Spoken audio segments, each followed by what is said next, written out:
Chapter 1. The Marvelous Heartbreaker. Wanda, let me explain. I love you. Have you forgotten the beautiful memories of our wild and reckless night? Get lost. Just leave. I never want to see you again. Zhang Xian wished to offer further explanations, but it would be futile.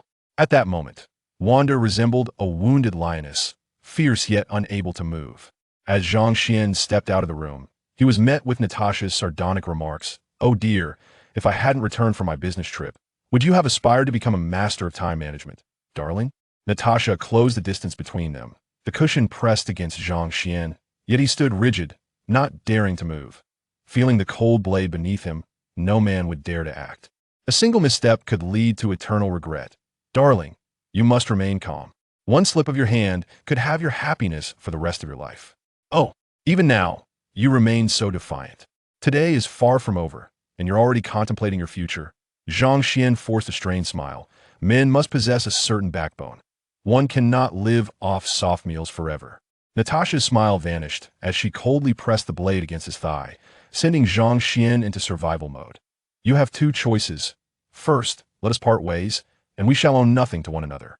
I choose the second option. Zhang Xian interjected without hesitation.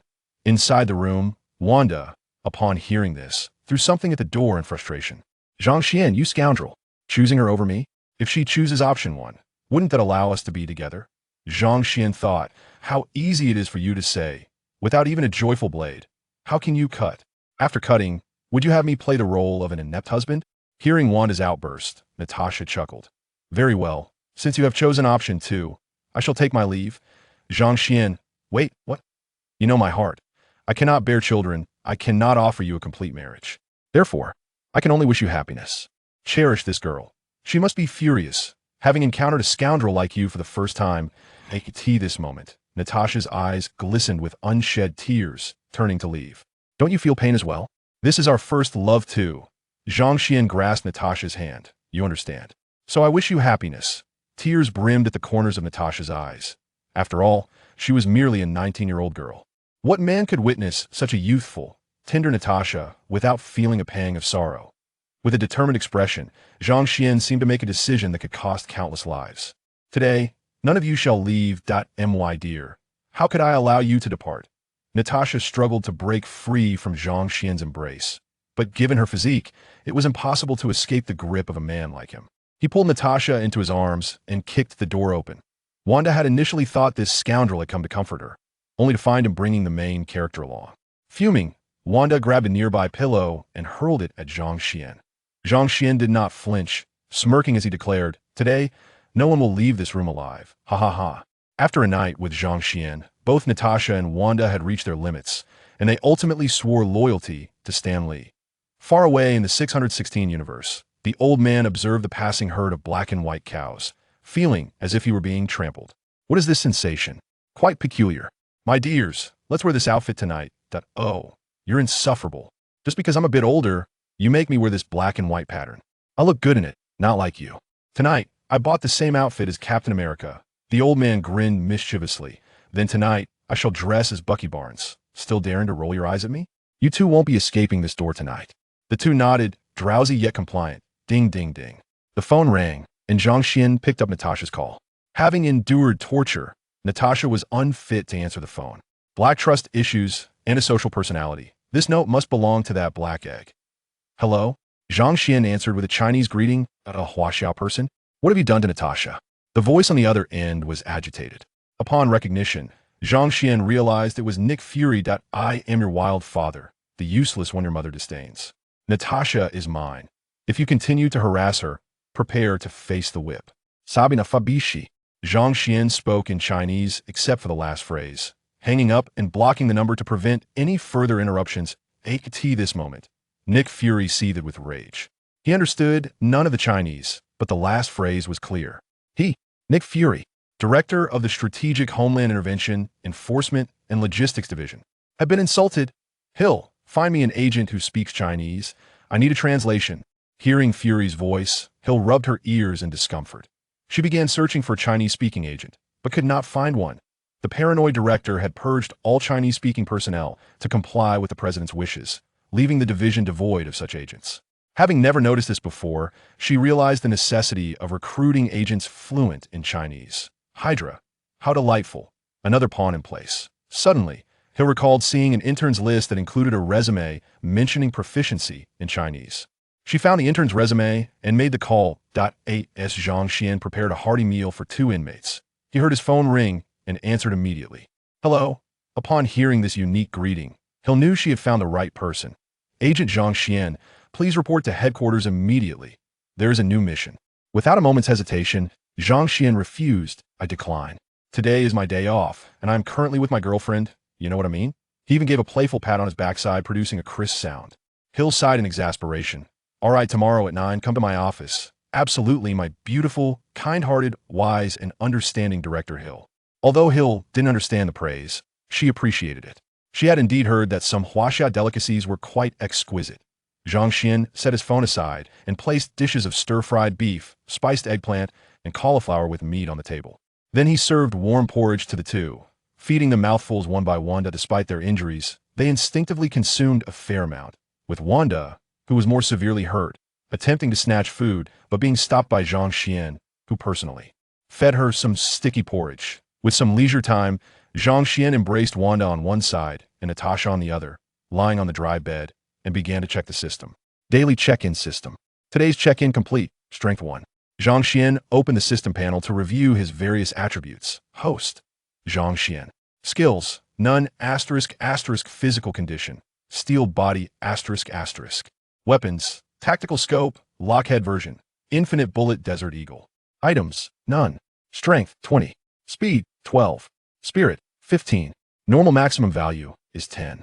Beyond 10 points, every additional point in strength translates to an increase of 1 ton of power, alongside a corresponding enhancement in physical attributes. Speed shows a lesser increase, lacking a discernible pattern. Spirit must be boosted, as there are numerous aspects of mental control that necessitate attention.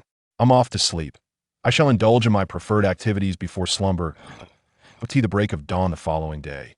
Zhang Xian rode his bicycle to the headquarters of the National Strategic Defense Attack and Logistics Support Bureau, located 10 kilometers away in the Sankiai building. Good morning, beautiful commander. What mission do you have for me today? Without lifting her gaze, Hill dispatched Zhang Xian to the outskirts. Go see the director. He has matters to discuss with you. All right, I never expected to be working for a shadowy entity. Mind your language. Our bureau prohibits racial discrimination. Hill cautioned Zhang Xian. Rest assured, I shall refrain from such remarks in the presence of the sinister forces, lest I provoke their fragile hearts. Zhang Xian knocked firmly on Nick Fury's door. Agent Zhang Xian, next time you might consider using the doorbell. It's far more effective. This door is quite sturdy and expensive. Zhang Xian grimaced, reluctant to engage with this trust-challenged individual, yet he endured for the sake of joining Hydra, thus avoiding unnecessary detours. He pulled a chair and seated himself across from Nick Fury. Speak. What do you require of me? I am your superior. Is this how you address leadership? Fury's stern countenance bore a suppressed fury. This is America. Even at work, I am free. Quickly relay your concerns. I have pressing matters, including a mission with the dazzling and captivating Commander Hill, who embodies both beauty and intellect. Nick Fury thought to himself that perhaps it was time to cleanse the Bureau of individuals from Huaxia, as the Japanese and Koreans were far more compliant, never retaliating when reprimanded. Fury's irritation mounted as he noted the striking resemblance between Zhang Xian's voice and that of the individual who had spoken with Natasha the previous day. Translate this segment for me. Zhang Xian surveyed the desk cluttered with screens, his sole thought being to seize such technology that a morally dark individual like Fury possessed while the masses still used. Flip phones. He clicked play, and a familiar voice echoed in the room. Let me listen again. After replaying the audio, Zhang Xian pondered for a brief moment while seated in the office chair. Is this Chinese particularly challenging to translate? Fury, observing Zhang Xian's contemplative expression, assumed he was grappling with a complex 4-character Chinese phrase. Everyone knew the nightmare of UN translators. Chinese compressed phrases. It's not overly difficult. Are you certain you wish for me to translate? Indeed. Hurry and translate. Our esteemed agent has vanished at this person's hands. Zhang Xian adjusted his attire, cleared his throat, stood, and unleashed a tirade. I am your unwelcome progenitor, a worthless soul shunned by your mother. Natasha belongs to me. Should you continue to harass her, prepare for the consequences. Sanofabici. This time, Zhang Xian spoke in English, causing Fury's face to darken ominously. Director, I have completed the translation. If you doubt my words, feel free to consult others for verification. Zhang Xian resumed his seat, scratching his head, feeling a sense of relief. Agent Zhang Xian, how is our Natasha faring? She must have had quite the evening, unable to even answer her phone.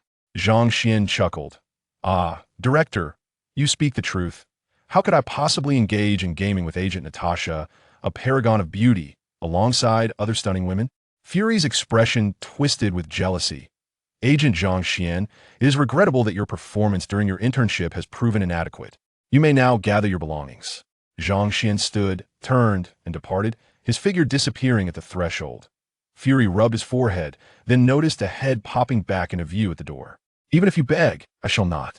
Before Fury could finish, Zhang Xian interjected with a lengthy retort that go eat dirt, trust-challenged emotional misfit who received no love as a child. Natasha has resigned. Sanofa beaching.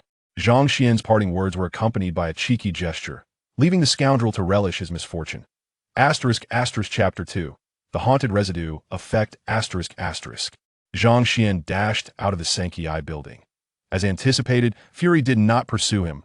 Likely plotting his revenge for later, he left the National Strategic Defense Attack and Logistics Support Bureau unscathed, regrettably without bidding farewell to Commander Hill. To his surprise, Fury was quite petty. Merely revealing his abandoned childhood should not warrant such a severe reaction. He had envisioned merely facing some adversity before seamlessly integrating into Hydra, thus circumventing thousands of words in the narrative, ultimately becoming one of its leaders. What a pity, what a pity. Time to return home, learn from the predecessors, and perhaps open a small shop to accept various commissions. Upon returning home, Zhang Xian discovered the two women awake in the living room, enjoying the millet porridge he had laboriously prepared that morning. Awake already? There are still some spicy pickled radish slices in the fridge. I'll go fetch them. The two women exchanged awkward glances before returning to their porridge. Zhang Xian brought a generous bowl of radish slices, while Wanda and Natasha each took a small portion, rapidly devouring spoonful after spoonful. From this day forth, we are family. You two should bond, as you'll soon be sharing a bed as close sisters. Shut up. Eat your meal. Natasha glared at Zhang Xian, who deftly dodged her playful swat. Wanda remained silent, focusing on her meal. After brunch, Natasha dressed and prepared to leave. Can't you take a day off? Nick Fury learned about our situation, and I was dismissed. Join me in my future endeavors. Turning back, Natasha gazed at Zhang Xian with a complex expression, confusion mingled with shock. Even so, what transpired does not necessitate your immediate departure from the National Strategic Defense Attack and Logistics Support Bureau. What exactly did you do? Zhang Xian smiled faintly as Natasha drew closer. Are you truly unaware of my activities last night? Upon hearing this, Natasha's face flushed, and she shoved Zhang Xian away. You better not have done anything improper, or you'll pay the price. Zhang Xian embraced Natasha, bestowing a farewell kiss. Wiping her lips of any lingering traces, Natasha declared, Tonight, you shall face the consequences. After bidding farewell to Natasha, Zhang Xian turned to find Wanda, who had been observing discreetly. Caught in the act, Wanda hurriedly retreated to her room, carrying a basin of hot water, and Zhang Xian heard the door lock click behind her. With a sigh, Zhang Xian made his way to the room from the previous night, tossing the blood-stained bedding into the washing machine. Wanda, remember to take the bedding out to the backyard to dry later. The backyard was a small plot of land Zhang Xian had acquired, enclosed such that it was invisible from outside, allowing him to dry bed linens. Wanda? Yes, I heard you. Zhang Xian, upon hearing Wanda's response, took a large bowl of dried radishes and stepped outside. He intended to visit a nearby neighbor, bringing the radishes as a token of goodwill. Ding dong. Zhang Xian pressed the doorbell, and the door opened promptly. Brother Zhang Xian, you've come. Zhang Xian affectionately ruffled little Peter's hair and handed him the dried radishes. Take it inside, and remember to put it in the refrigerator. Thank you, Brother Zhang Xian. As Zhang Xian watched Peter scurry to the kitchen, he silently noted his attendance. Attendance successful, gained skill, intent perception. Zhang Xian felt a surge of joy, finally acquiring a new ability. The tactical goggles and Desert Eagle he previously obtained were rewards from clocking in his shield, and having only been in this world for less than a month, his attendance was still limited. Just as he took a few steps away, a familiar voice called out to him, halting his stride. Zhang Xian, wait a moment. Zhang Xian turned to see Mei rushing out of her room, her forehead glistening with sweat. He couldn't help but suspect she had been dabbling in some forbidden magic. May, is there something you need? May, clad in form-fitting jeans and a simple crop top, wore an expression of conflict. Zhang Xian, I truly appreciate your help during this time. I cannot think of a way to repay you, so please accept this. With that, May presented him with a small packet containing 3 pills. Zhang Xian awkwardly accepted them. Clearing his throat was the sound. That loud? May's cheeks flushed slightly. It's not too bad. Little Peter sleeps quite early. Zhang Xian chuckled. Ah, haha. What time does Peter sleep? I'll try to come back later. Around 9 o'clock. All right, I'll do my best to delay my return. Zhang Xian shifted the topic. By the way, May, have you found a job yet? If not, I could use some help in my new shop I plan to open. I need someone at the front desk, and the pay is $6,000 a month. May initially wanted to decline, but the mention of $6,000 piqued her interest. I could see over 30. May displayed a youthful shyness. Is that really possible? She asked, uncertain yet filled with hope. With this job, she could avoid juggling 2 jobs, as raising her child alone was quite arduous. Zhang Xian nodded with a smile. Of course. It won't be too busy. Just handle the commissions and report back to me. May bit her lip, finally nodding. Then I'll give it a try. Thank you, Zhang Xian. Zhang Xian patted her shoulder. You're welcome. Without you, I wouldn't know how long it would take to find a trustworthy and capable employee. Later that afternoon, Zhang Xian discovered a rental storefront across from Stark Tower and decided to lease it, despite the steep rent of $30,000 for a mere 30 square meters. He immediately paid a deposit of $30,000, promising to settle the remaining $330,000 when the landlord returned in 2 days. He felt a pang in his chest. It was the first time he had spent such a sum. Tonight, I shall venture into Hell's Kitchen. I hope to catch a big fish on my first cast. Otherwise, I will have to search elsewhere. Zhang Xian's residence in Queens was acquired through a heist from a gang's vault in Hell's Kitchen, and he was now ready to cash out again. Not intending to return home, he sought a place to rest, avoiding the hassle of traffic, and called his home phone. Wanda, I won't be back tonight as I have some matters to attend to. If you're hungry, please call the Chinese restaurant on the coffee table and have them send over a couple of dishes. Okay, Wanda replied playfully. Are you afraid of Natasha's vengeance tonight? Is that why you're not coming back? Zhang Xian replied with bravado. Afraid? You better use less of my medicinal oil, or tomorrow night, I'll leave you both without a trace. Good. I won't be as weak and submissive as before. After ending the call, Zhang Xian couldn't suppress a smile, genuinely hoping Wanda would use less of that medicinal oil. It must be quite stimulating when applied to the skin. That night, within an obscure gang hideout in Hell's Kitchen, Zhang Xian switched off his phone, rejecting Wanda's persistent calls throughout the day. Dressed entirely in black, he activated his tactical goggles and unleashed a barrage from his Desert Eagle for 2 minutes, eliminating all criminals within the building. After freeing a well-built African-American woman imprisoned in a cage, she expressed her gratitude and departed, while Zhang Xian scoured the hideout for cash. He collected every dollar he could find, planning to sell it elsewhere. Such occurrences were commonplace in Hell's Kitchen, and many had grown accustomed to it. $26,000 in cash. Not enough. I need at least $40,000 to make it worthwhile. After stashing the money in a secure location, he waited an hour for his tactical goggles to recharge, observing until 3 a.m., when he followed a group of drug dealers to their hideout. Confirming it as a target for a crackdown on crime, he activated his tactical goggles once more, employing a forbidden locking spell. These drug dealers are just like me back in the day, taken down with 2 shots. Not a bad haul. It adds up to $50,000. Returning to his previous stash, he navigated through the sewers to emerge near Stark Tower, but he needed to clock in there. Attendance successful. Gained coordinates of the fallen Stark. As the system notification concluded, a series of coordinates materialized in his mind. Could it be that Tony has already been kidnapped? The news hasn't reported anything. After resting at his hideout and disposing of his clothes, he awoke the following afternoon. Upon returning to his home in Queens, he was immediately struck by an overwhelming sense of anger and resentment permeating the air, as if a crimson mist encircled the house. Frightened, he dared not approach and instead decided to seek refuge at May's home. Fortuitously, it was little Peter who answered the door. Peter, why didn't you go to school today? Is May at work? Zhang Xian followed Peter inside. My school has no afternoon classes. Aunt May dropped me off before heading to work. I'll treat you to dinner tonight as a form of repayment. And in return, I'd like to rest here for a day. How does that sound? Sounds good, but you can only rest here during the day. No staying overnight. The 8-year-old Peter laid down his conditions. Of course. We'll wait for May to return. In the meantime, let's play some games. I heard there's a new one called Dungeon and Beautiful Girls. Zhang Xian spent the afternoon playing the game with Peter, rescuing several elven maidens and leveling up to 14, vanquishing numerous goblins. The doorbell chimed, prompting Zhang Xian to rise and greet Mei. Welcome home. I'm just here to seek refuge for a bit. I hope you don't mind. Mei was taken aback yet delighted to find Zhang Xian in her home. I had no idea you'd be here. Had I known, I would have prepared something special to welcome you. It's nothing to fuss over. You're being overly formal, Zhang Xian replied as he walked to the kitchen, retrieving the takeout from the Chinese restaurant.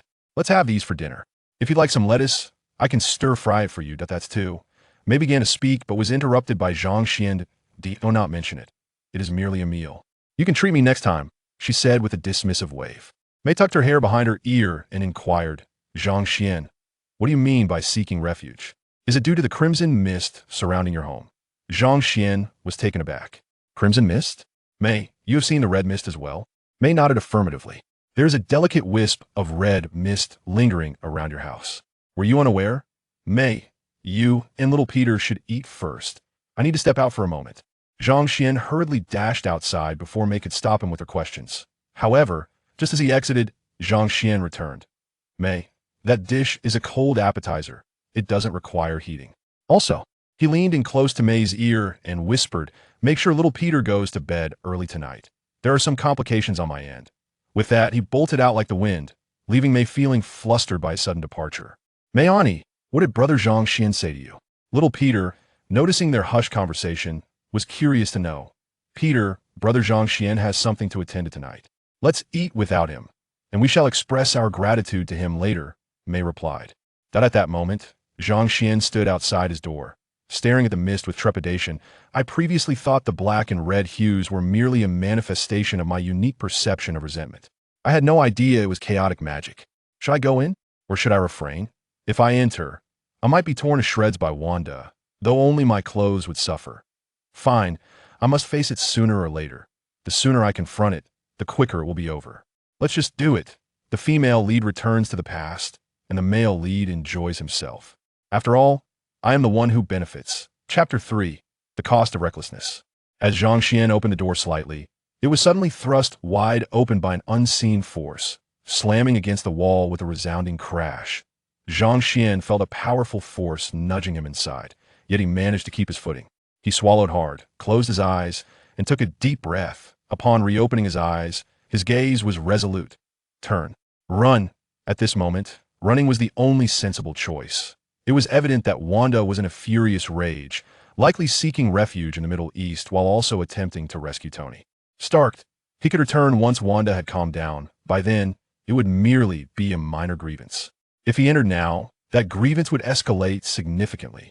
Though Zhang Xian possessed remarkable speed, capable of colliding with a small car in an instant, chaotic magic was not to be trifled with. The chaotic energy surrounding the house immediately converged upon him, immobilizing him. Zhang Xian felt his feet leave the ground and recalled the scene of Thanos battling the Scarlet Witch. It was Wanda from the Avengers, not from any other film. Do not get confused. At that moment, Zhang Xian felt akin to Thanos, trapped mid-air by Wanda. Utterly powerless, he was drawn into the house, where his anguished screams began. Furious, Wanda wielded a red glass vial, labeled Red Flower, and administered a lethal dose to Zhang Xian. He also spotted Natasha inside the house, bound by tendrils of crimson energy, suffering alongside him from the searing agony of the red flower oil. Zhang Xian caught Natasha's gaze, and they exchanged a silent communication. Natasha, you fool, what have you done to make Wanda so furious? Zhang Xian, I don't know. No, I did nothing at all. Zhang Xian adamantly denied any wrongdoing. This was Wanda's punishment, and now Natasha was ensnared in it as well. If Natasha turned against him, he would be attacked from all sides. Wait, perhaps being besieged by these two isn't entirely unpleasant. It might even be quite exhilarating. My dear, it seems you truly care for her, don't you? Even now, you are exchanging glances. Wanda smirked, her hand caressing Zhang Xian's neck. Zhang Xian attempted to speak, but was silenced, unable to utter a word. Since you cherish her so dearly, I shall graciously withdraw. You two can enjoy yourselves in a room, Wanda declared. Zhang Xian and Natasha stared at Wanda in shock. Their expressions seemed to convey, surely not? Not like this. Natasha will perish. Realizing her perilous situation, Natasha began to struggle desperately. But it was in vain. The chaos magic in the room obeyed Wanda's whims. and the two were left at its mercy. Later, when Natasha reflected on that moment, she realized she had no recollection of the subsequent minutes' torment. Yet, whenever she thought of it, an instinctual shiver would course through her, but the events remained elusive. Zhang Xian only knew that the burning sensation from that vial of red flower oil was more intense than the sun itself. The following morning, as Zhang Xian attempted to rise, he glanced down to see Wanda eating breakfast. He promptly closed his eyes and feigned being a lifeless doll, motionless beneath the covers. Had May not knocked on the door, Wanda might have turned Zhang Xian into a mute plaything for eternity, a mere souvenir for her. Listening to the conversation between May and Wanda downstairs, Zhang Xian mustered the strength to rise, covering Wanda's meal and weakly descending the stairs. "May, let's check out the new shop. I'll guide you along the route," Zhang Xian said, taking hold of May's arm and leading her toward the garage. Wanda followed, having left her meal unfinished. She could not allow anyone else to steal a bite. Zhang Xian caught Wanda's meaningful gaze, prompting him to retrieve Natasha from upstairs. Although he was unsure of the purpose, facing Wanda alongside Natasha provided Zhang Xian with a sense of reassurance. May was pushed into the driver's seat, while Zhang Xian occupied the passenger's seat, and Wanda settled in the back, with Natasha reclining on Wanda's lap. "May, head to Star Tower. Our store is nearby." "I need to rest for a bit," Zhang Xian instructed. May drove cautiously, hesitant to accelerate in the expensive pickup truck. "Make sure you all fasten your seatbelts," May reminded Zhang Xian before setting off toward Star Tower. Neither May nor Natasha noticed the subtle shift in Wanda's expression upon hearing Stark Tower mentioned. Zhang Xian reclined his seat, laying his head on Wanda's lap, gently holding her delicate hand. He could not yet acknowledge his awareness of her enmity with Tony. Explaining that would be complicated. Her slender fingers were soft and inviting, and Zhang Xian found a peculiar pleasure in holding her hand. After Zhang Xian grasped her hand, Wanda's mood noticeably improved, her anger and agitation dissipating somewhat. Due to May's cautious driving and the traffic, it took a full 40 minutes to reach Stark Tower. Zhang Xian and Natasha, possessing excellent physical condition, felt revitalized after a brief rest. Upon exiting the vehicle, Wanda gazed at the Stark Tower, her breath quickening as the letters loomed like missiles from her childhood. Zhang Xian embraced Wanda from behind, turning her around. "The shop is this way. Let's take a look, and as the proprietors, you should consider the decor," he said. May listened, her expression comically bemused. "What did I just hear? Proprietors? Plural? Oh dear, the youth today are certainly playful. I am falling behind the times." As he opened the shop door, revealing an empty space, Zhang Xian began to share his vision. "This establishment is an agency that accepts various commissions. These include, but are not limited to, hostage rescues, escort missions, fugitive apprehensions, and security tasks. This is the reception area, May. This will likely be your workplace in the future. Behind is the bedroom and a lounge area. It may not be spacious, but it suffices for rest. We will also acquire the adjacent space later." Natasha, trailing behind, interjected after Zhang Xian finished speaking. "Darling, you make valid points, but who would seek our services? No one would approach a relatively obscure company like yours." Upon hearing this, Zhang Xian snapped his fingers. "Ah, that's quintessentially you, my Natasha, my queen of espionage. You are absolutely right, which is why my first order of business is to establish our reputation." Wanda then inquired, "But how do you intend to gain notoriety?" Zhang Xian gestured toward Stark Tower across the street. "Of course, by rescuing the kidnapped Tony Stark." The three women turned to look and saw the message displayed on the large screen. May exclaimed, "A bounty of $100 million for rescuing Tony Stark? Providing credible leads will earn you a reward of $10 million? Wanda scoffed, "Truly, a testament to the wealth of arms dealers." Natasha frowned, recalling her phone, which Wanda had shattered the previous night. It seems the world was abuzz with excitement. Not just my side. Before Natasha and Wanda could ask further, Zhang Xian interrupted them. "Let's not dwell on that. Let's head back. We can discuss any concerns on the way." Once back in the car, May addressed Zhang Xian. "Are you really going to rescue Tony Stark? I believe it was mentioned that he went missing in Afghanistan. Of course, I must rescue Tony Stark. After all, he is the crown jewel of our agency. If successful, it will be a splendid start. But Afghanistan is perilous. Not to worry, I have a team. There's no need for fear once we arrive. Let's pick up Peter and enjoy a meal at the Chinese restaurant. Nothing beats freshly cooked Chinese cuisine." Wanda sat in the back seat, her fingers fidgeting, lost in thought. "Wanda, should I go to Afghanistan and confirm Tony Stark's fate?" Natasha pondered the matters concerning the Department of Homeland Strategic Defense and Logistics. surmising she too would likely head to Afghanistan, perhaps alongside Zhang Xian. Natasha believed Zhang Xian was confident in locating Tony Stark. Otherwise, based on her knowledge of him, he would not undertake such a venture without assurance. He would not engage in a game without a favorable outcome, much less in the harsh realities of life. Zhang Xian drove swiftly, completing the 40-minute journey in just 20 minutes. In a subsequent interview, Zhang Xian stated, "I had an entire cast of characters with me. What do I have to fear? Even if Thanos stood before my car, he would merely be a purple obstacle." After picking up Peter, Zhang Xian took the group to a Chinese restaurant, but the three women were preoccupied with their thoughts and spoke little. Only Zhang Xian consistently served Peter, and the two relished their meal. Influenced by the epic tales of three kingdoms, Peter nearly proposed a brotherhood to Zhang Xian. As Peter expressed, "In the past 2 days, I've consumed more food than in all my previous years combined." May remarked, "Peter, you'll soon be responsible for cooking at home. Aunt May is a remnant of the old era and ill-suited for the modern Chinese kitchen." Peter replied, "No problem, Aunt May. You old-timers can rest. I, the rising sun, will take over the entire kitchen of America." After dropping May and Peter off at home, the three returned to their cozy abode. Zhang Xian shivered at the sight of the cracked door at the entrance. Natasha glared at Zhang Xian, recalling the fiery chili oil sausage she had consumed the previous night. "Do you have any idea how I managed to eat that? I lost consciousness in a minute from the poison." Zhang Xian quietly followed the two, hoping to remain unnoticed. Wanda returned to her room, deep in thought, oblivious to the cautious presence behind her.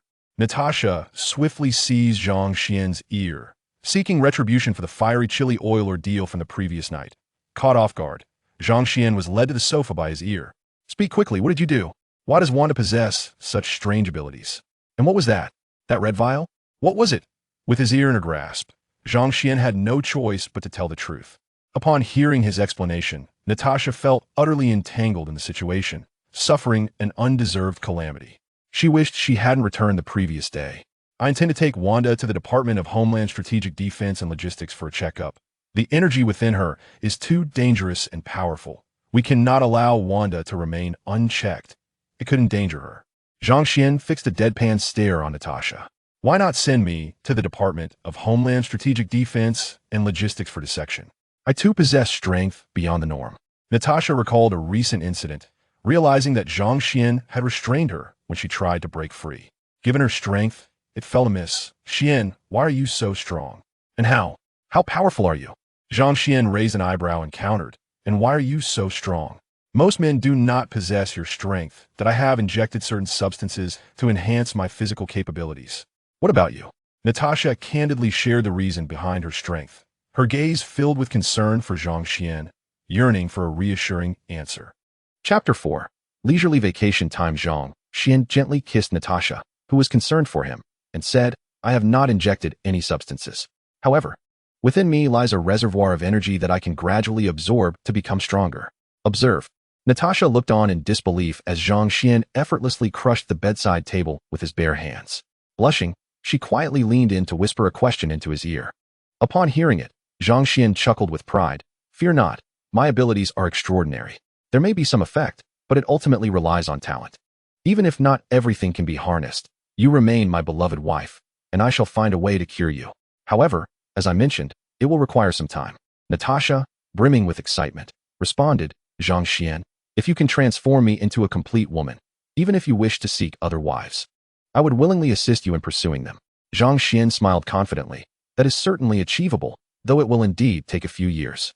Upon hearing Zhang Xian's affirmative response, Natasha disregarded the sensitivity following the application of the oil and reached for a cream puff after their meal.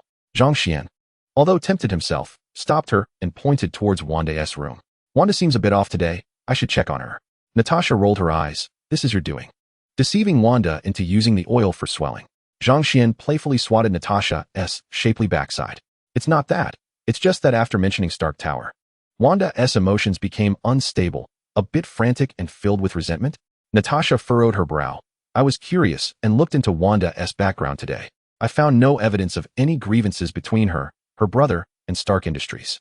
Feigning ignorance, Zhang Xian replied, "I'll go upstairs to have a look. You take care and rest well today. I promise I will help you regain your completeness in a few years. If anything goes awry, just call for me. I am a level 6 agent, after all, and I have my level 1 agent at your service." as Zhang Xian knocked and entered Wanda's room. He found her sitting on the bed, tears streaming down her face. Seeing such a beautiful woman in distress tugged at his heartstrings. Who could remain unmoved by the sight of such a pure and sweet girl weeping? Wanda, tell me, do you harbor any animosity towards Stark Industries or Tony Stark? Zhang Xian gently embraced Wanda from behind and lifted her into his arms, where she willingly turned to rest upon him. With her soft, fragrant presence enveloping him, he mustered all his willpower to suppress his own feelings and focused on the conversation at hand. Wanda, if there is something you wish to share with your husband. If you have grievances with Stark Industries, I will help you seek vengeance. Wanda wiped her tears and began recounting her childhood experiences. Though Zhang Xian was already aware of her painful past, hearing it anew compelled him to hold her even closer.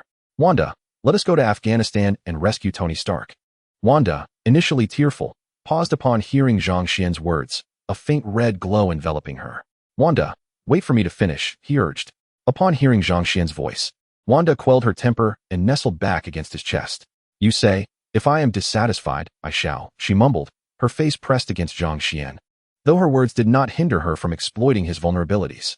Zhang Xian, sensing the warmth of her touch and the shimmering red light, swallowed hard and said, once we rescue Tony Stark, we can kidnap him and extract everything he knows, exposing his nefarious dealings to the world. We shall confine him in a cage daily, taking him out occasionally to administer a few lashes. Moreover, if you desire, you may personally pluck his lychee. When you tire of him, we can dismantle him and send him to his family. Though it seems he is none, we could send his fingers and arms to his personal attendant. Murder is merely the basest form of revenge, to make him experience suffering, to understand it, and to embody it. That is true retribution. Wanda nodded in agreement, her grip instinctively tightening. Oh, my cartilage. Wanda, do be gentle. Zhang Xian exclaimed in alarm. Wanda hastily released her hold, checking her grasp on his ribcage, and exhaled in relief upon finding no harm done. Wanda, you nearly jeopardized your future happiness. You must apologize to him. With a sweet smile, Wanda replied, I truly beg your pardon, my dear husband. Her smile made Zhang Xian's heart race, causing his ribs to quiver. Downstairs, Natasha felt a familiar wave wash over her, prompting her to materialize at the foot of the bed where Wanda and Zhang Xian were closely entwined. Wanda waved her hand, causing the door to close. May opened the window, incredulous as she glanced at the time. Oh my goodness, it has barely been half an hour since you returned. How could it have escalated so quickly? Parker, we cannot sleep with the window open tonight. There are numerous bugs outside. At noon, Zhang Xian and Mei visited the office to sign a contract with their landlord, subsequently meeting with the renovation company. They finalized the general style of the renovations that very day and entrusted Mei with overseeing the project. On their way, they checked in at Stark Tower. Check-in successful today. Rewards, Jericho Missile X1. That evening, Zhang Xian, Wanda, and Natasha boarded a plane bound for Afghanistan. Natasha, still a half-agent of the Department of Homeland Strategic Defense and Logistics, was also en route to Afghanistan to seek out Tony. Now, Natasha is acutely aware that she possesses the ability to mend her body and once again embrace motherhood. Her thoughts have long since drifted away from the matters of the National Strategic Defense and Logistics Bureau. Despite Nick Fury's repeated urgings, she chooses instead to accompany Zhang Xian to Afghanistan. Zhang Xian's aircraft is a colossal passenger jet bound for Dubai, with tickets for a spacious aerial abode, a one-bedroom suite with a living area and a bathroom, allowing the three of them to squeeze together, much like a stack of sandwiches. Over the course of a lengthy journey spanning several hours, Zhang Xian is determined not to endure any discomfort. After all, the money is not his own. Once they locate Tony Stark, funds will be abundant. On the plane, Zhang Xian and Natasha assist Wanda in familiarizing herself with her chaos magic. Wanda, attempt to lift this plate and maintain its stability in midair. The plate is indeed raised by Wanda, but it lacks steadiness. Wanda, strive to keep it stable. This is essential training for controlling the energy within you. As Zhang Xian takes a bite of food, he simultaneously feeds Wanda. Wanda, can you manipulate the energy solely with your mind, without using your hands? I'll give it a try. Wanda retracts her hands, but halfway through, the plate begins to tremble violently. Xian, I seem to be incapable. As soon as my hands are down, the energy becomes unstable, and I cannot fully control it. Zhang Xian strokes his chin thoughtfully. Sit down and attempt to channel the energy, observing the extent of your ability. Wanda sits down, concentrating on controlling the chaotic energy to levitate the plate. Zhang Xian and Natasha observe as the red energy swirls around the plate, occasionally shaking violently, making it clear what is transpiring. Wanda is evidently struggling to control the energy. Wanda, take your time. Try to manage a small amount of energy and direct it according to your will. Natasha offers guidance, suggesting that Wanda begin with a minimal quantity of energy. All right, I'll try. Subsequently, Wanda extracts a thread-thin strand of red energy and guides it to float about the room. Well done, Wanda. Continue to manipulate it to perform more intricate movements, gradually increasing the amount you control. Zhang Xian feeds Wanda a dessert, and she nods in appreciation. After 10 minutes, Wanda is drenched in sweat, prompting Zhang Xian to halt her practice. Natasha, concerned, inquires, Wanda, do you feel any discomfort? My body and head are a bit fatigued, but I have no other symptoms. Zhang Xian hands her a bottle of water, placing it at her lips. Rest for now. There's no need to rush. Wanda nods, puffing her cheeks in agreement. After all, this is not her home, and Zhang Xian is not in a position to whip up cream puffs. She would certainly prefer to enjoy them made in her own kitchen. Zhang Xian did not exhibit undue haste. Upon his arrival in Dubai, Natasha promptly transferred to Afghanistan. For she was, after all, an operative of the Bureau of Strategic Defense Attacks and Logistical Support, tasked with certain missions. Zhang Xian, accompanied by Wanda, spent a week enjoying the delights of Dubai before preparing to venture to Afghanistan, allowing Tony ample time to study the arc reactor. Upon reaching Afghanistan, Zhang Xian, following the information left by Natasha, commandeered an armored vehicle outside the airport, at least ensuring protection against bullets. He drove directly towards the location indicated by Tony's coordinates provided by the system. Wanda, seated in the back, practiced her chaos magic, demonstrating considerable progress in her magical control over the past few days. Chapter 5. Fierce battle with terrorists. Suddenly realizing that Tony had been missing for 3 months and had only 7 days left to forge his armor, Zhang Xian thought. Perhaps my arrival is a tad premature, but the impact is negligible. That evening, upon reaching the target location, Zhang Xian sought Wanda's counsel. Wanda replied, I will heed my husband's wishes, whatever you say goes. Zhang Xian drew out his Desert Eagle, a slight smile gracing his lips as he elegantly chambered around. Very well, when I activate the auto-targeting system, your task will be to shield me from bullets. Don't fire, don't fire. I can't even retreat. Wanda nervously reassured herself from the back, aware that the impending situation might be quite bloody. Zhang Xian grasped her hand and said, Rest assured, none within are innocent. You need not carry the psychological burden. Their absence will save many others. Tonight, your role will merely be that of a shield. Reassured by Zhang Xian's words, Wanda felt a modicum of comfort, though she was quite displeased with being referred to as a shield. You naughty boy, don't call me a shield dog. Call me by my code name, Scarlet. Observing the time nearing midnight, Zhang Xian opted to check in. Check-in successful, received 1 Jericho missile. As the clock struck 12, he checked in again. Check-in successful, received a replica of the 10 rings. Oh. Acquiring a counterfeit of the 10 rings from the fake 10 rings gang is quite reasonable, Zhang Xian mused. He alighted from the vehicle to test the power and capabilities of the 10 rings. The system graciously provided a set of martial arts techniques compatible with the rings. Wanda watched from outside as Zhang Xian manipulated the 10 circular rings, connected by energy, capable of being launched as weapons or wielded like a whip. He commanded the rings to strike the ground, creating deep furrows and shattered rocks with precise strikes. Wanda, behold my lightning 5-whip technique. Is it not splendid? He exclaimed. Wanda leaned against the car window, clapping her hands. You look so dashing, my husband. Where did you acquire this? I don't recall seeing you take it out before. Zhang Xian placed his hands on his hips, exuding confidence as he remarked, It's merely a trifle. In time, you shall discover the myriad wonders that your husband possesses. Wanda responded, Oh, how annoying. Zhang Xian replied, I suspect your thoughts have wandered astray, yet I shall remain silent. He attempted to manifest a protective shield using the 10 rings, but his efforts were in vain. Each time he swung the rings with great speed. They merely flew away instead of forming the intended barrier. It seemed that his imitation had not been successful enough. Thus, he resorted to the lightning whip, unable to achieve the shield he desired. The system remarked, If one cannot succeed, do not blame the uneven road. I merely added the word imitation. Without it, it is simply the 10 rings. With the support of the 10 rings and Wanda's assistance, Zhang Xian felt remarkably confident in his ability to defeat the counterfeit 10 Rings gang and rescue Tony Stark from their clutches. On a moonless, tempestuous night, the duo donned all black attire, even concealing their hair, revealing only their eyes. Stealthily, they approached the terrorists' encampment nestled within the valley, gradually drawing nearer. Wanda's chaotic magic had progressed to the point where she could silently incapacitate individuals from several meters away, though she still lacked the capacity to render multiple foes unconscious simultaneously. Under the cover of night, Zhang Xian and Wanda successfully dispatched numerous sentinels, ultimately reaching the opposing watchtower. Zhang Xian seized an AK-47 and, alongside Wanda, ascended the tower. He produced a grenade and hurled it with force into the distance. The explosion echoed, causing the terrorists within the camp to scatter, drawn to the source of the sound. As Zhang Xian listened to the ensuing commotion below, he donned tactical goggles and began to unleash a barrage of gunfire from his AK. Within moments, several adversaries fell, each met with 2 precise shots. Swiftly, he switched weapons and continued his onslaught, toppling yet more of the vile foes. In that moment, Zhang Xian felt akin to a divine force, effortlessly dismantling the opposition as if he were at a space base, single-handedly obliterating 2 escorting foes. He merely needed to reload and switch firearms. The rest was left to his tactical goggles. After expending over 100 rounds, Zhang Xian activated the 10 rings, propelling himself and Wanda towards the cave where Tony was located. However, upon entering the cavern, the scene diverged from Zhang Xian's expectations. Several surveillance screens displayed the distressed figures of Tony Stark and Ethan, cowering in a corner.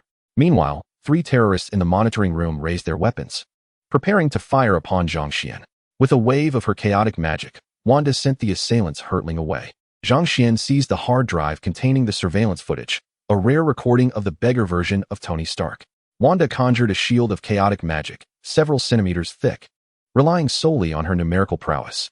Withstanding the gunfire from the terrorists outside, she and Zhang Xian maneuvered toward another cave within the depths of the mountain.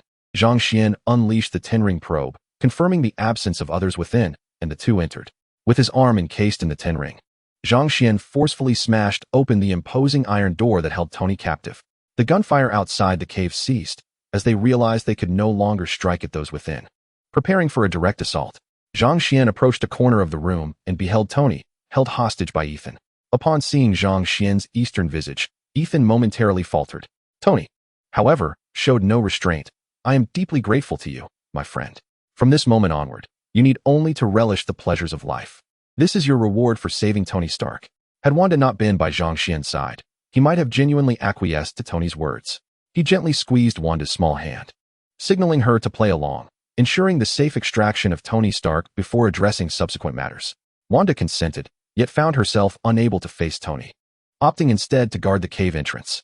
Come with me, Mr. Stark. There are still numerous terrorists outside. Zhang Xian reached for Tony, only to have Tony evade him. Young man, wait a moment. I cannot leave this behind. Tony approached the workbench and set fire to the blueprints of Mark I. How many of you have arrived? Shouldn't we procure some shields for protection? What of your weapons? By the way, do you have cheeseburgers? If so, I would gladly pay a handsome sum for one. How does $1 million each sound? Ethan, would you care for a cheeseburger? Once we are outside, I intend to host a grand party, inviting all the cover girls of the past 2 years. That should keep you busy for an entire evening. Upon hearing this, Zhang Xian could not help but interject. Count me out. I do not relish sharing in such matters with others, as it leaves a distasteful feeling. Tony replied nonchalantly. No one will share with you. If you manage to take those cover girls with you, they will be entirely yours. But let us be realistic. How could you possibly be more charming than I? No woman would turn down an invitation from Tony Stark for a night of passion. Zhang Xian chuckled inwardly. You might want to refrain from speaking further. Otherwise, her irritation might lead to your dismemberment, and I will not intervene. Tony, noticing Wanda at the entrance using chaos magic to seal the door, was rendered speechless, his jaw nearly touching the ground. Ethan fared slightly better, though he too was taken aback. He picked up Tony's chin and closed his mouth. What sort of energy shield is she employing? Tony asked, his voice dry. Zhang Xian raised a finger with a smile. Shoo, quiet now. It's merely a touch of minor magic. Magic?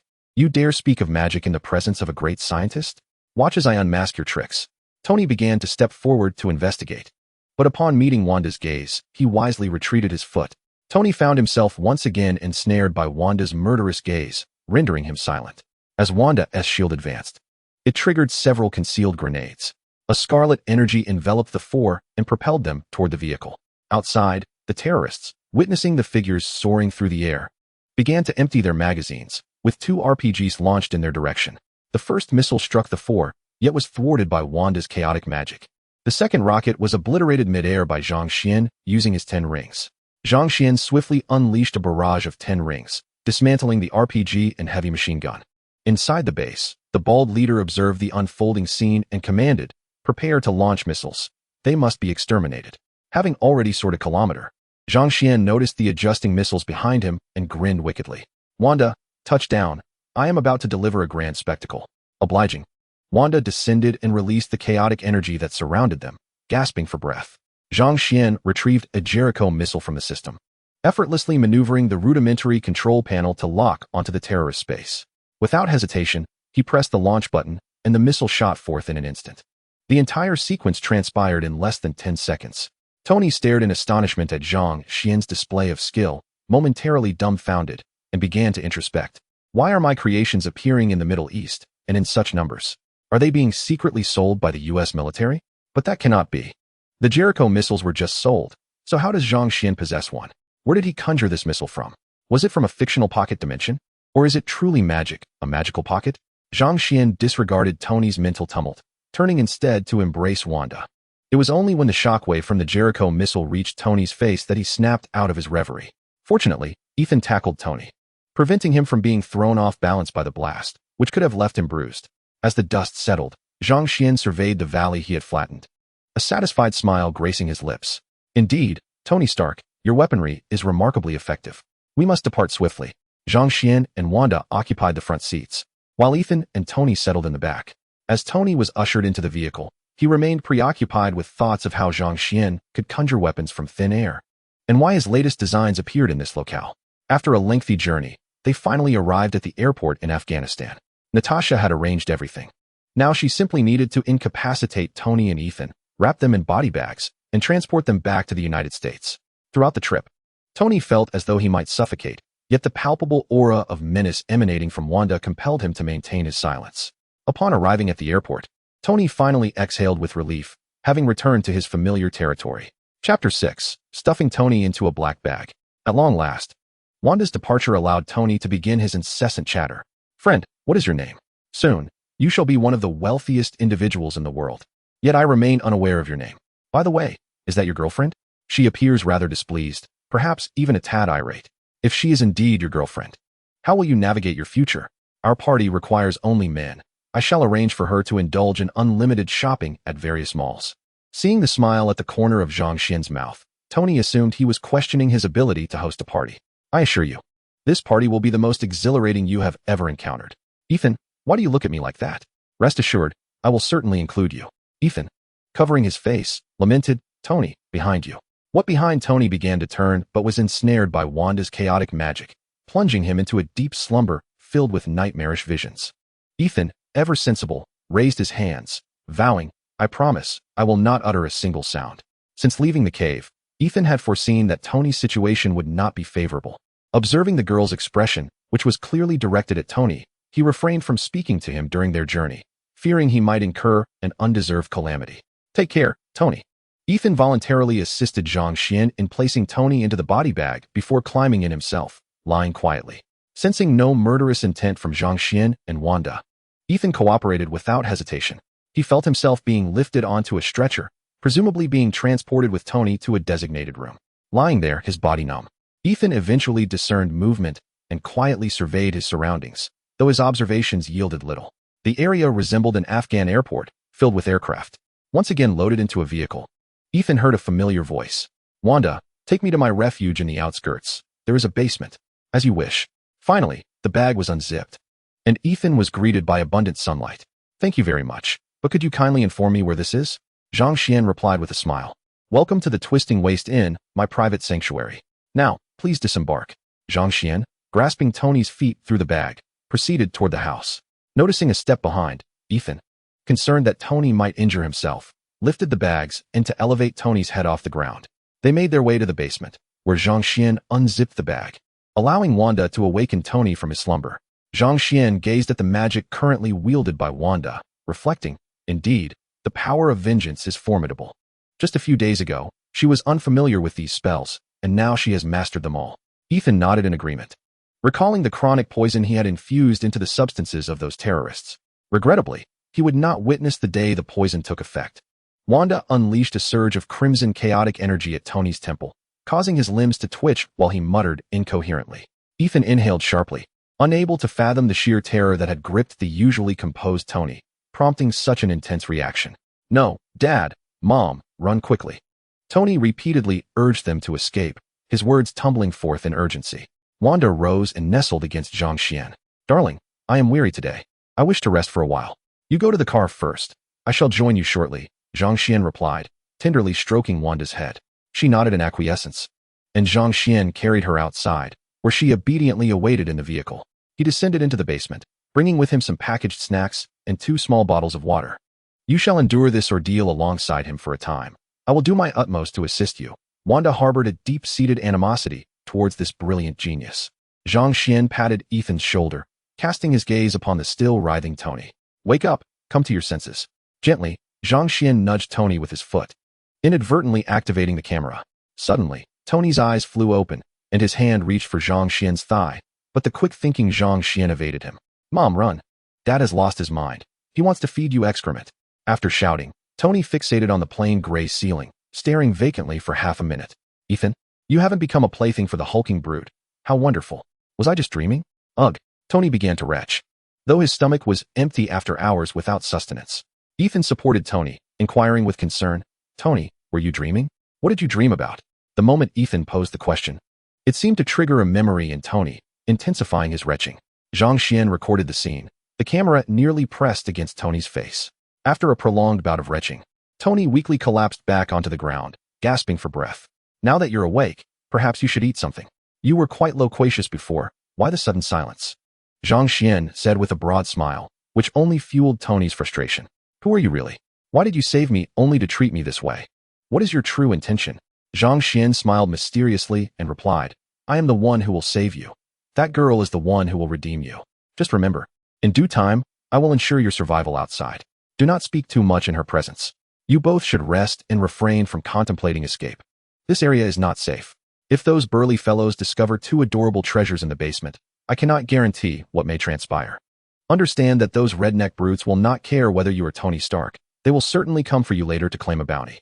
Upon hearing about the burly fellows, Tony's muscles involuntarily tensed, despite his body being unharmed.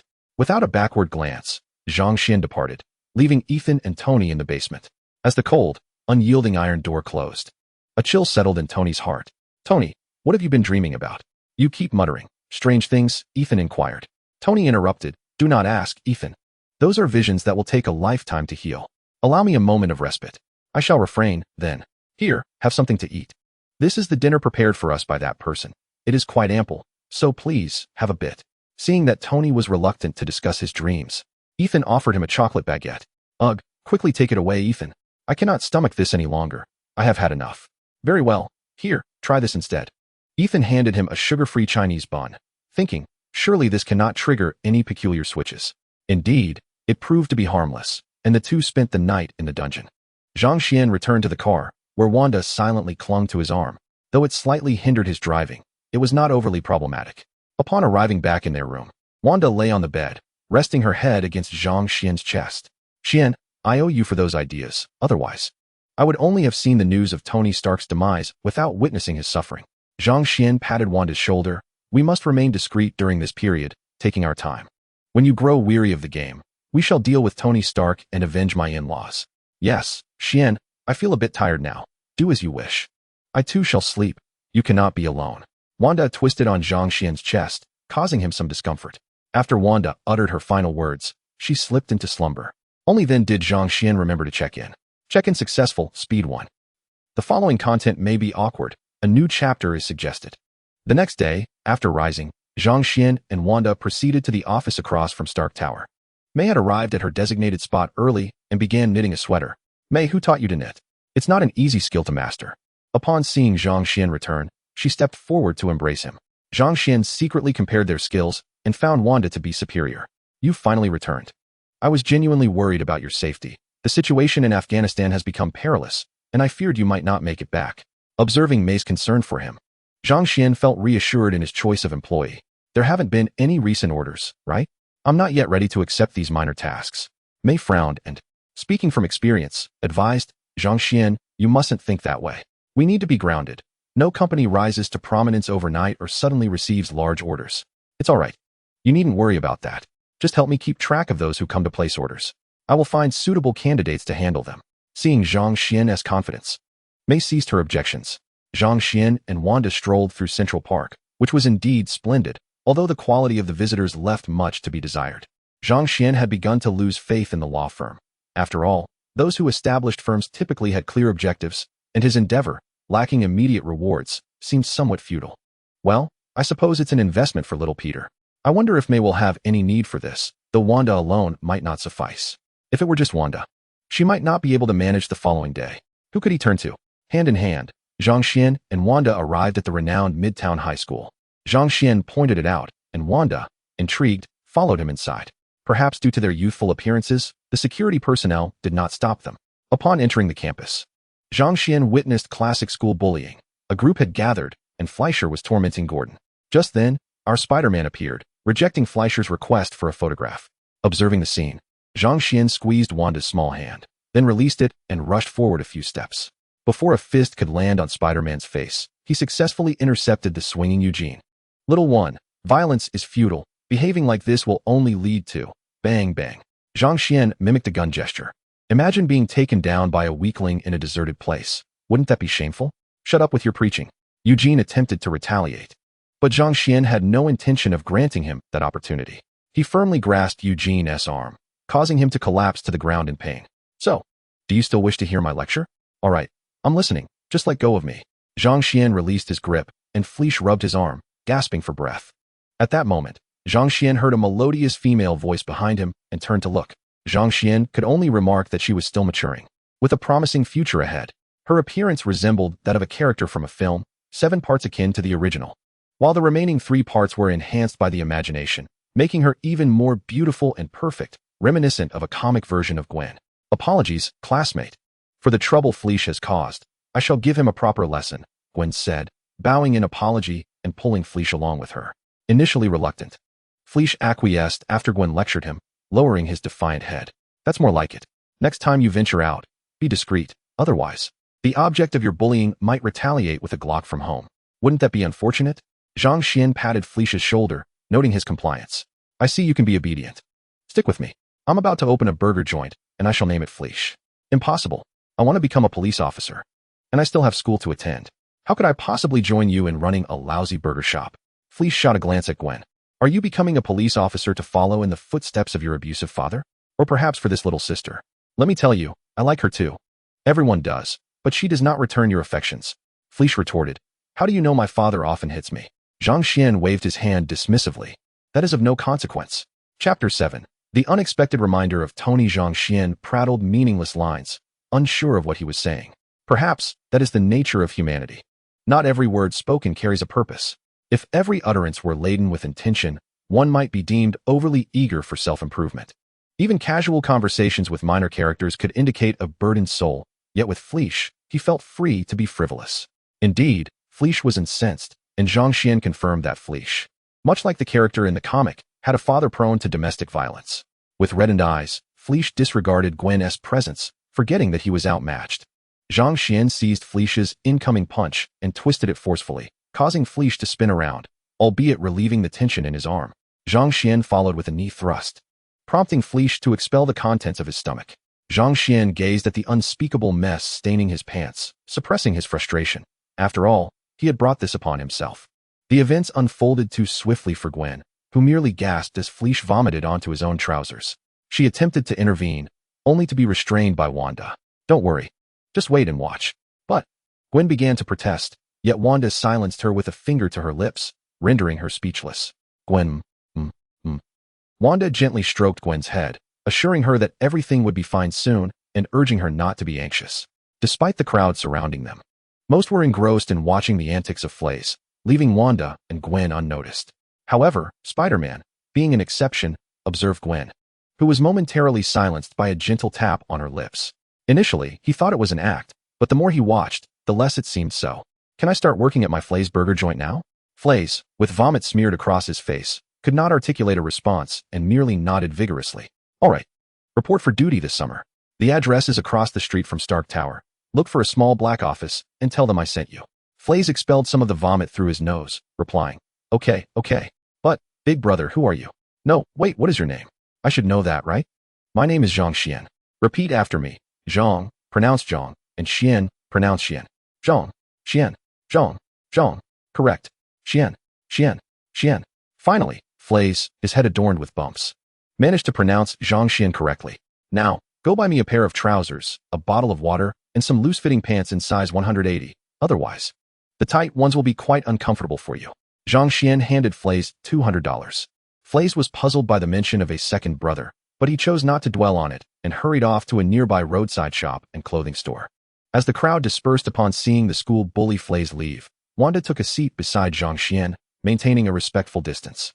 Zhang Xian, feigning sorrow, glared at her. Wanda, do you truly disdain me?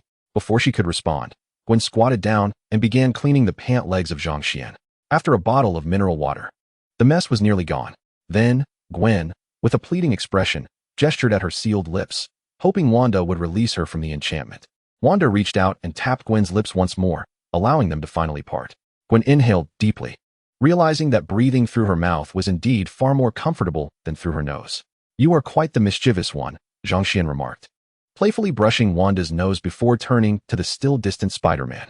What are you lingering for? Do you wish to ask her out? If so, prepare to queue up, as I too wish to take this lovely lady out. Hey, what are you doing? Zhang Xian swatted away Wanda's small hand, which had ventured towards his waist. Don't cause trouble. Natasha is often away on missions and won't be back. I'm doing this for your own good. After Zhang Xian spoke, Wanda clenched her palm as if she had grasped something of great significance across the realms of time and space. All right, I concede. You cannot do this. It concerns your happiness for the latter half of your lives. Zhang Xian bent down in a plea for mercy, yet Wanda merely loosened her grip slightly, not entirely releasing him. Gwen, the naive daughter, felt indifferent, but Peter, being a man himself, understood all too well that this was likely a matter of life and death. He recalled the feeling of being at the mercy of Harry during their childhood, and a wave of nostalgia washed over him. I cherish the joyful moments spent with Harry. What are you all thinking about? I wonder how Harry is doing now. Uncle Ben mentioned him not long ago. Thank you. Had it not been for you, I might have taken a punch today. After expressing his gratitude, Spider-Man departed. Sir, are you serious about having Flasher open a burger joint? Zhang Xian nodded. Though it was a spontaneous thought, it is indeed true. Besides, with his graduation approaching and no promising future ahead, it's too early for him to become a police officer. He might as well work for me. Gwen nodded in agreement, contemplating the idea, but added, You must pay him a salary. What do you take me for? Of course, I will pay him. He then inquired, by the way, have you considered going on a date? I find myself lacking a wife. Gwen's mind momentarily stalled, unable to comprehend Zhang Xian's words. Nearby, Spider-Man halted, feigning interest in music. Wanda, recalling Zhang Xian's intimidating demeanor, blushed and covered her face, leaning against Zhang Xian's attire. Gwen, finally processing Zhang Xian's earlier remarks, was amused and exasperated. You certainly have a knack for humor, she remarked, shaking her head, opting not to respond to his whimsical suggestion.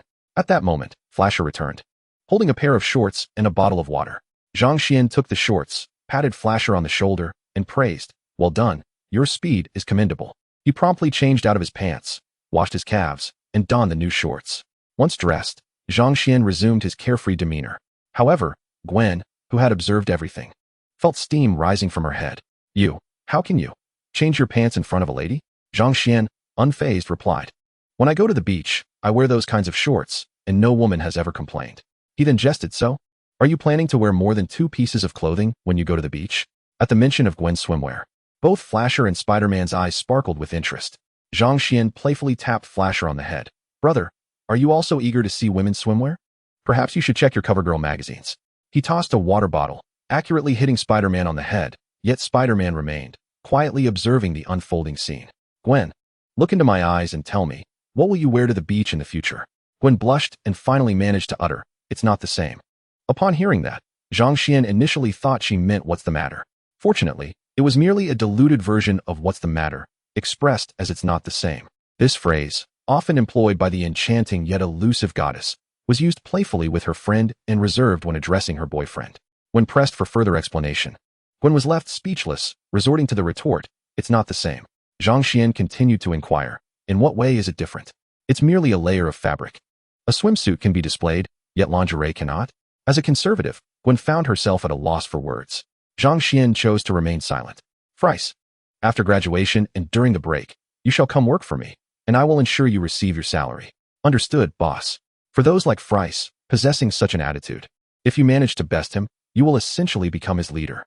However, should you withhold benefits from your subordinates, their loyalty may wane over time. As Zhang Xian departed with Wanda, He casually remarked, "Gwen, Peter's talent is quite impressive. It would be wise to involve him in Osborn's research."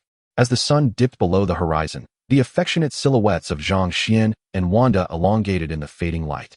Undoubtedly, their display of affection would have appeared even more romantic had Wanda not been playfully pinching Zhang Xian's waist. Strolling through an upscale Manhattan restaurant, Zhang Xian emerged grumbling. "What a dreadful establishment. Spending 4,000 felt as if I had dined on nothing. Darling, let us opt for that Chinese restaurant in Queens. We can have a satisfying meal for just 1,000.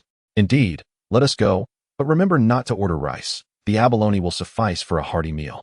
"Oh, how vexatious you are," Zhang Xian retorted. "I was referring to abalone, not anything else. Why are you blushing like a teapot?" Having left the restaurant at 8 in the evening, Zhang Xian brought home a feast for young Peter and May, including a roast chicken, stir-fried kidney, steamed lamb chops, and dompa pork. Peter is rather thin and not very tall. It seems he did not eat well in his childhood. Check-in successful. Spirit 5, This is quite a blow. Zhang Xian pondered little about the existence of two Peters. The proliferation of Spider-Men posed no concern. Merely suggesting that more heirs may emerge in the future, such matters were trivial.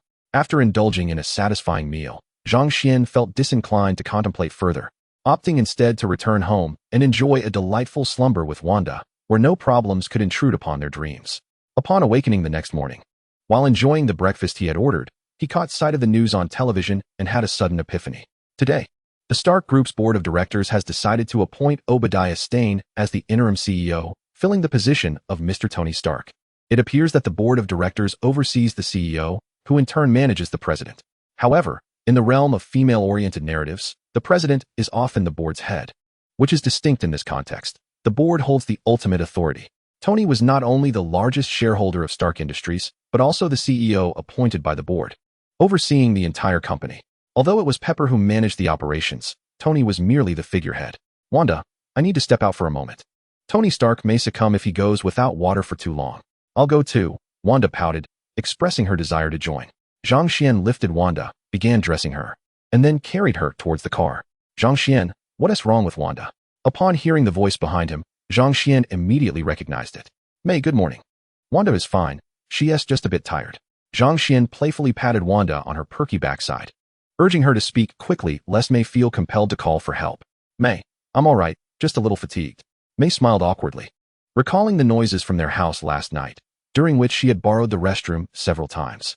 Zhang Xian placed Wanda in the car and approached May, accepting the box of snacks she held. "Peter and I made these. Give them a try. We considered your Chinese palate and used very little sugar." "Thank you. They should be delightful."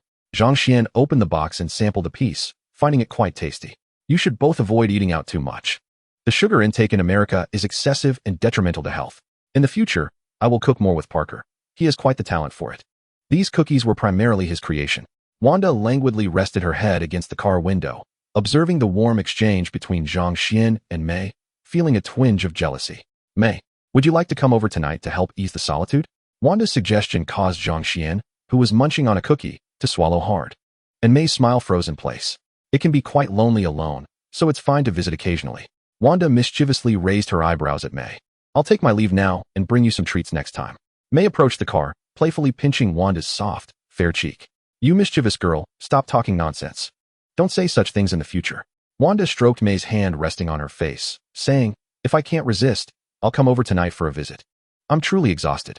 Seeing the fatigue in Wanda's eyes, which were nearly closing, May playfully chided, "You little rascal, still talking." May tugged at Wanda's face playfully before returning home. Zhang Xian entered the car and pinched Wanda's other cheek, feeling jealous. "I am not. Who would be jealous of you? I want to sleep now. Wake me when we arrive." Wanda leaned against the car window, utterly spent. Chapter 8. Half an hour after Tony learned of his parents' demise, Zhang Xian exited the vehicle without waking Wanda. He carried several bottles of water and some bread, having also purchased a cheese hamburger. Upon opening the door, Zhang Xian was immediately met with an unpleasant odor, a clear indication that the two individuals had engaged in some unsavory activities. Zhang Xian, being somewhat compassionate, recalled that he had left the basement lights on during his previous departure. Otherwise, those indescribable entities might have manifested upon them. "Water, I need water," he commanded. As he entered, the two lunged at him like famished wolves. Zhang Xian drew his firearm, and instantly, they regained their composure. "Indeed, step back a bit, and I shall provide you with water and sustenance." He tossed them a bottle of water, advising them to drink slowly lest they choke. After a few sips, the two began to collect themselves, their eyes fixated on the food in Zhang Xian's possession, particularly Tony, who was drawn in by the aroma of a cheeseburger. What is your true intention? Why have you imprisoned me here? If you bear a grudge against me, then please release Ethan. He is innocent.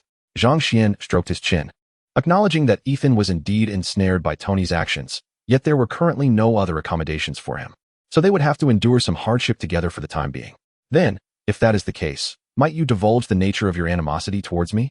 Tony leaned against the wall. The news of my demise must be spreading far and wide by now. Even in death, you come to Afghanistan seeking me. Our enmity must be substantial, but truthfully, I do not recognize you. Unable to contain himself any longer, Zhang Xian donned a mask to shield against the stench. His voice muffled. I hold no enmity towards you. It is my wife. Please elaborate. I have never encountered that girl before. Zhang Xian began to recount the animosity between Wanda and Tony. Understood? Tony nodded, his gaze drifting towards the ceiling. Though I did not sell missiles to Sokovia, they were ultimately of my design. Is that girl outside? Let her come and bring an end to my wretched existence. Having grasped the situation, Tony reminisced about the days following the news of his parents' deaths, a time when he was consumed by despair and wished to enact vengeance on the driver responsible, fantasizing about inflicting the most gruesome of fates upon him. Yet, he could not locate the culprit, nor did he ever see his parents' remains, as they had been handled by others. While he could not empathize with Wanda's terror in the face of missiles, he understood the agony of losing one's parents in an instant. Noticing Tony's despondency, Zhang Xian sensed something amiss and inquired, do you wish to give up on life? Ethan interjected, if you intend to continue holding me captive, I too have little desire to live. Before anything else, I must express my gratitude to you for eliminating those terrorists. You have avenged me. No need for thanks. It was merely a trifling matter. You should also be grateful to him. With his Jericho missile, there should be nothing left there. Despite still gazing at the ceiling, Tony couldn't help but voice his lingering questions. Pray tell, where did you procure your Jericho missile? Upon my recent research, I discovered that only American military bases and my factory possess such a weapon. Yet both locations are fortified with stringent security measures. How did you come by it? Zhang Xian chuckled, his voice deepened by the mask he wore, sending a chilling resonance into Ethan's ears. Driven by self-interest, it merely requires financial expenditure. Though it is not I who is footing the bill. Indeed, your attire does not exude affluence. Zhang Xian, visibly irritated, retrieved a concealed cheeseburger. Would you care for a bite? Tony, bereft of hope for survival, felt as though a colossal cheeseburger was hoisting him from the depths of despair. The sound of his throat gurgled, salivation pooling at the corners of his mouth, a testament to his overwhelming desire for the cheeseburger. You shan't have any, Ethan. It is for you to consume. Ethan gazed at the cheeseburger thrust into his hands, momentarily at a loss for what to do. Zhang Xian smirked. Are you suggesting it should be offered when no one is around? Ethan remained silent, his expression conveying acquiescence. Eat, or I shall break your legs. Ethan cast Tony a resigned glance before beginning to eat. Upon the first bite, he struggled to suppress the pain, masking it with a smile. Tony, I am not laughing. I am merely, simply, overwhelmed with sorrow, leading to a bittersweet moment. Indeed, I comprehend, came Tony's sigh, as he refrained from looking at Ethan. Yet, the aroma of the cheeseburger wafting through the air ignited fantasies of savoring it himself, compelling him to inhale deeply the tantalizing scent. Alas, he forgot the unpleasantness lurking in the corner of the basement, where two contrasting odors invaded his nostrils, prompting a wave of nausea. Observing Tony's increasing despair, Zhang Xian felt compelled to offer words of motivation. Tony, how do you believe your parents met their demise?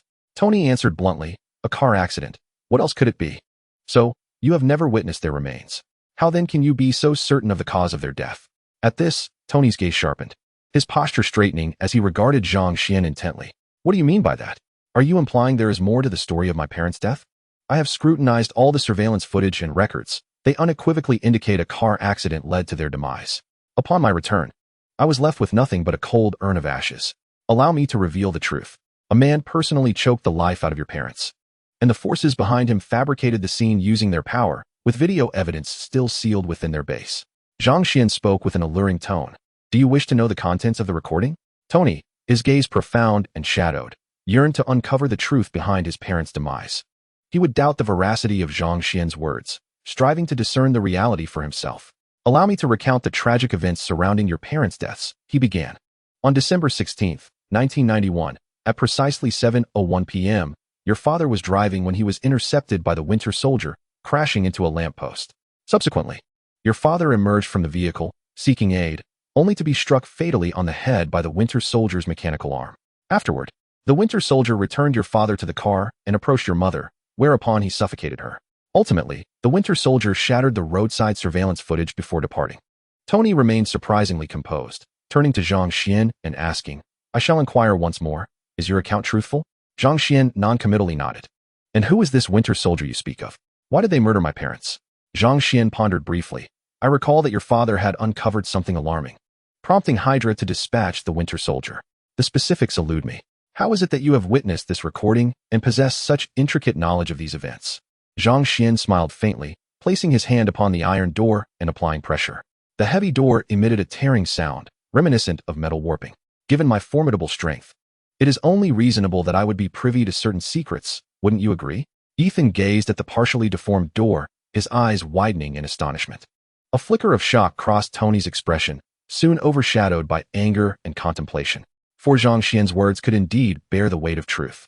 Hydra, Hydra, Tony murmured, his fists clenching involuntarily.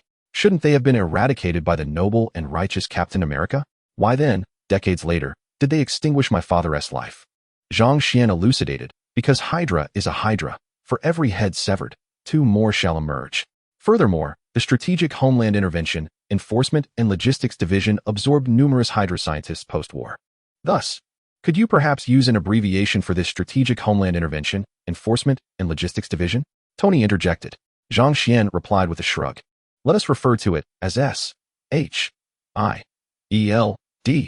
S.H.I.E.L.D. has harbored many Hydra agents within its ranks to this very day. Look at how astute the Chinese have been. They recognized that this organization was nefarious long ago and chose to ignore it. Upon hearing this, Tony sighed. It is truly regrettable that I am unable to exact vengeance myself. Zhang Xian continued to smile. It is not impossible.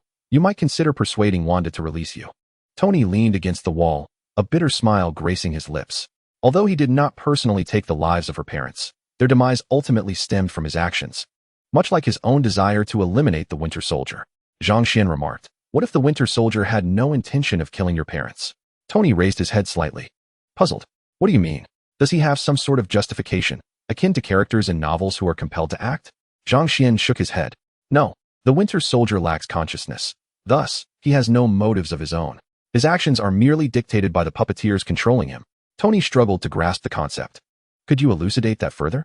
In simpler terms, the Winter Soldier is a brainwashed individual, his every move orchestrated by Hydra. They only awaken him from his dormant state when they require his services. By the way, your father was likely acquainted with the Winter Soldier, considering his close ties to Captain America. Yet, who is the Winter Soldier? Tony could not fathom the identity of the Winter Soldier, for during his father's time, few individuals associated with Captain America were present. The Winter Soldier is none other than Bucky Barnes, Captain America's dearest friend, who fell off a cliff during a mission. Presumed dead, he was rescued by Hydra, likely to be brainwashed for use against Captain America, but he remained dormant even until Captain America's fall into the Arctic. Tony fell into deep contemplation, yearning for survival and revenge. However, Wanda's plight filled him with immense guilt. It was time for Ethan to intervene. Tony, perhaps you should reconsider your perspective. It was Hydra that killed your father. Bucky Barnes is merely a weapon. You might destroy this weapon out of anger. But your hatred should not be directed at the weapon itself. It should be aimed at the one wielding it. Ethan glanced nervously at Zhang Xian but mustered the courage to continue. In fact, I don't believe Tony is their primary adversary. At most, he is a mere blacksmith. For he has repeatedly expressed in the cave that his weapons should not exist beyond the confines of military storage. Therefore, I believe we should investigate why the blade Tony forged resides where it does not belong. But it is precisely because it entered a realm it should not have that I lost my parents. Wanda's voice echoed from the staircase, her fury freezing the atmosphere in the basement. Zhang Xian discreetly shifted to grant passage to his queen, standing obediently behind Wanda, attempting to blend into the background. You speak so lightly. Without those weapons, my parents would still be alive. Wanda's eyes burned with hatred.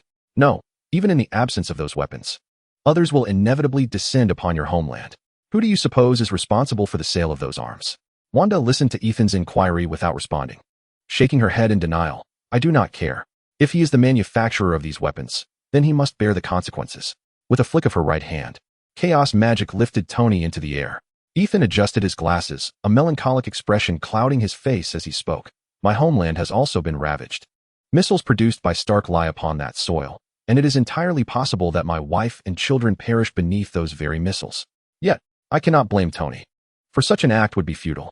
He has told me more than once in the cave that he manufactures weapons for the sake of world peace, to safeguard America. At that moment, I said nothing, but inwardly I scoffed at him. He is but a fool, a megalomaniac cloaked in the guise of peace. He believes that all the weapons he produces reside in the warehouses of the American military, upholding the peace of the United States and the world while eliminating terrorists. In truth, this is indeed the case, but the definition of a terrorist is determined solely by America. I, along with my wife, are labeled as terrorists. Thus, the gravest error lies with the United States. Without America, the Japanese and the Nazis, the world might have known a greater peace. As Ethan spoke, Wanda's grip tightened gradually, for she found much of what he said to be accurate. Over the years, she had contemplated the destruction of America, yet such thoughts were but a fantasy. Hence, Tony Stark became her target for vengeance. Tony emitted a muffled grunt, his face turning purple from the pressure. Wanda eased her grip slightly, but did not release him. Zhang Xian timidly approached from behind, embracing Wanda and softly offering comfort. Wanda, I believe there is some truth in what that old man says. Yet I still respect your choice. After hearing Zhang Xian's words, Wanda felt her strength dissipate entirely, collapsing into his embrace. Zhang Xian laid her down gently, tenderly stroking her. In moments of intense emotional turmoil, one often experiences a profound weakness, a genuine loss of strength. With Wanda's hold relinquished, Tony fell from the air. Fortunately not from a great height. Aside from the pain, he suffered no other harm. Despite the agony, Tony refrained from voicing his discomfort, for Wanda endured a greater suffering. Zhang Xian continued to soothe Wanda softly, while Ethan sought to counsel Tony. For a brief moment, silence enveloped the atmosphere. In fact, you might look into Obadiah Stane. This recent incident in Afghanistan was orchestrated by him. He is the one who sold the arms, and it is possible that the weapons in Sokovia were trafficked by him. Ultimately, Zhang Xian carried the recovering Wanda home, leaving Tony behind for the time being. However, this time, a bit more food and water were set aside, along with some cleaning supplies, including a sturdy bucket. Ethan expressed his gratitude before Zhang Xian departed. Chapter 9. A resounding earful from a beauty of ancient times. This chapter received a lukewarm response. A quick glance is suggested. Upon returning home to the Queen's district, Wanda appeared dispirited, her eyes devoid of luster. Zhang Xian embraced Wanda, offering her the most reassuring comfort. Wanda, even if you wish to bring about the downfall of America, I shall stand by your side. I will always be with you. Wanda then engaged in self-reflection, realizing that many matters are futile to discuss and must be faced alone. As night fell, Zhang Xian's stomach protested, soon echoed by Wanda's. Facing Zhang Xian, Wanda revealed a heartfelt smile. Have you been hungry for long? Let us dine. Aren't you as well? Let us indulge in some char siu. That restaurant offers takeout, and it arrives piping hot. Zhang Xian gazed fondly at Wanda's fair, plump visage. You look most radiant when you smile, unlike Director Hill, who appears more handsome with her stern demeanor. Wanda playfully placed Zhang Xian's hand against her cheek. Which do you prefer? The hesitation in my response would be a desecration of my feelings for you. Let us return and order takeout, Zhang Xian suggested. Suddenly, Wanda grew serious. Xian, will you stand by my side for all eternity? Zhang Xian gently cradled Wanda's youthful face. Wanda, regardless of what you choose to pursue, I shall remain by your side. Even if you desire to obliterate America, I will still be with you. Satisfied with his response, Wanda embraced Zhang Xian's head and inquired further, what if I wish to destroy the world? Zhang Xian resolutely replied, I would still be by your side. Ultimately, only Wanda was satiated. Zhang Xian had not eaten at all and ordered takeout instead. May lulled Peter to sleep, and upon hearing the neighbor's raucous noise, retrieved a concealed stun gun from her drawer. Honestly, after finishing the takeout, they could not rest, which compelled me to make another trip. Boss, we have a job. Do you think I should take it? Zhang Xian inquired, perplexed by May's words. What job? Do you need my help moving? Excited about her first assignment, May failed to notice her boss's lackluster voice, exasperatedly massaging her forehead. Boss, it's the Black Agency. You haven't forgotten we have an agency and an employee, have you? Zhang Xian awkwardly rubbed his nose. How could I? I was merely jesting. Please, continue. May proceeded to relay the agency's commission. Someone just came in asking if we could ensure a person's safe departure from America. Following your instructions, I had her put the task in writing, specifying details as much as possible. Zhang Xian pondered for a moment before responding. Please provide me with her phone number. I shall reach out to her shortly. Understood, boss, May replied cheerfully as she ended the call. Had it not been for this business transaction, She would have suspected Zhang Xian's intentions were of a more personal nature. To her surprise, there was indeed work to be done. However, she contemplated. If the boss could directly contact the employer, what purpose did this written communication serve? Zhang Xian gently shifted the still, slumbering Wanda. Darling, I must be on my way. I have a commission to attend to. Still in a haze, Wanda sensed something departing from her side and heard Zhang Xian's words, softly murmuring two affirmations. Yes, go ahead. I wish to sleep a little longer. My entire body feels as though it is melting away.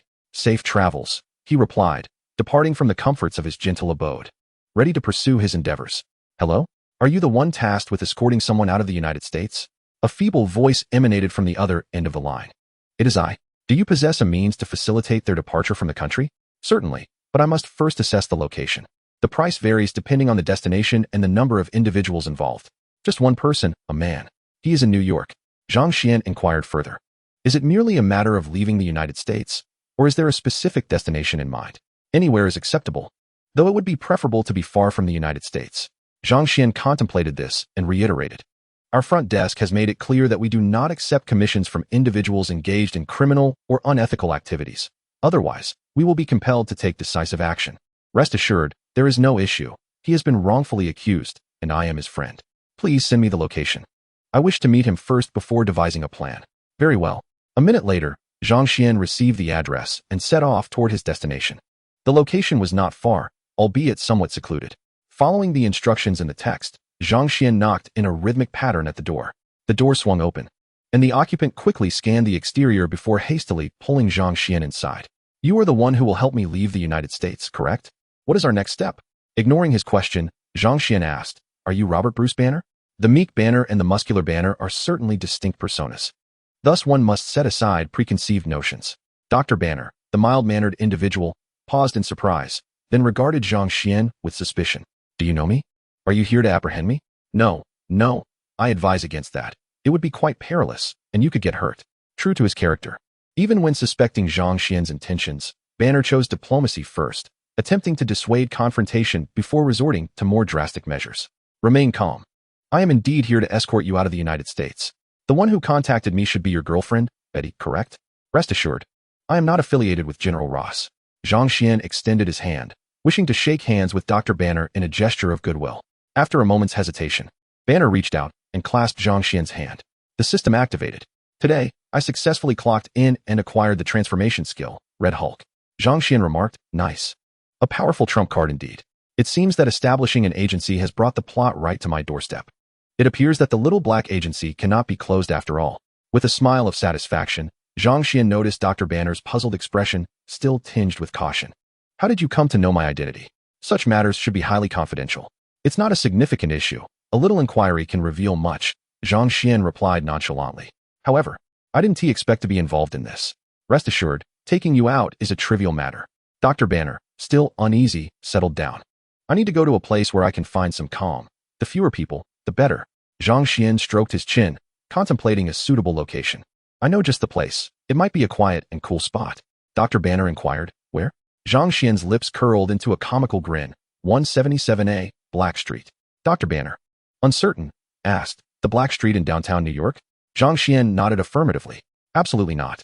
Downtown New York is rife with surveillance. Going there would be akin to walking into a trap. I have my ways, Zhang Xian replied with a mysterious smile, leading Dr. Banner to his car's trunk. You expect me to hide in the car? Zhang Xian rummaged through the trunk, emerging with a prison uniform, a black hood, and handcuffs. Upon seeing this, Dr. Banner donned the attire. Once dressed, the resemblance to Dr. Banner was lost, save for Zhang Xian's height. Zhang Xian placed a bulletproof vest from the FBI in the trunk, and then set off with the prisoner towards 177A, Black Street. However, after an extensive search, they found nothing, prompting Dr. Banner's complaints from behind. Are you certain this address exists? We've circled Black Street 3 times already. Zhang Xian raised a finger to the sky. I have a plan. He exited the vehicle, retrieved a large speaker from the trunk, and began recording, subsequently looping the playback.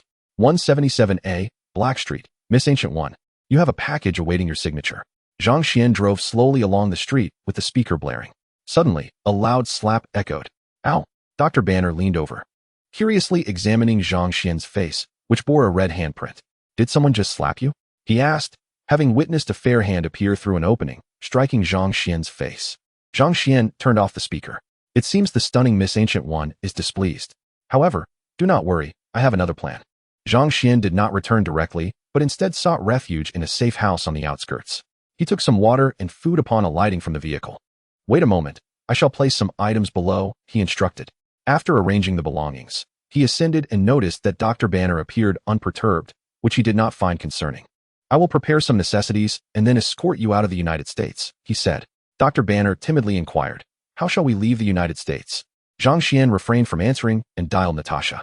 Dearest, are you busy these days? Has Tony Stark made contact? Natasha's laughter echoed from the other end. Oh, you are incorrigible. Knowing I Haven T found him, you come to mock me? Do you not realize whether he can be located? At this moment, Dr. Banner, eavesdropping, thought to himself, indeed. The individual in the basement is Tony Stark. How did he manage to secretly transport someone from Afghanistan under the noses of the military? It made sense. Had they found him, he would have returned. I truly miss you. Wanda has been uttering your name nightly. Does she not relish your undivided attention? I assumed she would be delighted to spend time solely with you. If there is anything to discuss, my dear, I am being pressed here. Assist in preparing a. Zhang Xian turned to scrutinize Banner, assessing his appearance. A big-headed, honest-looking fellow. His identity seemed straightforward. Recently, I acquired a new device capable of altering one's visage. Leave it to me, and I shall resolve it swiftly. Thank you, darling. After concluding the call, Zhang Xian turned back, all set. Without my new gadget, you might have had to spend the night in a suitcase. Dr. Banner chose not to dwell on the matter of the abduction of Tony Stark. After all, he was not well acquainted with Stark, and it was best to avoid complications.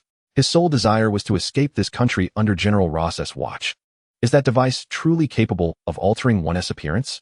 Zhang Xian retrieved a mask and affixed it to Dr. Banner's face. This was procured from Wanda last night. It is a disguise mask that, once donned, will change your features according to what your eyes perceive. After locking onto a visage, it cannot be altered for 24 hours. Subsequently, you may modify your appearance to match the identification photo. Dr. Banner received the mask, noting its lightweight design capable of concealing his entire face. Shortly thereafter, Natasha sent the necessary identification details. Let us retrieve your documents. We shall depart the United States tomorrow. Have you considered which country you wish to go to? I recommend Russia, not simply because I wish to travel there. Zhang Xian suddenly contemplated bringing Hulk along to confront the Red Room, which likely lurked near Europe, for it was improbable that General Ross would deploy armored forces within Russia. Yet, locating the Red Room would not be an easy task. Banner, after a moment's contemplation, acquiesced to Zhang Xian's request to travel to Russia, as he possessed a smattering of Russian language skills. Subsequently, Zhang Xian procured the necessary identification documents for Banner and adorned him with a mask. Banner meticulously scrutinized the facial features of the individual depicted on the identification.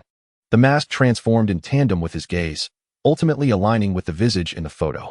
Not bad, he remarked, though your face appears slightly smaller. If anyone inquires, simply state that the high-caloric American cuisine has caused you to gain weight. Well, we can now finalize your appearance. The following day, after donning the guise of the masked figure, Banner successfully navigated the security checks. On the aircraft, Zhang Xian and Wanda were cozily intertwined. This journey lacked the luxury of an airplane bedroom, offering only first class. During their layover in Turkey, Zhang Xian even checked in briefly. Chapter 10 Wanda. This cannot be done. He will become foolish. Tony, blah blah. The response was lukewarm. A quick glance from everyone observed the flaws in this chapter. Reading has significantly declined. Please feel free to comment here. Perhaps my writing is too mundane? Thank you, everyone. Successful check-in. Receive the Eye of Wisdom. Curious. Zhang Xian discreetly ventured to the restroom to conduct an experiment. He soon noticed that his gaze began to mirror that of a wise husky, radiating with intelligence. Remarkably, he felt his mind becoming clear and cool, a refreshing sensation enveloping his head. System, what worries could a fool possibly have? Clearly, the mind is lucid. Upon arriving in Moscow, Zhang Xian withdrew a substantial sum of $50,000 worth of rubles, filling an entire box. This is a gift from Betty. But do not be overly excited. It is still your bank account funds. You will need to purchase a train ticket to Vladivostok, with a stopover in Kazan. And finally take a taxi to Ekaterinburg. Lastly, return the mask I provided to you. Do you understand? Banner grasped Zhang Xian's hand in gratitude, saying, thank you. If your children ever pursue scientific research, they must seek me out. I hold 7 doctoral degrees and can teach any science-related subject. Zhang Xian replied with a mysterious smile. No worries. We shall meet again soon. Remember to let everyone out for some fresh air and prepare ample food for him. Banner, perplexed, was about to inquire further when Zhang Xian had already leapt several meters to the taxi summoned by Wanda. Banner felt as though he might have misperceived the situation. As it seemed, Zhang Xian had stumbled. "My dear, do take care to walk more slowly next time. Falling can be quite painful. Where shall we go to play?" Wanda cooed, clutching Zhang Xian's arm like a child. "I recall my father once telling me that Russia was once red, though it appears to have faltered. Indeed, Russia has inherited certain vestiges of the Soviet spirit." Zhang Xian sighed, acknowledging that he could not linger too long, otherwise, the two individuals in the basement might perish from hunger. The last time he ventured in, their mental states had noticeably deteriorated. If they went without sustenance for a few more days, they would likely not survive until their return. Upon mentioning this matter, Wanda fell silent, leaning against Zhang Xian, indifferent to the envious driver, and began to kiss him. 4 days later, upon returning to the Twisted Waste Inn, Zhang Xian made his way directly to the basement. As he opened the door, he was instantly overwhelmed by a noxious odor. He had forgotten to don his gas mask. "Wanda, you should refrain from descending. The air down there is quite foul," he advised. After putting on the mask, he re-entered the basement and surveyed the small barrel that had successfully fermented. Reluctantly, he had to pull the two emaciated individuals up. Connecting a water hose from the yard, he first provided them with hydration and cleansing, then offered them bread. With the replenishment of moisture, they devoured 3 small loaves ravenously. They yearned for more, but there was none left. Nonetheless, they had received enough sustenance to silence their hunger pangs, feeling immensely relieved. Ethan lay on the grass, basking in the long-mist sunlight. "Tony, if you do not acknowledge your mistakes, I cannot bear to go hungry any longer." Tony struggled to his feet and approached Wanda. With a heavy sigh, he admitted, "I understand my responsibilities, and I shall uncover the reason behind the weapon circulation. If you cannot forgive me, you may keep me imprisoned, but please spare Ethan. He is innocent and a good person." Wanda's eyes glistened with unshed tears as she turned her gaze away. Zhang Xian gently kissed Wanda's forehead, saying, "Darling, we must confront this issue. We cannot continue to evade it. Keeping him confined is not a viable solution. Indeed, as I mentioned earlier, the blame does not lie with the individual who crafted the weapon." Ethan wobbled to his feet and calmly spoke to Wanda. "Child, a knife can also serve as a protector. You cannot condemn all knives for the actions of a few." He paused, taking a breath before continuing, "You cannot treat me, who bears no grudge against you, in such a manner." Tony interrupted Ethan, stating, "Ethan, do not continue. I will shut down the weapons manufacturing department. I shall seek alternative means to uphold global peace." At that moment, the intricate details of Mark II began to take shape in Tony's mind. Zhang Xian then proposed, "Wanda, perhaps you should attempt to probe his thoughts? He may be telling the truth." Wanda's expression became slightly uneasy. After a moment's hesitation, she replied, "I cannot fully control my energy. If I were to damage his brain and render him a fool, would that not be too lenient on him?" Tony gasped in surprise. Zhang Xian whispered reassuringly, "It is all right. You need only make a gentle attempt." Tony swallowed hard, a sense of fear lingering within him. Yet, driven by the desire to avenge his parents and seek freedom, he resolved to allow Wanda to examine his mind. "Come on, if you can sense it," he murmured, closing his eyes in anticipation of Wanda's intrusion. Upon receiving his consent, Wanda wasted no time. She swiftly placed her hands, charged with crimson energy, upon his head. Moments later, she withdrew her hands, recoiling slightly in disgust. "Ugh, revolting," she exclaimed, before delivering 2 swift kicks to Tony. Zhang Xian stood in bewilderment. What was happening? Was this world as Tony truly different? Had he committed some grave injustice against Wanda? Was it indeed Tony who dealt in arms? Lacking clarity, Zhang Xian timidly inquired, "My dear, how should I deal with them? Bury them or dismember and dissolve?" Tony protested, "Little girl, you must not speak so recklessly. I genuinely have no knowledge of any arms trafficking." Ethan interjected, "Tony, have you been deceiving me all along? Did you truly wrong her? Were those weapons you're doing?" Wanda shot Tony a furious glare, indignantly remarking, "This guy is still fixated on the twin cover girls he missed before coming here." Zhang Xian, feeling the tension, suggested, "If you're not satisfied, perhaps you should just take a break." "Please, no?" Tony pleaded. Ultimately, in her quest for retribution, Wanda unleashed a thorough beating upon Tony. The unfortunate Ethan was inadvertently struck in the chest by a baseball bat that Wanda mishandled, narrowly avoiding a grave injury akin to Tony's. Zhang Xian drove directly to Stark Tower. Inside Tony's private lounge, he and Ethan indulged in a variety of fruits and desserts, eagerly awaiting Tony's favorite cheeseburger. "Oh, I've longed for this taste," he sighed. Ethan, noticing the extra cheeseburger purchased by the security, handed it to Zhang Xian. "Give it to that cheeseburger enthusiast. He seems to need it more," Zhang Xian replied, waving his hand dismissively. "Tony, unceremoniously accepting the cheeseburger, exclaimed, "You have no idea how much I've yearned for this. For 10 days, I've been constantly wondering what Ethan's cheeseburger tastes like." Zhang Xian, intent on disrupting the mood, remarked, "You didn't try the cheeseburger that passed through Ethan's intestines that night, did you?" Both Tony and Ethan paused mid-bite, repulsed, and promptly discarded their burgers. Losing all appetite. It's better to eat less. After a prolonged fast, consuming too much suddenly can upset the stomach, Zhang Xian chuckled, savoring the sliced fruits on his plate. Tony, not even glancing at Zhang Xian, retorted, "Better to overindulge than to starve." Curious about Wanda's whereabouts, Ethan inquired, "Where has Wanda gone? Didn't she come up?" Zhang Xian pointed downstairs. "Do you see that door without a sign?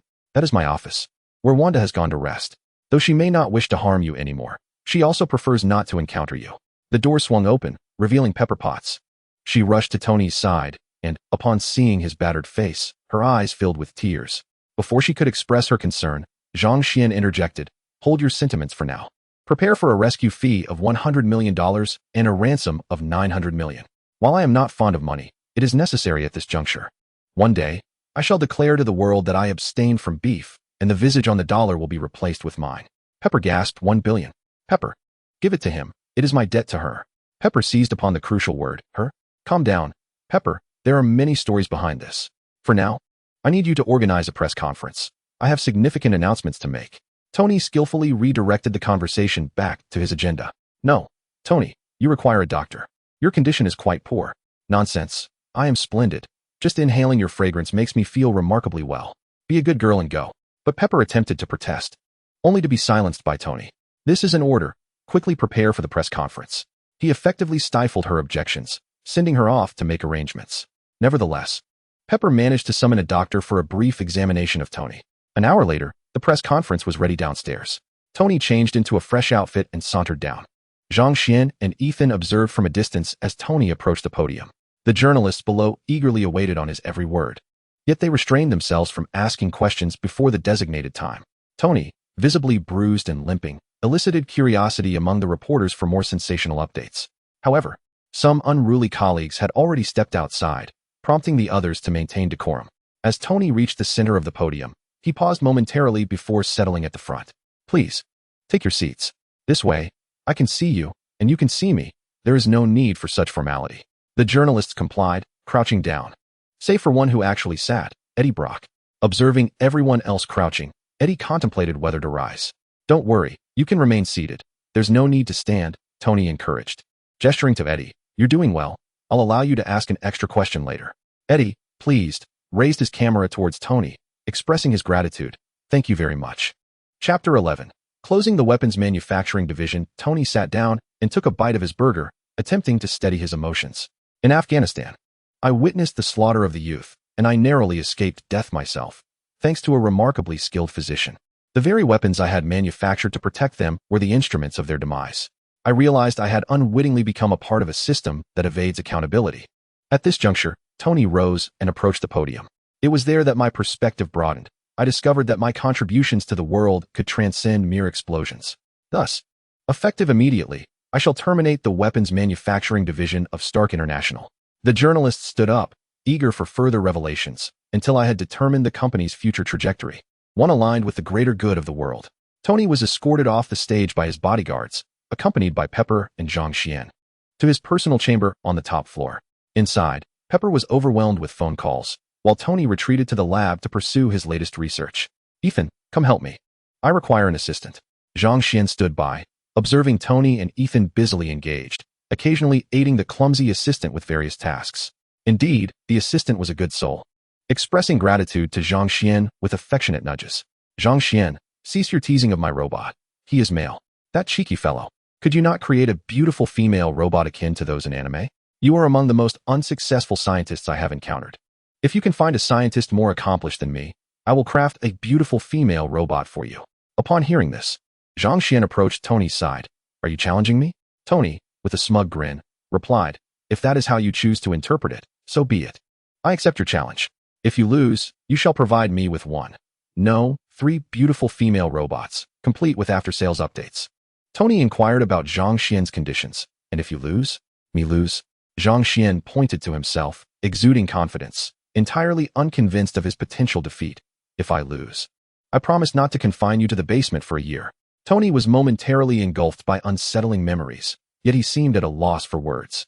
Although Zhang Xian often led him into mischief, he had indeed been of assistance. Had it not been for Zhang Xian's intervention with Wanda, he might have been torn apart by her unearthly magic upon their first encounter. Observing Tony's predicament, Ethan began to diminish his presence, reluctant to return to that odorous basement. Tony had made his own wager. He would bear the consequences himself.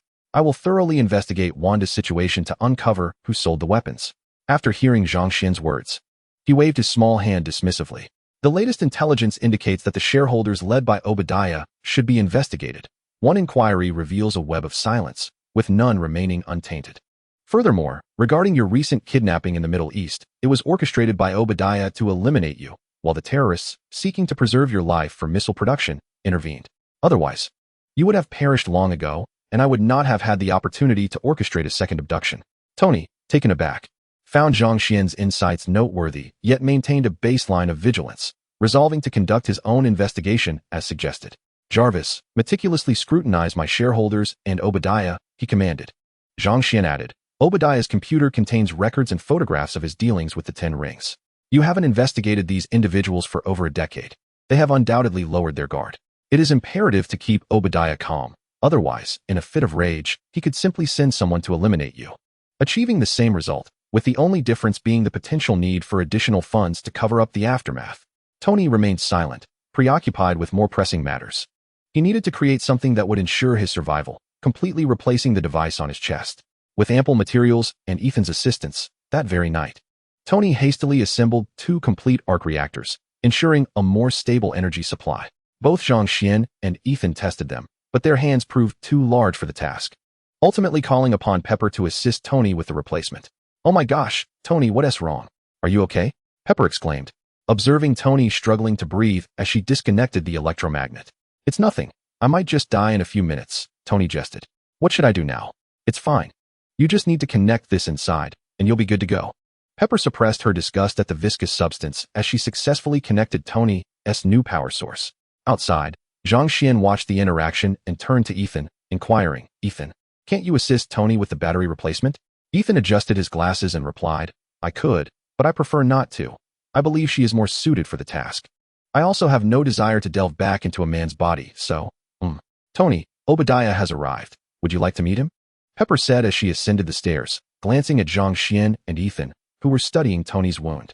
I apologize if I arrived at an inopportune moment. Tony, exasperated, shrugged. They are merely examining my injury, and your timing is impeccable. Once the examination concluded, he stated, I must first pay a visit to my dear uncle. Tony donned his attire, descended the stairs, and retrieved a large box of pizza and cheeseburgers to share with Ethan and Zhang Xian. The pizza from this establishment is quite commendable, seemingly from downstairs. Please reserve the cheeseburger for me. It is my favorite, hailing from that Californian eatery. While Tony was dealing with Obadiah, Zhang Xian had already retreated to the kitchen, deeming the pizza rather mediocre, thus opting to prepare something for himself. Tony, have you hired a chef? Obadiah inquired, hearing the commotion from upstairs. Let this be the end for today. I will find a way for the company's future. Let the board say whatever they wish. We possess absolute control. Tony, you cannot proceed this way. I am earnestly trying to salvage the situation, Obadiah implored, genuinely believing he was assisting Tony. Thus, I must ascend to extinguish the flames. Otherwise, the building shall be lost. Tony dashed upstairs, unwilling to engage further with Obadiah. Glancing at Pepper lounging on the sofa, Obadiah shrugged. He is invariably this obstinate. Pepper, accustomed to this demeanor, smiled. I have grown accustomed to it. I must attend to some issues. Excuse me. Good luck. I hope you can alter Tony's perspective, Obadiah replied, departing with a cigar in his mouth. Zhang Xian, glancing at the time, noted it was nearly noon. He located Tony, his fingers grazing the arc reactor to check in. Check-in successful, skill aura acquired, missile survivor. What is this? Oh, rather impressive. Missile survivor. No form of missile can slay you, though the likelihood of injury remains. Zhang Xian envisioned himself standing on solid ground, welcoming hundreds of nuclear warheads, unflinching and composed, exuding an air of cool confidence. Hey, what are you grinning about? Wanda is calling you, Tony prompted, urging Zhang Xian to answer the phone. Interrupted by Tony, Zhang Xian took Wanda's call and proceeded downstairs. Darling, I am coming down, let me tell you. Tony exhaled, relieved as Zhang Xian departed. Whenever Zhang Xian was near, Tony was always reminded of the basement scent, and once Zhang Xian was out of sight, the olfactory illusion dissipated significantly. After a tiring day, Tony commenced new research, ultimately collapsing upon the workbench. The attentive Pepper gently draped a blanket over him before retreating to her own room to ensure she would be rejuvenated to face the myriad of challenges tomorrow. The following day, Zhang Xian and Wanda returned to Stark Tower.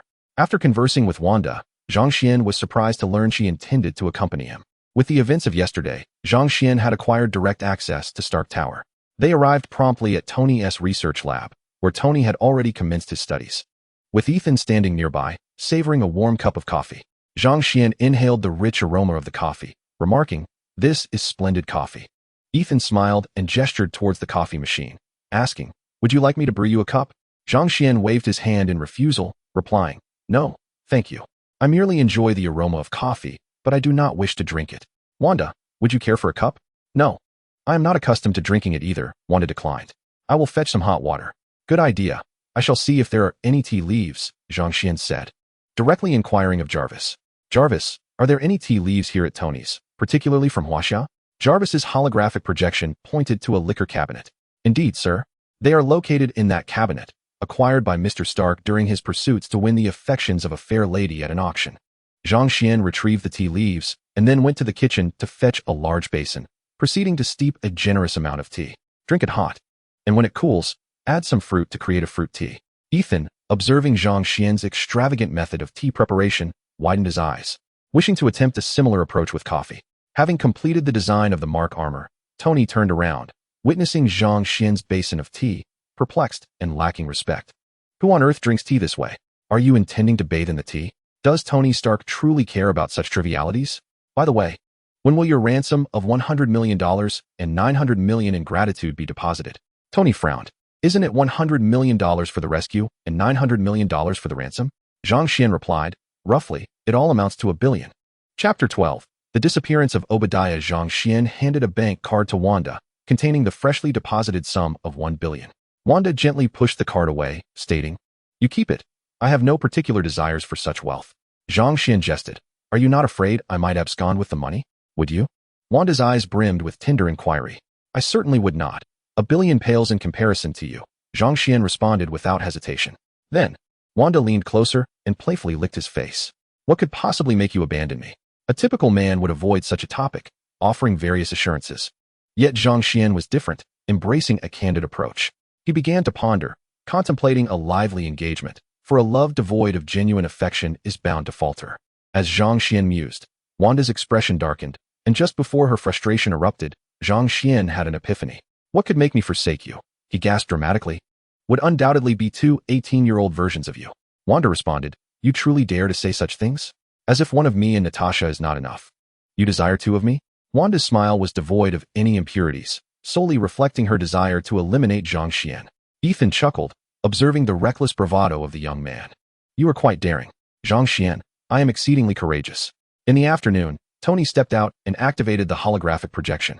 "I discovered the trading records from Sokovia dating back over a decade, along with the weapon trafficking records of various stakeholders."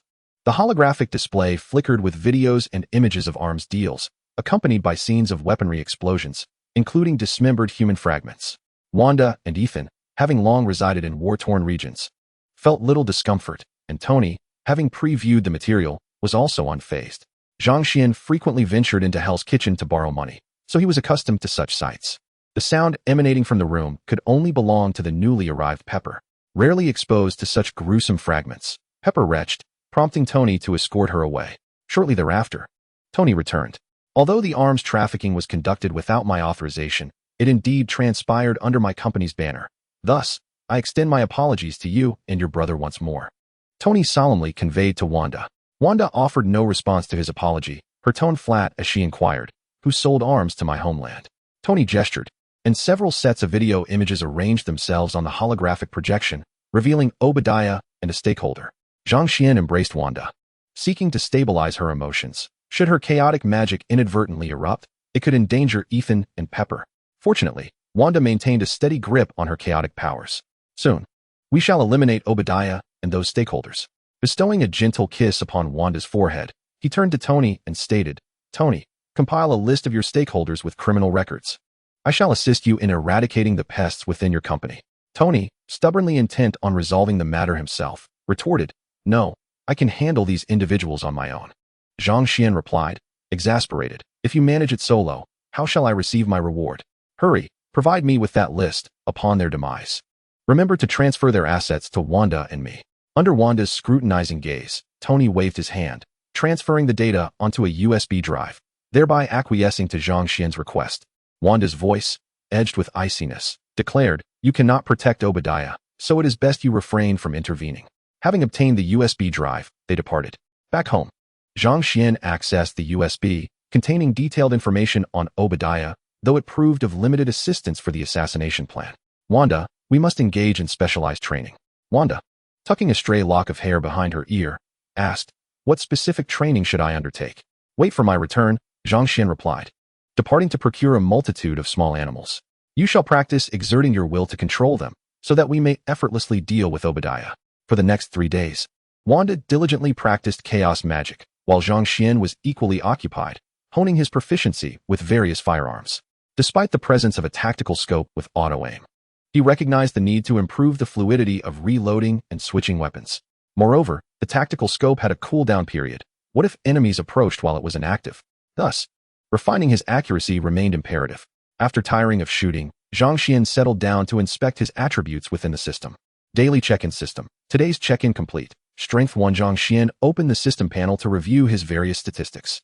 Host, Zhang Xian. Skills, murderous intent perception, transformation into Red Hulk. Eye of Wisdom, missile survivor. Physique, steel kidney body, D. Weapons, tactical scope, headlock version, infinite bullet desert eagle, imitation 10 rings. Jericho missile, 1 round. Items, none strength, 27 speed, 17 spirit, 22. Zhang Xian had seldom experienced his murderous intent perception. Previously, when facing terrorists, he felt nothing but a surge of murderous intent when they did not reveal themselves. The last time he sensed such intent was in the basement when he caught a glimpse of Tony, but it dissipated once Wanda appeared. As for the Red Hulk, while formidable, revealing it could lead to entanglements with General Ross, hence it remained unused. Zhang Xian still felt inadequate, although he could handle Spider-Man. He had not yet reached the stage where he could boast of avoiding beef. At the very least, he aspired to withstand sniper fire, become immune to toxins, resist mental manipulation, and endure missile strikes, so he could confidently declare to the camera, I do not eat beef. That evening, Zhang Xian took Wanda to Hell's Kitchen to find someone to practice against. Within a small stronghold, Wanda controlled a dozen individuals, directing them to assume various poses. Meanwhile, Zhang Xian busily stuffed ill-gotten gains into bags. Even with newfound wealth, one must not forget their roots. Wanda, would you like to take a break? Releasing her control over the individuals, Wanda unleashed a powerful psychic shock, rendering them all into a state of idiocy. She felt somewhat fatigued. Manipulating them was indeed taxing. Leaning on Zhang Xian's back, she had filled a bag with American dollars.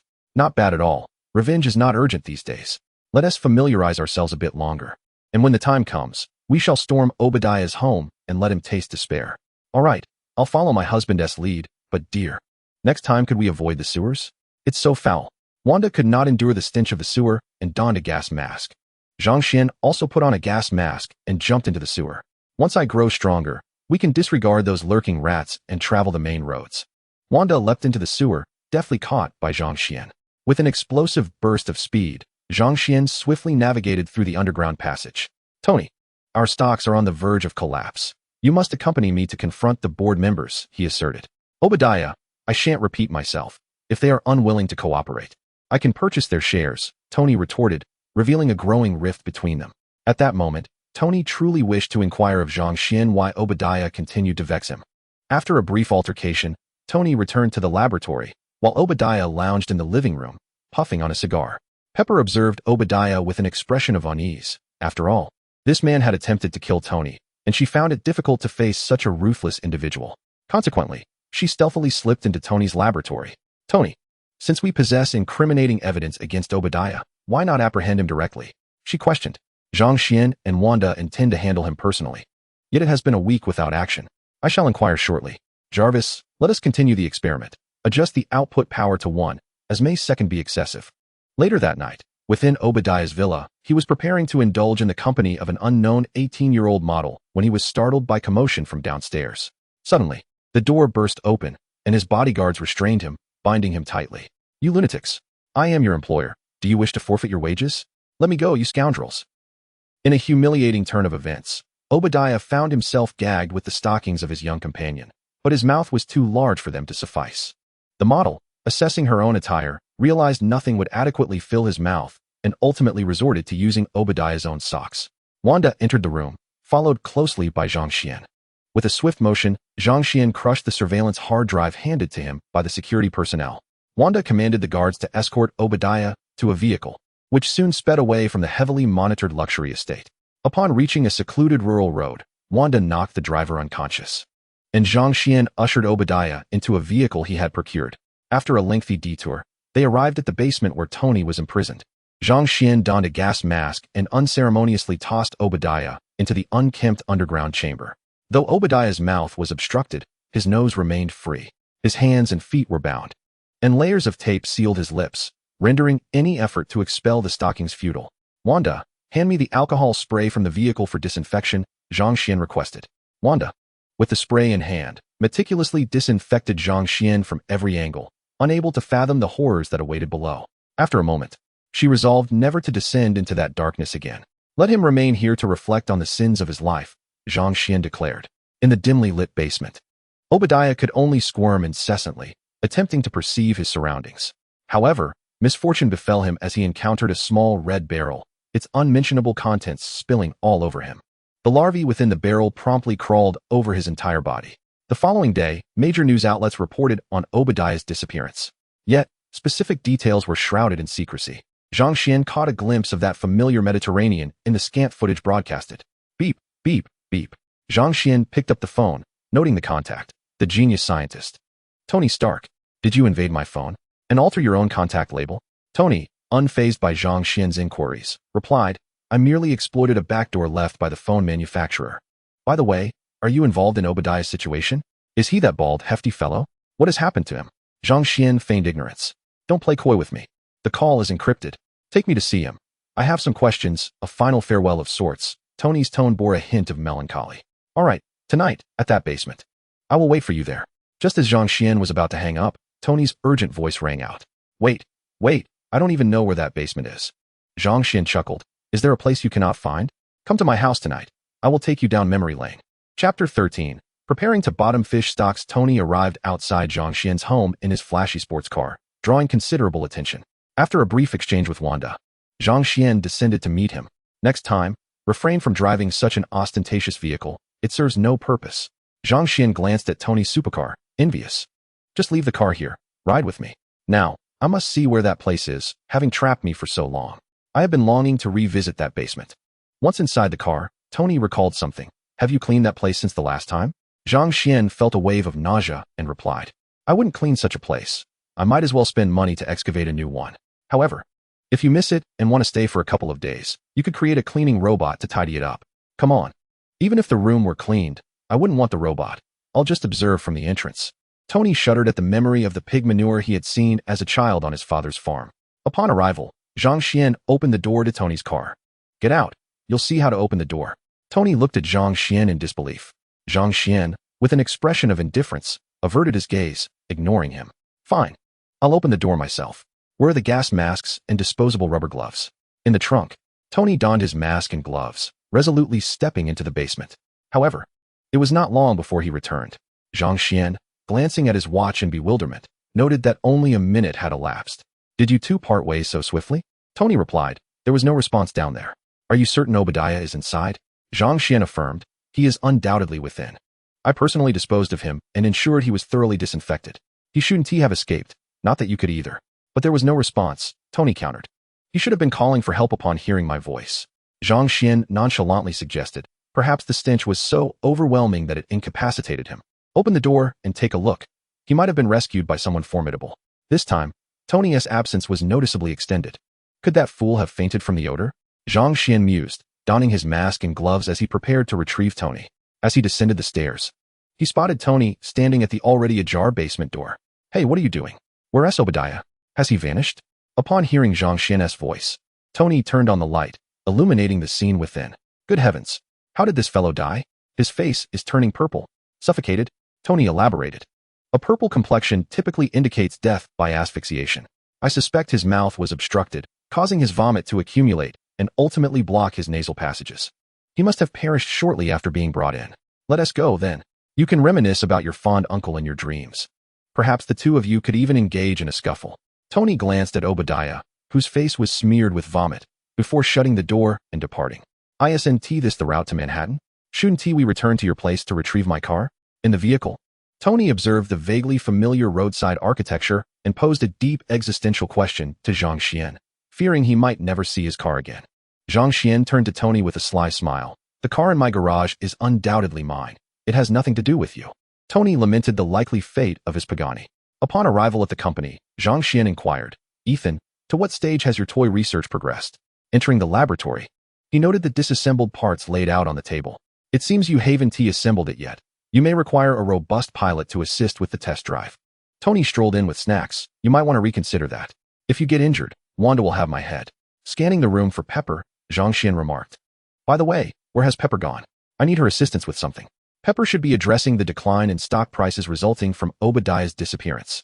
Ethan, in place of the oblivious Tony, responded to Zhang Xian's query. Zhang Xian inquired, by how much has your stock price fallen? 56? Or perhaps more? Tony contemplated for a moment, maybe 60? Ethan interjected, the stock price has dropped by 65. Zhang Xian remarked, Tony, perhaps you should appoint Pepper as president and have Ethan as the manager. It seems you are of little use to the company. Upon hearing this, Tony, with an air of arrogance, declared, this company belongs to me. Those individuals are merely beggars feasting on scraps from my father's table. Soon, I shall restore Stark Industries to its former glory and surpass its past. Zhang Xian replied, I have faith in you, but you ought to address your health issues. Your condition is far from ideal. Let the stock price fall for a few days. I intend to capitalize on it with $1 billion. Ethan concurred with Zhang Xian, saying, Tony, Zhang Xian is right. You can't perpetually harbor a battery in your chest. Tony placed his hand on the arc reactor. Let me ponder this. I will find a solution. Seeing that he could not sway Tony, Zhang Xian ceased his persuasion. Indeed, maintaining this state for 2 or 3 years is feasible. I will do my utmost to keep an eye out for items that may promote healing. As Zhang Xian noticed the silver mask on Tony's wall, inspiration struck him. With a clap of his hands, he exclaimed, I just remembered. There may be someone who can assist you in resolving this dilemma. Tony frowned. I have consulted the world's foremost doctors, yet the prognosis has been disheartening. Zhang Xian replied, I am not suggesting a guaranteed solution, but it will undoubtedly be beneficial to you. Jarvis, please look up an individual, a South Korean woman named Zhao Hailuan, specializing in biotechnology. With Tony's consent, Jarvis commenced the search for Zhao Hailuan's information. Sir, I have found details regarding Zhao Hailuan. She is currently a researcher at one of Mr. Stark's biotechnology companies. Jarvis projected Zhao Hailuan's profile and research achievements onto the screen. Tony and Ethan perused Zhao Hailuan's credentials, although Zhang Xian could not comprehend the details. He was aware of Zhao Hailuan's prowess in regenerative technology, capable of producing Ultron even with vibranium. Ethan, arrange for her to come over tomorrow. Perhaps you should collaborate with her. It might be time for you to seek a fresh start in a new relationship. Ethan shook his head, turning to smile at Zhang Xian, while Tony seemed to grasp the implications. Ole Hachette, I am going to inform Wanda that you are seeking someone younger, Zhang Xian jested. What are you talking about? Zhang Xian retorted. Wanda is the younger one, after all. No, I have not pursued Zhao Hailuan, but it is indeed a consideration. Observing Zhang Xian's reaction, Ethan curiously inquired, are you not suggesting this because of a connection with Zhao Hailuan? Zhang Xian simply replied, your thoughts are rather unseemly. I merely cherish talent, which is why I suggested her to you. I had never encountered her before. Sir, according to the records, Mr. Zhang Xian indeed has not met Miss Zhao Hailuan, thus no improper relationship exists. Jarvis has also come forth to clarify on behalf of Zhang Xian. Yet, Zhang Xian criticized Jarvis, saying, Jarvis, what constitutes an improper relationship? Even if I were to juggle multiple affairs, as long as we are all willing, it is merely a normal romantic relationship. Be mindful of your wording in the future, or I shall dismantle your mainframe. Understood, Mr. Zhang Xian. I shall exercise caution next time. Tony remarked, so, you are also of that ilk. Ethan stated, I refrain from judgment, yet I do not oppose it. For this was once my own perspective in youth. Following his thoughts of Zhao Hailuan, Zhang Xian contemplated others. If there exists a Spider-Man, there must also be a Dr. Lizard, and perhaps we could summon Gwen as well. Dr. Selvig could also be included. If the Avengers were to open a portal now, would it not herald the dawn of the great space exploration era? Alas, acquiring the Tesseract poses a considerable challenge. I also know of 2 capable technical talents whom I believe we could recruit. Jarvis, please search for Dr. Connors from Oscorp, as well as the astronomer Dr. Selvig. Moments later, Jarvis projected their profiles onto the holographic display. They are indeed remarkable individuals, yet Dr. Connors may not be easily persuaded to leave. The astronomer is worth a try. After reviewing both profiles, Tony temporarily dismissed the idea of Dr. Connors, recognizing that Oscorp would not release him. They are somewhat of competitors in certain fields. Ethan inquired, but what purpose do we have for an astronomer? Tony tilted his head and quipped, perhaps we could summon extraterrestrials? Zhang Xian responded, has Tony read the script? Dr. Selvig specializes in the study of celestial phenomena, particularly energy rays in the universe, and is capable of constructing his own machinery, though it requires some investment. It seems I am also eligible to invest, as I have amassed a certain fortune. Zhang Xian cleared the screen of all information and then stated, Jarvis, retrieve the data on Maya Hansen. A few years ago, she had a liaison with Tony. Mr. Zhang, I have obtained all available information on Maya Hansen. Tony gazed at the familiar woman, recalling her not only for her impressive physique, but also her considerable talent. Moreover, he nearly succumbed to being crushed by Happy that day. Tony, do you remember the issue you helped her resolve? Tony pondered briefly. Are you referring to her bamboo? Indeed. That might have the potential to heal your injuries, though it seems the confidentiality surrounding it is rather stringent, as even Jarvis could not uncover any relevant footage. The holographic projection contained only information about Maya Hansen, devoid of any mention regarding the dire virus. Chapter 14, Talent Acquisition after the explosion that night. Did you spend the evening with Happy or with Maya Hansen? Personally, I believe you should seek out that somewhat disheveled Killian on the rooftop. This way, he would harbor no resentment towards you, nor covet pepper. Tony glanced at Ethan, then turned his gaze to Zhang Xian. Zhang Xian, I have long been curious as to how you possess such extensive knowledge. Leaving aside matters concerning my parents, in 1999, you must have been. Tony scrutinized Zhang Xian, continuing, merely a junior high school student. Furthermore, I could find no records pertaining to you. Thus, how do you know so much? Zhang Xian smirked with pride. If you could uncover it, then heaven help you. You might want to investigate Taro Village and 177A, Black Street. If you manage to find those 2 locations, I shall consider you quite impressive. Suddenly, a series of anguished cries echoed after Zhang Xian's words. Tony inquired, Ethan, did you see that? Ethan replied, indeed, a pair of immaculate, slender hands, smooth and glistening. Zhang Xian, in pain, covered his face and retracted his previous statement. Tony, it suffices to investigate Taro Village. Under no circumstances should you probe into 177A, Black Street, or that will be your downfall. Jarvis, Tony commanded, erase all footage and audio from the past few minutes, and eject and destroy the hard drive containing this portion of data. Sir, the deletion has been completed, Jarvis responded. Shortly thereafter, his voice returned. Sir, it appears I have lost a portion of data. It may be due to a hard drive malfunction.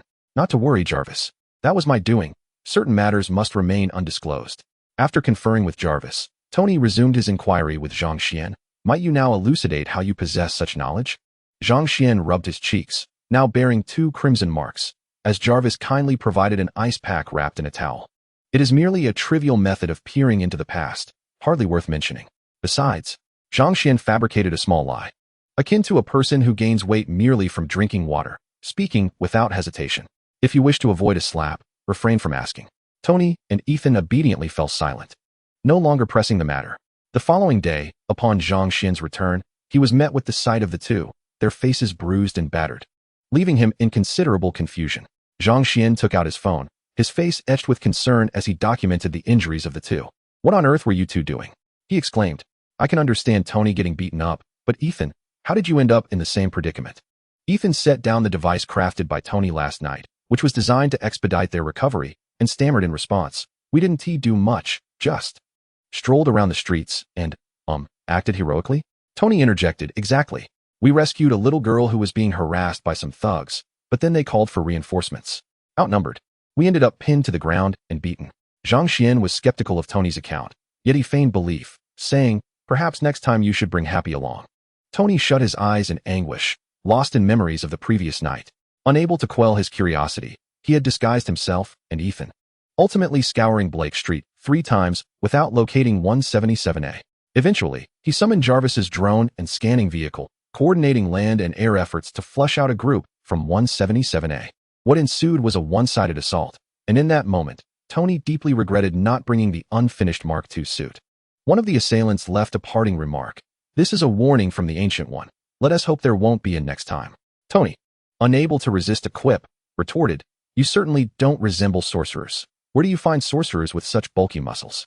The self-proclaimed sorcerers felt insulted, subjecting the two to a barrage of various spells. Ethan, suffering due to Tony's jest, found himself once again in dire straits. Zhang Xian, indifferent to their plight, busied himself with a newly completed hand jet. By afternoon, Pepper arrived with 2 guests. Tony, these are the individuals you asked me to invite, Zhao Hailuan and Dr. Selvig.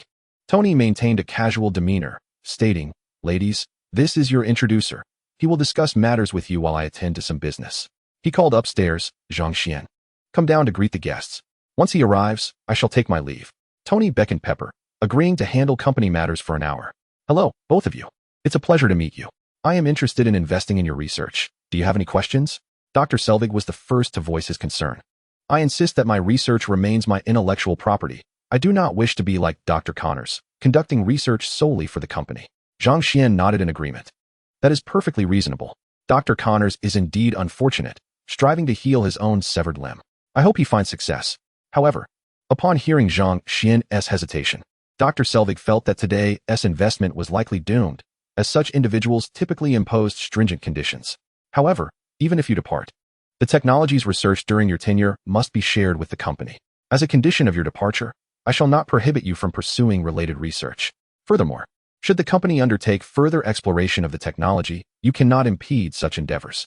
Upon hearing this, Dr. Selvig found the terms rather lenient. I find your conditions agreeable, but I wish to add one stipulation. Without my permission, the research must not be utilized for warfare. Zhang Xian extended his hand, indicating his agreement. Dr. Selvig smiled and shook hands with Zhang Xian. May our collaboration be fruitful. The funds will be fully allocated in a month. However, you may need to scrutinize the use of these funds carefully, as we will have dedicated personnel to investigate their application in order to prevent misuse and embezzlement by subordinates. Certainly, I shall endeavor to utilize them judiciously. Dr. Selvig's face beamed with joy. After all, he had no idea how to manage an investment of 100 million. His previous largest investment had been merely $100,000, which was disbursed slowly, ultimately ceasing support altogether. This time, the initial disbursement was $10 million, enabling him to purchase much-desired experimental equipment. Indeed, the coal magnates of Huaxia are remarkably generous, not only respecting science, but also refraining from meddling in its pursuit. Zhang Xian suddenly expressed a desire to act. Dr. Selvig entered the waiting area, grinning in the lounge. What equipment should I buy? Should I place orders in advance? Dr. Zhao Hailuan, you may present your conditions. The young Zhao Hailuan spoke politely, far more amiably than the Avengers' encounter with Tony Stark. Mr. Zhang Xian, you must be of Huaxia descent, correct? Zhang Xian, is my name not sufficiently indicative? Zhao Hailuan clarified. I am uncertain if you are of Chinese heritage, but instinctively, I sense you are a native Huaxia individual. Your demeanor resembles that of the soldiers my grandfather described who drove tanks in a Han city. Zhang Xian pondered. Thank you for the compliment. What is your impression of individuals of Chinese descent? Zhao Hailuan smiled. Other Chinese individuals would likely not exhibit the same confidence in the presence of Tony Stark as you do. Even the wealthiest Koreans and Japanese would not share such a rapport with Stark, nor would they appear as at ease as you. Zhang Xian remarked. You have an astute perception. So, shall you accept my investment and join me in transforming this world? It ought not to be as it is. We must rectify it. Zhao Hailuan lightly tossed her hair. If your conditions mirror those of Dr. Selvig, I can certainly acquiesce, but Zhang Xian gestured for her to continue. However, my research funding may be substantial, and I wish to avoid partnering with an investor of unstable financial backing. Zhang Xian understood. This was a test of his financial standing. With a grand gesture, Zhang Xian responded. You need not worry at all. If funds are insufficient, I shall simply capture Tony Stark and extort a ransom. Zhao Hailuan. Winky face, Mr. Zhang Xian, you truly have a penchant for humor. No wonder Mr. Stark has chosen to befriend you. It seems your personalities are equally mischievous. Zhang Xian. Omega, I speak the truth, yet you doubt me. If you choose not to believe, so be it. Allow me to share a piece of information that may prove lucrative for you. Upon hearing this, Zhao Hailuan instinctively leaned forward. Purchase a considerable amount of Stark Group stocks. In due time, you shall reap substantial rewards. Zhang Xian rose, preparing to bid her farewell. Once the stocks soar, we shall reconvene, and I hope you shall dedicate yourself entirely to my endeavors. I eagerly anticipate my next meeting with Mr. Zhang Xian. After a firm handshake, Zhao Hailuan ascended the elevator, while Zhang Xian reviewed the system notifications. Check-in successful, awarded 2 kilograms of vibranium. After seeing Zhao Hailuan off, Zhang Xian engaged in casual conversation with Dr. Selvig, gaining insights into the latter's research. Doctor, should Jane Foster be willing, I would also consider investing in her. Selvig, then I extend her my gratitude for your sponsorship. I am confident she will agree. Zhang Xian casually invested in Jane Foster, as she was likely to accept the proposal. Zhang Xian remained, awaiting Tony's return to sell the vibranium at a favorable price. An hour later, a beleaguered Tony, overwhelmed by various matters, was finally released by a satisfied Pepper. Tony, come see the splendid item I have brought for you. Tony leaned in, his gaze fixated on the metallic object in Zhang Xian's hand. What kind of metal is this? J-A-R-V-I-S. Please scan it. Sir. According to the scan results, this appears to be vibranium. Your father once forged Captain America's shield from vibranium. The piece in Mr. Zhang's possession weighs approximately 2 kilograms, with a market value exceeding 20 million. Upon hearing J-A-R-V-I-S-S explanation, Tony, in a bold manner, declared, the funds will be transferred to your account shortly. I shall purchase this vibranium. As Tony reached for the vibranium, Zhang Xian pressed his hand down. Zhang Xian slowly uttered 2 words, 200 million. Very well. Tony contemplated for a brief moment before conceding. Now, kindly remove your hand from my vibranium. Of course. No problem. You are now my deity. A friendly reminder, vibranium is susceptible to ultrasonic waves. Zhang Xian returned to his cozy abode and noticed Natasha's combat boots at the entrance. Natasha, when did you return? As he stepped into the living room, Natasha leaped into Zhang Xian's embrace. Where's Wanda? Is she not home? Natasha, Wanda has gone to procure ingredients for dinner. She shall return shortly. Zhang Xian smiled dangerously. Then you should eat first. 10 minutes later, Wanda stood at the door, listening to the sounds of playful banter emanating from within the house. Embarrassed, she contemplated stepping inside to remind the 2 overgrown children to keep their voices down, lest they disturb the neighbors. A few passing strangers regarded her with sympathetic expressions, and one older lady, indignant, approached her. Little girl, I'll accompany you inside. Let's deal with that ungrateful man and his mistress. Wanda hurriedly interjected, No, you misunderstand. This is my friend's home. I am merely here as a guest. One of the older women stepped forward, saying, Little girl, you need not explain yourself to that scoundrel. I recognize you. This is where you and your boyfriend reside. You need not defend him. Such a cad is not worth your efforts. It's all right, truly. You have it all wrong, Wanda said as she swiftly entered the house and closed the door. Ascending to the second floor, she had barely uttered a word before Natasha seized her for assistance. Natasha, what are you doing? Let me go. There are many ladies outside listening. Sister, I need a moment to rest. Now, lend your sister a hand, and I promise to be more accommodating in the future. You rascal, there are so many people outside. Don't make a scene. Zhang Xian interjected. Hee, if you don't eat your fill today, what will they say about me mistreating my wife? You must eat well and gain some weight. Your belly should be round. The ladies outside hastily dispersed. Oh dear, these young girls are quite remarkable these days. Indeed, if my husband possessed such abilities, I wouldn't mind having an additional partner. I must return to find Jimmy and John. They've been waiting for quite some time.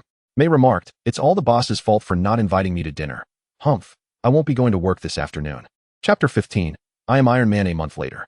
The leisurely days at home had stretched a bit too long. Zhang Xian spent his days honing his skills with Wanda and Natasha. However, throughout this month, aside from mastering a combat proficiency skill from Natasha, the remainder of his gains had been attribute points. Notably, the attribute points acquired while interacting with Wanda were significantly higher, totaling 59 points across 3 dimensions.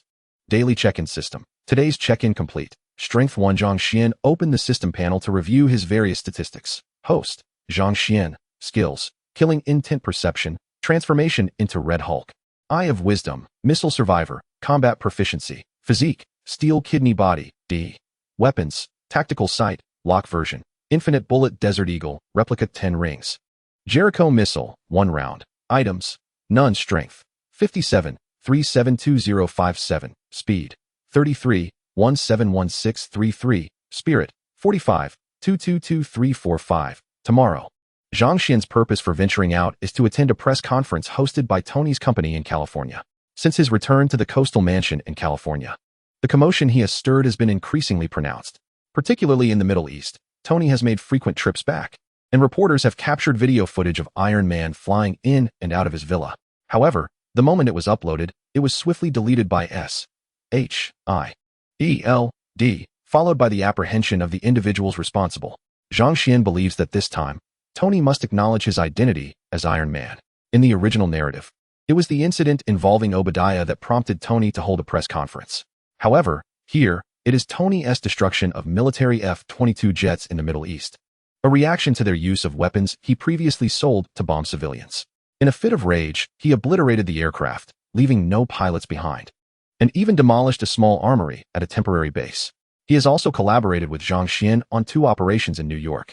Subsequently, Rhodey, representing the military, and Coulson from SHIELD, approached Tony, demanding he clarify his lack of connection to Iron Man at the press conference. Zhang Xian speculates that this might lead Tony to declare, "I am Iron Man." Therefore, Zhang Xian intends to witness the event firsthand, although it requires a lengthy flight.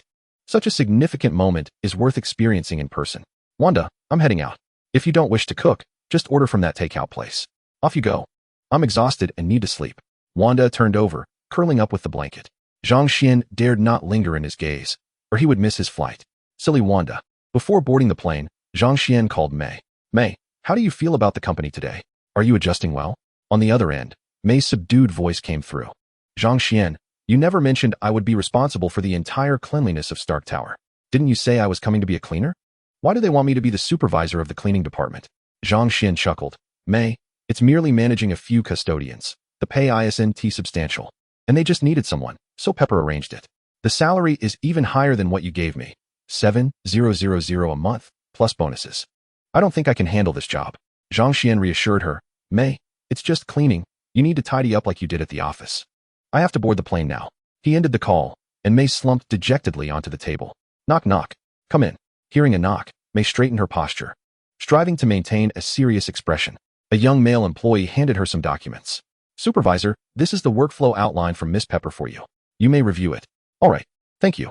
You may return to your duties. For the next few days, follow the previous work routine." The young male employee departed, leaving May with a throbbing headache as she perused the numerous pages of work processes. Over the past month, aside from a single visit to Tony to observe the completion of his armor, Zhang Xian had ventured out only twice, both times to dismantle human trafficking dens.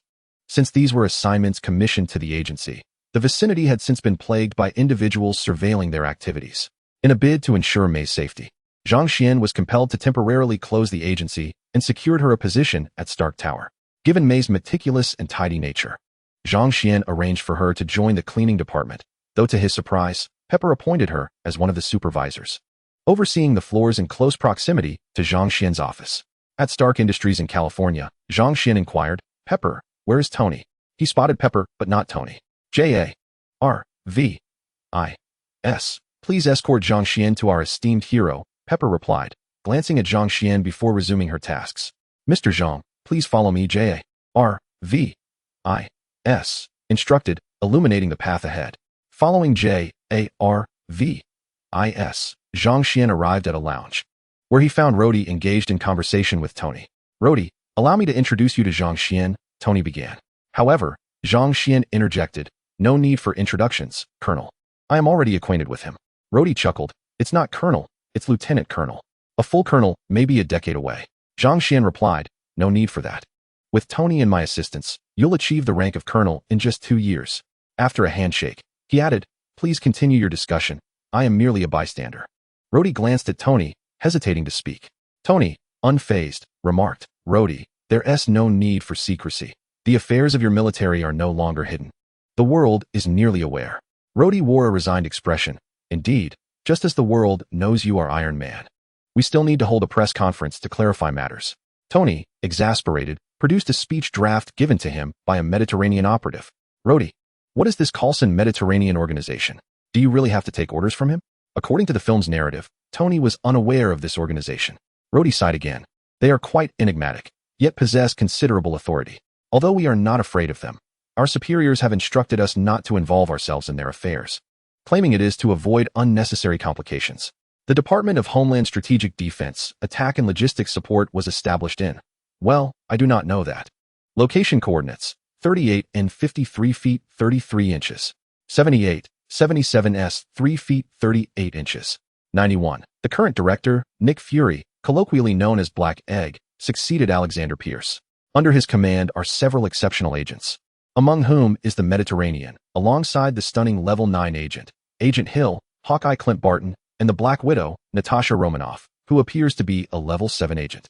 Officially mandated by the United Nations Security Council, their true allegiance lies predominantly with the United States, wielding this guise to act with impunity across the globe.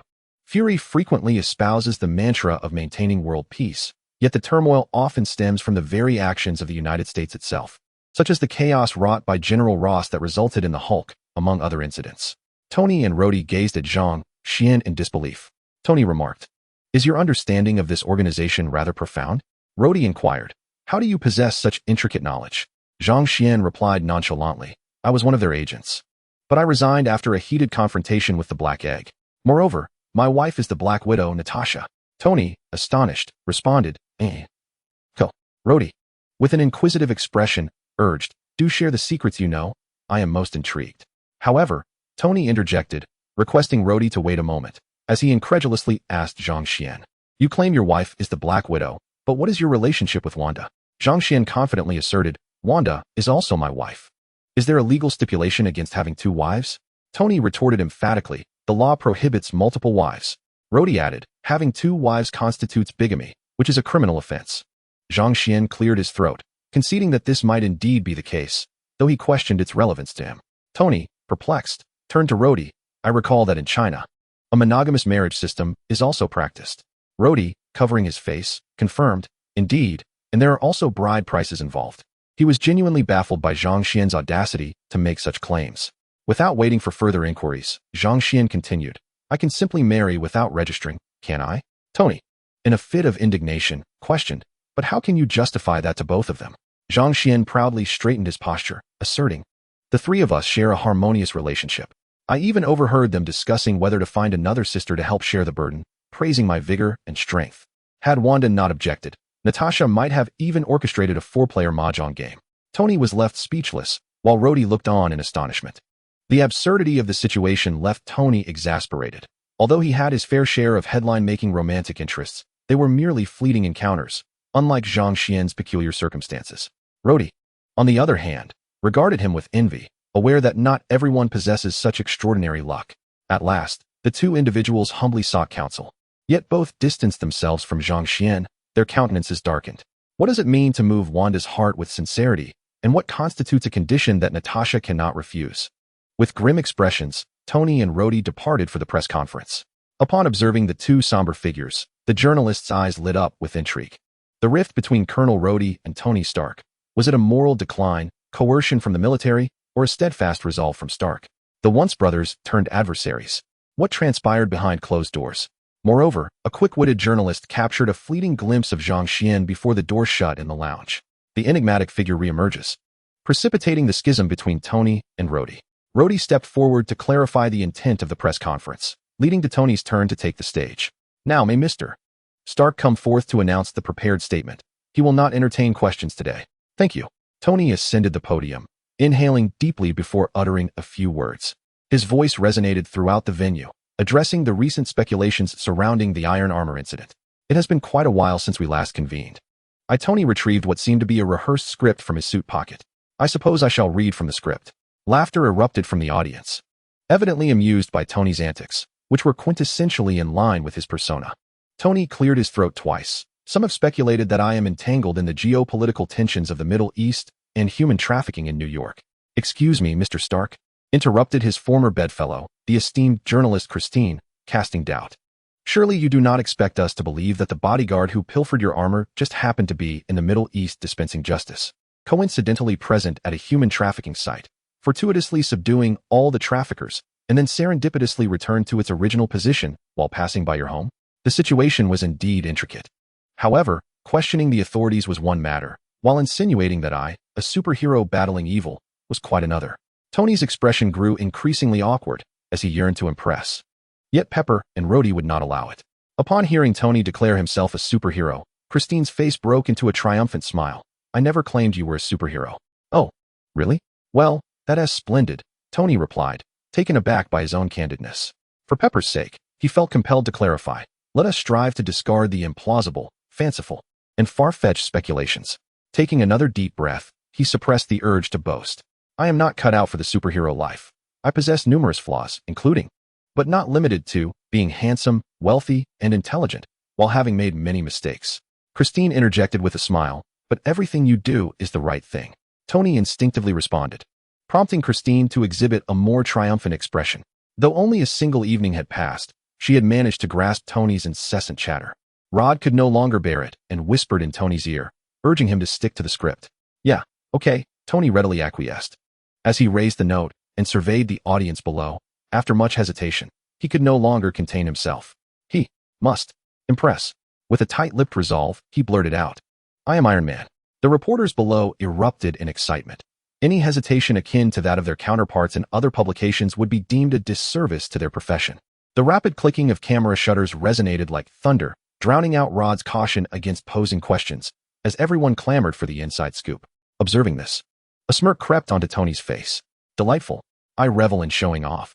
This was a grand display, utterly satisfying. His inner monologue was rich, yet his expression merely betrayed a subtle upward curve at the corners of his mouth. Tony turned away from the podium, escorted by Happy and 3 other bodyguards forming a protective barrier. Chapter 16. Tony, is this your newly acquired servant? Rod grimaced, covering his dark countenance, already envisioning his superior wielding a whip upon his return. At this moment, Rod anticipated the military's fervent pursuit of Tony's armor, predicting that his situation would become increasingly untenable. He genuinely wished that a Skrull would step in for him during this tumultuous period. Oh, you say no one on Earth is aware of the Skrulls? Then it's of no concern. Zhang Xian hitched a ride with Pepper to Tony's seaside villa. Upon arriving, they found Tony already engaged in modifying his armor.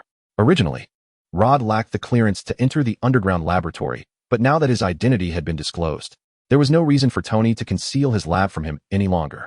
Observing Rod's return, Zhang Xian curiously inquired, Didn't you leave? What brings you back here? I fear my superior might whip me, so I thought it best to hide for a day, Rod replied. Rod, you're so slender, no master would purchase you. So you won't face any lashes, Zhang Xian teased. Rod retorted, Please, spare me such hellish jokes.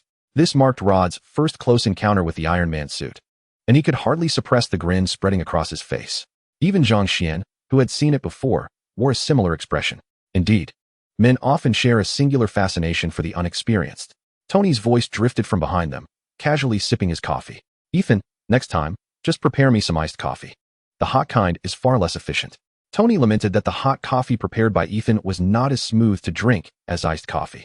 Ethan held a plate adorned with 2 exquisite ceramic cups, each filled with steaming tea. Traditional Chinese medicine advocates the consumption of hot water. But Ethan was interrupted by the blunt Tony, who interjected his own views. Zhang Xian and Rod lifted their cups, savoring the luxurious tea leaves. Rod took a sip and remarked, I remember the flavor of this tea. Isn't it from that auction? Zhang Xian, intrigued by the identity of the tea, noted that in his previous life, he had only ever tasted Monkey King tea and was unfamiliar with others, though he found this one delightful. Rod continued, I recall this tea being associated with the lady accompanying Tony, who he jokingly teased about, something green. Zhang Xian inquired, green tea? Rod struck his palm with his fist, affirming, indeed, green tea, followed by English black tea. Zhang Xian asked, what variety is this tea? Rod fell into contemplation once more. It seems to relate to the spicy lady in Tony's arms. Let me think hard. Zhang Xian began to connect the dots. Spicy lady? Green tea? Bitch? Uncertain, he questioned. Bitch. Rod's expression indicated that he was correct. Exactly. When Tony heard about the tea, he remarked that she was of the same bi-character lineage as you, and complimented her for being quite the little bitch. Oh, I see what tea it is now, Zhang Xian exclaimed by the way. How much does this tea cost per pound? Rod couldn't recall. Was it 200,000 or 700,000? I've forgotten. Suddenly, Zhang Xian realized a troubling thought and turned to Ethan, asking, Ethan, have you experienced any stomach pains lately? Ethan shook his head. No. Is there something wrong with this tea? Zhang Xian quietly set down his cup, stating, this tea must be Biluacon, but its shelf life is generally over a year. Which means this tea. My Biluacon does indeed have a 1-year shelf life, yet I continue to drink it, hee hee. Rod also placed his cup down. Tony, isn't this from your auction featuring the cover model from June 2002? Tony replied, I cannot possibly remember every cover girl, but I do recall that it was tea from 2002. Just as the 3 tea drinkers were about to give up, J.A.R.V.I.S. interjected. Gentlemen, this tea's storage cabinet underwent a special drying process that preserved its complete flavor and extended its shelf life, and Miss Pepper conducts regular inspections. so there is no need to worry excessively about the bitch going bad. Jarvis. It is the Biluakun that is at risk of spoiling, not the bitch. Thank you for the correction, Mr. Zhangxian. Rodney wished to express his grievances to Tony, but was whisked away by Tony to indulge in a hearty feast. At the dining table, Rodney gazed at the spread of barbecued meats and an array of dishes. Tony was still struggling to swallow, and it was evident that he was eating with great reluctance. Zhangxian and Ethan had already ceased their dining, with Zhangxian teaching Ethan some Chinese phrases. Tony, are you certain you still want to eat? You've been trying for half an hour, Rodney remarked, unable to bear the sight of Tony's labored eating any longer. Your lack of appetite is clearly your own issue. How could the restaurant I chose possibly serve unpalatable food? Look, I've already eaten 3. Cough. Zhangxian observed the situation and suggested, how about I arrange something for the latter half? It will undoubtedly be more comfortable than this. Upon hearing this, Rodney stood up and made his way to the door. What are we waiting for? Let us go. Anything is better than watching seals regurgitate here. Zhangxian gave Tony a hearty pat on the back, causing him to expel the food he had just swallowed onto the table, and then he pulled Tony away. Come on, let me introduce you to some traditional Chinese relaxation. Oh my goodness, Rodney, could you lower your voice? Only those with weak kidneys would feel such pain. Do you wish for the whole world to know of your inadequacies? Zhangxian reminded Rodney, who was shouting incessantly from behind a wooden partition. Put in some effort.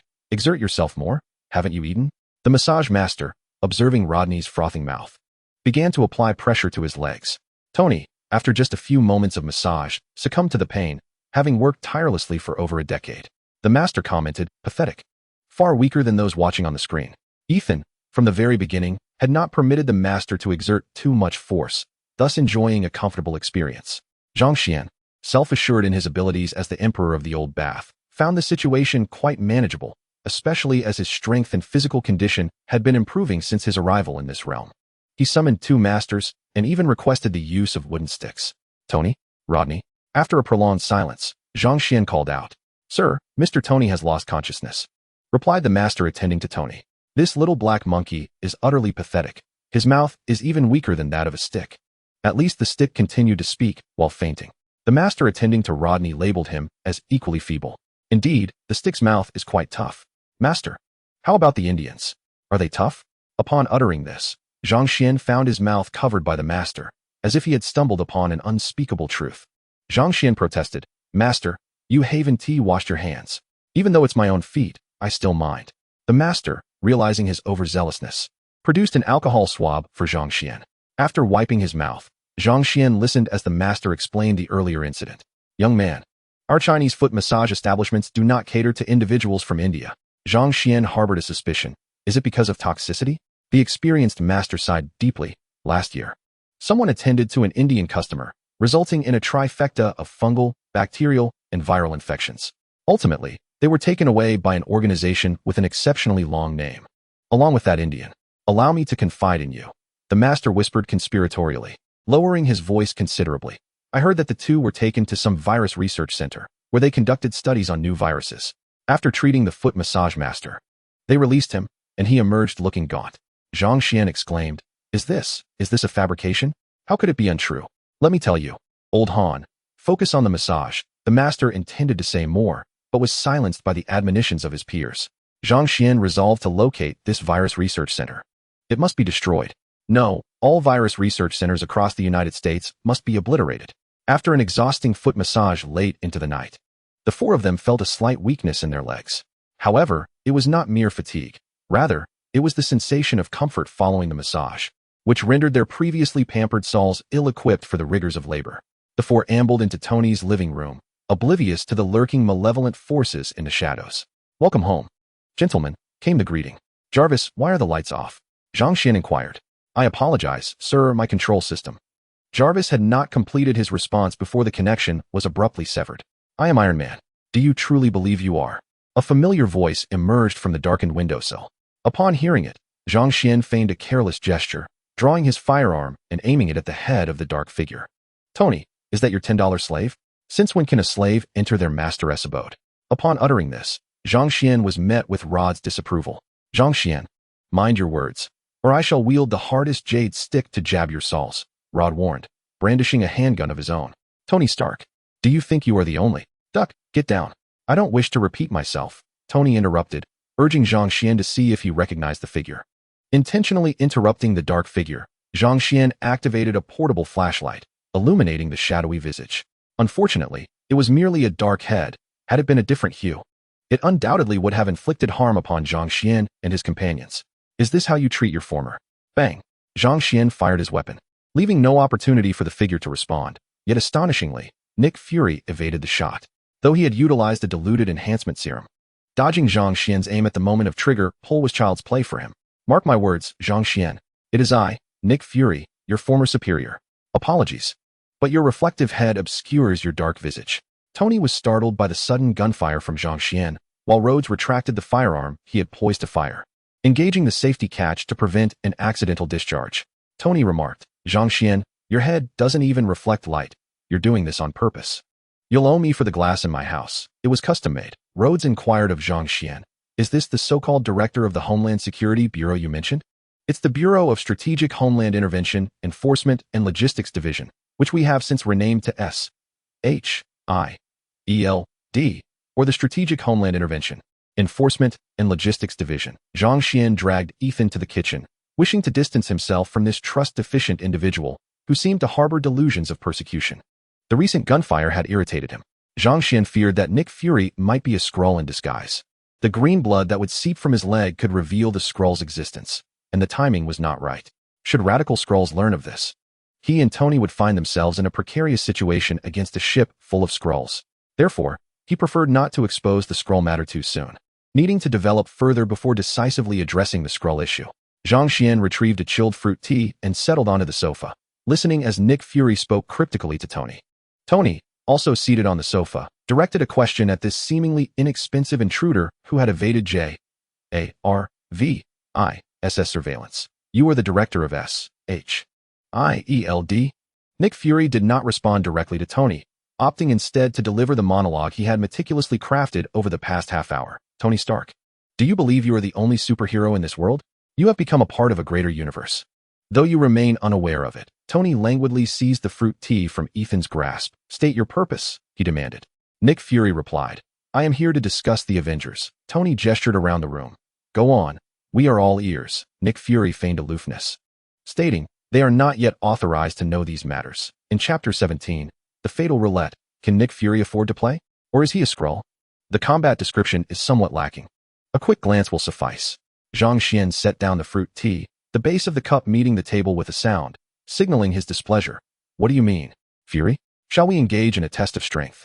Nick Fury, unfazed, even infused with a teasing tone, retorted, and expelled in turn wishes to challenge the king of agents? Zhang Xian proposed directly. How about a game of Russian roulette? Nick Fury, undeterred, replied, Are you game? Agent baby Zhang Xian. Zhang Xian countered, Shall I let you go first? Nick Fury unhesitatingly agreed. Shall you go first? Please, I can follow with a couple of shots afterward. Zhang Xian was momentarily taken aback. Why had he consented? Shouldn't he have insisted on going first? A second later, Zhang Xian regained his composure and requested a revolver from Tony. Tony, bring me a less powerful revolver, the NA micro revolver from Pepper's bedroom. I'm unsure of its location. Could you please find it? I fear someone's brain might splatter everywhere shortly. This information had come to Zhang Xian during a casual chat with Pepper, where they had discussed the possibility of a nationwide gun ban in the United States. Tony was initially reluctant, but, upon seeing Zhang Xian's determined gaze and a wink directed at him, he relented. Minutes later, Tony retrieved the handgun from Pepper's bedroom, commenting on its size. Indeed, it is a rather weak firearm, yet still capable of causing fatal harm. Are you sure you wish to proceed? He emphasized the last part. But Zhang Xian nonchalantly nodded in affirmation. Absolutely, bring it forth. Seeing Zhang Xian's grin, Tony felt a wave of reassurance wash over him as he settled down, casually taking Ethan's fruit tea. Great guardian of the world, how many bullets do you choose? Although Nick Fury understood that Zhang Xian was jesting, he relished the title. Since you are going first, just one bullet will suffice. You may live to play another round. Upon hearing this, Zhang Xian chuckled, Oh, our director friend is quite brave. I wonder who bestowed such courage upon you. I shall indulge you.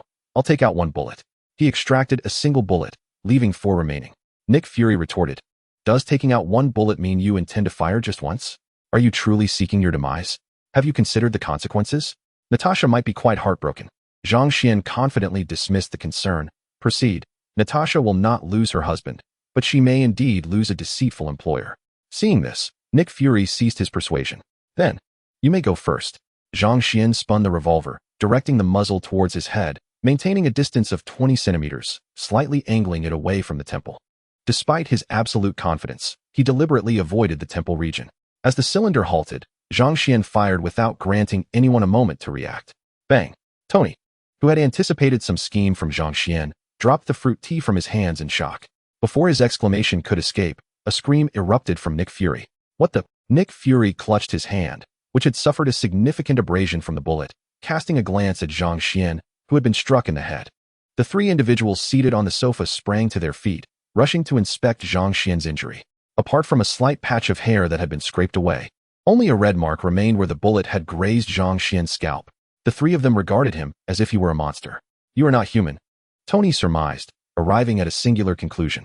You truly are not human. Wanda and I are not reproductively isolated. Natasha still desires a child. Ethan inquired. How did you manage that? It is utterly impossible for an ordinary human to take a bullet to the head. Rhodes quietly asked. Are you somehow connected to that green behemoth that fled? Even a Barrett rifle couldn't penetrate skin. I will explain everything later. For now, it is time for the next person. Zhang Xian extended his handgun towards Nick Fury, only to find that Nick had vanished from sight. He scanned the surroundings and discovered Nick at the villa's entrance, leaving while clutching his hand. Hey, your gun. Damn it. Nick Fury responded with a raised middle finger.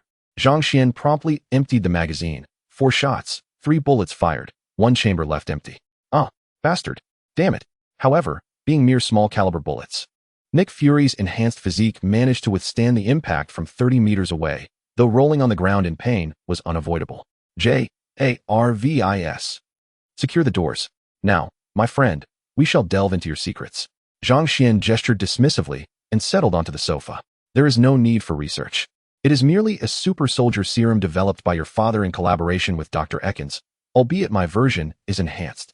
Ultimately, Tony extracted a considerable vial of Zhang Xian's blood. Rhodes quietly inquired, are you truly not connected to that behemoth being tracked by General Ross? I have heard that Ross has suffered considerable losses due to that green giant. I have stated that it is a super soldier serum, similar to what Captain America uses, just slightly enhanced. Zhang Xian approached the laboratory, placing a hand on Ethan's shoulder while silently registering his attendance. Check-in successful. Today's reward, Divine Blessing Potion X1. A surge of joy filled Zhang Xian. Indeed, the probability of acquiring restorative items was significantly higher when checking in with Ethan. Divine Blessing Potion. Upon the user's death, they will be resurrected after 10 seconds, regaining a small amount of vitality and dispelling all negative effects. Approaching Tony, who was busily analyzing his blood with machinery, Zhang Xian cautioned, remember, do not use computer backups. It must only be stored in your mind. Tony acknowledged with an okay gesture. Noticing the time, Zhang Xian walked over to Tony's armor and began to detach the mechanical arm. Do you know how to activate it? Rhodes looked at Zhang Xian, who had already donned the armored arm on his forearm, with an expression that conveyed his desire to partake as well. Zhang Xian detached the other arm and placed it on Rhodes' forearm. Oh, what a marvelous sensation, though it feels somewhat heavy. Rhodes struggled to lift it. Of course, when Tony first attempted to take flight, he inadvertently collapsed a rather flimsy roof, plummeting directly into the underground garage. Fortunately, I had moved his car beforehand. Reflecting on that scene, Rhodes truly regretted not witnessing it. Zhang Xian, now equipped with the aircraft arm, proceeded to log his entry. Check-in successful, awarded master-level hamburger crafting. Zhang Xian mused. Indeed, the Iron Man, who adores cheeseburgers, may very well need to open a hamburger joint. In his bed, Zhang Xian gazed at the 10 rings adorning his arm and suddenly thought of checking in at Taro. Yet, he was unaware of Taro's location, though it was likely still in America. After all, this universe's America is fraught with calamity, and it wouldn't be surprising to encounter a soul-devouring monster. Speaking of which, does America even have bamboo? And where exactly is Taro? Where lies the base of the 10 rings? Does Wanda have her own? Zhang Xian pondered these thoughts before drifting into slumber. The following day, Zhang Xian was jolted awake by an explosion resonating from Tony's basement. Grumbling, he rose from his bed. Tony, has your house been bombed? Did last night's dark-skinned foe come knocking? Zhang Xian's eyes widened in shock, and with a swift kick, he flung open the laboratory door, sending the sturdy glass door and its hinges flying. Tony, observing the visibly irate Zhang Xian, swallowed hard. Buddy, if you're this upset, how about I find you someone? I know a few cover girls with particularly high demand. Get lost. I'll relay this to Wanda. I assure you, when next we meet, she will whip you with a crimson leather strap. Tony, with a righteous air, defended his stance. Hey, matters between us men should remain our own, never to involve family. Zhang Xian clenched his fists, radiating heat. Then let us engage in a true duel between men. Hearing the sound of Zhang Xian's fists colliding, Tony slowly moved towards his armor. Zhang Xian, unimpressed, remarked, I permit you to don that tin can and fight me. However, should you lose, you must procure an artificial intelligence butler akin to Jarvis for me. And if you lose? Tony replied, as mechanical arms began to envelop him in armor. If I lose, I won't confine you to the basement. Tony interjected, you're making a no-risk wager. If you lose. Before he could finish, Zhang Xian charged and sent him flying, causing the unsealed visor to snap shut upon impact. Meanwhile, Rhodey and Ethan sipped tea, clad in their pajamas, enjoying the spectacle. Rhodey was well aware of the formidable defense of Tony's armor, capable of withstanding even artillery fire. Thus, this encounter seemed trivial. Ethan, however, was taken aback, astonished by Zhang Xian's physical prowess, strong enough to confront Tony's armor head-on. Just as Tony maneuvered his suit to rise, Zhang Xian seized both of his hands, initiating a fierce struggle. To Tony's astonishment, he discovered that Zhang Xian was entirely overpowering the arms of the armor. Sir, Mr. Zhang Xian's strength significantly exceeds that of the suit's arms, which are operating beyond their capacity and are on the brink of failure, the AI informed him. I know. The brute possesses such immense strength, Tony remarked, just as Zhang Xian's chilling voice echoed near his ear. Who are you calling a brute? Oh damn. Tony momentarily forgot Zhang Xian was right before him. He was not one to fall for such an obvious verbal trap. With a thrust from his feet, he propelled himself upward, launching a strike aimed at Zhang Xian's abdomen. Zhang Xian attempted to retract his hands, but the grip of Mark II was unyielding. Forced to endure Tony's kick, he felt a twinge of pain yet remained firmly planted, albeit feeling somewhat embarrassed. He had not anticipated being struck by someone he deemed inferior. Taking a deep breath, Zhang Xian exerted his strength, his hands locked tightly with the armors. With a twist of his waist, he initiated a rotation with Mark II. Tony unexpectedly experienced a sensation of weightlessness within the suit, which unsettled him, but the overwhelming centrifugal force thwarted his ability to control the armor freely. J-A-R-V-I-S, he called out. Very well, sir. Allow me to take control of the suit. J-A-R-V-I-S, responded. And the armor began to reshape itself, attempting to regain its normal stance. However, Zhang Xian had no intention of allowing that. Grinning wickedly, he declared, Here comes the big swing. With both hands, he lifted Mark II and slammed it down onto the ground. Rhodey and Ethan distinctly felt the tremors throughout the building, and some tea spilled from their cups. Zhang Xian was not yet finished. He twisted his waist, whipping Mark II around, lifting and slamming it down again and again. 80, 80, 80. The ground beneath Mark II cracked and caved in, and from the garage below, one could observe a substantial dent forming in the ceiling above. All right, I concede. I concede. Zhang Xian finally halted, allowing J-A-R-V-I-S to regain control of the suit back to Tony. Exhausted, Tony collapsed onto the floor.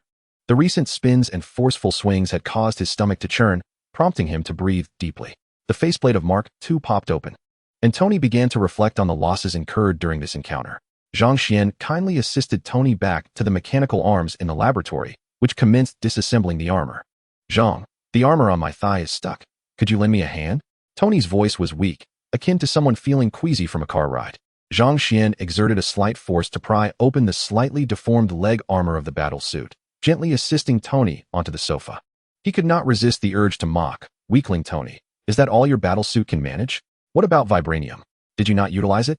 Tony, choosing not to retort, acknowledged his defeat, accepting it gracefully, yet he resolved not to remain perpetually vanquished. Chapter 18. The Everyday Burger Joint. I will never admit that the absence of an outline leaves me uncertain about what to write, hence my incessant rambling. Just wait. My research on vibranium has made significant strides. Next time, I shall leave you utterly disoriented, restraining you for a thorough waxing, 2 hairs at a time.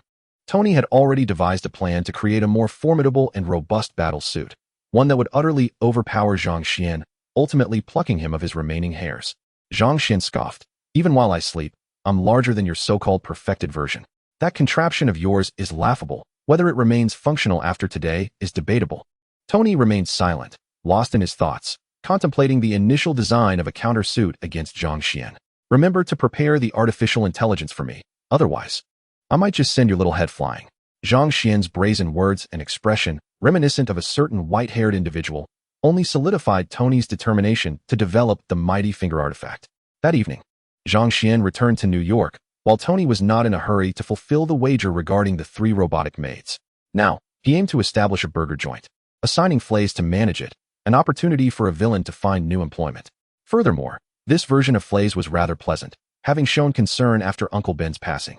Zhang Xian cradled the soft and fragrant Wanda, preparing to drift into slumber. Zhang Xian, don't leave, sleep early, Wanda murmured sleepily. He gently pressed his lips to hers and replied, I have something on my mind. You rest for now. Wanda, in a daze, whimpered, don't go. It feels so lonely without you.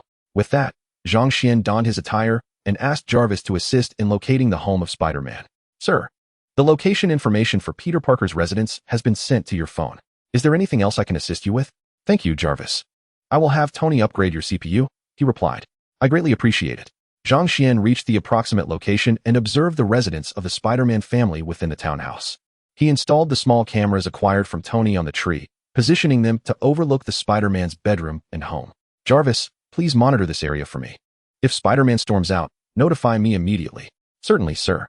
I will alert you when Spider-Man, Peter Parker, exits in haste. As he prepared himself, Zhang Xian, seeking diversion, visited Dr. Connors, who was deep in thought within his room. Hearing a knock at the door, Dr. Connors retrieved a handgun from his drawer. Hello, what brings you here? Connors glanced at the door, where a tall and handsome young man of Chinese descent stood. Dr. Connors, I have come to discuss matters concerning Richard Parker. After hesitating for a few seconds, Connors opened the door. Please, come in. He discreetly tucked away his pistol and poured a glass of water for Zhang Xian. Thank you. Connors inquired, could you articulate your purpose? After taking a sip of water, Zhang Xian replied, regarding Richard, have you had the opportunity to meet his son? Connors shook his head, a flicker of anger followed by a sense of desolation crossing his features. No, ever since Richard went missing. I have had no communication with his family. Zhang Xian nodded. It seems that the spider may not have bitten him. Allow me to share some insights regarding Richard's departure. Before Connors could respond, Zhang Xian raised a hand to pause him. Continuing, Richard uncovered collusion between Norman Osborn and certain foreign entities, intending to exploit your research for biochemical weaponry. Consequently, Richard took the documents and left, culminating in the tragic demise of him and his wife during their escape. For a moment, Connors struggled to process this information. After a few seconds, as the pieces fell into place, a smile emerged on his face. So that is how it transpired? Then it must be Norman Osborn who is responsible for Richard's demise, correct? Zhang Xian replied, that seems to be the case. I cannot say for certain, but the truth remains. If you seek further clarity, you might locate Richard's computer. His son, Peter Parker, can guide you to the evidence. Connors fell silent for a moment before uttering a simple, thank you. You are welcome, but I have conditions. In return, you must assist me with my research, and I shall help you recover your lost arm. Connors shook his head once more. If I were to go with you, all my previous research would be in vain. Zhang Xian assured him, that will not happen. Focus on your studies. Perhaps, during your experiments, you will receive news of a new owner for the company. Connors raised his glass. I look forward to that. It would save me from breaching my contract and leaving empty-handed. I shall take my leave now. Connors escorted Zhang Xian to the door, who offered a final piece of advice before departing. Whatever you do, do not conduct human experiments. It will lead to grave consequences. Connors chuckled wryly. Without Richard, my research is not yet sufficient for human trials, so that will not be an issue. Zhang Xian drove home, embracing Wanda. Aligning himself with her, Wanda let out a soft protest. Just sleep properly, do not move, and do not breathe. Zhang Xian held Wanda even tighter. Oh dear, do not get too close, it is too cramped. Early the next morning, Zhang Xian dialed Gwen's number. Gwen, this is Zhang Xian. Do you have Flays' mobile number? Yes, I do. Wait, where did you get my number? Gwen recalled that apart from their previous encounter, they had not been in contact, and she wondered how he had acquired her number. The daughter of the New York Police Department's chief would be relatively easy to trace. In truth, Zhang Xian had been unable to find Flays' number, hence his call to Gwen. Are you investigating me? Gwen's voice rose in intensity. No, I merely couldn't locate Flays' number. Although you are quite beautiful and charming, with a hint of that Russian doll allure, I understand you wouldn't approve of my having multiple wives. So, could you provide me with Flays' number? Gwen replied, I do not comprehend your adult world, but I am determined to find a soulmate who loves only me. Zhang Xian responded, I could dedicate an entire evening to loving you, but I fear you might be unable to endure it and would prefer to share me with others. Goodbye. Gwen hung up and sent Flays' number via text. Zhang Xian summoned Flays, and the two stood in the beautifully decorated small garden at the front of Stark Tower. After a prolonged silence, Flays finally asked, "Boss, where's our hamburger shop?" Zhang Xian pointed to a vacant plot of grass to the right of Stark Tower. "That area will be the hamburger shop you are responsible for." Though Flays was a simpleton, he understood that this was Stark Industries' territory and questioned how they could possibly establish a hamburger shop here, given the serious nature of the company behind them. "But boss, this is Stark Industries' property. They would never allow us to open here." Zhang Xian waved his hand dismissively, unconcerned. "No worries, I am here. The construction team will arrive shortly. Just direct them according to the blueprints." Zhang Xian strode into Stark Tower, and the security guard opened the door without requiring a keycard. "Please, sir." Flays and several unfamiliar individuals were astonished that the guard had simply opened the door. Flays sat on the ground, poring over the hamburger shop's blueprints. Meanwhile, Zhang Xian found Pepper in her office to discuss business. "Zhang Xian, are you referring to Osborne Industries? Or is there a new company recently established with the same name?" Pepper listened to Zhang Xian and felt as if he were dreaming, still half asleep. "Indeed, I am speaking the truth. This is insider information. Norman Osborne has been a matter of the past 2 years. Once he passes, I will handle his son. Young Osborne will agree." Pepper felt a twinge of apprehension. "Zhang Xian, we cannot brazenly engage in illegal activities. That would be unacceptable." Zhang Xian raised an eyebrow. "Oh, is it permissible if done in secrecy?" "Even in secret, it is not acceptable. Ultimately, we must refrain from unlawful actions." Zhang Xian confidently replied, "Rest assured. It is certainly not illegal. It is merely an equitable transaction." Pepper remained perplexed, pondering what kind of exchange could procure Osborne Industries. Should Zhang Xian truly be capable of such a feat, Pepper would not hesitate to take over the operations of Osborne Industries, though she might require a secretary for herself. Zhang Xian descended the stairs, observing Flays directing the workers, looking quite the part, if one overlooked his mix-up of the front and back doors. Fortunately, it had only just begun, and with the structure being comprised of building blocks and rebar, they could start anew. The walls were adorned with classic American plywood, and construction on the roof commenced in the afternoon, featuring a steel triangular apex with solid wood on the top layer. The work persisted until 11 in the evening, with Flays waiting until completion to return home. By that time, Zhang Xian had long since returned to his modest abode, engaging in weight training. "Natalia, keep pace with me. And take a deep breath. I meant for you to breathe through your mouth. What are you inhaling? Start over. Wanda, get ready for a 400-meter sprint, followed by a relay with Natalia. Make sure you're prepared. Check-in successful, speed 5. The most immediate witness to Zhang Xian's increasing speed was Wanda at that moment. "Xian, slow down. I can't keep up. I'm too exhausted." Wanda was gasping for breath, prompting Zhang Xian to halt and wait. "We cannot afford to dawdle. Natalia is waiting for the baton. Hang in there. We are almost there, just 100 meters left." Wanda, despite verbally protesting, found her body compelled to move forward.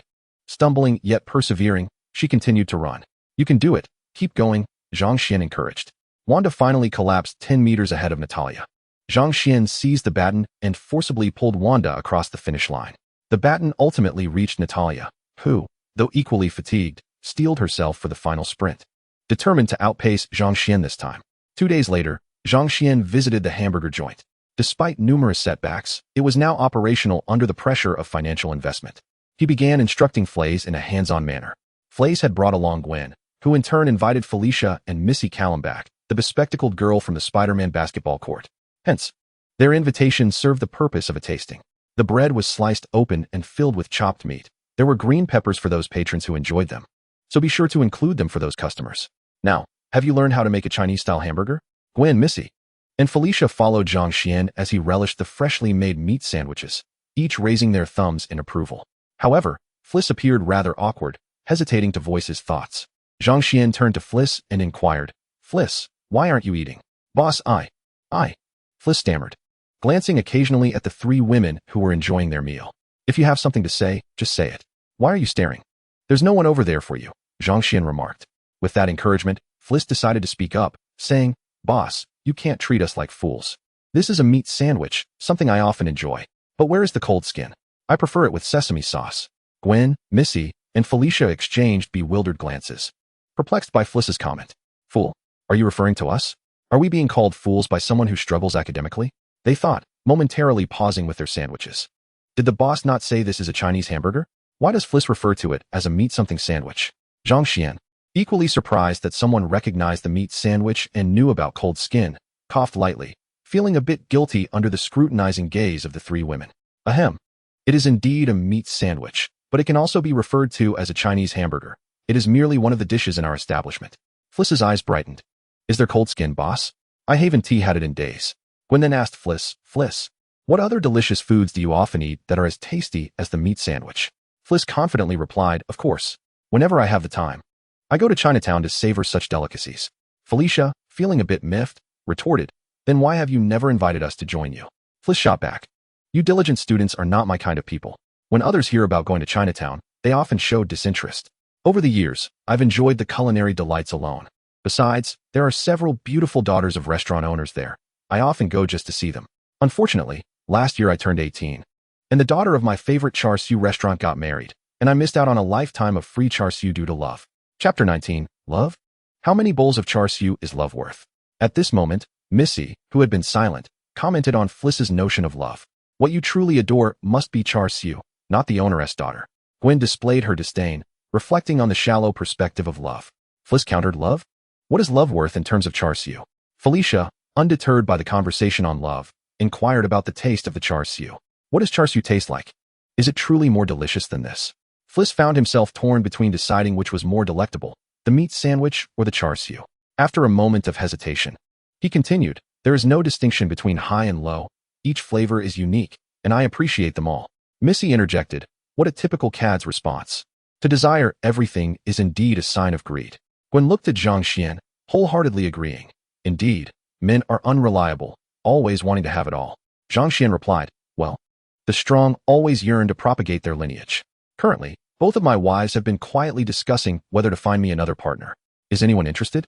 The three of them regarded Zhang Xian with disdain, inching away from him. However, a spark of curiosity shone in Missy's eyes, unnoticed by the others. Zhang Xian, catching her gaze, sensed her potential and looked forward to her future. Subsequently, Zhang Xian shared a serious tutorial on making Western-style hamburgers with the group. After they tasted the burgers, they all exclaimed their approval, declaring it the best beef burger they had ever eaten, bar none. The chicken thigh burger was equally delightful, spicy and exceptionally tasty. Boss, what ingredients did you use in this beef burger? It's simply exquisite.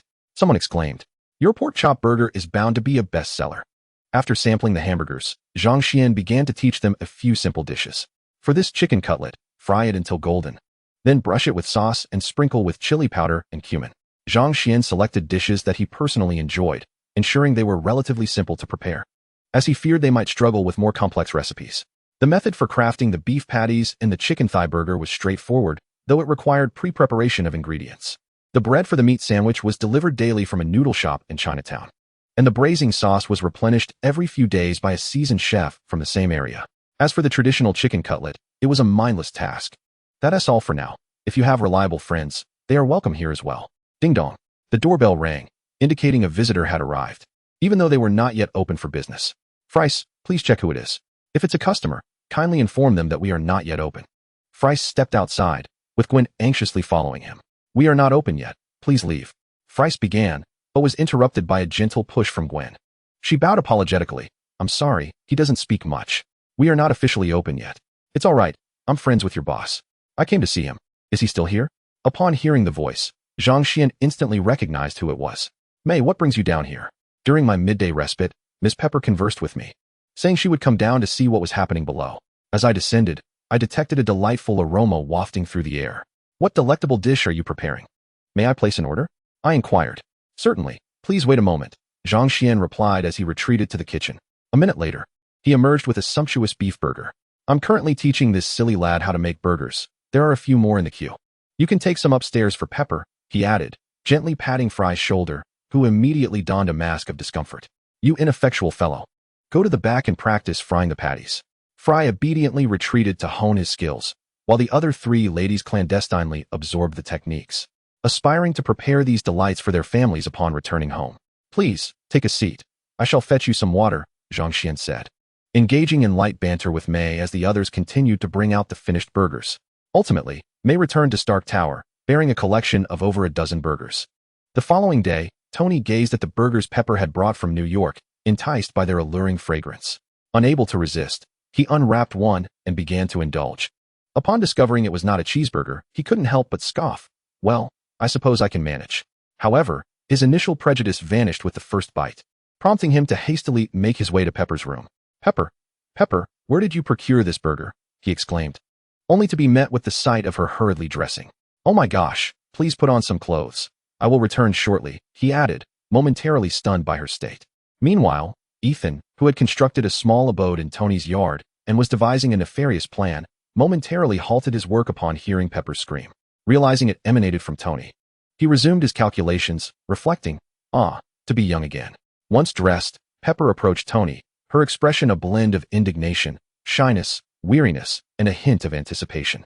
Observing Tony engrossed in devouring his burger, seemingly oblivious to the earlier incident, she felt a surge of mixed emotions. "Tony," she exclaimed, "in the future, you must refrain from entering my room without knocking." Tony, sensing her gaze, turned around, excitement radiating from him.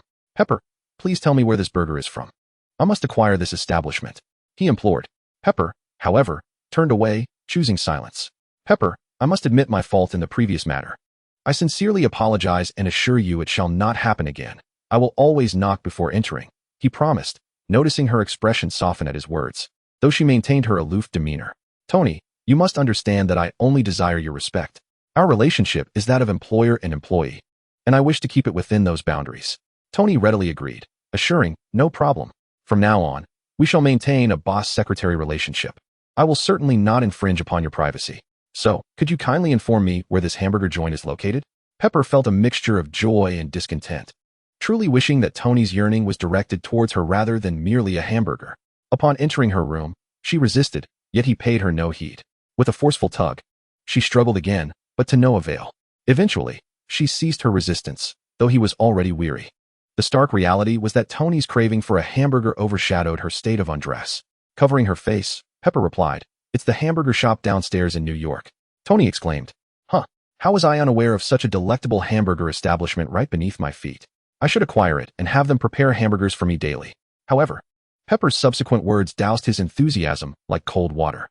"It's owned by Zhang Xian." Upon hearing this, Tony felt as if the hamburger in his hand lost its flavor, transforming into the taste of Obadiah's lair in the basement. He pondered whether Zhang Xian had cleaned the place well. It was rather nostalgic. Slap. "You're reminiscing about something dreadful, you fool." Tony, a little devil in Tony's mind, chastised him. Suddenly, Tony's eyes sparkled with a decision to visit Zhang Xian's establishment. "So, you've just arrived in New York today? Are you ready to savor a freshly made hamburger?" Zhang Xian inquired. Of course, Tony Stark would not be deterred by distance. He proudly removed his sunglasses. Zhang Xian remarked, "Tony goes wherever he pleases."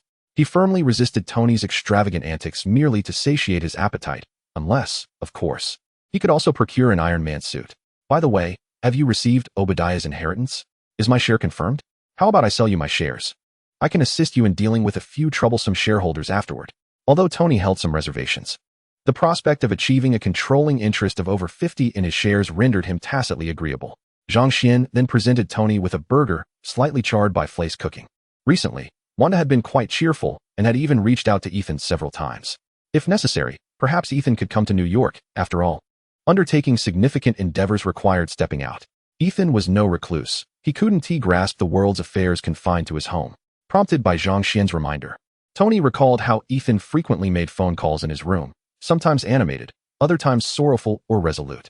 However, Tony did not object to this. On the contrary, he wholeheartedly supported it. What malice could such a sincere individual harbor? He merely wished to dismantle the American system, a fact Tony remained oblivious to. "Tony, your words have sparked my curiosity. Ethan has indeed been frequently making phone calls lately, and I initially presumed he had found a new romantic interest. To my surprise, he is reconnecting with Wanda. What could they possibly be discussing?" Zhang Xian. "Surely, they are deliberating on how to bring the United States down from its pedestal. In their country, the United States has committed numerous atrocities. The topics of their conversation pique my interest." "Tony, see, really?" Zhang Xian continued. "However, I find their plans rather simplistic and lacking in any real threat." Upon hearing this, Tony let out a sigh of relief. "That's a relief. Could you elaborate on their intentions?" Zhang Xian, with an air of disinterest, retorted, "What plans could they possibly have? It's merely a replica of what their predecessors attempted, perhaps finding an aircraft to crash into the Pentagon or the White House. How unimaginative, wouldn't you agree?" "Tony, when do they intend to act? I wish to partake in this endeavor. Their preparations are extensive, allowing them to take their time. Wanda has already begun practicing methods to remotely control U.S. military aircraft. Tony, recalling Wanda's extraordinary magic, pondered the feasibility of remotely piloting an aircraft to crash into the Pentagon. Fortunately, she has yet to master such a feat, it seems, upon his return. He must create some defensive tools against Wanda's magical abilities. Additionally, he needs to develop more powerful armor to subdue Zhang Xian and have a bit of fun with him. Realizing his own vulnerability, Tony could no longer remain seated and decided to grab a hamburger before departing. I will have Pepper assist with the stock matters and ensure your share of the profits remains intact as a form of compensation. Zhang Xian presented Tony with a freshly crafted, slightly imperfect hamburger made by Fry, while the payment was processed. Fry approached the register, eager to serve his first customer. Marking Tony as his inaugural patron, Fry wiped his hands and began organizing at the cash register, while Zhang Xian offered guidance from the side. Tony sighed as he observed the cash drawer opening and closing. A company accountant will arrive shortly to settle the bill, and we can discuss the exclusive Stark Industries hamburger business with you all. Fry retreated to the kitchen, leaving Zhang Xian with idle time. His gaze fell upon the star stickers in the shop across the way, and he thought of Dr. Selvig, contemplating inquiring about his research on celestial bodies. Meanwhile, far away in New Mexico, Eric Selvig groggily answered the phone. "Oh, boss, what can I do for you?" Zhang Xian. "By your tone, are you still in slumber? Up late chasing stars, were you?" Selvig. "Boss, I must correct you. It's not chasing stars, but rather studying celestial phenomena. Last night, Jane discovered a new anomaly, and we pursued it for quite some time, though our findings were rather meager." Zhang Xian merely wished to ascertain whether the thunder god had descended prematurely. It appeared that he had not. He extended his best wishes for a fruitful research endeavor, adding that should anyone fall from the heavens, he would appreciate a call. Dr. Selvig was curious about the meaning behind Zhang Xian's remark regarding someone descending from the sky, but Zhang Xian had already terminated the call in advance. Citing the arrival of new guests, "What shall we have to eat?" Zhang Xian inquired with a warm smile, reminiscent of a newly employed university student. Zhao Hailuan chuckled, remarking that selling hamburgers would not suffice for her research funding. Zhang Xian jestingly retorted, "Indeed, you might need to sell 100 million hamburgers for that." He then invited her to choose any laboratory at her convenience, gesturing towards Stark Tower. Zhao Hailuan shook her head, explaining that the experiments required substantial equipment that could not be transported. "Then I shall establish a laboratory for you. You may select the location," Zhang Xian offered. Oblivious to the concept of financial constraints, thanks to the inheritance from Obadiah. "Then I shall not be polite. I would like a beef hamburger." Zhao Hailuan indicated on the menu, licking her lips. "I intend to savor every bit of you." Zhang Xian replied playfully, "You are entirely unaware of my combat prowess. Shall we conduct an experiment at my home tonight?" he suggested, aware that Zhao Hailuan was toying with fire. "Dear lady, remember to rest in the afternoon. I dislike being the only one active at night while you succumb to slumber. It feels rather akin to engaging in illicit activities." Chapter 20. Zhang Xian. I have an idea. That evening, Zhang Xian was taken aback by Zhao Hailuan's concealed depths. Beneath her white lab coat lay a figure reminiscent of a character from a Korean comic. After 5 hours of work, it seemed that Zhao Hailuan had reached her limit. Alas, how formidable. What should I do? The viewers before the screen must be even stronger. They ought to marry 3 or 4 wives. Zhang Xian climbed into bed, settling in beside Zhao Hailuan and preparing for slumber. In a daze, Zhao Hailuan weakly murmured, "Go away, you sleep alone." Upon awakening, she suddenly realized her arms were restrained. Startled, she opened her eyes and quickly sat up, scrambling to the edge of the bed. Zhang Xian felt a chill as the delightful figure in his embrace vanished, stirring him awake as well. Connected through their thoughts, as Zhao Hailuan attempted to leave, she was pulled back, her legs giving way, and she found herself once again in his arms. A brief sound echoed, akin to a stone plummeting into a deep well. Zhao Hailuan's expression shifted to one of terror as she heard Zhang Xian utter, "Now that you are here." An hour later, Zhang Xian exited his exclusive room in Stark Tower. He wandered about the premises, seeking tasks to occupy his time. First, I exchanged some light-hearted banter with May upstairs, before descending to my hamburger shop, where I observed Fleisch instructing other staff members on how to grill steaks. The hamburgers he crafted during the demonstration appeared quite commendable, alleviating any concerns I had.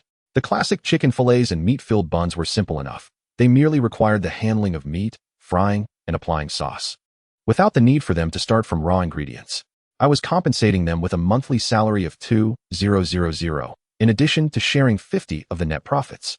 I intended to clock in at the hamburger shop, but the system informed me that I had already done so. It dawned on me that during my nocturnal escapades with Zhao Hailuan last night, I had whimsically decided to check in. Check-in successful, received nanomolecular repair agent. Nanomolecular repair agent, capable of mending external wounds, facilitating rapid hemostasis and disinfection.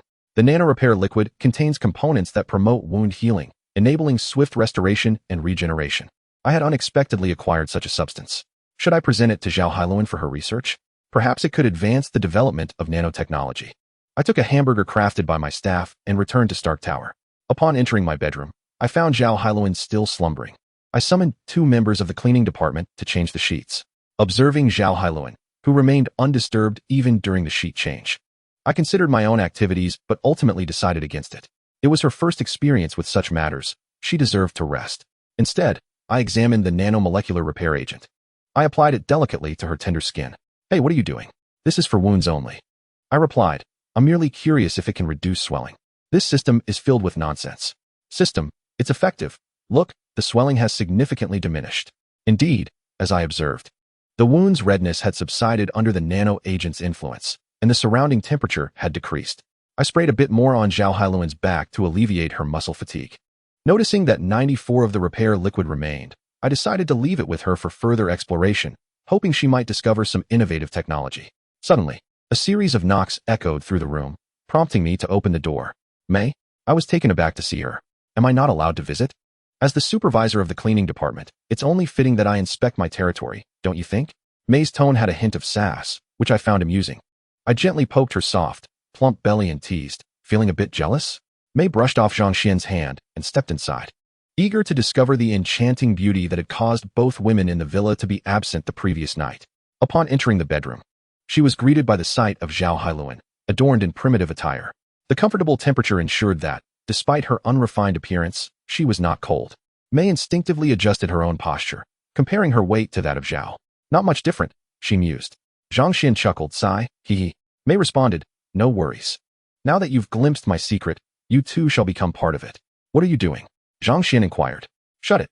3 hours later, Zhao Hailuan, irritated by the sounds from outside, stormed out. By the time she returned to the bedroom, there were now 3 of them. Fortunately, Zhang Xian had brought a few hamburgers, or they might have lacked the strength to continue. Outside, a junior assistant from the cleaning department listened to the voice of their supervisor, feeling utterly heartbroken. Initially believing it to be a routine inspection, they were dismayed to discover it was part of an office play scenario. Overwhelmed with despair, the assistants submitted their resignation, wishing they had only been asked to step out for a brief 3 minutes of fun. Aware of their inability to contend with the goblin-like antics, they resigned themselves to leaving, heart heavy with disappointment. At 8 p.m., the 2 nestled beside Zhang Xian, enveloped in silence, seemingly in a deep slumber. Zhao Hailuan pondered. "What on earth have I experienced? Why is it still night? Has only a few hours passed?" May repeated softly, "I'm just sleeping, just sleeping." Zhang Xian began to drum his hands, rousing the 2 who were feigning sleep. "Are you hungry?" While Zhao Hailuan continued to pretend, May abruptly sat up. "I haven't gone to pick up Parker. I need to leave." Zhang Xian stopped her, reassuringly stating, "It's all right. I've sent Wanda to fetch little Peter." May sighed in relief, her tension easing. She hadn't realized how weak her legs felt. Standing up would likely prove a challenge. Zhao Hailuan burrowed deeper into the covers, her thoughts racing. Does Zhang Xian have a child? Is he someone else's husband? This feels so wrong. What should I do? Should I end this immoral man's pursuits? Her mind was in turmoil, naturally gravitating towards the bad boy who bullied others. Zhang Xian, perplexed, said, "Okay." Throwing off the covers, May found her legs had regained strength and promptly kicked Zhao Hailuan out of bed. Zhang Xian exclaimed, May declared, "My dear sister, you have brought this upon yourself." With that, May administered a harsh punishment to Zhao Hailuan, halting only momentarily. At this point, the commotion had reached 10 o'clock, and the 2 individuals retreated to the bedroom to change into fresh sheets and bedding for sleep, while Zhang Xian mentioned he had matters to attend to outside. "You look tired. You should head out quickly." "Indeed, with you around, we can hardly find peace." This was what the 2 exchanged before his departure. However, even though they used it and discarded it, Zhang Xian still left behind the nanomolecular repair agent. "You too should apply it. Helen, take the remaining portion for your research and strive to reverse engineer the nanotechnology." Upon receiving the nanomolecular repair agent, Zhao Helen bestowed a heavy kiss of farewell upon Zhang Xian, with May not wishing to be outdone. Fortunately, Zhang Xian's resolve was unwavering. Otherwise, he might have struggled to leave. As he walked down the street, Zhang Xian felt a surge of curiosity about why he had yet to encounter any supervillains. Be it Rhino or Vulture, such feeble criminals had not graced the news. He glanced at his system panel, noting several acquisitions from recent days. Daily check-in system. Today's check-in complete. Strength. 1. Zhang Xian opened the system panel to examine his various attributes. Host. Zhang Xian. Skills. Murderous intent perception. Transformation into Red Hulk. Eye of Wisdom. Missile survivor. Mastery in combat. Master level hamburger creation. Physique. Steel kidney body. D. Weapons. Tactical scope. Lockhead version. Infinite bullet Desert Eagle. Imitation 10 rings. Jericho missile. 1 round. Items. Holy blessing potion. Nanomolecular repair agent. Items. None strength. 60 speed. 33 mental. 46. Zhang Xian mused that he could likely handle Spider-Man without issue. Though he was uncertain whether it would be Gwen, Garfield, or perhaps even little Peter, or possibly all three. He contemplated that if he intervened, it was not impossible to procure all 3 Spider-Men. I have an idea, he declared. Are you planning to mass-produce Spider-Man? Teased Spider-Woman. The more Zhang Xian pondered, the more motivated he became to act. He dialed Wanda's number, only to be met with a sarcastic tone. Oh, the busy man is calling? Finally found some time to spare? Zhang Xian awkwardly pretended not to hear. Dear, is little Peter with you? Peter is already asleep at home. Tell me not to worry. Enjoy. Zhang Xian feigned ignorance to the latter part.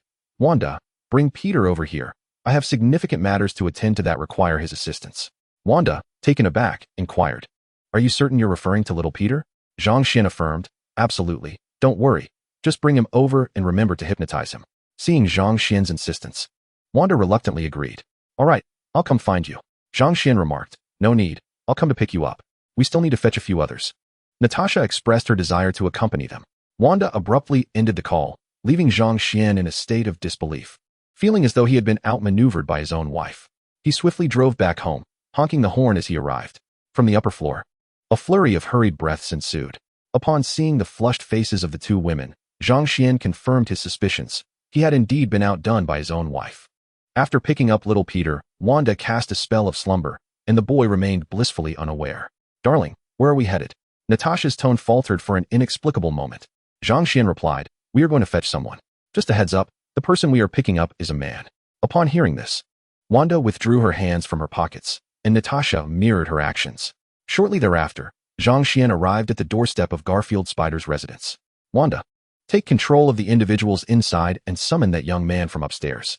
A crimson aura of chaos began to emanate from Wanda, and soon a Garfield Spider, with hollow, vacant eyes, emerged from the room. Zhang Xian opened the trunk, and Wanda initially assumed the front passenger seat was reserved for the boy, only to find that Zhang Xian had opened the trunk instead. Though puzzled, Wanda respected his choice and guided Garfield Spider into the trunk. They then proceeded to Gwen's house, where Wanda's chaotic magic facilitated their ascent to find Gwen. The occupants of Gwen's home had succumbed to a deep slumber spell, and Gwen herself was entranced, vacantly walking out to occupy the passenger seat. Noticing Zhang Xian accompanied by 3 seemingly unrelated individuals, Natasha inquired directly, Xian, where are we going, and what is our purpose? Wanda glanced at Gwen, pondering a realization, but upon observing little Peter and the trunk, she doubted her assumptions. Before long, the vehicle arrived at the foot of Oscorp Tower. Wanda, let Gwen lead the way, let us proceed inside. Wanda exerted her influence over the security personnel, compelling them to disregard their presence. Guided by Gwen's recollections, they arrived at the laboratory housing the spiders. Pushing Garfield Spider forward, Zhang Xian awaited the arrival of a specific spider. Soon, the desired spider appeared. Wanda, seize that spider. Understood. Wanda's scarlet magic ensnared the spider, and Zhang Xian gazed upon it with a benevolent smile. Zhang Xian remarked, oh dear, it seems I may not return. Wanda instructed, maintain control of the spider. We must go. Both Wanda and Natasha were enveloped in confusion, uncertain of Zhang Xian's intentions with the arachnid. With a swagger, he departed from Osborne Industries, leaving behind a spider that would go unnoticed. Otherwise, the demise of the Garf spider would have occurred the day after its bite. Chapter 21. 3 Spider-Man. Zhang Xian and his companions returned to Stark Tower, heading directly to the laboratory he had instructed to be prepared prior to his departure. Inside, advanced monitoring equipment awaited, arranged by Pepper Potts as a precautionary measure following Tony's abduction. Zhao Hailuan skillfully equipped Gwen, little Peter, and the Garf spider with various instruments. Once she completed her task, Zhao Hailuan, feeling fatigued, seated herself on the side and inquired, Zhang Xian, what is your intention? They all appear quite healthy. Wanda and Natasha harbored considerable skepticism regarding the relationship between Zhao Hailuan and Zhang Xian, yet they were equally intrigued by his objectives. Zhang Xian smiled mysteriously and approached Wanda, saying, my dear, Here is the spider for you. The spider, enveloped in Wanda's chaotic magic, floated before Zhang Xian. Upon hearing him address the red-haired woman affectionately, Zhao Hailuan's cheeks puffed up in irritation. It was evident that the red-haired beauty must also be my dear. What a fickle man he was, yet undeniably powerful, leaving her feeling weak at the knees. Avoiding those little sticks was indeed the right choice. Zhang Xian grasped the spider by its sides and positioned it on Gwen's arm. The spider felt overwhelmed with emotion, finally able to fulfill its mission, despite being a long-haired creature burdened with such weight. Though it might struggle with balance in the future, it was still a candidate. All it needed to do was bite. The spider sank its fangs into Gwen, injecting her with the Spider-Man venom and accomplishing its task, while its legs wiped away non-existent sweat in a humanoid manner. However, the spider quickly sensed something amiss. The human had not released it, but instead placed it before another individual. Zhang Xian commanded, "Wanda, control it to bite this man," and then little Peter. The spider protested. "No, I will be drained. This venom has taken me years to accumulate." Though Wanda was perplexed, she complied with Zhang Xian's instructions. The spider lamented, "You can't do this. You're not a monster." Ignoring the spider's futile struggles, Wanda began to exert her control, first biting the Garf spider on the neck, followed by a bite on little Peter. Once Wanda released the spider, it appeared with a swollen abdomen, as if it had been completely drained. The spider cursed, "Beast, you've robbed me." This venom took decades to gather. With a flick of his finger, Zhang Xian sent the spider flying away, where it soon vanished from sight. Natasha had been observing Zhang Xian intently. As she watched him send the spider off, her gaze instinctively followed its trajectory. Then she witnessed the spider hovering in midair vanish. An instantaneous disappearance. Naturally, Zhang Xian also observed this, yet he chose to disregard it, focusing instead on the screen to monitor the bodily data of several individuals. Internally, he mused that Gwen was indeed quite enigmatic, assuming the guise of Ghost Spider might leave her precariously unbalanced. Wanda, unable to sense any chaotic magic emanating from the spider, inquired directly, "Xian, where did that spider go?" "It's gone, and that's that. It poses no threat," Zhang Xian reassured her. Satisfied with the response, Wanda ceased further contemplation and aligned herself with Natasha, forming a tactical alliance to remain vigilant against any lurking temptations. They shared a clear understanding of Zhang Xian. Whenever a beautiful woman was present, he would inevitably falter. Thus, the blame lay squarely on those who lured him, making it the fault of the seducing intruders. Moreover, there was May, who, instead of joining forces to combat these temptations, seemed to indulge in them herself. Despite previous warnings, she still fell prey to this scoundrel. Soon, the three began to exhibit unusual symptoms. Gwen's body temperature rose dramatically, prompting Zhang Xian to swiftly administer the pre-prepared nutrient-rich serum to all three. "Xian, this girl's temperature is escalating rapidly. It has reached 43 degrees Celsius." Zhao Hailuan echoed Wanda's earlier address to Zhang Xian, signaling her unwavering support for him. Indeed, upon hearing this, Wanda narrowed her eyes, casting an ominous glare at Zhao Hailuan. Zhang Xian gestured dismissively, "No need for alarm. She'll be fine. Focus on little Peter. If his condition becomes life-threatening, administer this to him immediately." He retrieved a holy blessing potion, reserving it for Peter's use. An hour later, Zhang Xian felt drowsy, with Wanda leaning against him, on the verge of slumber. Natasha and Zhao Hailuan, accustomed to late nights due to their respective roles, one an agent, the other a researcher, remained sharply focused. Suddenly, a series of tapping sounds shattered the tranquility, jolting Zhang Xian awake as he turned his attention to Peter's bed. Upon listening intently, he discerned the sounds emanating from outside the door. It was Pepper, preparing to leave work but drawn over by the light emanating from their area. What she encountered next left her momentarily stunned. Three individuals lay on treatment beds, the highest temperature among them at 45 degrees Celsius, while the heartbeat of the young boy had soared to 180. "Zhang Xian, what are you doing? Call a doctor immediately," she exclaimed. Zhang Xian intercepted her as she reached for her phone, explaining, "Pepper, it's nothing to worry about. This is a normal occurrence. And they will be fine shortly. It's an experiment." "Really?" Pepper scrutinized Zhang Xian with a skeptical gaze, seeking reassurance. "Indeed, truly. In a few hours, they will recover," he affirmed. Zhang Xian gestured towards the various instruments monitoring vital signs, stating, "Behold, all these devices are functioning within normal parameters. None are sounding alarms." Pepper, observing the incessantly flashing red lights of the equipment, hesitantly inquired, "You swear you haven't deactivated the alarm system?" Zhang Xian replied with a chuckle, "Of course not. Ah. Fear not, Pepper. In just a few hours, everything will return to normal. This is the result of my research." Wanda interjected, "What have you actually researched?" Wasn't it merely allowing spiders to bite them a few times? Natasha remarked, Zhao Hailuan, your partner is quite adept at maintaining composure even while fabricating tales. Seeing the calm demeanor of the others reassured Pepper somewhat. Promise me, there will be no fatalities here, she insisted, making a final concession. Zhang Xian patted his chest, assuring her, I guarantee, there will be no issues whatsoever. Internally, he mused, if anything goes awry, I'll just call Tony. Though Pepper remained apprehensive, she ultimately departed. For she was indeed quite busy and had no time to oversee the situation. As dawn broke the next day, Zhang Xian had prepared numerous hamburgers, allowing everyone to sleep while he lay in wait, ensuring they would not awaken in a state of panic upon finding him absent. Wanda and Natasha were together. As was Zhao Hailuan, Zhang Xian was uncertain of what friction might occur along the way, but he deemed it best to refrain from involvement, lest he inadvertently trigger a chaotic scenario. After 3 hours of vigil, with little Peter's temperature and heartbeat stabilizing, he finally chose to rest. Early the next morning, Zhang Xian, having had scant hours of sleep, was roused by the sound of a paper box being rustled. Upon opening his eyes, he beheld Gwen and Spider-Man devouring hamburgers, apparently having indulged for some time. There's no need to fight over them. I'll take you out for a meal shortly, Zhang Xian announced. Gwen, curious, questioned, how did we end up here, and what is the story with that child? You were abducted, and I rescued you. Thus, you owe me your labor in repayment. Zhang Xian replied nonchalantly, yet Spider-Man accepted this without skepticism. Spider-Man asked, so, how long are we expected to work for you? Gwen rolled her eyes, exclaiming, you actually believe him? Surely there's more to this than we know. Having interacted with Zhang Xian a few times, Gwen sensed that matters were not as straightforward as he claimed, yet she retained no memory of the previous night. Is that child all right? Is he still unconscious? Zhang Xian checked little Peter's heartbeat and gently shook him. Zhang Xian, brother?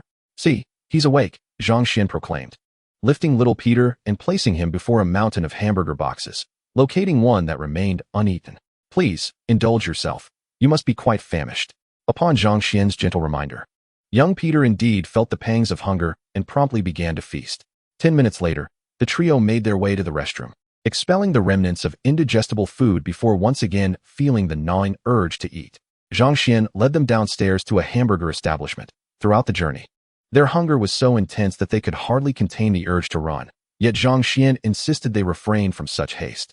He first provided them with some bread to stave off their hunger, preparing the meat-filled buns with the marinated meat delivered by the vendor. Before turning his attention to the hamburgers, the three engaged in their meal for an hour, ultimately finding themselves quite sated, their stomachs round and bulging as if they were with child. Zhang Xian playfully patted Gwen's belly, teasing, Gwen, our little one is due in 3 months. We must refrain from certain activities during this period for the sake of the baby. I know it is a struggle for you, but... His words trailed off as Gwen swatted his hand away from her abdomen, tossing a plush toy in his direction. Now, you shall formally commence your training, beginning with the ability to effortlessly control your strength. After stating this, Zhang Xian placed 3 paper cups before them. Now, pick them up without causing any damage. While indulging in their hamburgers, Gwen and Garfield had already discerned that their strength had significantly increased. A gentle squeeze transformed the hamburger into a flatbread. Meanwhile, young Peter had seized a paper cup, predictably causing it to flatten under his grasp.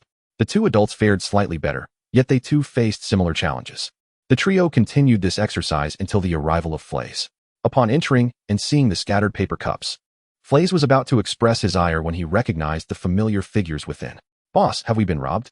Zhang Xian led Flays outside, assuring him, it's nothing to worry about, Flays. My friends and I were a bit wild here last night, so you needn't come in today.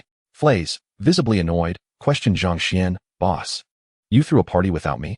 You included Gwen and that little brat Parker, but left me out, even with a child present. Flays, last night was with Tony Stark. They arrived this morning and will handle the cleanup later. Zhang Xian replied casually, much like someone who, despite being overweight, claims to have consumed nothing. Upon hearing Tony Stark's name, Flays ceased his inquiries, evidently convinced. Well then, I shall take my leave. Remember to invite me next time there's a party. Flays was eager to attend Tony Stark's gathering, hoping to encounter numerous cover girls. I shall certainly remember, Zhang Xian assured him with a dismissive remark. Returning indoors, Zhang Xian observed the trio's lack of progress, noting that even the adults appeared to be experiencing slight discomfort in their hands, which had grown somewhat sore and stiff. Little Peter, in contrast, was having a delightful time, achieving no semblance of exercise. Zhang Xian ordered several thousand paper cups for their practice. During this time, Gwen and Garfield Spider each made a phone call to their respective parents. Gwen's explanation was that Dr. Connors had pressing matters and left around 4 or 5. Upon hearing Gwen's rationale, Garfield Spider merely copied her words verbatim. Peter, practice diligently. If you tire, seek Aunt May over there. They will usher you inside. Little Peter obediently nodded, and Zhang Xian couldn't fathom how such a compliant and taciturn boy could grow into that loquacious version of himself. You two focus on your practice. We have ample supplies. If you cannot master your strength, embracing your families might lead to a tragic separation. The two shook their heads helplessly and resumed their task of grasping the cups. As Zhang Xian exited the hamburger shop, a sudden system notification echoed in his mind.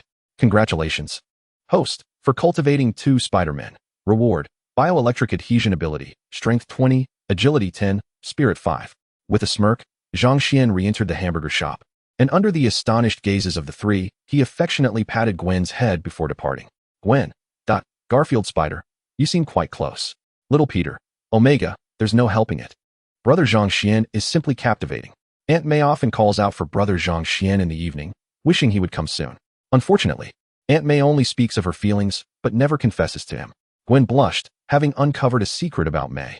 Suddenly, Garfield Spider turned to Little Peter and asked, Little Peter, do you share the same name? What is your full name? And what does your Aunt May go by? Little Peter replied promptly, Peter Parker. And my aunt's name is May Parker. Gwen gasped, covering her mouth in surprise, while Garfield Spider displayed a look of astonishment. Gwen smiled and inquired of Little Peter, Little one, do you know this brother's name? Little Peter shook his head. He is also called Peter Parker, and his aunt is named May Parker, while his uncle is Ben Parker. Upon hearing the name Uncle Ben, Little Peter's demeanor visibly darkened. My Uncle Ben has passed away. He was also named Ben Parker. Gwen felt a pang of guilt strike her conscience and stepped back, bringing Garfield Spider forward to comfort Little Peter. It's all in the past. I can take you to meet my Uncle Ben someday. You can call him Uncle Ben as well. Little Peter sniffled, his voice trembling as he asked, Really? Can I really have an Uncle Ben? Garfield Spider affirmed, Of course. Uncle Ben adores children, so he will surely take a liking to you. Little Peter wiped his tears and runny nose, smearing his sleeve in the process. However, Aunt May cannot marry your Uncle Ben. Rather, she intends to wed Brother Zhang Xian. Garfield chuckled awkwardly and remarked, Of course, your Aunt May is to marry Zhang Xian. Isn't that peculiar? Gwen, astonished and perplexed, expressed her confusion and lack of respect. Chapter 22, Daily Life Outside the Hamburger Shop. Zhang Xian glanced at the check-in prompt and mused that he could affectionately pat Gwen's head more often in the future. Check-in successful. You have received the original spider suit from Holland. He could directly conduct reverse engineering for Tony, hastening the development of new technologies to enhance Tony's armor. Zhang Xian returned to his spacious apartment in Stark Tower and surveyed the 3 rooms. The previous room descriptions were too small, so let us allocate the spacious apartment. One room was occupied by Wanda and Natasha, both peacefully slumbering, with Natasha comfortably sprawled in his designated spot, unbothered by the risk of suffocation. The next room belonged to May Parker, who was sleeping in a rather exaggerated position, though she was clad in pajamas. Following that was the dormitory of Dr. Zhao Hailuan, who also donned loose-fitting pajamas, but curiously, her attire was not worn. While he was tempted, it was not the appropriate moment. He could wait until he had drawn fewer than 100 times, or until he fell in love, which would determine his exit from this peculiar space. With rooms assigned, all problems seemed to dissipate. Zhang Xian, feeling quite fatigued, sought a room to rest. Reassured by the pristine bedding, just as he was on the brink of slumber, he felt a soft body slip into his embrace. Looking down, he tightened his hold on the delicate figure. Not now. Let us sleep, and you may do as you wish once I am asleep. Natasha gently wrapped her arms around Zhang Xian, yearning merely to be with him, with no ulterior motives whatsoever. Around 10 o'clock, Zhang Xian sensed a chill and, keeping his eyes closed, pretended to be asleep. Natasha, nestled against him, felt the rhythmic thumping of his heart. As Zhang Xian's wife, it was her duty to quell any disputes within his harem. Reluctantly, she extricated herself from his side, bestowing a soft kiss upon his forehead. To prevent Zhang Xian from facing any unwelcome interruptions, she resolved to alleviate his concerns. As night approached, Zhang Xian awoke and called for May. May, please ensure that this red spider suit is given to Pepper when she arrives. It is crucial and must not be lost. May took the red suit, sensually turning to sit on Zhang Xian's lap, enticing him. After a day of rejuvenation, she felt invigorated once more. Zhang Xian playfully tapped May on the head, causing her to wince and look at him with tearful eyes. In the realm of affection, one may indulge in love, yet must refrain from inflicting harm. Whenever you yearn for me, feel free to come over. Once Peter has fallen asleep, I shall make my way there. I would have suggested visiting at any time, but with my little nephew at home, I must wait until Peter slumbers before heading to his abode. Zhang Xian felt a wave of disappointment. Was this truly the Mei he once knew in her youth? She appeared so different now. Indeed, it seems that women reveal their true natures once they enter into relationships, shedding their previous facades. Prepare to finish up your work. I have some matters to attend to. Do not forget about little Peter. He is still at the hamburger shop downstairs. Mei cupped Zhang Xian's face, and for a fleeting moment, their lips danced together. Before she left, starry-eyed, Zhang Xian then sought out Zhao Hailuan, and together they deliberated on the future direction of nanotechnology, bestowing upon her small rewards as well. Lastly, there was the tempestuous Wanda and the gentle Natasha. Zhang Xian found it difficult to articulate Natasha's current demeanor and grace. Having changed from her efficient agent attire into a form-fitting dress, she adhered to Zhang Xian's customary style, wearing as much as she could, even at home. As they drove, the two sat quietly in the back seat, gazing tenderly at Zhang Xian, while Wanda, miffed, averted her eyes from him. Upon arriving at the doorstep, Wanda exited the vehicle and retreated into the house. Zhang Xian was not one to indulge women excessively, but if a simple gesture could suffice. That was a different matter entirely, an element of playfulness. Wanda, I shall be out tonight with Natasha. You ought to rest well. Wanda replied, Go on, go on. I can manage on my own tonight. Zhang Xian waved at the smiling Natasha, who followed him, and together they departed in the car.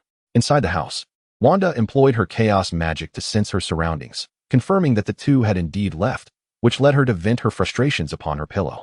Transforming into a chibi version of herself, Wanda unleashed a flurry of rapid punches upon the cushion, followed by an uppercut, then leaped to execute a swift kick. Before collapsing onto the pillow, retrieving a photograph from the drawer to place upon it.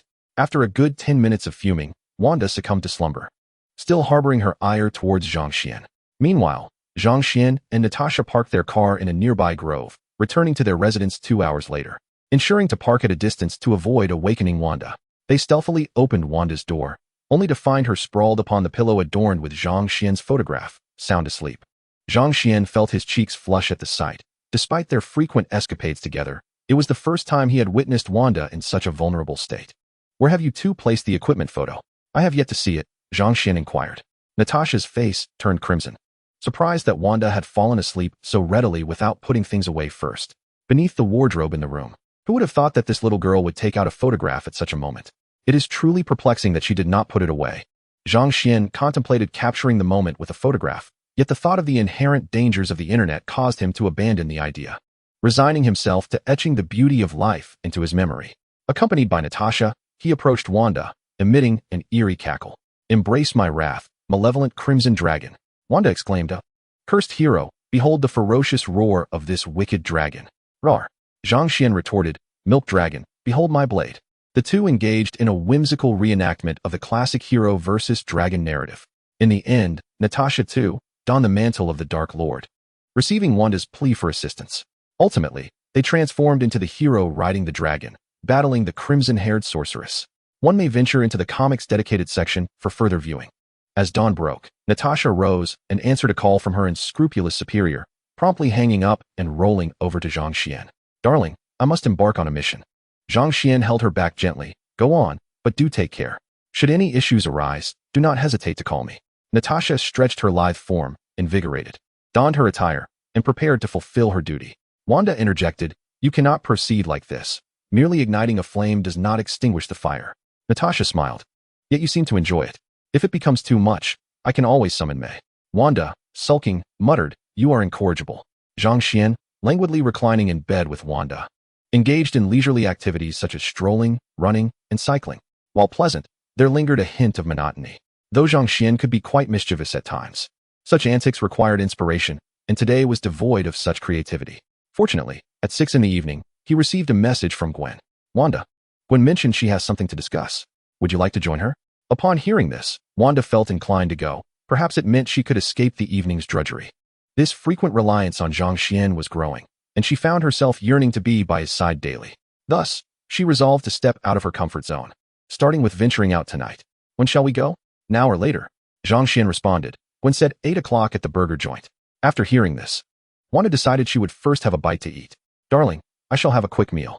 Zhang Xian readily agreed. All right, we shall dine at the Grand Restaurant. But wait, do not start without me. Are we going to eat? Wanda, with utmost seriousness, replied while continuing her actions, I meant I am eating. Do not be disruptive.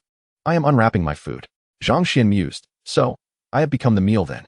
Gwen quipped, mark your territory before heading out. It is well known that New York is notoriously congested at this hour. Zhang Xian found himself ensnared in traffic for half an hour before finally breaking free from the throngs of vehicles. By 8:30, he arrived at the hamburger shack, where Gwen and Garfield had been waiting for quite some time. Both stood at the entrance, opting for style over warmth, and were left shivering as if they were grandchildren caught in the cold. Upon calling Zhang Xian, he repeatedly assured them he was almost there, lamenting the traffic. Once Zhang Xian finally arrived, the two swiftly climbed into the car to seek warmth. Zhang Xian, I require an explanation. Gwen expressed with palpable irritation as she settled into her seat. She could not fathom why they were half an hour late despite having agreed upon a specific time. If you were to accompany me home this evening, you would understand that 2 hours are hardly sufficient to satiate a little glutton. Zhang Xian absent-mindedly patted the little glutton in the passenger seat, who appeared disinclined to move. Wanda, Zudo Gwen, Wanaji, observing Gwen's defeat. Garfield seized the opportunity to speak up.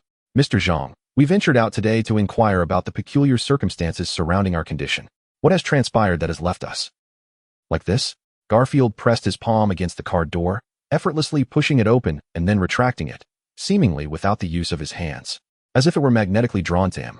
Wanda, intrigued, inquired, how did you accomplish that? Is it a special ability? Following the demise of their formidable adversary, Obadiah, Wanda had become significantly more cheerful and found herself interested in many things she previously overlooked. At this juncture, it is pertinent to mention that Wanda had taken a trip to the basement to confirm that Obadiah had indeed not lingered there for even a day. Upon her return, she had been visibly unwell, retching profusely before dismissively stating, let us bury that basement. It's no longer of any use. Garfield continued, I am still grappling with the nature of the anomalies afflicting our bodies. However, Gwen and I have spent the afternoon attempting to harness this ability, or else I would be perpetually suspended from the ceiling. Zhang Xian quipped, your ceiling must be of excellent quality. Gwen interjected, this is not a matter of ceiling quality. The pressing concern is why we have transformed in this manner. What exactly did we experience that night? I reviewed the surveillance footage from my building's management, she continued. You brought us out without our consent. It was not merely an abduction, but rather a case of you kidnapping us. Zhang Xian, caught in his unraveling tale, felt a wave of embarrassment wash over him, prompting Wanda to hastily conceal her head within her clothing, for she had been the principal architect of their actions. Ahem. Let us not dwell on such trivialities. Zhang Xian cleared his throat and began to explain. In reality, you are individuals chosen by the Spider God. I was merely summoned to assist. Originally, only one among you was to gain superpowers, yet now, how fortunate it is that all three of you have acquired extraordinary abilities. Spider God? Both Gwen and Garfield exclaimed in unison, maintaining a tone of skepticism. While spiders may be somewhat unsettling, the nature of their newfound powers undeniably bore a connection to the arachnid realm. Zhang Xian activated the camera to observe the spider that had bitten them. Both individuals shuddered at the sight. Although the spider's red and blue coloration was rather captivating, it exuded a menacing aura of toxicity. This is the spider that bit you. It is a messenger sent by the god of spiders. Zhang Xian's words, though casual, left the two feeling rather sullied. While the spider's beauty was undeniable, its propensity for biting was rather unacceptable. Observing their reactions, Zhang Xian clicked his tongue and remarked, the god of cockroaches sought my presence as well, but I declined. Though cockroaches possess formidable vitality and excel in many aspects, I suspect neither of you would appreciate being bitten by one, hence my choice to mention the god of cockroaches. At that moment, Gwen could no longer contain herself. She sprang up and, with great force, punctured a sunroof in the car's roof, causing a thunderous noise beneath her feet, which left a noticeable dent. As her head emerged through the roof, Gwen quickly retracted it, yet a young child caught a glimpse of her. Years later, when that child was purchasing a car, a friend inquired why he didn't choose that particular brand. He replied, I once witnessed a woman break through the roof of one of those cars, so I believe they lack durability. Gwen then managed to bend the crumpled metal back into place, covering most of the openings. I shall bear the costs for this, she declared, but for now, I implore you to swiftly lift the curse of the cockroach from me. As she spoke, she grasped the back of Zhang Xian's collar and began to shake him. With each shake, the entire vehicle trembled. Zhang Xian seized Gwen's hands to halt her antics. Did I just mention cockroaches? He inquired, to which Garfield nodded affirmatively. Oh, my mistake. It was the god of spiders who sent the spider that bit you. Upon hearing this, Gwen felt a wave of relief wash over her. At least it was not a cockroach, and now the spider appeared somewhat charming in retrospect. Although the mention of the god of cockroaches had been a diversion conjured by Zhang Xian to lighten the mood, it had inadvertently turned into a genuine slip of the tongue that yielded remarkable results. Chapter 23. Is the Osborn family's affliction a genetic disorder or a curse? Zhang Xian retrieved his camera and began to take a series of photographs of Gwen and the car roof. The final image captured Gwen attempting to shield the lens with her hand, resulting in an effect that gave the impression of a shattered lens. "Please hand over the camera's memory card," Gwen demanded, her expression fierce. Zhang Xian flashed a mischievous grin. "Want it? Join me for a meat sandwich." Just then, Wanda delivered a swift punch to Zhang Xian's abdomen, causing the camera to land in Gwen's hands. Without hesitation, she extracted the memory card and crushed it with remarkable force. "That's inconsequential. The hole in the roof remains, and I intend to treasure this car for a lifetime. Your secret will be my sustenance forever," Zhang Xian remarked. Gwen turned her back, denying any responsibility. "Who can prove that this hole was caused by me?" "Who? Is it you?" She glared at Spider-Man, who hastily waved his hands in protest. "Not me. I didn't see anything." Wanda naturally refrained from questioning, having just assisted in subduing Zhang Xian, thus undoubtedly aligning herself with Gwen's side.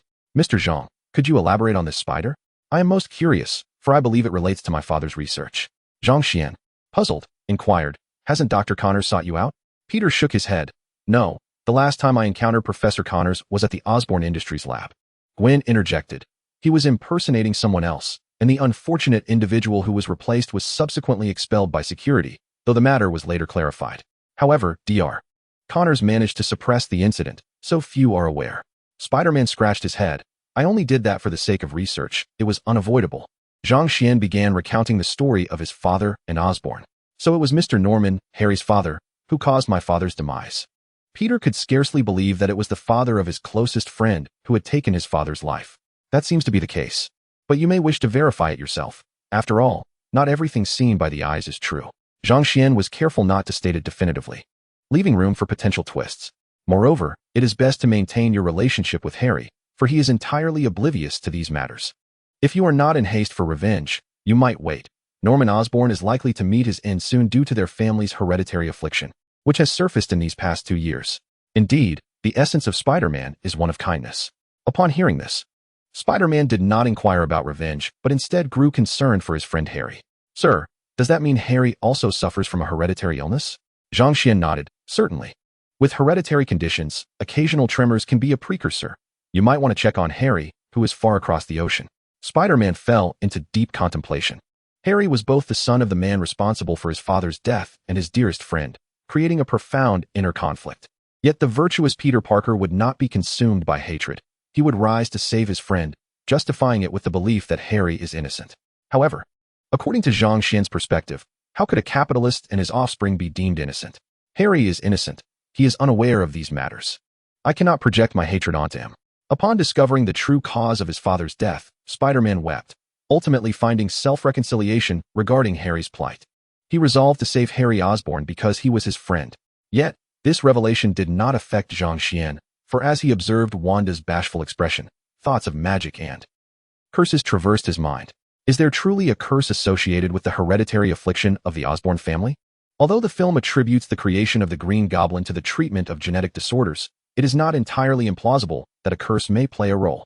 After all, this is Marvel, where traces of magic are to be expected. Once Norman Osborn meets his demise, perhaps we could consider examining Harry Osborn. It's conceivable that he might indeed be an embodiment of a cursed demon, which could allow Wanda to resolve the Green Goblin issue with a decisive force. Now, do you have any further inquiries? If not, you may disembark. Garfield wiped away the tears from the corners of his eyes, expressing his gratitude to Zhang Xian. "Thank you for sharing this with me.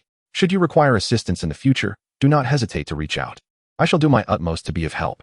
After expressing his thanks, Garfield exited the vehicle. Zhang Xian then reminded Peter, "Upon your return, do look for your father's computer, as well as the Roosevelt station, and bring Dr. Connors along." Peter mentally noted Zhang Xian's advice, responding with gratitude, "I will do that." As Garfield departed, Zhang Xian turned to Gwen, who was seated in the back with her head poking through the hole in the roof. "Do you wish to accompany me home? Are you not getting out?" Gwen, puzzled, queried, "Do you not have anything to discuss with me? You spoke at length with Peter, yet with me, you only inquire about my disembarking?" Zhang Xian was momentarily taken aback, as indeed, he had little to say. Gwen's family was in good stead, and aside from her father facing potential peril from the lizard, there seemed to be little else to address. Well then, might you suggest your father resign to pursue a career in science? I suspect he might take matters into his own hands, perhaps eliminating Norman Osborn if he feels wronged. Gwen sighed in exasperation, as her father was indeed the type to act in such a manner. All right, let us discuss the changes in my body, as they have significantly impacted my life. At this point, Zhang Xian felt invigorated, his eyes glowing as they scanned Gwen's form.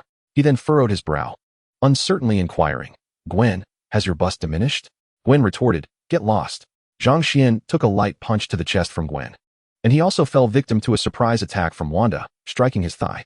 While receiving such occasional blows was rather pleasant, akin to a massage, he had to feign considerable pain for appearance's sake. Gwen, clutching her chest in distress, was on the verge of tears. The rabbit she had nurtured and cared for over the years had been diminished by the spider bite. Though her physique had improved, her beloved rabbit had indeed shrunk. Albeit slightly, she could not bear the thought of losing the creature she had devoted herself to raising. Zhang Xian reassured her, it is likely that your body has consumed some fat, leading to a slight reduction. With proper nourishment, you should be able to regain it. Gwen concurred, sharing her own observations. Indeed, I feel as though my body is transitioning to a lighter state, becoming somewhat more slender, with a decreasing body fat percentage. Wanda turned to Gwen after hearing this and asked, are you serious? Can it really make my figure more slender? My waist has indeed become much thinner. Gwen blushed and nodded in acknowledgement. However, my chest has also shrunk. Wanda was even more delighted upon hearing this. She turned to Zhang Xian, playfully clinging to his arm. Darling, shall we catch another spider? I also wish to become slimmer. Upon hearing this, Zhang Xian immediately frowned. You, Gwen, with your enticing words. Let's see how I deal with you today. He leaned back into the car, grasping both sides of Gwen's delicate face. Although Gwen attempted to resist, her strength was no match for Zhang Xian, and her efforts were in vain. No, please, it hurts my face. Wanda found herself pushed beneath Zhang Xian. Unable to endure any longer, she retaliated with a playful headbutt, exclaiming, you brute, as Zhang Xian continued tugging at Gwen's delicate cheeks. Gwen felt that this colorless Zhang Xian was of no use and decided to bid farewell. Wanda, I'll be heading back now. Wanda grasped Gwen's hand, her cheeks flushed, and whispered shyly in her ear, I need a partner. Will you truly not consider joining us? Gwen pulled her hand away and ran off, blushing. Watching Gwen flee, Wanda clutched her forehead in pain. That last encounter had indeed caused her considerable discomfort, and as soon as Gwen left, tears welled in her eyes. Yet, her other hand continued to thump Zhang Xian, as if it would alleviate the throbbing in her head. Chapter 24, Natasha's disappearance a month later.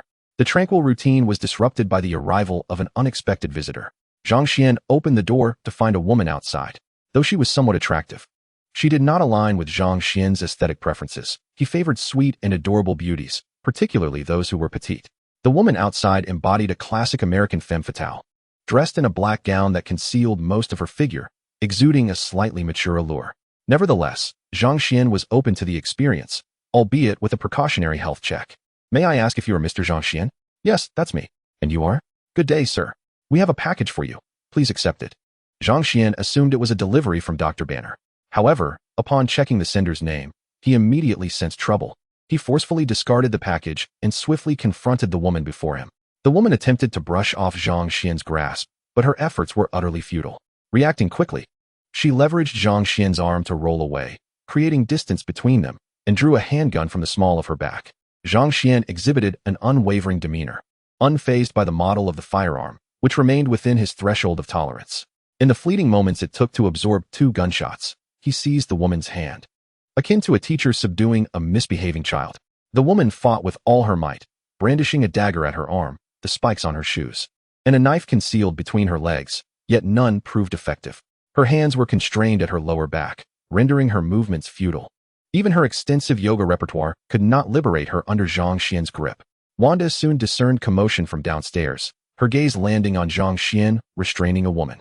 For a brief moment, she fantasized that Zhang Xian was coercing his captive, but reality swiftly dispelled that illusion.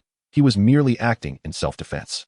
Channeling her chaotic magic, Wanda summoned crimson energy that swirled around the assassin's mind, rendering her unconscious in an instant. Zhang Xian's instinct for survival was triggered. Wanda, defend yourself. In a heartbeat, Wanda enacted a comprehensive shield. Subsequently, 2 enormous bullets penetrated her protective barrier. Yet they came to an abrupt halt as though suspended in a non-Newtonian fluid after advancing a mere 10 centimeters. The sniper continued firing, unleashing a total of 8 bullets against Wanda's chaotic shield. Locking onto the sniper's position, Zhang Xian hoisted Wanda and sprinted toward the source of gunfire. Throughout their flight, Wanda maintained her shield, which effectively intercepted the projectiles from the assailant's assault rifle. After covering a distance of 200 meters, Zhang Xian spotted the assassin, burdened with a black suitcase, preparing to flee. While the car was swift, Zhang Xian was swifter, as the vehicle began to accelerate. He launched Wanda into the air and executed an Iron Mountain crash, colliding forcefully with the rear side of the automobile. The car flipped thrice before coming to a halt by the roadside, while Wanda gracefully descended in front of it, subduing 2 striking women. Zhang Xian hastily gathered the 2 women and returned to his residence, with Wanda perched upon his shoulders. Once he set the women down, he decided to check on little Peter. Discovering Peter was not home, he dialed May's number. Upon learning that Peter was at school that day, he instructed, "May, go stay at my place in Stark Tower and do not venture outside. I will arrange for your protection." May, feeling a swell of anxiety, responded, "Xian, what on earth is happening? Why do you inquire about Peter's whereabouts and forbid me from leaving?" Zhang Xian reassured her, "Rest assured, everything is under control. Do you not trust your husband?" May's voice trembled with concern. "Xian, you must protect Peter. He must not come to harm. I promise, go to my room now." He insisted. After hanging up, Zhang Xian set Wanda down from his shoulders, only to feel a sudden chill at his neck. He instinctively reached to investigate the cause of the coldness, but Wanda halted him, rubbing her clothing against his neck. Zhang Xian playfully tapped Wanda on the head, remarking that he would have his way upon returning. Having just finished breakfast, he felt hunger pangs already. He left Wanda to guard the 3 individuals while he hastily made his way to Peter's school. The streets were largely deserted, as most had fled home in fright at the sound of gunfire. Upon entering the school, chaos reigned as expected. Intruders had indeed come to wreak havoc. However, it was likely that young Peter was not in imminent danger, for the assailants probably intended to capture him alive as leverage. Zhang Xian spotted Peter being carried by a woman. The boy obediently nestled under the armpit of a beautiful woman, subjected to an unsolicited facial treatment. When Peter was shoved into a car, Zhang Xian resorted to his previous tactic, charging forth with the force of a bull. The vehicle was jolted sideways, cracking the school's wall upon impact. He swiftly incapacitated the woman outside by breaking her arm, though it cost him precious moments. As another assailant emerged and pressed a gun to Peter's head. "Stop, or I'll blow this little brat's head off," she shouted. Yet, Zhang Xian did not falter. He surged forward. The woman, realizing that Zhang Xian was undeterred by the hostage, prepared to fire at Peter. However, she clearly underestimated the boy. For he was no ordinary child. He was Spider-Boy. The spider sense prompted Peter to instinctively evade the bullet, seizing the firearm from the woman.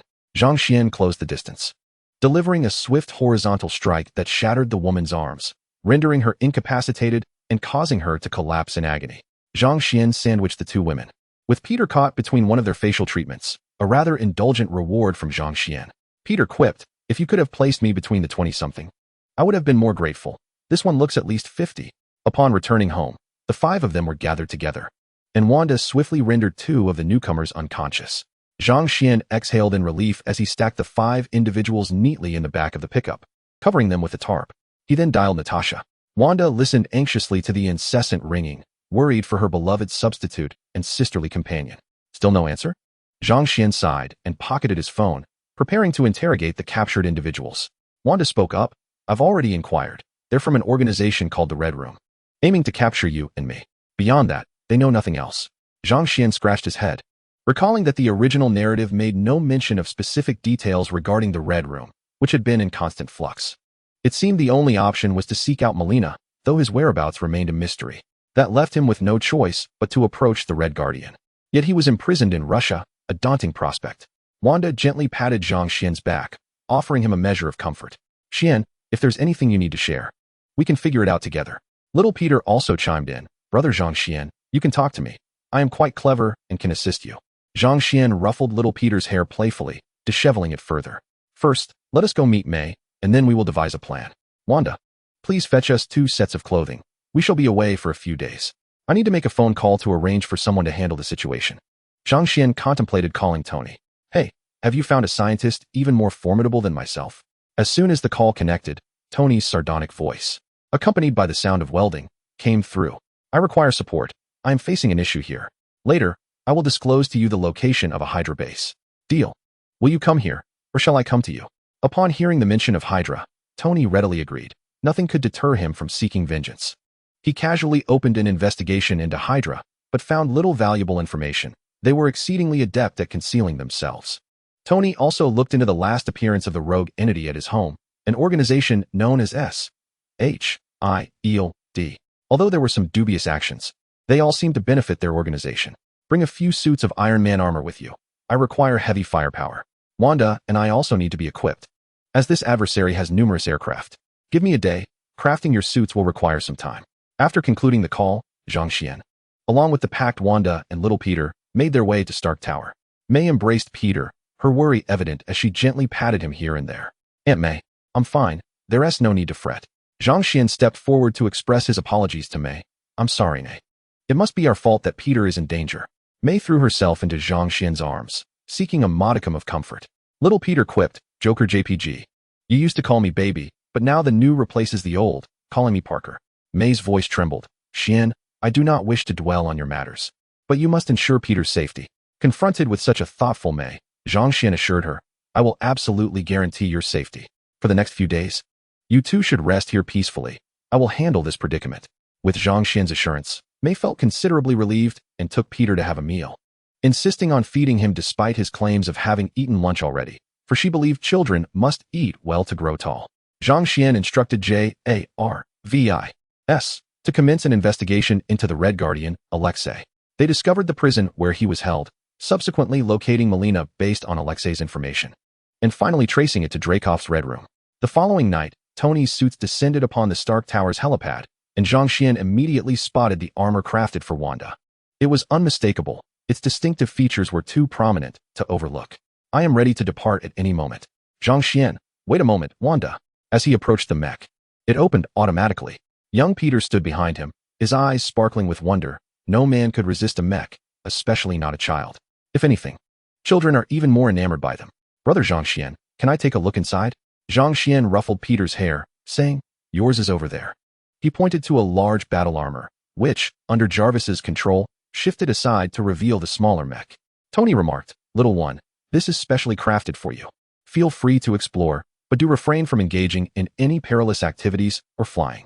Upon hearing he couldn't fly, Peter appeared slightly disappointed. Yet he promptly lunged toward his small armor. Aunt May, this heavy armor is yours. Tony slapped the large mech that had just stood in front of Peter's smaller one. This compartment at the back is for the smaller armor, capable of whisking you away in times of danger. Understanding Tony's penchant for safety, Zhang Xian felt assured that he must have also devised a protective armor for Pepper. What about Pepper's armor? Surely you haven't forgotten to create it? With a snap of his fingers, Tony summoned several holographic interfaces. He pointed to a vehicle, explaining, this is my latest creation. It can envelop its occupants and fly away in times of peril. As he finished, the vehicle on the screen began to transform, wrapping around the mannequin inside and launching it into the air, followed by a jet propulsion. With the demonstration concluded, Wanda returned. Zhang Xian clapped his hands, declaring, all right, it's time for us to go. Wanda shyly locked onto her designated armor, clearly feeling somewhat guilty about the materials used. Zhang Xian affectionately patted her head, assuring, we'll arrive soon. Wanda responded with a gentle kiss. The three entered their armors, followed by other unmanned mechs under Jarvis's command. On the way, Zhang Xian turned to Tony and inquired, Tony, how is the research on the last suit coming along? Is it not impressive? Tony grimaced at the question, asserting, if I weren't the creator of that spider suit, I would gladly eat my words. Zhang Xian displayed a look of disdain, retorting, Tony, you wouldn't be able to do that upside down. You're not tall enough. Wanda, Zu Omega'd. Wanda switched the chat channel. Tony, that suit of yours is likely something I will create in the future. The coding, the timeline of its creation, and some of my fixed characteristics confirm that it is indeed my design, albeit from the future. Zhang Xian, no. System. You're not suggesting that you casually borrowed from a parallel universe, are you? The system is unsure. Oh, it needs to rest now. Seeing the system's demeanor, Zhang Xian realized his suspicion was correct. However, it was of no significant concern. Disregard that. Just tell me if it's superior to your current technological prowess. Tony, stubbornly retorting, demanded, provide me with the specifications, and I too can fabricate that spider suit. By the way, why is it referred to as the spider suit? Zhang Xian replied, because it is intended for a spider, hence the name. Tony, seeking to delve deeper, inquired, so, when exactly did I create this suit in the future? Was it 2 years or 3? Zhang Xian calculated the timeline and concluded, at least 5 years. Tony, Maintaining his obstinacy, asserted, "That cannot possibly represent my most advanced technology 5 years hence. Give me 5 years, and I shall produce something far superior."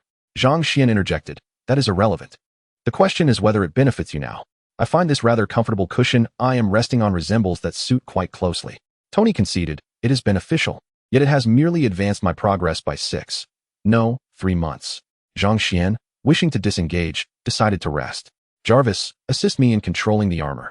I wish to lie down for a moment." "Of course, sir. I will stabilize the flight posture." Tony was rendered speechless.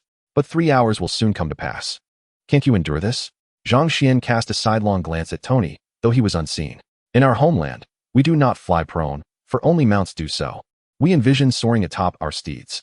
Of course, those are the masters. The rest of us typically glide upon enormous flying swords, which is far more stylish and graceful." Tony pondered this notion. Indeed, flying while standing on something appeared more impressive. However, he would never admit it. "Let us see you accomplish that first. I relish this freedom of flight." Upon finishing his statement, Tony's palms unleashed a more intense Mach ring, propelling him faster, the sonic boom reverberating through Zhang Xian's ears. Zhang Xian, comfortably gliding in Wanda's armor, had requested Tony to augment their suits with thrusters for enhanced comfort. Otherwise, enduring a continuous bent posture like Tony's would be unbearable. Chapter 25. What is a mountain of kisses like? This mouth, perhaps? This chapter received a lukewarm response. A quick read is advised. 3 hours later, the supersonic armor arrived at the prison holding the Red Guardian, Alexei. "Jarvis, infiltrate the prison's control system and locate the Red Guardian," Tony commanded. Jarvis promptly accessed the prison's control system, pausing all surveillance feeds. Zhang Xian and Wanda donned their prepared attire and headed straight for Alexei's location. Along the way, Wanda's chaotic magic subdued everyone in their path. Yet Alexei, truly a super soldier on par with Captain America, resisted Wanda's initial wave of mental control. "Little girl, my head aches a bit. Could you apply more force?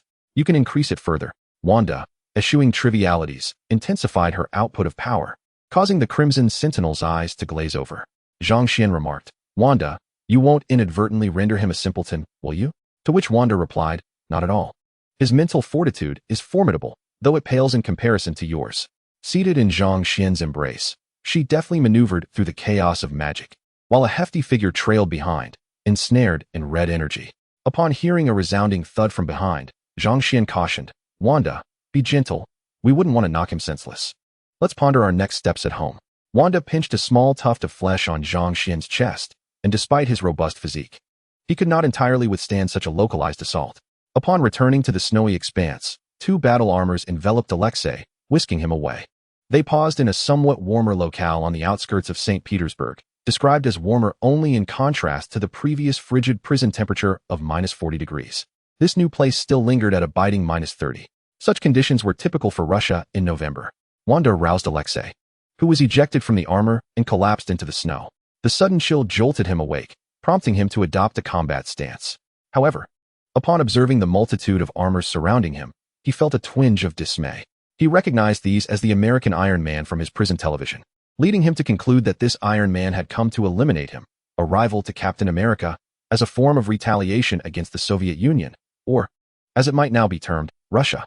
"Western villains, you may have triumphed, but I shall continue to fight to the bitter end, even if it means merely shattering some of your metal," declared Alexei, steadfast in his resolve. Quick in his movements, he seized one of the nearby armors and unleashed a flurry of attacks, twisting its joints, though it bore no consequence. Nevertheless, Alexei wore a jubilant smile, akin to that of a victorious warrior, and then targeted another unmanned suit of armor. Tony, exasperated, remarked, "Wanda, have you inadvertently rendered him foolish?" To which Wanda assured, "No, his spirit remains intact." Zhang Xian, mirroring the expression of Rhodey observing Star-Lord, mused, "He might simply be a fool. What on earth do we do if he is indeed a fool?" Tony pondered, realizing the plan had faltered and beginning to devise the next steps. Finding a vast airborne base across Europe and Russia would require considerable time. "Fear not, I shall employ the great memory restoration technique. JARVIS. Lower me down," Zhang Xian asserted. Upon spotting an Eastern figure, Alexei's fury intensified. "An Eastern man. We should be allies. Yet you have succumbed to the corrupting influence of Western capital. I shall twist your head from your shoulders and send it rolling into the snow." Alexei charged forth. His combat skills commendable, but he was no match for Zhang Xian, a being of extraordinary attributes. By now, Zhang Xian's physical prowess had doubled once more. What power do you possess to compete with my strength? Even the Hulk would find himself in a tussle with me. For the past month, I have unleashed devastating strikes upon Wanda, and the system has granted me an exceedingly high probability of critical hits. Alexei seized Zhang Xian's arm, riddled with vulnerabilities, intending to subdue him. However, what transpired next was beyond his comprehension. Zhang Xian disregarded any techniques Alexei sought to employ, simply relying on brute force to dismantle all of Alexei's maneuvers. With a raw display of strength, he yanked Alexei closer and delivered a knee strike that hardly required effort. Throughout this ordeal, Alexei attempted to resist, yet his struggles proved futile. It was akin to the struggle of a mere mortal against a freight truck. Zhang Xian, the formidable truck, remained unfazed by Alexei, the ordinary man, as he continued his advance undeterred. Clutching his abdomen, Alexei felt his beer belly absorb much of the impact, sparing him from immediate bloodshed. Now, listen closely as I speak. I have come to rescue Natasha, your ward in Ohio, the Natasha from Yelena's world. She has been recaptured by the Red Room. So take me to Melina. She knows the whereabouts of the Red Room. Alexei, sprawled on the ground like a defeated fish, grinned wide and said, Natasha is the finest agent, the most exceptional Black Widow of the Red Room.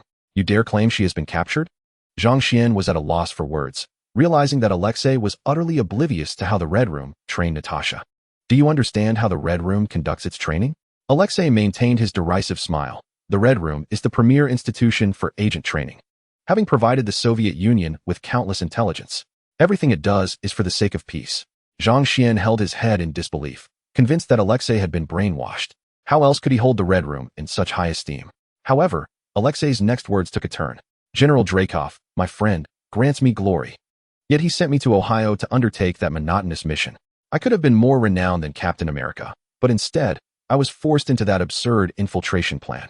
Alexei's tone was fervent. Then he imprisoned me, perhaps for disliking his hairstyle or for desiring to improve the nation, to see the red flag once more waving proudly. But now, his voice grew somber. He has changed, and so has the country. He condemned me to languish in prison for the rest of my days while he fled. After Alexei had vented his frustrations, Zhang Xian resumed. Now, take me to Natasha, let us confront Dreykov. It is a singular opportunity. Perish here or lead me to Melina. And then rescue Natasha and Yelena. By the way, Natasha is my wife. Upon hearing this, Alexei sat upright, exclaiming, What did you say?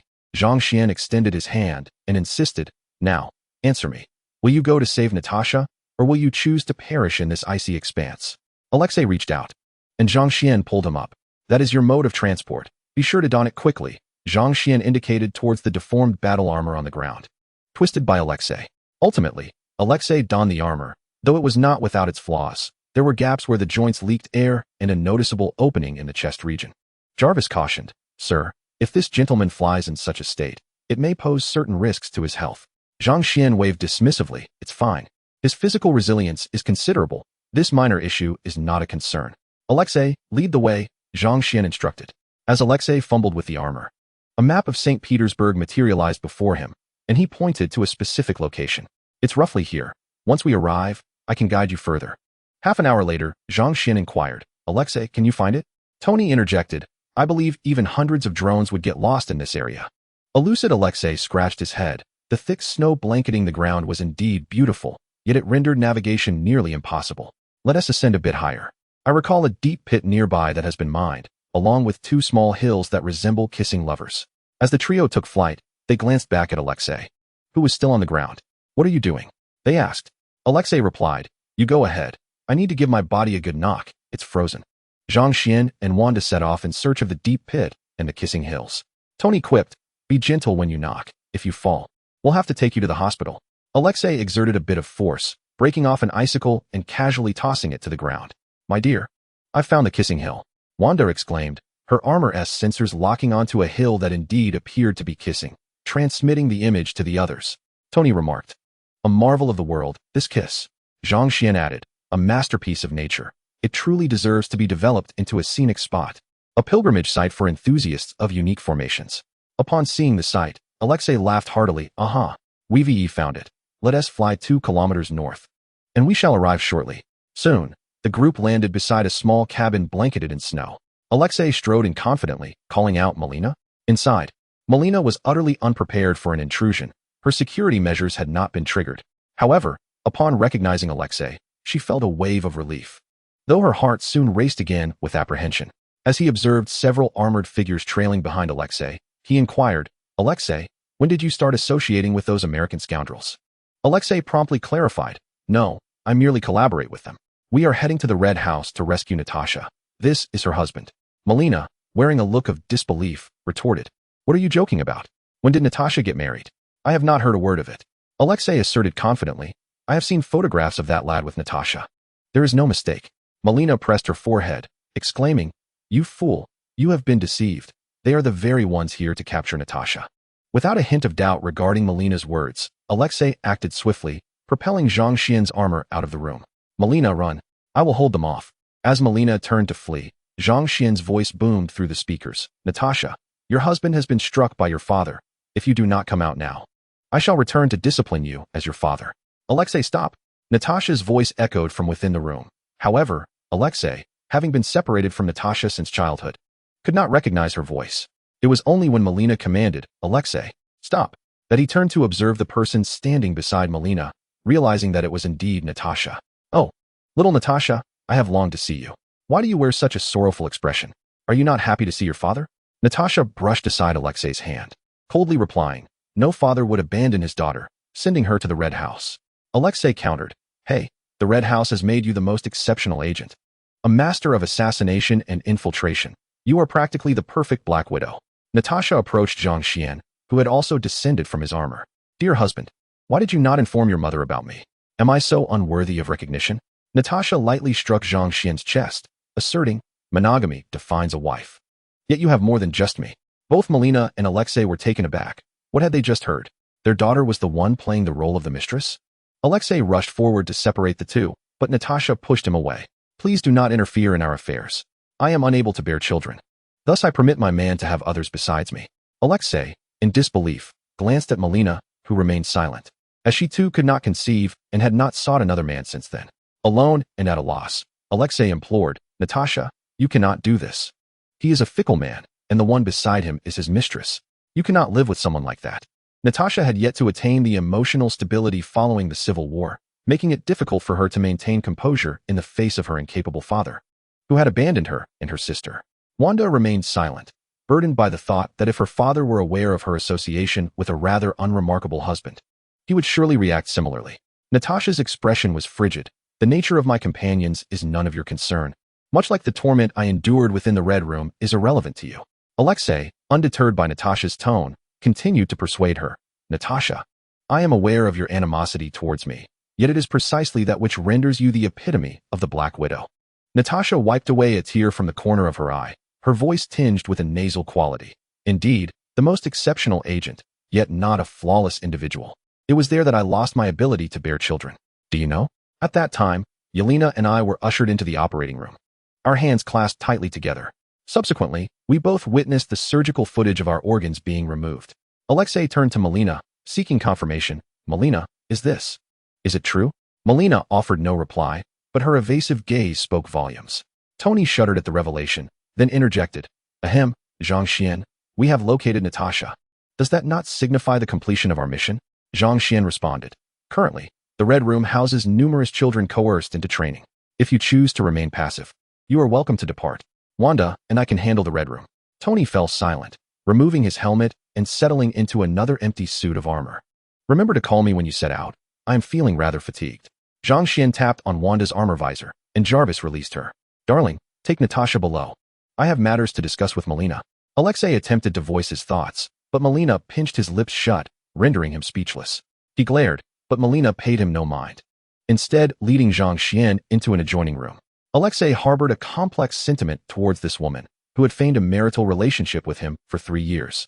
Perhaps this was what it meant to be a lovesick fool, simultaneously fearful and enamored. Zhang Xian followed Melina, who resembled an older sister, unlike her cinematic counterpart. This Melina appeared to be in her 30s, were it not for her mature demeanor upon hearing Alexei call her name. Zhang Xian might have mistaken her for another widow of the Red Room. Chapter 26. The conquest of the Red Room. Melina arrived in the storeroom and released Alexei's lips. He rubbed his swollen mouth, then attempted to strike Zhang Xian, but realizing his own inadequacy, resorted to merely glaring fiercely at him. Melina pushed aside the obstructive Alexei, saying, "Young man, since you are Natasha's boyfriend, I advise you to leave swiftly. The influence of the Red Room is vast, and it is beyond the capability of just the two of you and Tony Stark to contend with.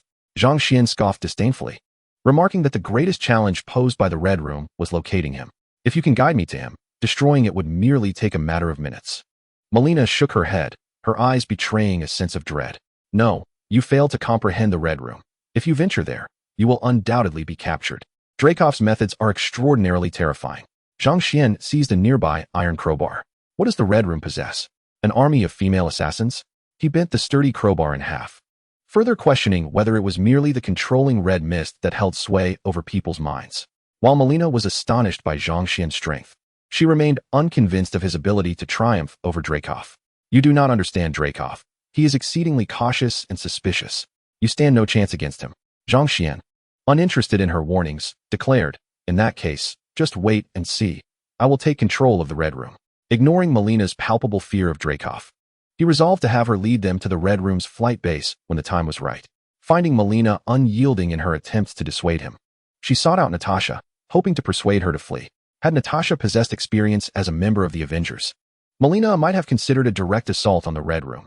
However, the current Natasha had only recently escaped its grasp and was now a senior agent working for S.H.I.E.L.D. Zhang Xian, noticing Tony still deep in slumber, decided to let him rest a while longer. He approached Natasha and Wanda's room, where the ambience stirred poignant memories within Natasha. Upon reuniting with her long-lost parents, the facade she had upheld shattered, revealing profound sorrow. My dear, hold on a little longer. I will help restore you soon. In a few years, we shall have a child. Zhang Xian consoled Natasha while gently pulling Wanda into their embrace. I will not forget you. You both are my wings, irreplaceable. In their intimate world, had the circumstances been different, Melina might have been on the cusp of becoming a grandmother. After sharing tender moments, Wanda inquired, Darling, it has been several months. Why is there no sign of movement in my belly? You should be fine, right? Natasha, momentarily taken aback, had always assumed Wanda was on medication, thus explaining the absence of any development. You aren't facing any issues, are you? If there is a problem, we must hurry to the hospital. Zhang Xian gently caressed their heads, reassuring them. Your husband is quite robust. How could there be any issues? I merely possess the ability to control the situation, which is why there has been no change. Although they did not fully grasp Zhang Xian's methods, the knowledge that he was not the source of their troubles eased their minds. Wanda, Zhang Xian called, and Wanda understood the cue, stepping forward to cast her magic. Melina and Alexei soon entered the room. Melina began to operate her computer, reaching out to Dracov. Tony concealed a dozen unmanned armors at a distant location. The Red Room was not merely occupied by widows. There were numerous soldiers as well, and these armors were specifically designed to confront them. Tony also concealed himself alongside the armors, intending to trail behind the Red Room's aircraft. Hours later, in the deep of night, a fully armed squad disembarked from an advanced fighter jet, surrounding Melina's modest abode. Male agents from the Red Room entered the house to search, and upon reaching a room, they discovered 3 unconscious individuals. Reporting to their leader, they confirmed the targets were down. Observing the live feed from the Red Room, a moment of contemplation led to the directive, bring them all back, including that one, and send them to the dissection room for study. Dracov commanded the widows beside him. Prepare the missiles. We may have company soon. Natasha and Melina were lifted onto the aircraft, while Alexei was dragged along by one foot, awkwardly catching on a wooden post. Awakening in pain, Alexei had no time to cover himself and scream before being pricked with needles on either side. In the distance, 3 individuals clad in armor stealthily trailed behind. An hour later, Tony voiced his frustration. Their aircraft are far too sluggish. My satellites have already locked onto the Red Room's location. The satellites focused on the skies ahead of the group, revealing a dense formation of clouds. Analysis confirmed this to be the Red Room's base. Zhang Xian reminded, Tony, Natasha, and the others are still aboard their ship. We must rescue them first. All right. But my heavy artillery can be deployed at once, Tony replied, accelerating the distant heavy armors under his control. On the Red Room's bridge, the aircraft carrying the 3 landed, and a squad of widows approached to take Natasha and Melina away. At the forefront of this group stood Yelena, a familiar figure to them. Her gaze was cold and devoid of emotion, executing Dracov's orders like a programmed automaton. Yelena led Natasha and Melina away, while Alexei was similarly dragged off by male soldiers.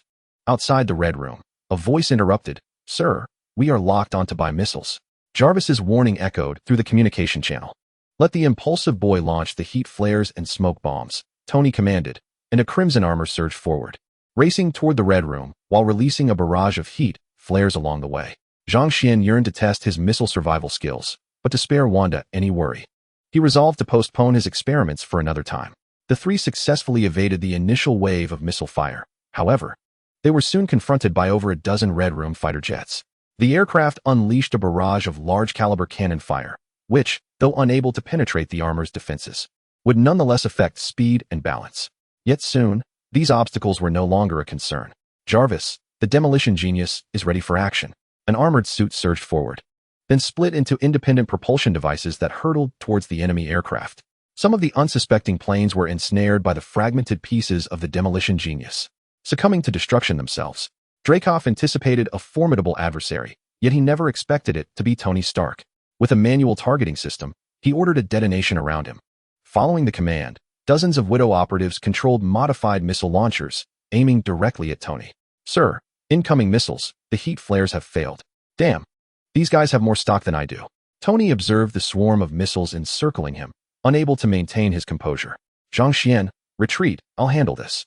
Zhang Xian and Wanda's suits were forcibly redirected by Tony, pulling back. "Jarvis, deploy the Electroman." Upon Tony's command, two suits launched, disassembling into various components that formed an electrical net, blocking the missile's trajectory. Most missiles were detonated by the electrical surge, while the remaining ones veered off only to recalibrate their aim at Tony once more. The fragments of the Electroman had already been obliterated by the exploding missiles. However, the Red Room's artillery would not cease. A new wave of missiles was fired under the Widow's command, targeting Tony and his surrounding suits.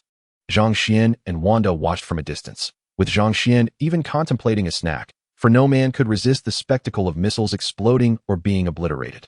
"Oh my, darling, was that Tony Stark flying out?" Zhang Xian turned towards the direction Wanda indicated, witnessing Tony being flung from the explosion, his suit unable to maintain balance as it plummeted. "Tony, are you still conscious?" "Barely, just fainted for a couple of seconds."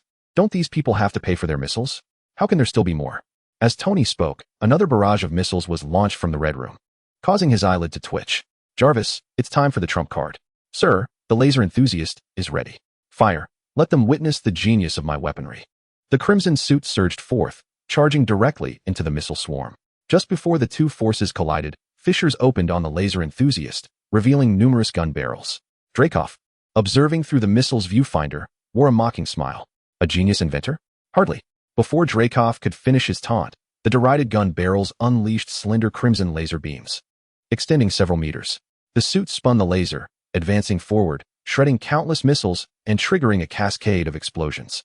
Drake's expression darkened as he slammed his hand on the table. "Hurry and reload the ammunition. They are coming," he exclaimed. "Zhang Xian, keep up."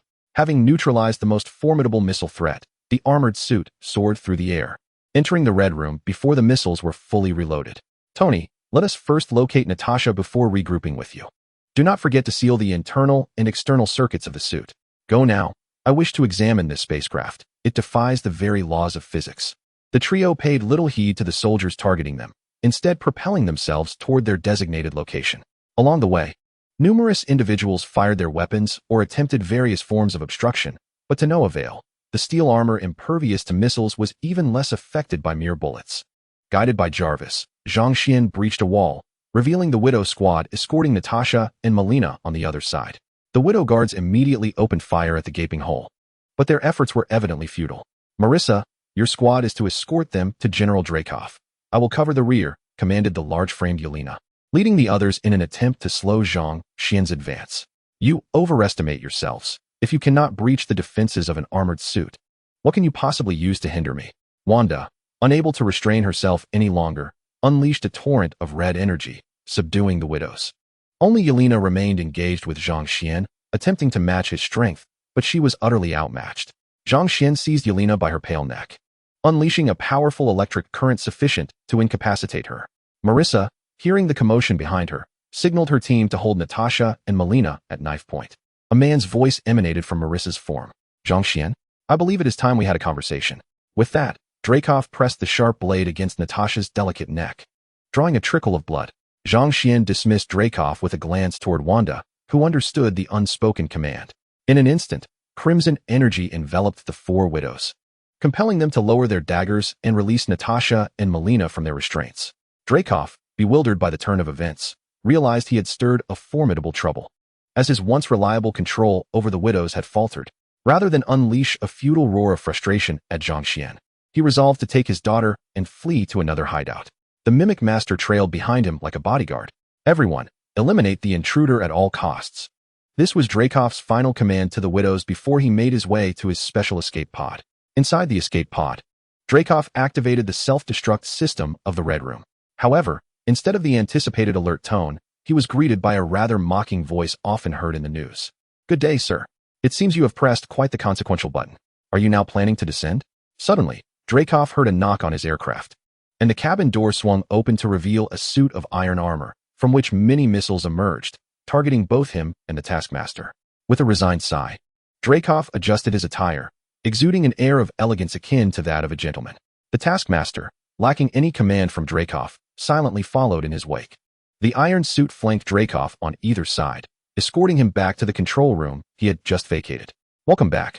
Now, please document all your incriminating evidence, including information about the widow training facility on the ground and your accomplices." Zhang Xian, donned in the armor, did not descend. He understood that dealing with Dracov, who could be easily manipulated by a mere whiff of a neurocontrol agent, required utmost caution. Natasha tossed a notebook, which Dracov gracefully caught before discarding it aside. Approaching the holographic display he had utilized for years, he deftly retrieved the information Zhang Xian had mentioned. "Here lies all the data concerning the Red Room." Dracov adjusted his glasses, lamenting, "It seems I have truly aged, as I was easily bested by a younger adversary." Zhang Xian merely smiled in silence. Tony, somewhat boastful, recounted his conquest of the Red Room. "Your security is indeed formidable, far superior to the ineptitude of the U.S. government, yet still slightly lacking compared to my prowess." Tony gestured dismissively, a rather unfriendly sign. "Now, it is time for your personal vendetta. They are quite eager to engage with you. I hope your bodyguards can withstand two furious women." Stepping back, Tony allowed Natasha to advance, twirling her baton with finesse. The Taskmaster stepped forward, locking gazes with Natasha. In an instant, combat ensued, while Dracov sat comfortably, observing the clash with amusement, even boasting about his accomplishments to Zhang Xian and Tony. "My daughter is quite formidable." ISNTC, Chapter 27, The Queue of Interrogation Rooms and the Petite Widows. Zhang Xian clicked his tongue in admiration.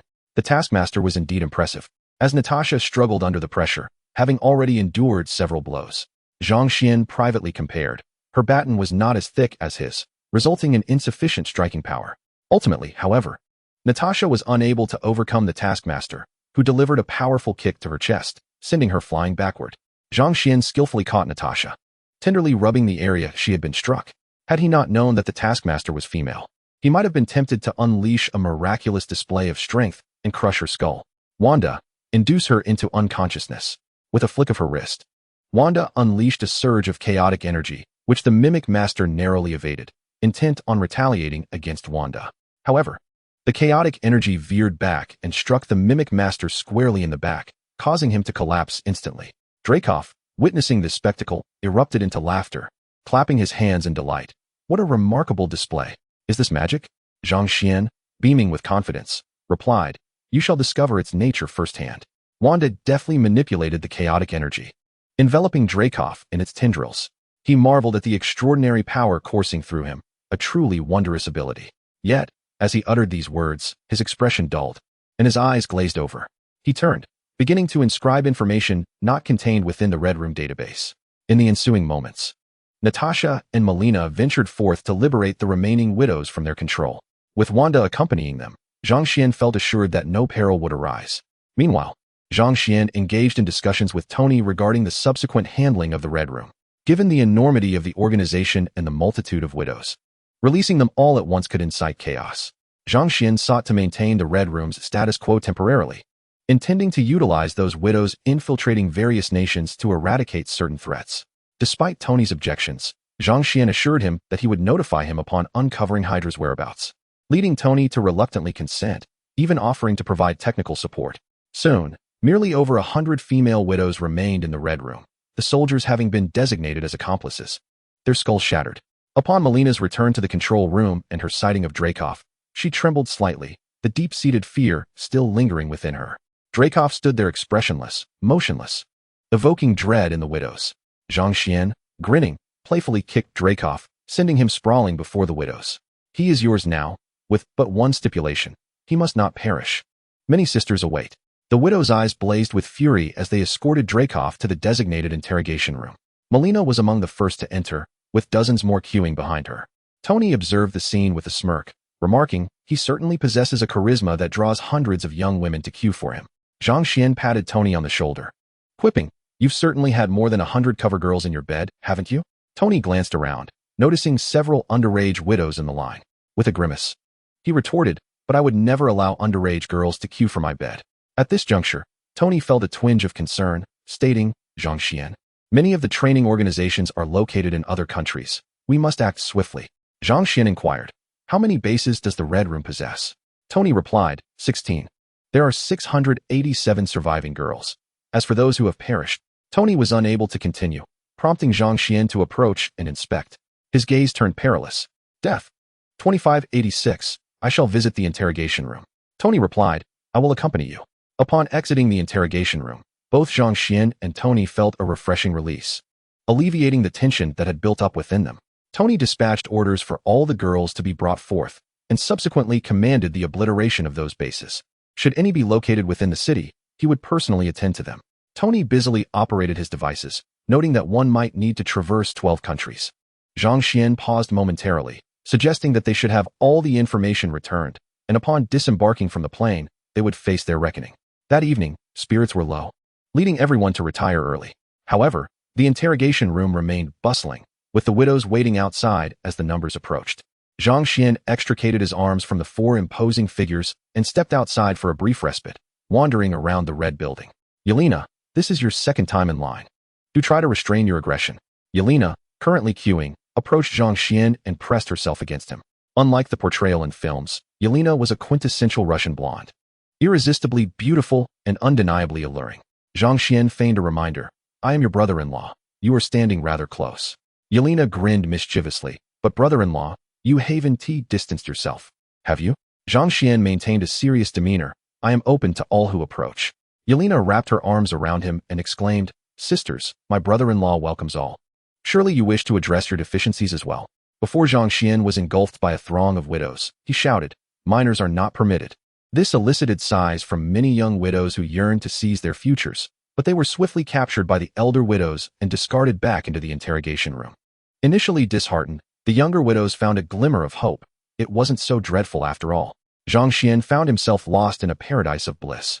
Surrounded by widows who were devoid of the rainbow flags typically seen in films, all boasting exceptional beauty. They were stunningly lovely, charming, and alluring in their own right. The assembly included Caucasians, Latinos, and a few of Asian descent, with names like Liliana and Annette among them. Zhang Xian could only deem this place a paradise. Though none surpassed Wanda in beauty, the sheer abundance was gratifying. What are you all doing? Return at once. Melina's commanding voice echoed, prompting the young widows to disperse. Zhang Xian found himself inadvertently pressing down onto Yelena. Is this how you express your gratitude? Yelena questioned. You, pull your clothes up. Melina, wielding a pointer, struck a young temptress's skin, causing her clothing to be drawn up, snagging against her flesh. Be gentle. You are a sacred vessel nurturing humanity, Zhang Xian cautioned. Zhang Xian, I have matters concerning the Red House to discuss with you. Please follow me. Melina's gentle tone was in stark contrast to the fierce demeanor she had just exhibited, causing the other widows to suspect that she intended to monopolize the conversation. What kind of look is that? I wish to talk to Zhang Xian about matters concerning the sisters at other bases. Do you wish to listen as well? Zhang Xian and Melina departed, with the quietly following Yelena trailing behind. The other widows, noticing Yelena's presence, felt less apprehensive. Surely Melina would not bring Yelena along. Although not her biological child, she still called her mother. The group of widows resumed their queue outside the interrogation room, casting envious glances at the several young widows inside who seemed utterly deranged, despite having arrived first. In a corner unnoticed, Liliana and Annette took advantage of their racial traits to stealthily depart when no one was watching. Melina led Zhang Xian past the control room, and seeing no one followed, exited through another door. Zhang Xian trailed behind Melina, not pondering much, simply assuming she genuinely needed to speak with him. It wasn't until Melina opened a room and closed the door behind him after he entered that he realized he had underestimated the situation. Melina entered the room and removed her black combat attire, revealing a simple dress underneath. With her striking resemblance to Yor, a mature and alluring figure, and a shy demeanor, Zhang Xian felt his heart race. Zhang Xian thought to himself, is this what a 40-year-old looks like? A Russian woman at that age? Before he could utter a word, Melina suddenly pinned him onto the bed, her eyes glimmering with hope as she asked, Zhang Xian, Natasha mentioned you could heal physical injuries. Is that true? Zhang Xian could evade Melina's advance, but why would he want to? While he could indeed mend them, it might take a year or two. Melina blushed slightly, feeling a bit bashful. Then, could you help me have a child of my own when the time comes? Zhang Xian gazed into Melina's eyes. I assure you I can heal all of you, but as I mentioned, it will require some time. Upon hearing this, Melina no longer hesitated. Today, I shall first settle the payment for Yelena and myself. With her lips pursed, Zhang Xian accepted without reluctance. Suddenly, with a loud bang, the door was violently pulled open from the outside, followed by an enraged voice. Who asked you to pay my fees? I can handle it myself. The two were startled, separating as Melina angrily addressed Yelena. He is your brother-in-law. You cannot compete for a man with your sister. Yelena's face flushed with anger. He is also your son-in-law. You are Natasha's mother. Melina retorted without hesitation. She is my adopted child. Yelena disregarded her, shutting the door behind her as she entered the room. Outside the door, Liliana and Annette pressed their ears against it, eavesdropping on the unfolding drama within. I don't need your assistance with the payment. I can manage it myself, came the defiant retort. Moments later, Melina's voice rang out in anger. Yelena, I command you to leave. Yelena stubbornly shot back, no? And furthermore, Melina, in a panic, exclaimed, Yelena, I am your mother. You must listen to me. Yelena coldly replied, what should I do? You ought to ask him what he intends to do. Zhang Xian, pointed at by Yelena, declared, I want it all. With both hands firmly grasping, he was determined. Upon hearing the commotion inside, Liliana suggested, let us wait until the moment is ripe to barge in and catch them in the act. Annette nodded in agreement. There's no one around here, shall we? Liliana, feeling shy, hesitated, well, perhaps. In the morning, Natasha searched high and low for Zhang Xian, resorting to reviewing surveillance footage. Checking each room where Zhang Xian and Melina had vanished. Wanda, unfazed by Zhang Xian's disappearance, leisurely sipped her juice. Internally, she pondered, should I sever ties? Perhaps then he wouldn't stray. Awakened abruptly beneath a flesh-toned blanket, Zhang Xian glanced towards the door and locked eyes with Natasha as she entered. Natasha, closing the door, greeted the startled Melina and Yelena. Dear mother and beloved sister, what do you think of my man? Has he passed your test? Melina responded, well, he's acceptable. With decent qualities. Yelena added, sister, this is all mother's fault. Wah. Melina retorted, you certainly indulged last night. Are you now blaming the chef? Liliana and Annette, unable to find their voices, felt the weight of silence. After waiting for 3 long hours, they could no longer resist and finally entered. What followed was a blend of joy and pain, leading them to the morning after. The two, having struck quite a bargain, dared not speak, burying their heads beneath the covers. Yelena and Melina, after some playful scuffling, followed Natasha and Zhang Xian out of the room. Liliana and Annette, nestled within the blankets, mourned the loss of their cherished feline companion. With Natasha's departure, Yelena and Melina breathed a sigh of relief, abandoning their pretense of conflict. The four of them, in a harmonious blend of black and white, drifted into slumber, having slept a mere 2 hours from 10 o'clock last night until 8 this morning. Zhang Xian attempted to conceal his embarrassment, but ultimately decided against it, opting instead to provide the residents of the Red House with some material for their dreams. Natasha unexpectedly produced a pair of his shorts. Zhang Xian exclaimed, darling, where did you acquire this? You wouldn't carry my shorts around just to smell them when you miss me, would you? Natasha playfully threw a punch, startling Zhang Xian into a defensive stance. What are you thinking? This is from the last time you left it in my travel bag. Upon entering the control room, Zhang Xian was met with Wanda's beaming smile, which inexplicably sent shivers down his spine. Despite her cheerful demeanor, he felt a sense of foreboding, as though he might soon lose something significant. Natasha refrained from mentioning her mother, sister, and the 2 bed spirits to Wanda. Honey, can we discuss something? Wanda's voice was tender, as if she were negotiating with Zhang Xian. He nodded, replying, what is it, my dear? As long as it is within my capability, feel free to speak. However, do not infringe upon my principles. Wanda smiled, her eyes narrowing. Rest assured, my dear. What I propose will ultimately enable you to serve the party and the people more effectively. Zhang Xian's eyes brightened with curiosity. Please, tell me what it is. Wanda, with an innocent expression, made her request. Darling, let us cut the cat strips. At that moment, Zhang Xian's mind echoed her words. Cut the cat strips. Cut. Strips. He heard her, but struggled to grasp the meaning behind those phrases. Puzzled, he scratched his head. My love, could you repeat that? I didn't quite understand. Wanda maintained her cheerful demeanor, surrounded by an aura of sunshine and blooming flowers. Yet, Zhang Xian felt an overwhelming chill, as if the warmth had vanished entirely. My dear, we cannot proceed like this. We have no children yet, it's too hasty.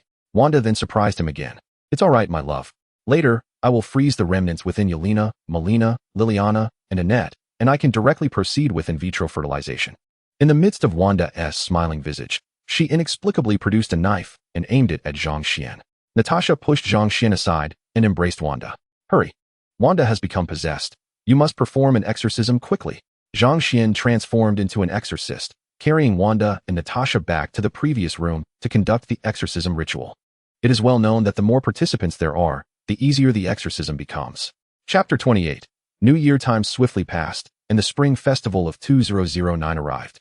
Zhang Xian, Wanda, Natasha, Mei, Zhao Hailuan, Yelena, and Melina gathered at home to prepare decorations for the new year. Wanda rushed before Zhang Xian, holding a large character for fortune, and inquired, Darling, how should we affix this fortune? I noticed many people in videos pasted upside down.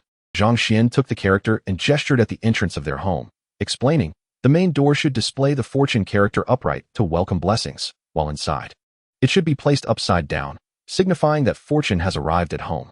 Just then, Yelena emerged, clutching a sign from a telecommunications company, asking, where should these be hung? Daddy? Zhang Xian playfully flicked Yelena's forehead, saying, anywhere will do. We have no significant taboos in our household. Yelena scampered back inside to hang a decorative knot. Zhao Hailuan approached Zhang Xian, presenting him with a prepared couplet, giving him the first line while offering Wanda a horizontal inscription. Zhang Xian teased, why did you not use white paper? Oh, don't mention it. Zhao Hailuan replied bashfully, stamping her foot in embarrassment and playfully hitting Zhang Xian. You're so mean. Mocking my lack of education. She then hurried away, and Zhang Xian was joined by Natasha and Melina. Of late, Melina appeared increasingly youthful. The fine lines around her eyes had vanished, and standing alongside Natasha, she resembled an elder sister.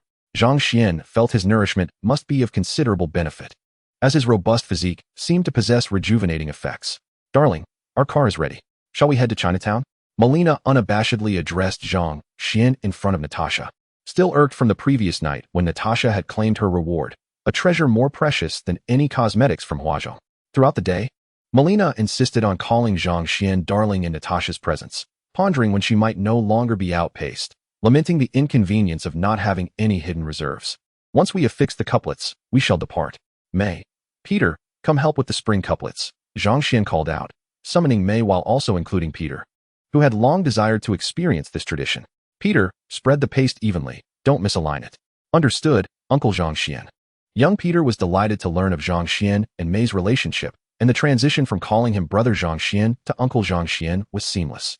After the trio successfully affixed the couplets, Zhang Xian approached Natasha with the paste, and though they exchanged no words, their glances spoke volumes, with smiles at the corners of their mouths signifying happiness. Finally, Zhang Xian lifted Peter, allowing him to affix the last horizontal banner. All done, harmony reigns in the household. Let us go to Chinatown and set off firecrackers. Upon arriving in Chinatown, Zhang Xian adjusted his trousers, stepping out of the car, and discreetly retrieved a handful of firecrackers from his pocket, scattering them beneath Peter's car door. As Peter exited the vehicle, he stepped on the firecrackers, startling him into a jump, ultimately landing on the ground. However, clad in a down jacket, the fall was not overly painful. Witnessing the firecrackers on the ground, Peter shed tears of humiliation, recalling how Zhang Xian had frightened him with similar firecrackers placed on his bed the previous night, and now he had fallen victim to the same trick once more. As laughter filled the air, a Caucasian police officer approached. Apologies, sir, but I must confiscate your firecrackers. This area is not designated for their use. Zhang Xian was taken aback by this, yet he complied, relinquishing the firecrackers from his pocket while remarking, they could have been placed beneath my son's doormat and mattress. The officer smiled knowingly as he pocketed the confiscated items. A group of individuals strolled through the bustling streets of Chinatown, captivated by the vibrant atmosphere, as it was their first experience there. Previously, they had only heard tales of the lively scene, but had never ventured to explore it themselves. They purchased numerous items, with young Peter becoming a makeshift pack horse, adorned with bags of goods bought by Mei and a secret stash of snacks stealthily hung by Yelena behind him. At that moment, Peter resembled a mobile shopping cart. Passing by a hot pot restaurant, Zhang Xian spotted an acquaintance. He tapped on the glass and waved to Gwen inside. Upon hearing the sound, Gwen turned and greeted him with a smile. Having spent considerable time together during training sessions, she had grown familiar with those around Zhang Xian. Initially perceiving him as an ordinary cad, she soon realized that calling him a mere playboy would be an understatement. He was akin to a lord from a bygone era. Surrounded by numerous partners, Gwen's family, noticing her connection with Zhang Xian, waved enthusiastically. However, as Zhang Xian prepared to leave, Gwen's mother began her relentless prodding about marriage. "Gwen, you're not getting any younger. That young man seemed rather promising. When will you bring him home?" Gwen's father, George, visibly disheartened by this, reacted with dismay. After all, Gwen was only 18. It was far too early for her to seek a boyfriend. Gwen's mother shot a disapproving glance at her husband. "George, I wager that even at 30, you'll still be making such remarks. Why not show some concern for Brandy? He's already juggling 2 girlfriends and has lost his first kiss." She added, "You and I shared our first kiss, first love, and first night together. Sometimes I wonder if you were deceiving me." Gwen watched her parents bicker with exasperation, accustomed to their antics. However, she felt a deep sense of dissatisfaction towards her younger brother, Brandy, who, despite his youth, exhibited traits reminiscent of a rogue. She couldn't help but think he would grow into a playboy like Zhang Xian. Frustrated, she munched on her food, determined to reclaim her former figure, yearning to restore her physique to its original state. "Now I'm the smallest among them. Once, I was just like them. I must make up for lost time." After unloading their purchases into the car, young Peter finally found his freedom and dashed towards a group of children lighting firecrackers. "Zhang Xian, go keep an eye on Peter. We need to buy a few more things." May liberated Zhang Xian amidst endless shopping, and he followed Peter without a glance back. However, after just a few steps, he returned, causing the other girls to momentarily rejoice, believing he had come back to accompany them. They then witnessed Zhang Xian retrieving a box from the trunk of the car, and as he passed by May, he lightly touched his lips before swiftly departing once more. May, glancing at the remaining girls with a raised eyebrow, proclaimed, "I told you so. I truly understand the thoughts of boys." The others conceded, realizing that, as May had previously mentioned, Zhang Xian was indeed still a child. Yelena watched the children playing with fireworks enviously, but as an agent, she had to maintain her aloofness. How could she indulge in such childish toys? Melina, noticing Yelena's demeanor, nudged her playfully. "If you like it, go ahead and play. We shall continue shopping." The group abandoned Yelena and set off to indulge in retail therapy. Although feeling isolated, Yelena was nonetheless delighted, skipping off to find Zhang Xian. "Darling, give me some of your firecrackers. I want to set off the biggest and thickest ones, and you must save some for me." As night fell, Zhang Xian and the others headed to Tony Stark's tower, eager to secure the best vantage point for the stunning fireworks display. This year's extravaganza had been curated by Tony himself, who dedicated 3 days to collaborating with a fireworks team from Huaxiao to create the most magnificent spectacle. Zhang Xian contributed, "I know of a firework that resembles a waterfall." The seasoned fireworks master adjusted his glasses and chuckled. "Are you referring to the short-circuit fireworks from over there?" "Precisely," Zhang Xian confirmed. "I want to create a grand fireworks waterfall." Tony, perplexed, inquired, "What are short-circuit fireworks? Is there a video?" Zhang Xian produced a video for Tony to view, which only deepened Tony's confusion upon seeing the title, Japanese Neon Electric Wire Short Circuit. "Why are you showing me this?" However, upon watching the content, Tony's eyes widened in astonishment. "Oh my, they are truly geniuses. I never even considered such a possibility. Now, ladies, please enjoy the fireworks show I have crafted." Inspired by the myths of Huaxiao, Tony announced, his image broadcast across every advertisement screen in New York, having reserved all of Manhattan's advertising space to livestream his fireworks display. "We can now commence the countdown. Be sure to ready your cameras to capture this feast of fireworks." As the New Year bells rang, the pyrotechnicians ignited the fireworks. Ascending into the night sky, Tony's extraordinary long short-circuit fireworks waterfall was powered and stabilized by 2 flying suits. The waterfall unleashed a golden rain of fireworks, and those launched from the ground exploded into a dragon egg pattern, which lingered in the air for a moment before vanishing. The forthcoming fireworks depict the hatching of a dragon egg, followed by the growth of a dragon, culminating in the release of over 10 magnificent fireworks. This is succeeded by a dazzling display representing the birth and maturation of a phoenix egg. Ultimately, a multitude of fireworks bursts forth simultaneously, creating a breathtaking tableau of dragon and phoenix in harmonious union. As the first chime of the new year reverberates through the night, resonating in every corner of the city, it ignites a fervent anticipation within the hearts of the people. The pyrotechnicians have long taken their positions, with a synchronized command. The igniters in their hands ignite the fuses with pinpoint accuracy, A myriad of vibrant colors blossoms against the deep indigo sky, with the piece de resistance being the awe-inspiring long-tailed waterfall of fireworks crafted by Tony. Two silvery armors steadily discharge energy, providing a continuous flow of power to the waterfall display, while deftly adjusting their stance to firmly anchor this ethereal cascade in the night sky. In the next moment, a torrent of golden flames cascades from above, reminiscent of the Milky Way inverted, or gold flakes unfurling, as delicate sparks descend softly, tracing gentle arcs across the dark canvas, as if weaving a splendid golden veil over New York, illuminating the night with warmth. Just as the audience is entranced by this golden reverie, the ground fireworks suddenly ascend. Exploding against the backdrop of the waterfall, countless points of light converge artfully, revealing a vividly lifelike dragon egg design, with distinguishable patterns on its shell, as though it is on the verge of hatching. The climax of the fireworks display follows, with the scene of the dragon egg hatching portrayed with exquisite precision through dozens of bursts. The shattered shell and the emerging dragon horns are rendered with remarkable detail. Subsequently, the journey of the young dragon unfolds gracefully across the sky, transitioning from a tender hatchling to a robust dragon, sometimes spiraling upward, at other times diving downward, its scales shimmering with a metallic sheen in the light of the fireworks, as its claws seem capable of stirring the very winds. Each moment is imbued with power and majesty. As the tale of the dragon concludes, the legend of the phoenix quietly begins. From a delicately crafted phoenix egg lying in wait, to the hatching of the fledgling flapping its wings, and finally to the fully feathered phoenix soaring high. The interplay of light and shadow in the fireworks vividly showcases the phoenix's splendor and grace. Its fiery red wings resemble blazing flames, with tail feathers trailing vibrant rays, sometimes spiraling through the night sky, at times emitting silent cries, as if to bestow auspiciousness and fortune upon the world, each scene breathtakingly beautiful. Ultimately, with a burst of rapid and fervent rumbling, several fireworks ascend simultaneously, exploding at their zenith in the most resplendent display.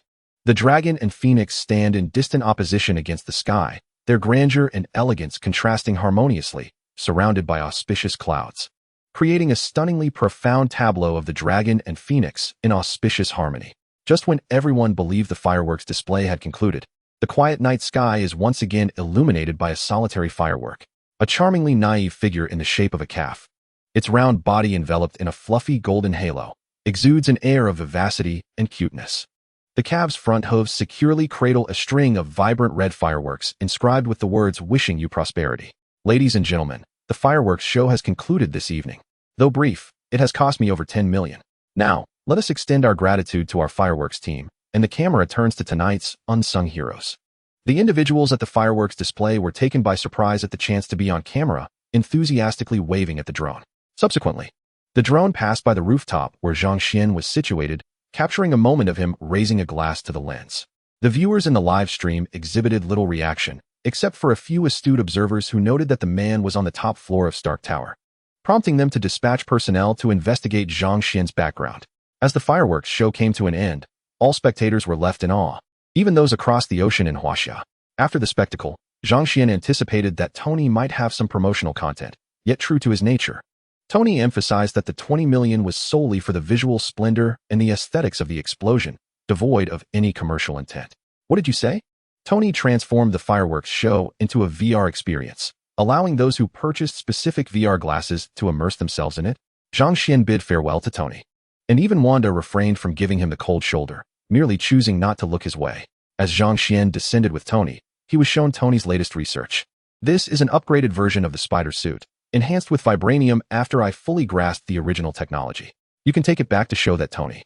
I assure you, my creation surpasses all others. Zhang Xian, rendered speechless, responded. Traversing parallel worlds is no simple feat. I cannot retrieve it just yet. Can you modify this to fit a female physique? Tony paused, pointing at Zhang Xian and inquiring. What did you just say? Parallel worlds? ISNT at the future? Zhang Xian scratched his head. Wasn't I referring to the items I procured from the future? Tony grasped Zhang Xian's shoulders, saying, Brother, perhaps we could venture into my parallel world where I have aged. I have great faith in myself, and the future me will undoubtedly develop even more advanced armor. Zhang Xian gently removed Tony's hand. Tony, acquiring this spider suit was purely incidental. I currently lack the ability to traverse other parallel worlds. If I ever master it, I want to need your assistance. I will take the initiative. Hearing this, Tony felt a tinge of disappointment. yet he remained hopeful, at least for the chance to glimpse his parallel self. Chapter 29. The Kingdom of Daughters. After bidding farewell to Tony and returning home, Zhang Xian offered some words of comfort to Wanda and Zhao Helen before Melina arrived. Zhang Xian was preoccupied from the early morning, as he set out with Melina, Natasha, and Yelena to the base in the Red Room. After several hours of flight, Zhang Xian succumbed to fatigue and fell asleep. At the controls, Yelena, accompanied by a widow, was nearly drawn into the fray by the sound of a tractor, but alas, the two of them were confined within the cockpit, as flying an aircraft necessitates two individuals for safety. It was not until the following day that the arduous night of flying concluded with the plane's descent at the new base of the Red House. Zhang Xian carried Melina and Natasha to the command room, leaving Yelena and the two hapless widows locked in the cockpit. Along the way, Zhang Xian's act of shouldering the two leaders attracted the gaze of several younger widows. What are you staring at? The boss's bed is not for you little girls to climb into just yet. Perhaps you should add some more flesh to your frames before even considering that. I'm wary of even giving the boss a back rub with you around. Now, preparations for a 10-kilometer, 20-kilogram weighted endurance run were underway, with all recreational activities for the week canceled and pocket money for the weekend revoked. Though the young girls were dissatisfied, they dared not voice their discontent. Secretly cursing, "Old women, I will undoubtedly claim the boss's favor long before you do." They scoffed at the criticism of their physique, asserting that they had undergone genetic editing and would soon be able to operate large vehicles, not just the Big G, but an even larger Big K. These girls, aged 12 or 13, were the surviving candidates for widowhood, having been compelled to undergo hysterectomies. Inside the newly established lounge of the command room, Zhang Xian set down the two women and commenced his duties. He first visited the construction site, where male accomplices captured previously were busy digging within the mountain, supervised by a dozen widows. After all, the task of excavating and constructing could not rely solely on a few hundred female widows. With the information provided by Dreykov, Zhang Xian sent out false messages to lure the loyal private militia into the Red House, where they would meet their demise. They remained there for labor reformation, and with the mechanical assistance crafted by Tony, their work efficiency was remarkably swift. Within a month, a 4-story structure had risen. Zhang Xian feigned interest as he inspected the progress before returning to the command room. His expression turned slightly pensive as he regarded Liliana and Annette, noting the additional Japanese lockers, his face betraying an irrepressible bittersweet smile. "You truly have made my life difficult." After his strength surpassed a value of 100, he had attempted 5 days without sleep, but ultimately, the game had lost its allure, and he opted for rest. With an abundance of energy, the day effortlessly transitioned into night. Zhang Xian felt no signs of fatigue as he gently lifted the slumbering Asuka, Mayhem resting on him, and delicately pushed aside the embraces of the three sisters, Yuki and Maki.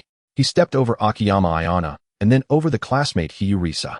Upon reaching the door, he found Liliana and Annette leaning against it, blocking his exit. With a swift gesture of his hands, Liliana and Annette slumped to either side of the door, allowing Zhang Xian to escape from the den of challenges. As Zhang Xian glanced at the time, it was already midnight. With nowhere else to go, he could only find a random room to rest. The unexpected arrival of the boss was quite amusing. He thought, "You might as well stay." "Oh dear, the boss has indeed entered the girls' dormitory. Allow me, dear sister, to teach you the etiquette of apology. I've seized the future, and you shall not take it from me." "Huh, Elisa, you are quite cunning." The silent Elisa's eyes were filled solely with the thirst for hope in the future. Zhang Xian regretted his decision. He had clearly checked the room number before entering and believed it to be empty. "Natasha, your negligence will not go unpunished when you return." At 6 in the morning, Zhang Xian fell asleep on a dry bed, while Elisa, a Russian girl, nestled in his blankets, clutching her beloved master as she drifted off. At noon, upon receiving a call from Tony, Zhang Xian finally roused himself and stepped outside to answer. "Inventor, what seems to be the problem?" Tony's tone was grave, his voice dry and hoarse. "Have you found that genius scientist you mentioned, someone far more capable than myself? Or perhaps the means to save my life?" Zhang Xian pondered for a moment and inquired, "Has your palladium poisoning worsened?" Tony confirmed with a tone that suggested he expected as much. "You indeed know about my poisoning. Could you enlighten me on how the alternate universe version of myself managed to survive?" Zhang Xian jested. "How can you be sure that the you from that world hasn't also been blown up?" Tony chuckled. "I was initially uncertain, but now I am convinced." "Ha!" Zhang Xian replied. "In a couple of days, I may be a bit busy. You won't perish in the meantime. Just get some good rest." Tony expressed his gratitude, not only for Zhang Xian's intervention with Wanda that had allowed him to survive, but also for the current circumstances. In the afternoon, Zhang Xian convened a meeting with all the widows. As he surveyed the crowd of over 1,000 beautiful women, He contemplated establishing a palace. Yet he knew he needed to navigate the plot and could only visit occasionally. Today, there were 1,865 surviving widows present. Even the 11 or 12-year-old widows possessed basic judgment, or else they would not have lived to this day. First, let us observe a minute of silence for the children and friends who have suffered at the hands of cruelty. The atmosphere grew somber as everyone bowed their heads, reminiscing about their fallen companions. Once the time had elapsed, he continued, "Now, I will discuss the arrangements moving forward, particularly regarding your futures." Many widows began to perspire nervously upon hearing this, anxious about the prospect of being expelled from the Red Room. Some, their eyes glimmering with hope for the future, wished to leave and return to the cities where they had once carried out covert missions. These women were all over 20 and had already been on assignments. Firstly, those who wished to depart should proceed to the main control room shortly to collect your one-time compensation of $1 million. However, upon exiting, you are strictly prohibited from disclosing any information regarding the Red Room. I will not provide gratuitous medical treatment for your physical injuries, as they were not inflicted by me. Rather, I am your savior. I trust you have all dealt with Dracoff by now, so your grievances have been avenged. Once you leave, you will have no further ties to the Red Room. Henceforth, this place will belong solely to those who strive for the cause of the Red. Now, let us discuss the provisions for those who choose to remain. Firstly, basic accommodations will include meals and lodging in independent double dormitories. Many of the sisters have visited the construction sites nearby. Regarding salary, the minimum will be $10,000, with additional rewards available during tasks. Those young recruits should temper their excitement. These privileges are reserved for agents aged 19 and above. You will also undergo extensive training, and to leave, you must be at least 17 years old. To the delighted 11 and 12-year-old girls, please be reminded that romantic relationships are strictly forbidden during your service. I do not wish for my agent's personal affairs to jeopardize my interests. Should you find someone appealing, you may report to withdraw from your assignment. If it is discovered that your romantic entanglements disrupt my plans, your suitor, their family, and you will all vanish. Those who err will be cast away to a designated deserted island for survival training, with no means of rescue. Next, I will address the rules and regulations for those who choose to stay.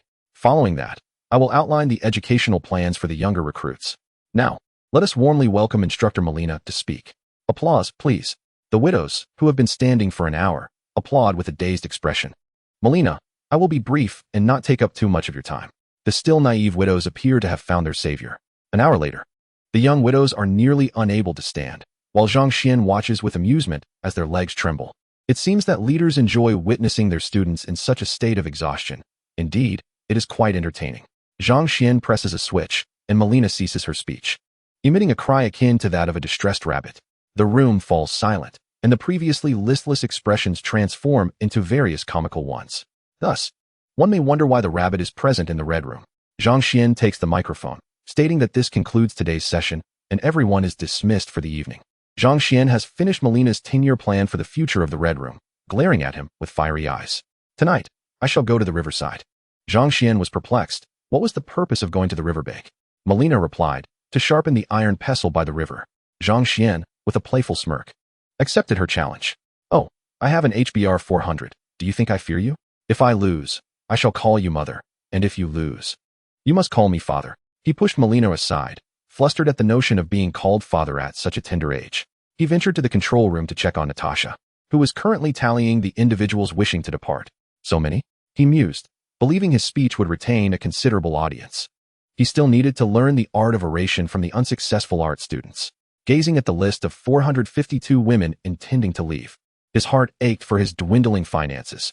Each name represented a sum drawn from his own pocket. Natasha leaned against him like a playful kitten, observing that most of these women were not suited to remain in the Red House, and if they wished to leave, they should be allowed to do so. 450 million. Enough to buy a substantial amount of black bread, she remarked.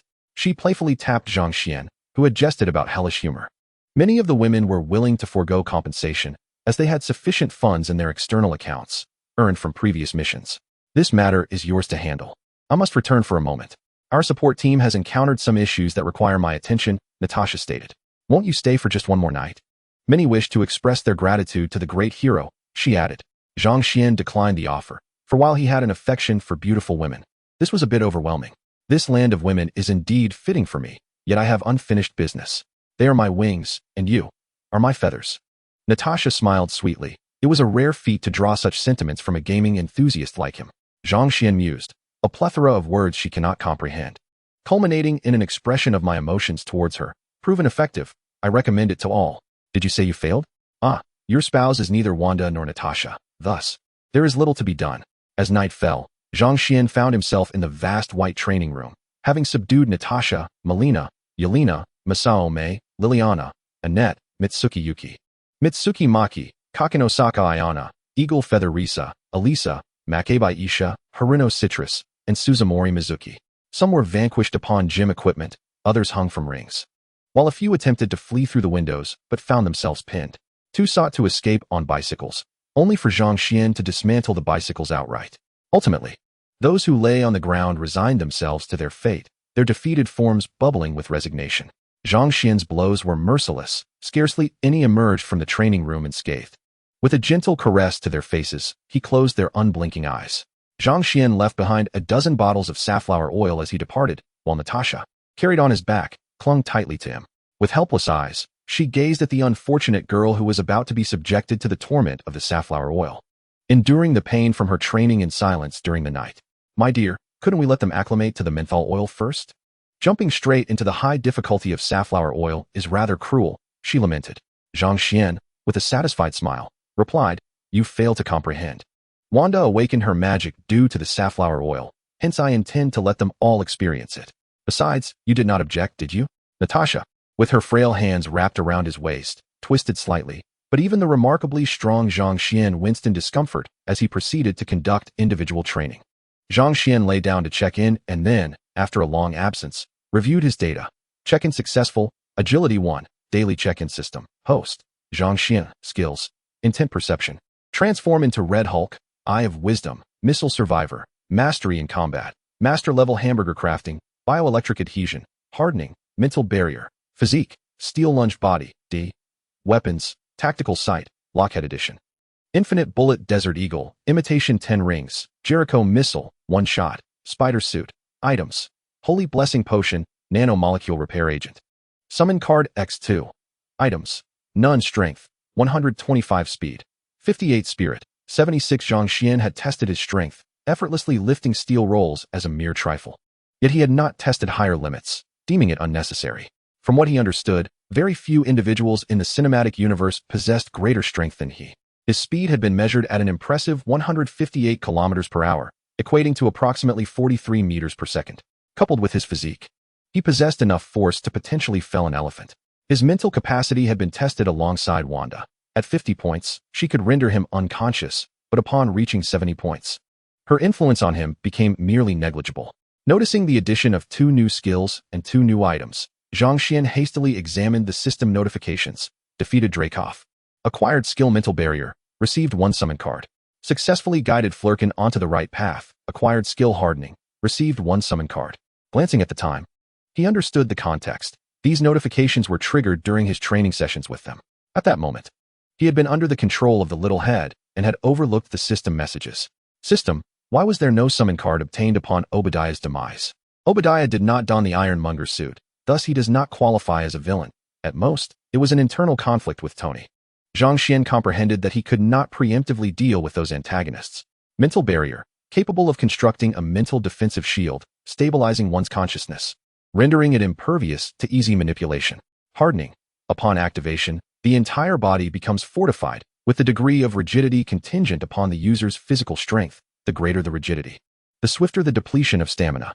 Zhang Xian, elated, whistled in approval of his newfound power, liberated from the fear of Wanda's hypnotic influence compelling him to call her mother. However, the potency of his whistle startled the trembling red-haired kitten nestled in his arms. Zhang Xian was eager to experiment with the hardening ability. Chapter 30, A Bold Infiltration into S.H.I.E.L.D., California. Zhang Xian landed his aircraft directly in the courtyard of Tony's residence, a privilege afforded by the capacity for vertical takeoff and landing. Natasha, however, chose to remain aboard. Tony, your godfather has arrived. Aren't you going to greet him? Suddenly, a massive suit of armor blocked Zhang Xian's path, beckoning him with a finger. This armor was not the Hulkbuster type, but rather a larger variant, towering at approximately 2.5 meters. Zhang Xian smirked, launching into the air to engage the armored figure in a fistfight. As expected, he was propelled away, soaring far enough that Tony could no longer see him from the villa.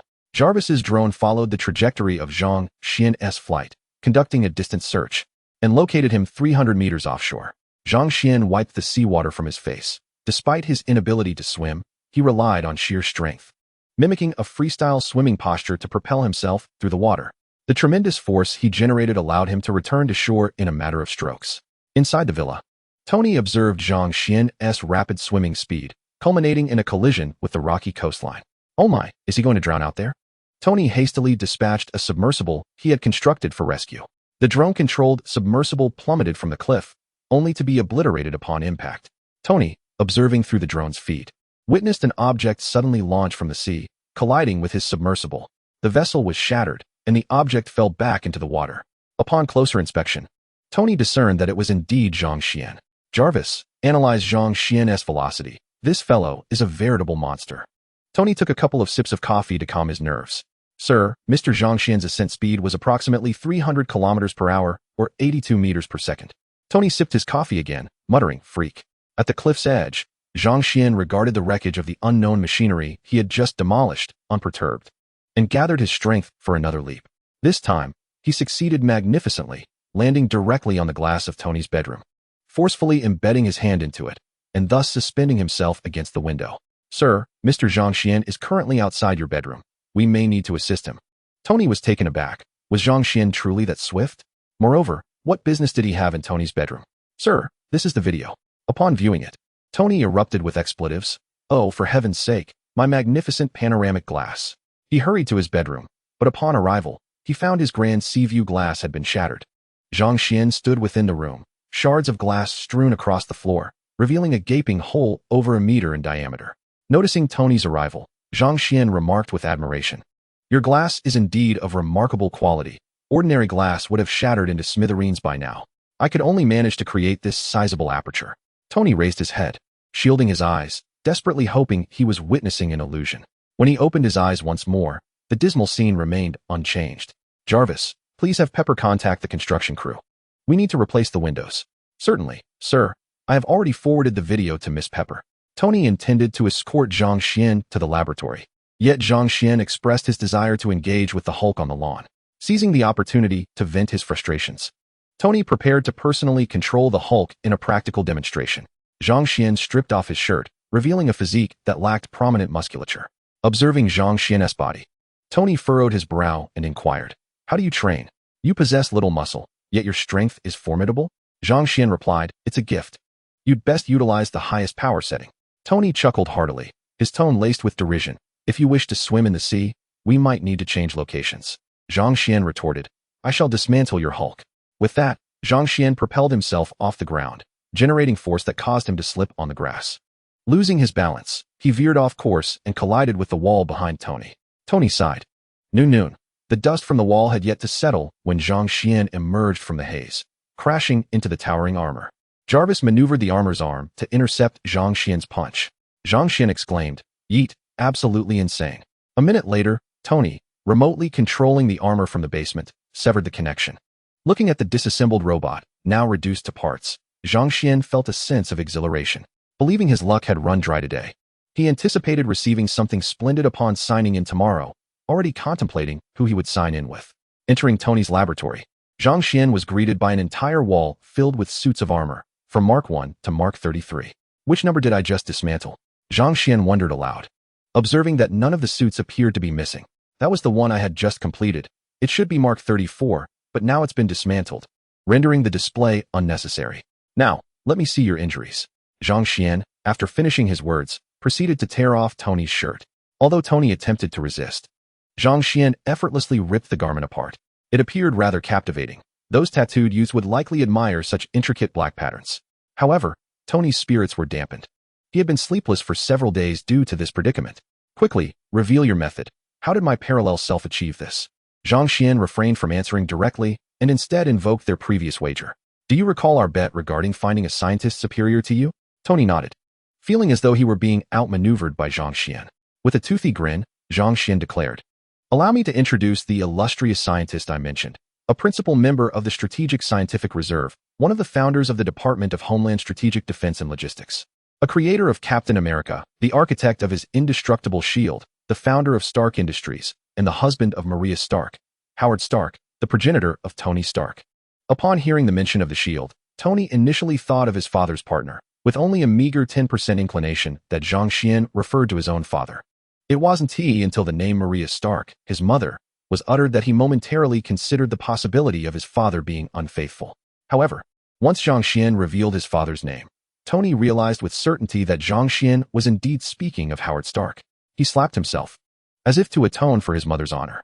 "Are you certain you speak of my father, Howard Stark? I have witnessed all his inventions. Nothing seems novel to me. I have surpassed him." Zhang Xian, taken aback, responded, "Have you ever witnessed your father's peak?" Tony replied, "No, but I have seen reports and heard from Obadiah, though he is no longer around." Zhang Xian continued, "Are you aware of your father's anti-gravity device?" Tony furrowed his brow. He failed, which is why cars still run on wheels. Zhang Xian shook his finger. "No, your father succeeded, but all information has been suppressed. His death was abrupt, and S.H.I.E.L.D. confiscated all his research, including what was meant for you." Tony, incredulous, sprang to his feet. "They even took the relics my father left for me? And these scoundrels expect me to serve as their consultant?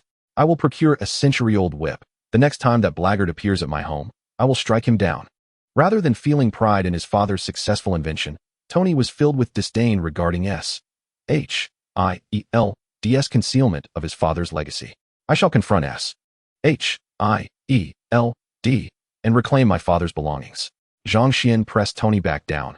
"First, let me finish speaking, then we shall go together." Tony awaited Zhang Xian's words, yet Zhang Xian remained silent, pondering for what felt like an eternity. "Are you going to speak or not? If not, I shall seek out S.H.I.E.L.D. to settle this matter." Zhang Xian genuinely wished to voice his thoughts, yet it appeared he had exhausted his words. What remained was to retrieve the relics of Tony's father. Zhang Xian exclaimed, "What are you still doing seated? Go fetch your uncle's belongings. Are you his son, or am I?" As he spoke, he approached the armor, preparing for battle. Tony, bewildered, responded, "What on earth?" Natasha, rubbing her tired eyes, made her way to the room Tony had prepared for Zhang Xian at his home. Along the way, she caught sight of Zhang Xian and Tony departing. A boy who never grew up, forever enamored with playfulness. An hour later, Tony and Zhang Xian touched down on the rooftop of the Triskelion in New York. Tony promptly scanned the building and located the office of Nick Fury. "Director, Tony Stark has arrived," one anxious subordinate reported. Nick Fury, displeased, retorted, "So he's come. You should have brought him to me." "Director, he has already gone up." "Exercise caution," came the warning. "This is our headquarters. What do I need to be cautious of?" Just as Fury was about to finish, the glass behind him shattered, and Tony burst through the window. "Tony Stark, have you lost your mind? This is S.H.I.E.L.D.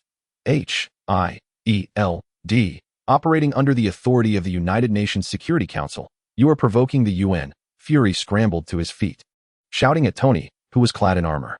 Unfazed, Tony inquired directly about the items left to him by his father. Fury narrowed his single eye and retreated to his chair. "I have no idea what you are talking about. You may search your family's old warehouse for your father's belongings." Seeing Fury's obstinacy, Tony shook his head. "This is your doing." With that, Tony aimed his repulsor at Fury. Fury, still banking on Tony's restraint, underestimated him. For the experiences Zhang Xian had subjected Tony to had instilled a newfound resolve. Fury was sent flying, crashing into the glass door of his office. "Tony, you can exert a bit more force. This fellow's physical resilience surpasses yours by a significant margin. He has been injected with a diluted version of the super soldier serum." Upon hearing this, Tony gradually intensified his efforts, landing powerful blows upon Fury. Outside, agents pounded on the door. Uncertain whether the glass was impervious or if the Hydra agents simply wished to witness the director's humiliation, the glass remained unbroken. It was not until Agent Hill arrived, using her authority to unlock the door, that the agents, armed with ineffective handguns, aimed at Tony and Zhang Xian. Zhang Xian altered his voice, declaring, "Agent Hill, if you do not wish for your director to plummet and become a mere smear on the ground, you would be wise to hand over all of Howard Stark's relics." Hill glanced at the dazed Nick Fury, receiving no response. She gestured to the agents behind her to prepare the weapons capable of subduing the two Iron Men. Seeing Nick Fury's stubborn silence, Tony shook his head. Zhang Xian interjected, "Allow me to try. You keep him occupied." He lifted Nick Fury and flew to the rooftop, unceremoniously tossing him onto the surface. Leaning close to his ear, he whispered, "You wouldn't want the scroll matter to be exposed to others, would you?" Once disoriented, Nick Fury's single eye widened, fixating intently on the armored figure before him. Hand over all of Howard Stark's possessions, or I shall reveal your identity as a Green Goblin to the world. You will become the enemies of all humanity, and I shall send your location to the entire universe. I believe the Kree would be quite eager to visit Earth to apprehend some goblins. Nick Fury's demeanor shifted, darkening like stormy waters. Who are you, and how do you know this? Zhang Xian shook his head, gesturing towards the sky. Now, it is my turn to ask you. I care not whether you are Talos, Nick Fury, or someone else entirely. If you wish to keep that base under wraps, it would be prudent to comply with my demands. I require only Howard Stark's legacy. Rising to his feet, Nick Fury brushed off the dust from his clothes. The deal is struck. The items will appear at Tony Stark's residence tomorrow. I hope so. And ensure that the base is not underground. An explosion would be catastrophic. Zhang Xian stated before taking off into the air. Hey, aren't you supposed to bring me down? Nick Fury called out, noticing that Zhang Xian and Tony Stark had already departed, ignoring him entirely. Damn it, he muttered under his breath as he began to descend the steel ladder. Damn it. Fury's furious shout echoed from the rooftop, drawing the attention of agents below, who rushed to investigate. They found Fury grasping a steel rebar that should have been embedded in the concrete wall, with additional scattered pieces at his feet, one of which had punctured his thigh. Are you certain he will return all of my father's belongings tomorrow? I feel it would be more reliable if we retrieve them ourselves. Tony expressed his distrust towards the man who had pilfered his father's technology. Yet, it was not necessarily this individual who had committed the theft at that time. He was likely an agent akin to Natasha. The director was probably still his former superior. Captain Marvel was born in 1989. While Nick Fury encountered her as an agent in 1995, Tony inquired, who was his former superior?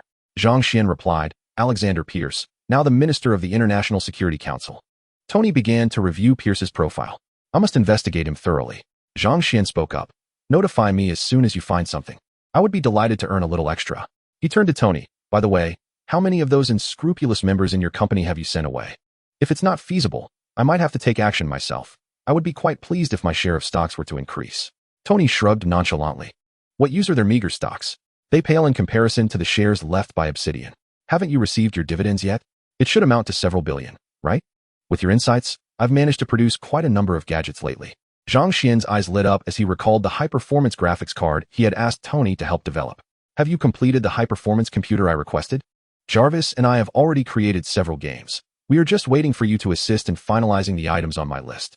Chapter 31. Constructing a new reactor. For this chapter, perhaps skip to after 2,000 words. The initial section seemed to have garnered little interest, and it appears the latter parts might also lack engagement. Cheers. Tony felt a headache coming on at the thought of the tasks Zhang Xian had mentioned. Despite his advanced skills, mass production would still require considerable effort. Once I resolve the palladium poisoning issue, I will focus on those projects for you. Zhang Xian quickly added. And don't forget my 3 upgraded robotic maidens. Tony winced. He had completely forgotten about that matter. After parting ways, both returned to New York, with Zhang Xian naturally heading home.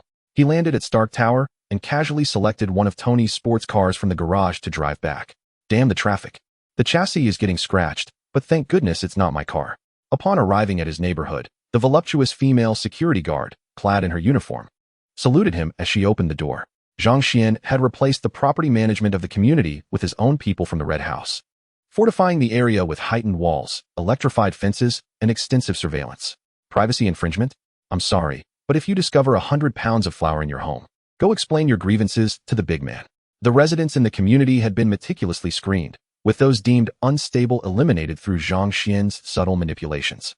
Satisfied with the harmonious atmosphere within the neighborhood, Zhang Xian noted the 2 luxury cars parked beside his house, making this the 3rd vehicle he owned. He contemplated constructing a garage to shelter them from the sun.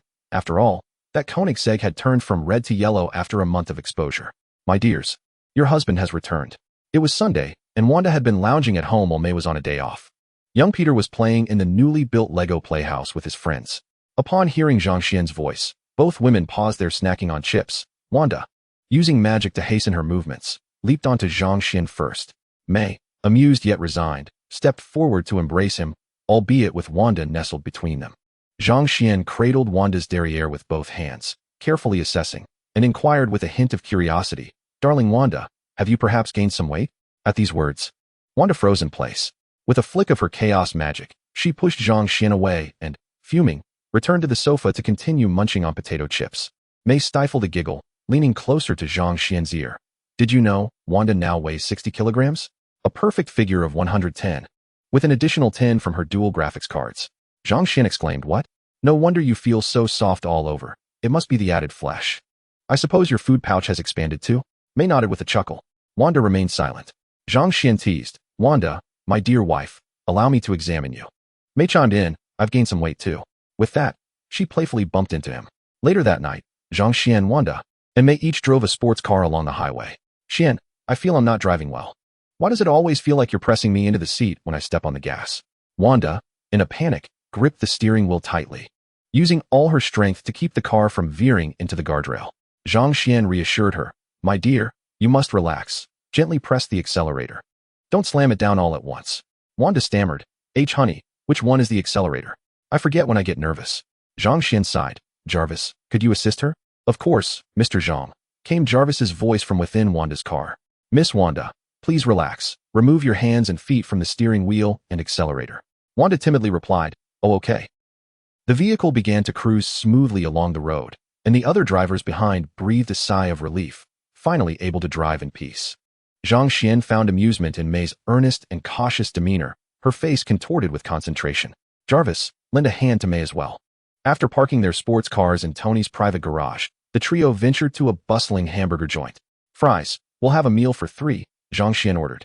Seeing his beloved elder brother, Fries grinned mischievously, pointing at the ordering machine. "Boss, you need to place an order too, or the kitchen won't receive the menu." Zhang Xian, unfazed, playfully tapped Fries on the forehead and led the group to place their orders. Zhang Xian previously thought 6 people would suffice for the hamburger shop. But upon its grand opening, 4 more staff were hired to fill the roles at the front desk, kitchen, and cleaning crew. When Wanda saw the total on the bill, she gasped in astonishment. It came to over $200. "Darling, is your hamburger shop really this expensive? When Pietro and I used to eat here, we could feast for just $20. This is quite different." Zhang Xian first threw a punch and then explained, "The individuals here are quite affluent. Those capable of working in this establishment are the elites from the nearby corporations. That person I have encountered before. I even discussed business with Pepper. Yet here they are, munching on Chinese hamburgers." After indulging in his meal, Zhang Xian packed a generous portion to take with him. While Wanda and Mei returned, Zhang Xian made his way to Stark Tower, intending to collaborate with Tony on his new battery the following day. He placed the hamburger into a custom thermal box and donned his armor, soaring towards California. Upon arriving at the underground laboratory, he found Tony engrossed in coding. Curiously, he inquired, "What new program are you working on?" Tony lifted his hands from the keyboard and then struck the enter key. "Jarvis, you may attempt to run it now." "Understood, sir." As Tony accepted the hamburger, he shot Zhang Xian a bemused glance. "This is my chip manufacturing machine, inspired by the chip I discovered within that spider suit. I am indeed a genius among geniuses, having evolved the chip to such an extent." Zhang Xian responded with an enthusiastic expression, "So, my gaming computer can be mass-produced now?" While munching on his hamburger, Tony gave a casual thumbs up. Zhang Xian eagerly rushed to his workstation, booting up his computer to continue developing the expansive world and intricate character modeling. With Jarvis's assistance, he merely had to enter the game, click here and there, and instruct Jarvis to make necessary modifications. Original Tide, activate. As Zhang Xian observed a character reminiscent of the goddess Aphrodite before him, he pondered whether to implement realistic enhancements beneath her attire. Tony approached, glancing at the character's statistics. "QQ cup, so substantial, you can't handle that. Let me take over." Zhang Xian pushed Tony aside, urging him to enjoy his hamburger.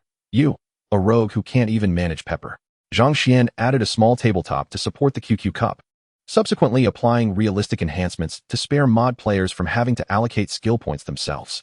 Tony, speechless, departed to further examine the machine for mass-producing chips.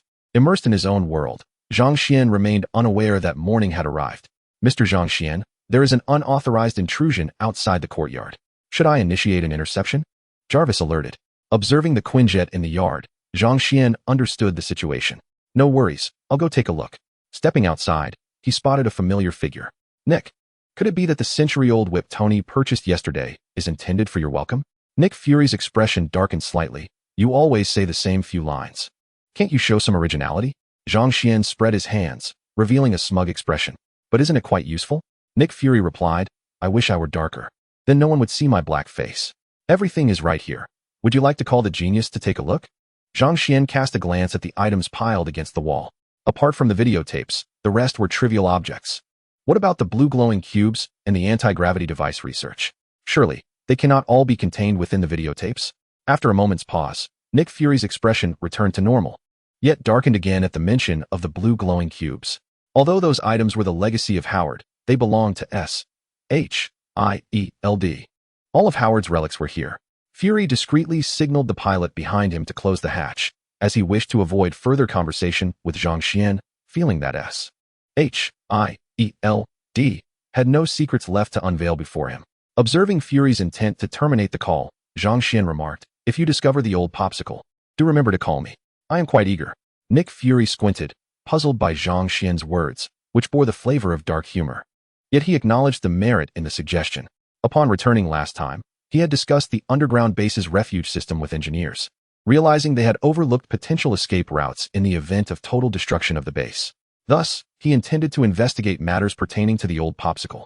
It might prove beneficial. However, this rascal seemed to possess far too much knowledge.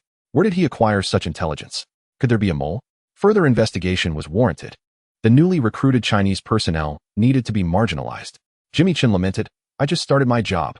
How did I become a mere roadside agent?" Zhang Xian entered with the videotape in hand. J.A.R.V.I.S. awakened Tony. Soon, Tony approached, and Zhang Xian handed him the tape, preparing to leave. "Where are you going? Aren't you joining me to watch?" Zhang Xian replied, "No, I'm afraid my presence would keep you from crying. I've prepared tissues for you." Tony kicked Zhang Xian, but he deftly dodged. Half an hour later, Tony opened the door, brimming with enthusiasm. "We are about to embark on some world-changing endeavors. Let us begin renovations." Zhang Xian set aside the Aphrodite QQ cup he was modifying, ready to dismantle the place. Tony directed Zhang Xian to wreak havoc in various areas while he engaged in calculations involving atoms and protons. Zhang Xian, observing, could comprehend little beyond the aesthetic beauty of it all. With the Tianjia technique at hand, why do you not seize it, everyone? Indeed, Mr. Qian had overestimated humanity. After an entire day of demolition, they had fashioned an extraordinarily long pipeline reminiscent of a scene from a film. Zhang Xian observed Tony as he meticulously leveled the equipment, waiting for the opportune moment to present the shield model. "Tony, give this a try," he urged, as Tony was adjusting the balance. Zhang Xian unexpectedly thrust a shield into his arms, prompting an instinctive embrace. "What are you looking at? Lower it," Zhang Xian instructed as he raised a pipe. Tony placed the shield beneath the pipe and positioned the level on it, achieving perfect equilibrium. "Your eyes must be calibrated like a measuring instrument," Zhang Xian remarked. Impressed by the precision, the process of elemental creation was about to commence. "I will gradually twist it. Turning too quickly causes energy overflow," Zhang Xian cautioned. Tony attempted to turn the valve, but soon relinquished the effort, yielding space for Zhang Xian. J.A.R.V.I.S. Activate the prism accelerator, Tony commanded. With his directive, the accelerator emitted a beam of blue energy, which cascaded through the coils, intensifying to the point of melting the wall. Zhang Xian began to slowly rotate the valve. Suddenly, he halted, recalling that this new element was not supposed to exhibit sentience. "Tony, does your new element possess the ability to communicate?" he inquired. Tony swiftly shut down the prism accelerator and rushed outside to assess the situation. Upon opening the door, he was met with a gruesome sight, pressing his hands against his forehead in dismay. "Oh my goodness, couldn't you have knocked before barging into my home?" Zhang Xian peered over his shoulder, exclaiming, "Oh dear, this is quite tragic." In the corridor outside, Coulson lay on the ground, clutching his severed forearm, his expression one of profound agony, which caused Zhang Xian to wince in sympathy.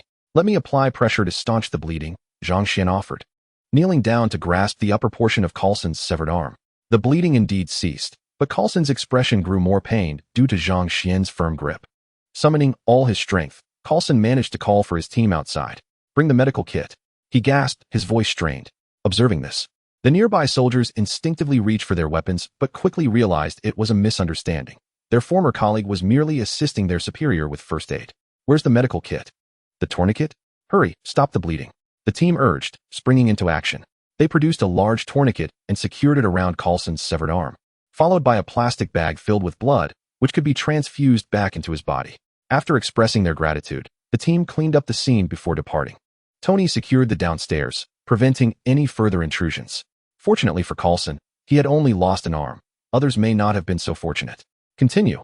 Activate the prism accelerator," Tony instructed. Zhang Xian carefully maneuvered the beam, and at last, the light struck the edge of the triangle, gradually altering its color until the entire triangle shimmered in brilliant blue. the radiance becoming increasingly blinding. Tony gradually severed the energy supply, and as the light faded, the captivating blue triangle came into view. Congratulations, Tony. You have successfully extended your life. Tony delicately picked up the triangle with tweezers and placed it onto the prepared miniature reactor. Sir, the reactor has accepted the modified energy core. I am currently conducting tests. Tony inquired of Zhang Xian. Is this how my future self operates? Zhang Xian shrugged. Close enough, just without Coulson and me. Tony grasped the new reactor, detached the one from his chest, and directly installed the new one. Sir, we should conduct tests first. I am already testing, Tony replied. He coughed a few times, his breathing becoming somewhat labored. At that moment, Zhang Xian asked, Is there a hint of coconut? Tony trembled, struggling to breathe. Yes, and there's also a metallic taste. After about a minute, these symptoms gradually subsided, and the black filaments on Tony's chest vanished. Exhaling deeply, Tony's face lit up with surprise. It worked. This new element has perfectly resolved the palladium poisoning issue.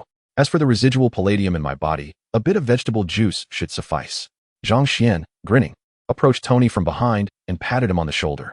So, you need to expedite the process for my 2 robot maids, and my gaming venture relies entirely on you. Tony, unfazed, replied, Now is not the time for that. We must celebrate this monumental achievement. Zhang Xian acknowledged, Indeed. Your father's research from the last century has transcended 100 years. Chapter 32. The God of Thunder, Thunder God. Electric Gun, Thunder God makes an early appearance. Zhang Xian was crafting Easter eggs for the game map at Tony's residence when he suddenly received a phone call. Glancing at the caller ID, he pondered briefly before answering. What's the matter? Coulson didn't he make it back? On the other end, Nick Fury restrained his anger. Was it intentional or an accident? Intentionally accidental, Zhang Xian quipped, his wit quicker than his thoughts, immediately catching the banter. He then chastised himself for his hasty words. You were quite quick on the uptake. Clearing his throat, he added, I was merely too hasty. It was unintentional. Nick Fury began to employ a rather shameless tactic. You seriously injured our agent. Surely there should be some form of compensation? Zhang Xian was left speechless, astounded by Fury's audacity, yet curious about what kind of compensation he desired. What exactly do you want as compensation? 100 draws right off the bat? Nick Fury was unabashed, stating his conditions directly. Help me investigate the unliftable hammer in New Mexico. Zhang Xian was astounded by Nick Fury's audacity. He truly dared to speak so boldly. With a feigned tone of anger, he retorted, Do you think your face is akin to a delectable insult? You presume to utter such words? Your illegal intrusion into private residences justifies my actions. The last time, I spared you, fearing you might bleed green. Yet you genuinely believe my home and Tony's are your private gardens? This is my first and final warning. Should you dare to deploy surveillance near my residence, I will systematically dismantle the load-bearing columns of the Sankei building. Nick Fury remained unfazed, dismissively responding, SHIELD does not monitor anyone unless they pose a threat to the world. Zhang Xian, undeterred, recognized that while he could not contend with the world, facing SHIELD alone was not beyond his capabilities. Once he exposed some incriminating information about SHIELD, the matter would dissipate, and he would emerge as a hero, purging the parasites. At least that's how American cinema portrayed it. I will take care of Coulson's injuries. He is quite a decent fellow. If he were to lead, he would surely surpass you. At the very least, his demeanor is far more agreeable. Nick Fury concluded the call, his expression unchanged. Deep in thought, his purpose in calling had merely been to gauge Zhang Xian's awareness of the hammer's existence. Zhang Xian's extensive knowledge gave Fury the impression that he ought to be aware of this matter. However, today's conversation yielded no fruitful insights. Fury would need to devise a new strategy concerning Zhang Xian. After ending the call, Zhang Xian opened his contacts and dialed Dr. Selvig. Doctor, are there any abnormal fluctuations in New Mexico? Selvig was taken aback that Zhang Xian was still interested in his research, feeling somewhat valued, though the day's monitoring results left him disheartened. Yes, Jane and I are investigating unusual energy fluctuations in New Mexico, but the results are not promising. Realizing they had yet to encounter Thor, Zhang Xian replied, I will arrive in an hour. 2 hours? Boss, you're also in New Mexico? Selvig queried in confusion. I am in California. Selvig, pondering the abruptly ended call, muttered to himself, California? An hour? Is the boss taking a helicopter? Eric, what are you talking about? Selvig turned to Jane, who had posed the question, and sighed, I was speaking with our boss. My niece dislikes calling me uncle, and he said he would personally teach this disobedient niece a lesson. Jane was indifferent. Uncle Eric? Speaking like that would require me to utter several more words. I think I'll pass. Selvig suggested, why not just call you uncle directly? Daisy, Jane's assistant, made a disgusted expression. Oh, doctor, I didn't realize you liked that sort of thing. Selvig was left in a state of confusion, pondering why he had been labeled as a yellow persimmon. Daisy explained, currently, it is quite fashionable among the Japanese to call out uncle on the streets and then head to hotels. Selvig and Jane exchanged looks of disdain upon hearing this. Jane quickly clarified, fearing Selvig might misunderstand. I merely dread the thought of my father. I had no idea such a custom existed. Selvig, with a look of distaste, remarked, it's a vile practice. Those standing in that alley simply call out daddy. This time, both Jane and Daisy displayed their disgust and distanced themselves from Selvig. With an innocent expression, Selvig remarked, you're overthinking it. If a man passes by. Daisy interrupted, unwilling to hear more. Doctor, we understand that at your age, having certain needs is quite normal. Selvig, holding his head, continued, what I meant was, if a man passes by, they will call him daddy. And I was only out for 10 minutes to buy bread, as you all know. He muttered under his breath, 10 minutes is hardly sufficient. Daisy nudged the bread towards Jane. 40 minutes later, in the luxurious RV, as Jane and Daisy prepared for sleep, they heard the sound of something heavy falling. They quickly donned their clothes and retrieved an electric stun gun. The electric blanket the boss provided is too comfortable. I'm feeling a bit warm, Selvig remarked, having spent the night in a sleeping bag at the lab. Suddenly, he heard the thud of something heavy and a sound reminiscent of an engine, prompting him to extract a pistol from the lab drawer. The three met in the darkness, nodding to one another, cautiously gazing towards the source of the noise. They spotted an iron figure emerging from the shadows, and with a puff, it produced a sound akin to metal colliding, coming to a halt. Daisy, why did you attack Iron Man? Jane exclaimed, gripping Daisy's shoulders in terror. Daisy, raising her hands in excitement, replied, I was startled. Weren't you afraid of the sudden appearance of Iron Man? Selvig, harboring a hint of suspicion, spoke uncertainly, is that the boss? Just as Selvig posed the question, the armor emitted a sharp hissing sound. The armor opened, revealing Zhang Xian. Your method of welcome is indeed unique. If you intend to recharge me, that might take a few hundred years? Daisy looked at Zhang Xian in disbelief. I thought it was Iron Man, but never mind, you're even more handsome. Zhang Xian smiled. You certainly know how to flatter, Selvig. Give her a raise. Daisy exclaimed. So, the boss actually has a salary now. Jane interrupted Daisy's daydream. Your salary is 6 credits. I'll give you 12 credits. Daisy scampered to Zhang Xian's side, clinging to his arm and playfully declared, Boss, look at them. Zhang Xian gazed down upon Daisy, a vision far more enchanting than that of any cinematic universe. While Daisy had inherited the merits of Kate Daniels, her less-than-perfect visage transformed into a whimsical charm befitting a quirky beauty. The sensation of being ensnared in a quagmire ignited a desire within him to claim Daisy for himself. Zhang Xian gently ruffled Daisy's hair and declared, You have 2 choices. Keep your distance from me, or become one of my wives. Upon hearing this, Daisy promptly released Zhang Xian's arm, her startled twin pigtails momentarily frozen in place. Boss, a raise would suffice. I yearn for a tragic romance, not to play the mistress, she replied. Zhang Xian, with an air of seriousness, shook his finger. You misunderstand. I meant one of my wives, not a mistress, but one with whom I would share a bed. Jian was left astounded. What had she just heard? One of his wives, sharing a bed? Is this the language of modernity? Daisy expressed her gratitude. Thank you, boss, but I wish to savor the bittersweetness of love first. After I have endured hardship, I will seek you out. Zhang Xian frowned in refusal. I cannot accept you after you have suffered under others.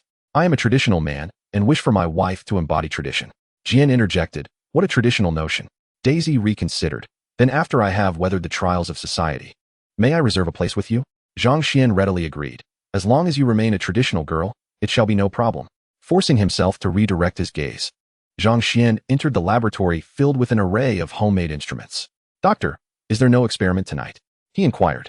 Dr. Selvig, caught off guard, swept his hands across his body. We always sleep dressed, ready for action at a moment's notice. He gestured towards various instruments and data, explaining their discoveries to Zhang Xian. Jian, harboring a less than favorable impression of her boss, remained silent. Meanwhile, Daisy caressed the armored suit, admiring it up close, something many could only dream of witnessing. Suddenly, the instruments emitted a series of beeping sounds. Startled, Daisy thought she had inadvertently triggered some mechanism of the suit and quickly raised her hands. Boss, I didn't do anything. It just went off by itself. Jian adjusted the beeping device to determine its position. Daisy, let us get moving.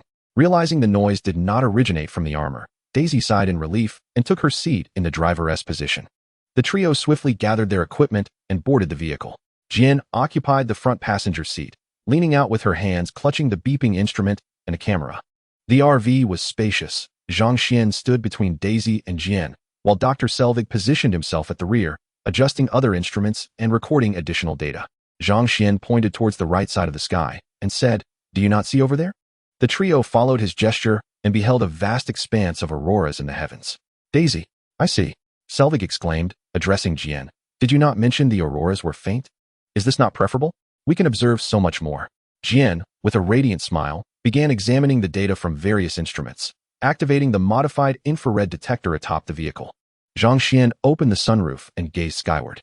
Rays from the rainbow bridge cascaded down, stirring up clouds of dust upon their contact with the ground. Not wishing to ingest the dirt, Zhang Xian promptly closed the sunroof. Noticing Daisy's fearful expression, he understood a turn was imminent and grasped the handrail tightly.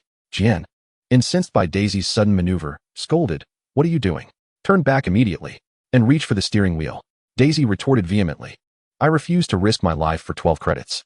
This sparked a struggle for control of the wheel, prompting Zhang Xian to ready his phone and begin recording. Moments later, the vehicle veered to the side, colliding with an unsuspecting victim. With a thud, the trio realized they had struck someone and exited the car to assess the situation. After saving the recording, Zhang Xian joined them outside. Selvig observed Thor, who staggered to his feet, and deemed it necessary to transport him to a hospital. "Jin, he has had too much to drink. We must take him to the hospital." Jin, briefly concerned for Thor, soon fixated on the marks left on the ground. His thoughts shifting solely to the scorching imprints left by the rainbow bridge. "How remarkable, Eric. Come look at these." Jin crouched down, caressing the traces on the ground while taking photographs. Daisy, observing the spectacle, held her stun gun at the ready, commenting, "I believe he's quite intoxicated. You all agree, do you not?" Selvig reiterated, "Jin, we should indeed take him to the hospital." Jin, coming to her senses, nodded, affirming, "Yes, we must take him to the hospital." Daisy, with unwavering certainty, remarked, "He seems perfectly fine. He must merely be drunk. We need not concern ourselves further. Observe how earnestly he acts." "Heimdall, I know you can hear me. Activate the rainbow bridge."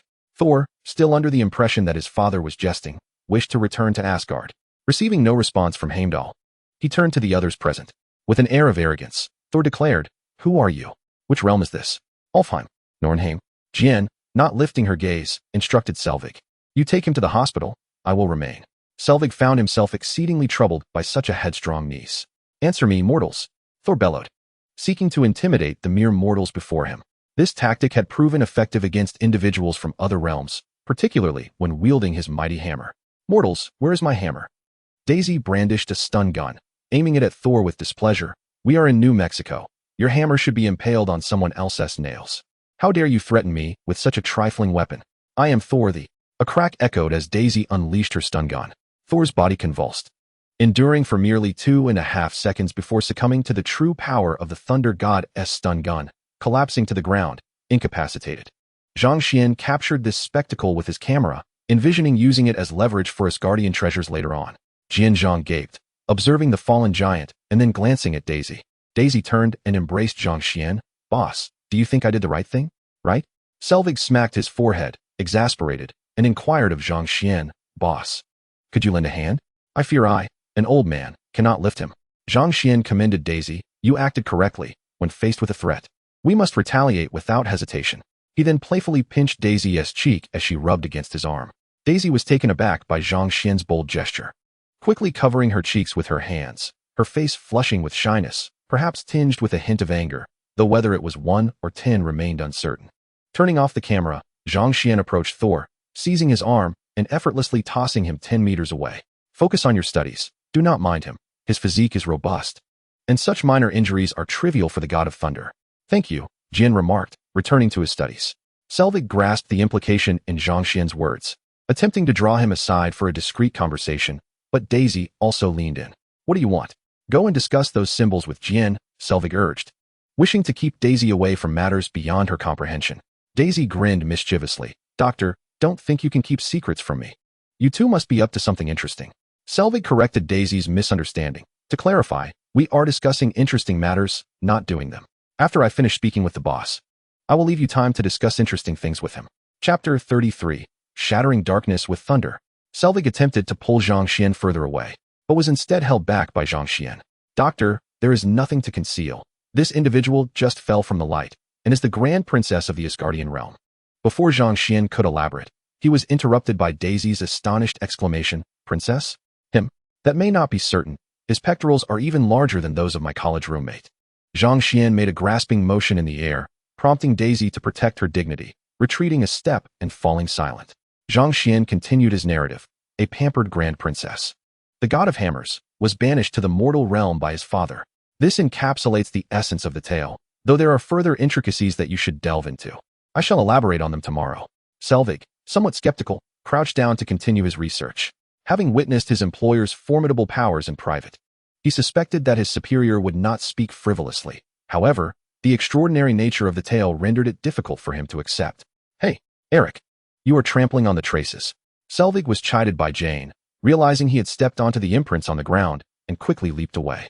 Daisy and Zhang Xian remained at the spot. Daisy observed the professor, whose serious expression suggested he was absorbing Zhang Xian's fantastical story and contemplating it deeply, prompting her to harbor doubts. Is what you say true?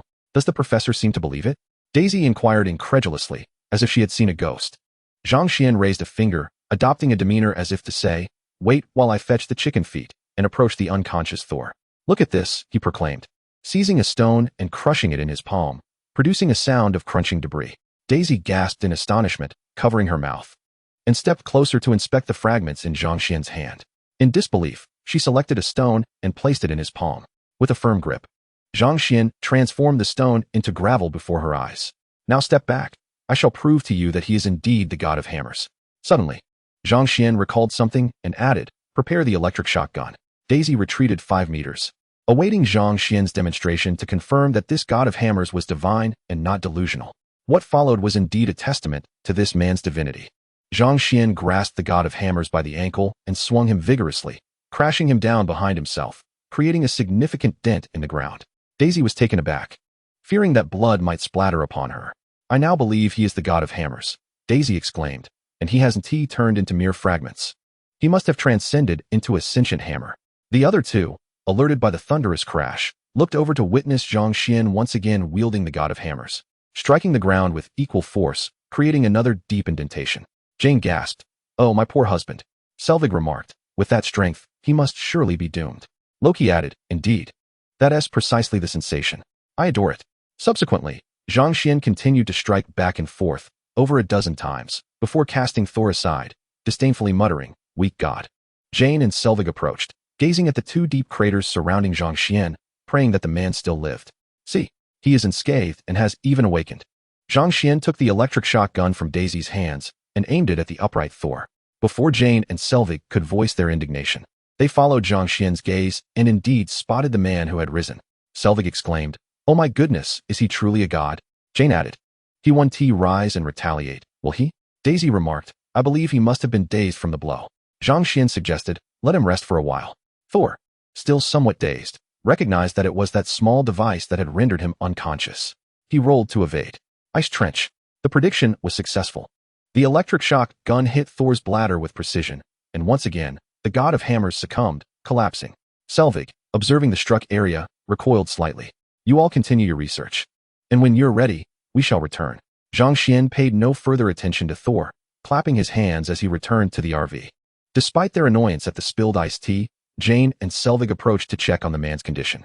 Discovering that he still had a pulse, they breathed a sigh of relief and resumed their studies. Zhang Xian and Daisy returned to the vehicle, exchanging knowing glances as they each pulled out their phones to engage in their own activities. Zhang Xian reclined on the bed, his phone projecting various images, showcasing his latest mobile tower defense game. Daisy, observing Zhang Xian's impressive phone, glanced at her own, and after a moment of contemplation, resolutely approached the side of his bed. Zhang Xian inquired, what are you up to? Daisy licked her lips, preparing to leap forward, exclaiming, let us do it. Just as she was about to pounce, Zhang Xian raised his hand to block her face. Wait, I have something to do. Noticing the time was nearing midnight, he realized he had to check in or risk missing a day's attendance. Zhang Xian exited the RV and approached Thor, tugging at his hair to snap a photo. Check-in successful, earned Thunder Technique, Thunder Summoning. Zhang Xian smirked. Oh, not bad at all, let us do it again.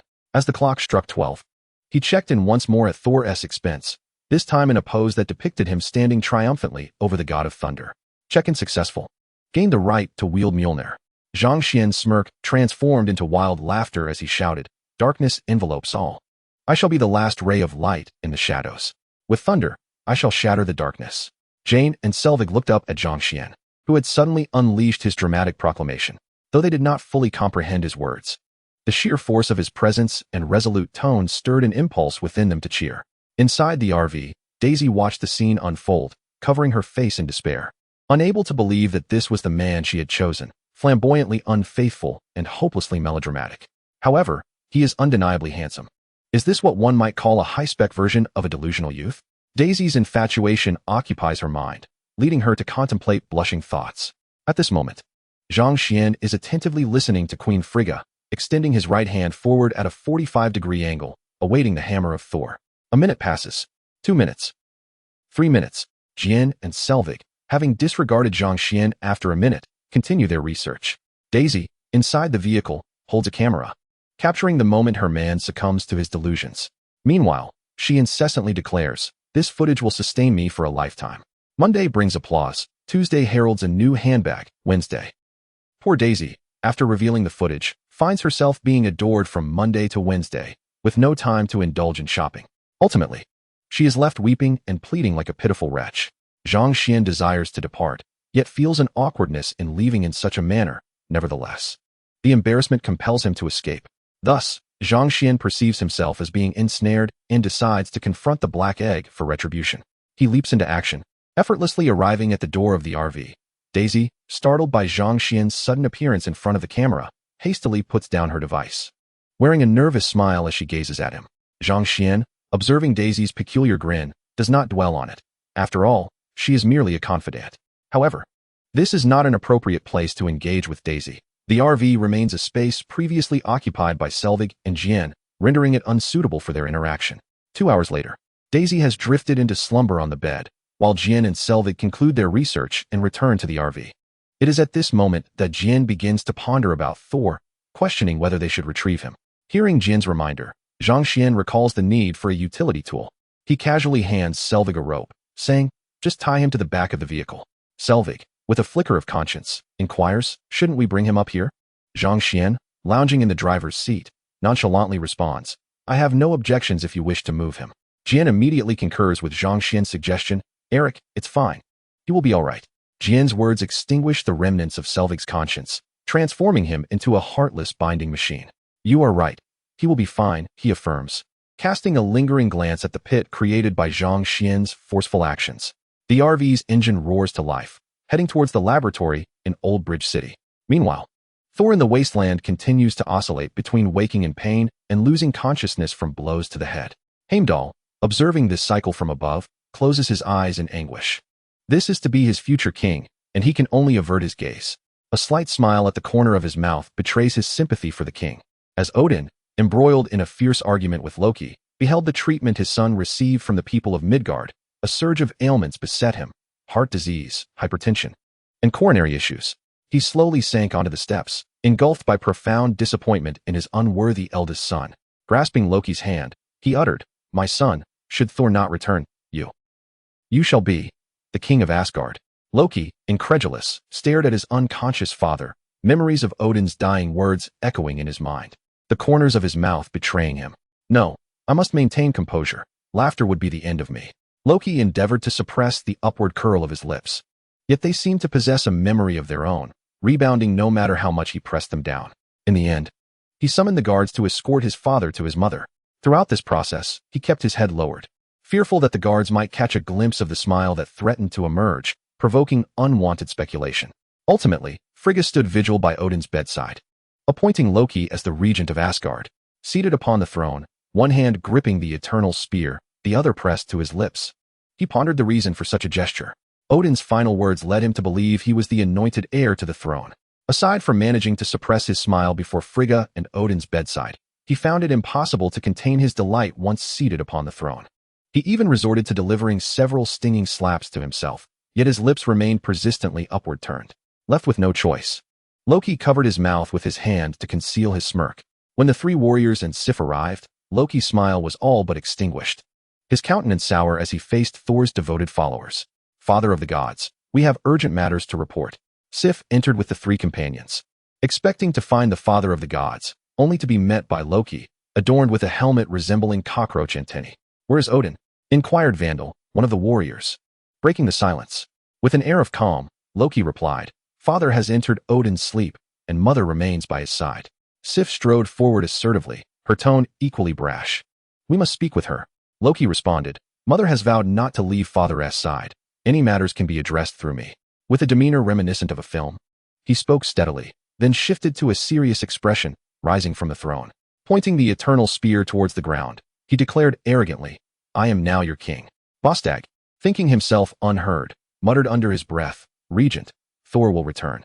Loki's expression darkened. However, Vostag, with heartfelt sincerity, pounded his chest with one hand and knelt, prompting the other three to imitate him. Once on her knees, Sif implored, My king, I beseech you to end Thor's exile. Loki scoffed, adopting an air of righteous authority as he proclaimed, My first decree shall not contradict my father. Slowly descending the steps, he continued, We shall wage war against Jotunheim. To safeguard our people, we must unite. So, my warriors, are you willing to fight for Asgard?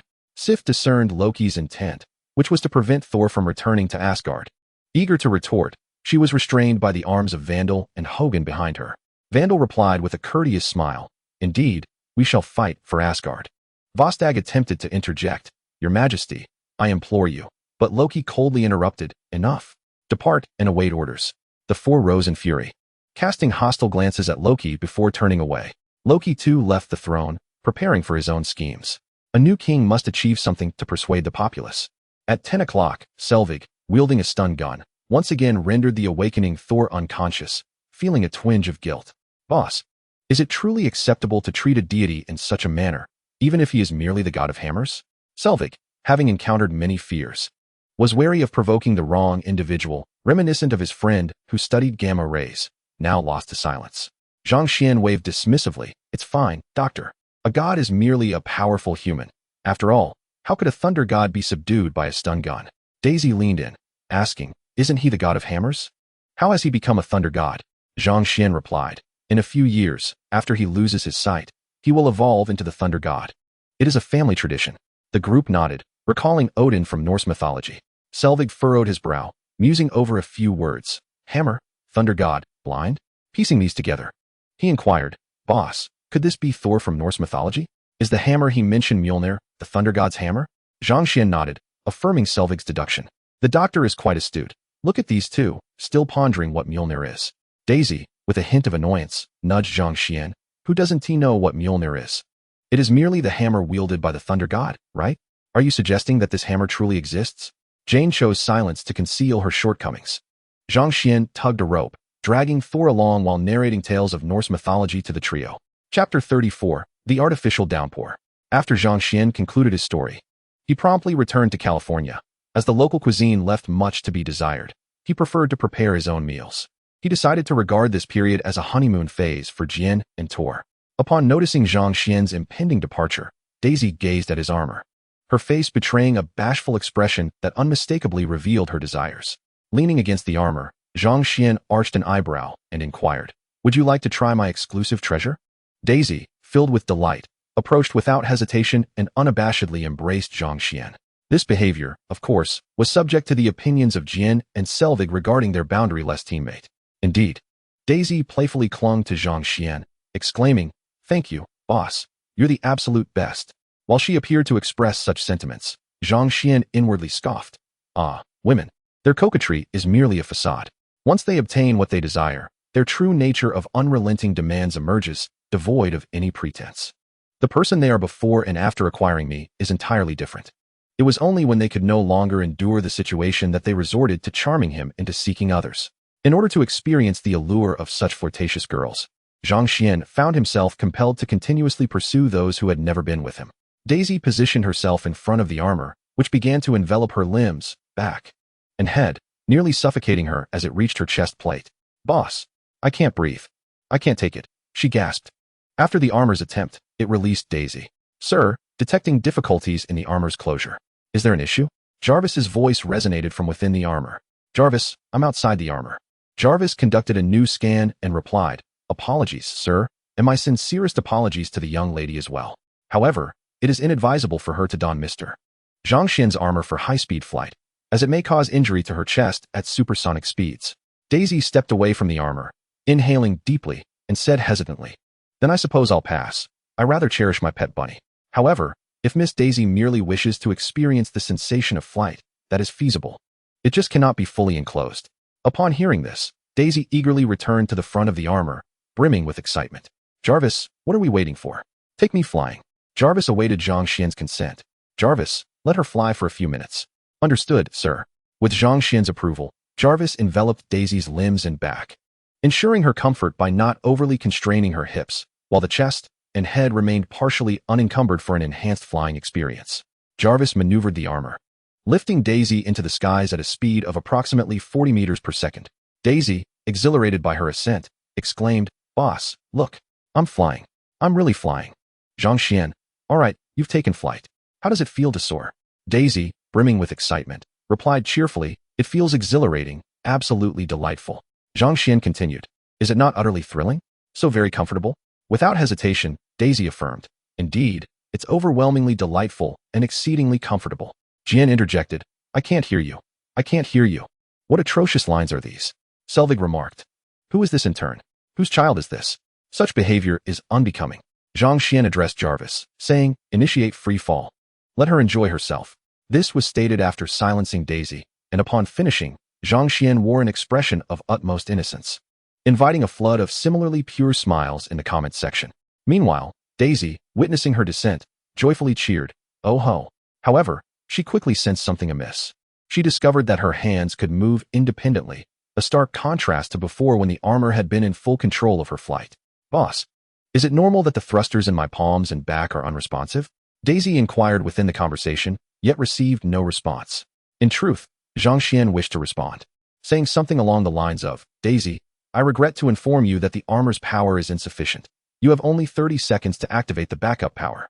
He longed to express such sentiments, yet found himself unable, as he observed Daisy's calm demeanor morph into one of sheer terror.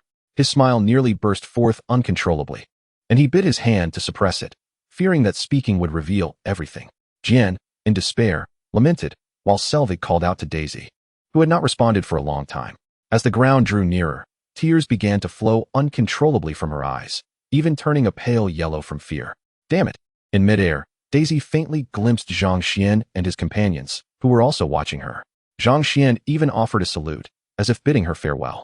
Just when Daisy was overwhelmed with fright, mere meters from the ground, the armor suddenly activated, regaining control of her flailing limbs and initiating a deceleration. Ultimately, she landed steadily not far from Zhang Xian.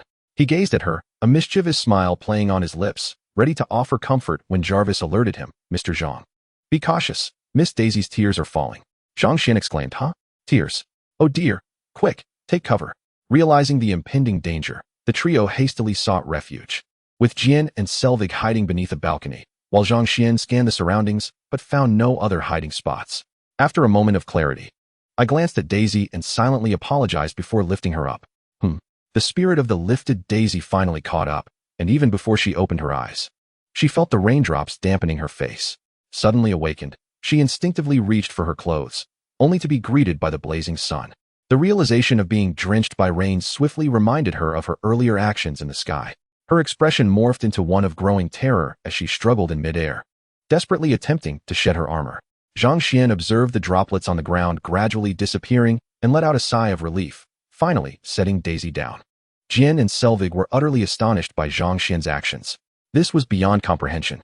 He had not only soiled her dignity, but had also used her as a shield against the rain. At the very least, he could have utilized the back of the armor. While Zhang Xian felt a sense of relief, his heart also raced. The armor relinquished its hold on Daisy and took off, seeking a place to cleanse itself. As Daisy detached from the armor, her trembling legs gave way, and she would have collapsed to the ground had Zhang Xian not caught her in time. Holding Daisy, Zhang Xian sensed an unsettling feeling as he looked up to meet her eyes, glowing with a fierce light and a maniacal grin. "Let's die together."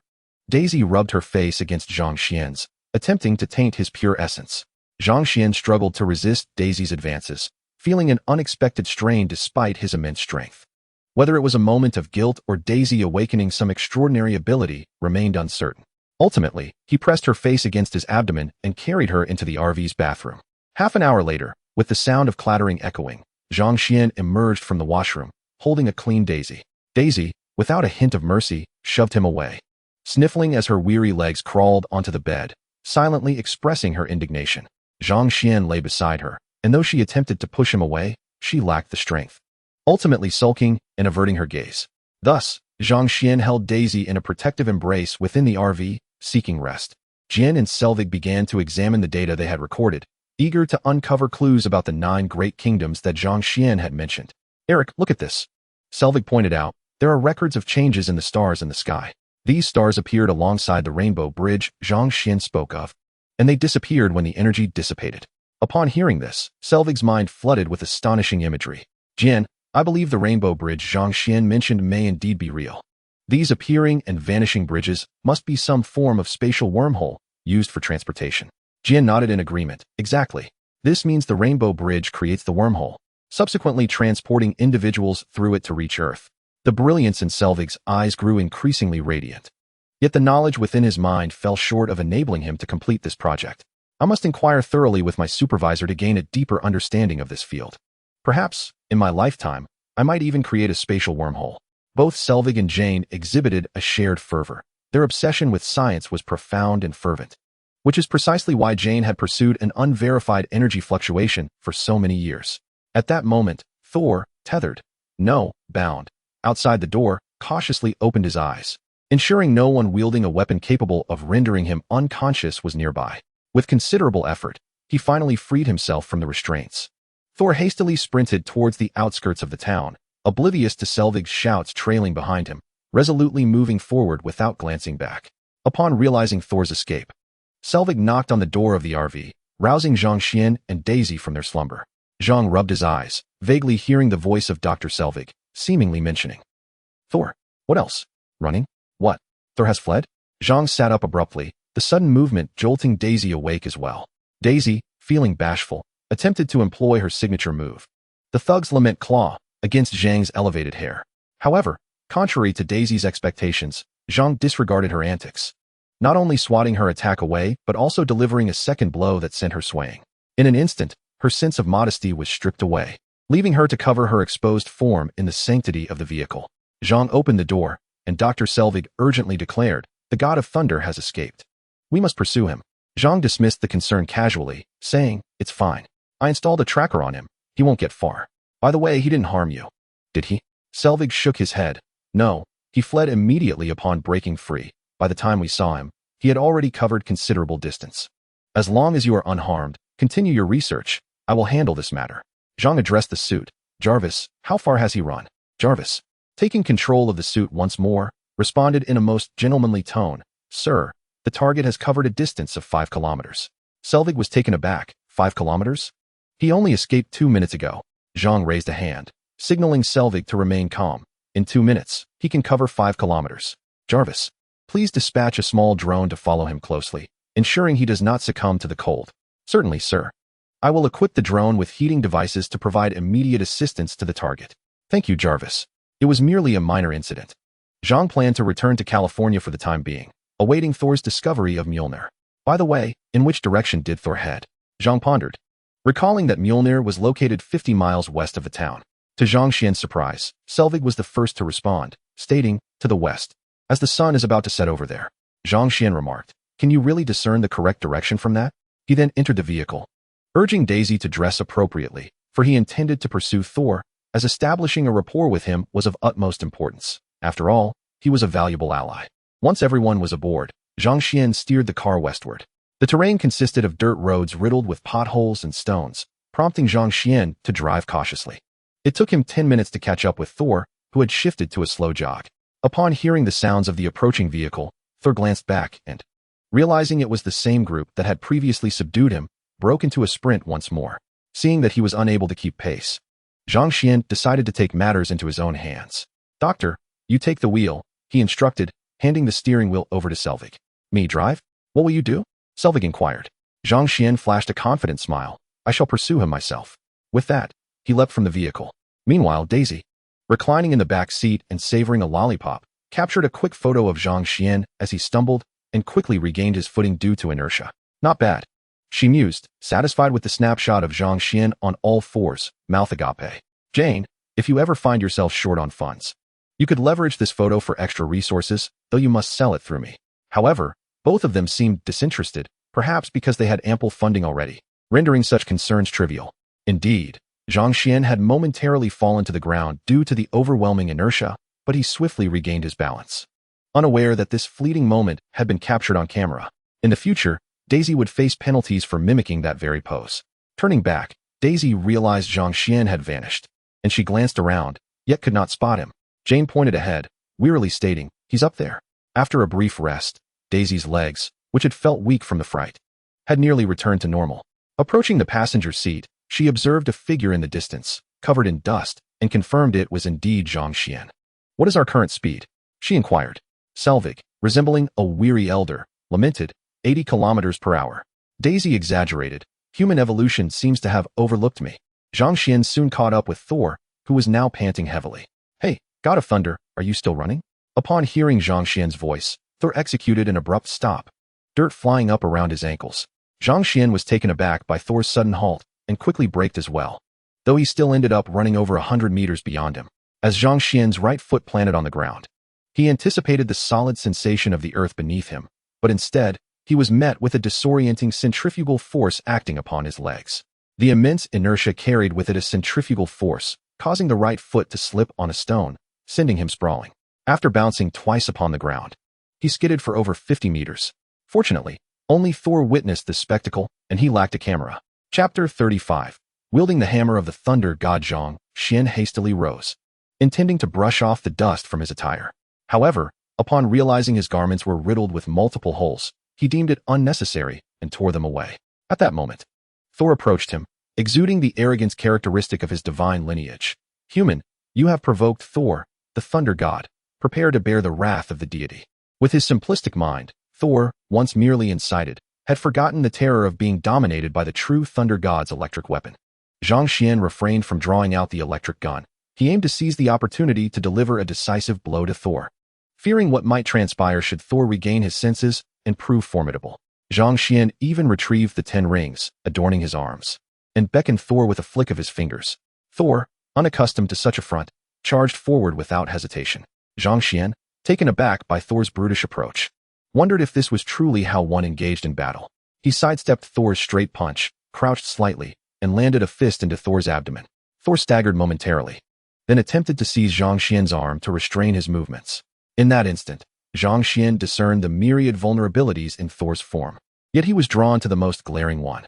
With a twist of his arm, he launched an upward strike, but just as it was about to connect, Thor seemed to sense it and swiftly leaped back, evading Zhang Xian's potentially devastating blow that even an Ultraman would have to dodge. Feeling the rush of Zhang Xian's energy, Thor swallowed hard, regaining a modicum of clarity. His assaults transformed from aimless flailing into a more measured strategy. Observing this, Zhang Xian no longer underestimated his opponent. He prepared to unleash his ultimate technique at the slightest misstep from Thor. After a minute of engagement, the roar of vehicles behind Thor startled him, exposing a fleeting moment of weakness. Seizing this opportune instant, Zhang Xian confidently invoked the name of his technique, Kunshin Kao. Kunshin Kao, inspired by the feints of basketball, utilizes an extraordinary core strength to execute a series of deceptive maneuvers, coaxing the opponent into revealing their flaws. In combat, this translates to rapid assaults that allow for multiple strikes akin to the Iron Mountain assault. Additionally, there exists a variant of Kunshin Kao, relying on swift feints to elicit the opponent's vulnerabilities while prompting them to leap higher in response to a false jump. Following this, one would crouch rapidly, deploying a finger strike aimed at the opponent, commonly referred to as the finger-flicking strike. While the explanation may seem a tad awkward, I trust the essence is understood. And do remember to be wary of your good friends while playing basketball.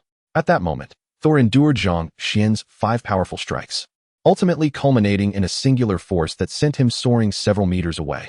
He landed with a rebound thrice before crashing onto a passing RV, tipping it precariously. Selvig, shaken, patted his own heart, relieved that he had reacted swiftly, turning left just in time to prevent Thor from smashing through the windshield, allowing only a glancing blow to the side of the vehicle. Upon witnessing this, Zhang Xian hurried to the RV, and upon confirming that the 3 occupants inside were unharmed, he felt a sense of relief. He then crouched down to extricate Thor from beneath the vehicle.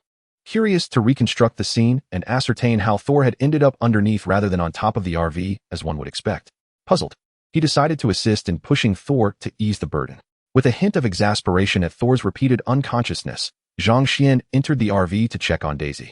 Thankfully, there were no signs of injury. Boss, he wouldn't have been thrown at you, would he? If I hadn't reacted quickly, he might have shattered the windshield. Selvig marveled at his keen eyesight, having spotted the hammer soaring from a distance. Approaching Thor, Selvig poked him playfully, remarking on his resilience.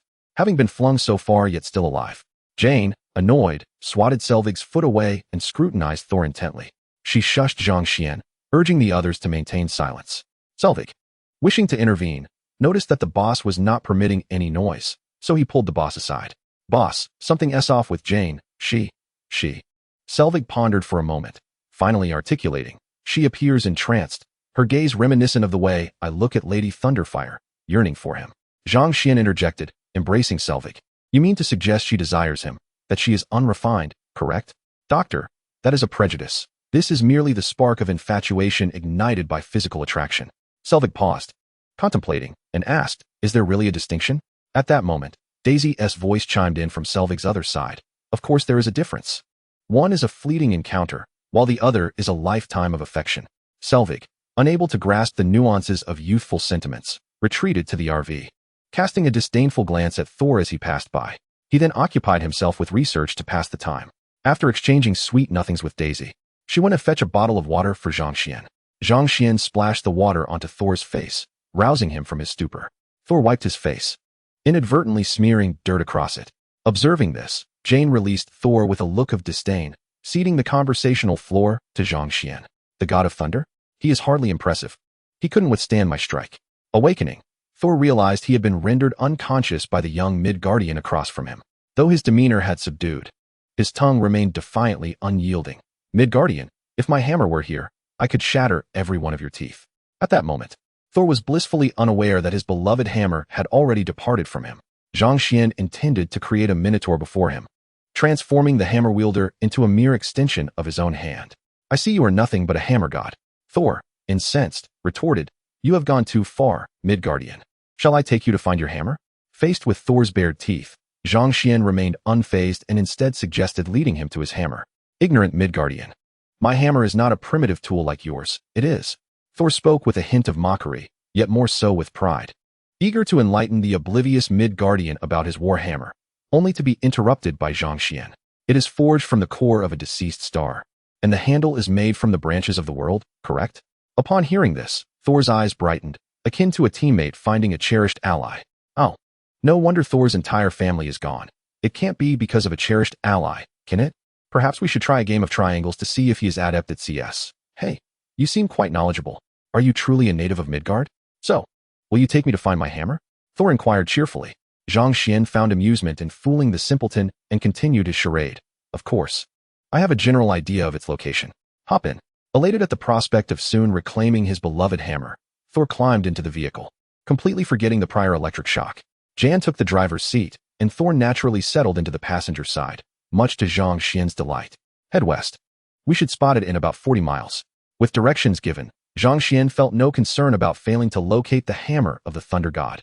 As the two protagonists drove, the probability of not finding it seemed non-existent. Daisy and Selvig approached, halting their whispered conversation. What were you discussing? Why did you stop when I arrived? Zhang Xian, curious about what secrets they might share, asked. Daisy pulled Zhang Xian aside, pointing to Thor, who was engaging in light-hearted banter with Jan, her brows furrowed in concern. Boss, are you certain that person is the god of thunder and not merely a hammer god? Zhang Xian, puzzled, replied, why do you ask? Selvig chimed in. After you introduced the hammer of the thunder god, his reaction was akin to, as if you were praising him. The doctor contemplated for a moment before finding the words to describe Thor's earlier demeanor. Zhang Xian, hearing their exchange, nodded in agreement, resignedly stating, while that is indeed the case, he is truly the god of thunder. However, without his hammer, he cannot summon lightning. Daisy, with a serious demeanor, remarked, I believe that hammer truly embodies the essence of Thor. It is indeed the hammer of the god of thunder. Zhang Xian spread his hands, conceding, well, I must admit, I share the same sentiment. The journey through the Gobi Desert was arduous, and they only arrived at the site of the hammer's fall by dusk. Agents of S.H.I.E.L.D. had cordoned off the area, leaving only glimpses of white tarpaulin visible. Zhang Xian kicked at the remnants of skewers on the ground and took out his phone to order fresh grilled lamb and beef skewers from California. His original plan had been to return for a meal, but a series of unexpected events had interrupted that, leaving him to subsist on bread throughout the day. Thus, he opted to have Jarvis retrieve the order and deliver it, which would arrive in a mere 30 minutes. He pondered whether supersonic flight would alter the flavor of the grilled meat. Thor, catching sight of the images of skewers on Zhang Xian's phone, unabashedly interjected, "My friend, I have quite the appetite. Do order more." Zhang Xian shot him a sidelong glance, inwardly smirking, "If you can still eat after all this, I shall consume the hammer myself." Zhang Xian instructed Jane to drive them to the entrance of the S.H.I.E.L.D. camp. Upon alighting, he addressed Dr. Selvig. "Doctor, I recall requesting a bulletproof vehicle, correct?" "Indeed, otherwise that fellow would have surely mangled it in that collision," Dr. Selvig replied, puzzled by Zhang Xian's inquiry. Yet a foreboding thought crept into his mind. He apprehensively countered, "Boss, you aren't contemplating a confrontation with them, are you?" After posing the question, Selvig swallowed hard. Recalling the fate of a friend who had opposed S.H.I.E.L.D., Zhang Xian casually replied, "Of course not. However, should a conflict arise, if you are not bulletproof, it would be prudent for you to retreat first, as any outbreak of hostilities could endanger you." Selvig pressed the accelerator, turning the steering wheel sharply to the left, leaving behind the words, "We shall return, awaiting your good news." Daisy waved to Zhang Xian from the window, saying, "Boss, I will await your return. If you end up in prison, I shall visit you, provided you still possess your assets." "Eric, I want to get out." Jane seized the opportunity to leap from the vehicle. Dr. Selvig intended to go back, but was held back by Daisy. "Doctor, we should head back first. With the God of Thunder around, Jane will be safe." After a moment's consideration, Selvig decided to disregard his intentions and drove away. Zhang Xian pulled out his phone and called Black Egg. A few seconds later, the call connected. "Has our little agent encountered difficulties to be calling me?" Zhang Xian replied, "Contact Sitwell. I shall instruct you on the proper utilization of the Hammer of Thor." Nick Fury, staring at the disconnected call, was not surprised by Zhang Xian's acquaintance with Sitwell, nor that Sitwell was overseeing matters concerning the hammer.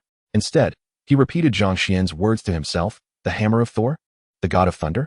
In the vicinity of S.H.I.E.L.D. headquarters, a man named Zhang Xian awaited the arrival of Ciderwell, who had been instructed to show him the hammer. If anything seems amiss, should he refrain from taking action, do not act rashly, the director had advised. "Understood, Director." Ciderwell listened to the dial tone, his dissatisfaction with the arrangement concerning the Black Egg palpable. "Were we not already investigating this hammer? Why assign him more tasks? It's infuriating to be commanded by such a trifle." "Very well, I shall document additional equipment wear and tear as a form of psychological compensation." Once Ciderwell found a way to offset his mental strain financially, his spirits lifted considerably as he made his way to the entrance to meet Nick Fury.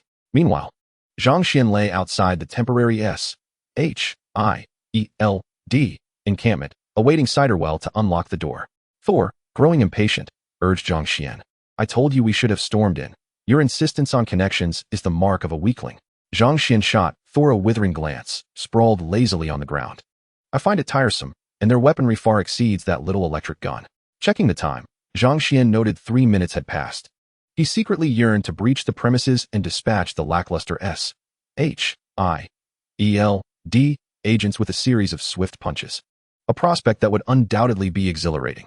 However, contemplating the potential complications that could arise, he abandoned the notion, deciding to wait 2 more minutes. Should no one emerge, he would take matters into his own hands. Thor's excitement surged at the thought of using force to rescue his beloved hammer, his anticipation palpable. He continually counted the seconds on Jane's watch, nearing the 2-minute mark, his fists clenched in eagerness. 110, 111, 112. "Zhang Xian?" Ciderwell approached, inquiring softly. Zhang Xian, on the verge of slumber, opened his eyes to the glare of Ciderwell's bald head. "Turn off the light, it's blinding." "Ciderwell here." He shifted slightly to avoid reflecting light back at Zhang Xian. "Mr. Zhang, please accompany me inside. I shall show you the hammer." Thor, irate at the loss of his chance to heroically retrieve his hammer, quickly forgot his frustration upon hearing he would soon see it.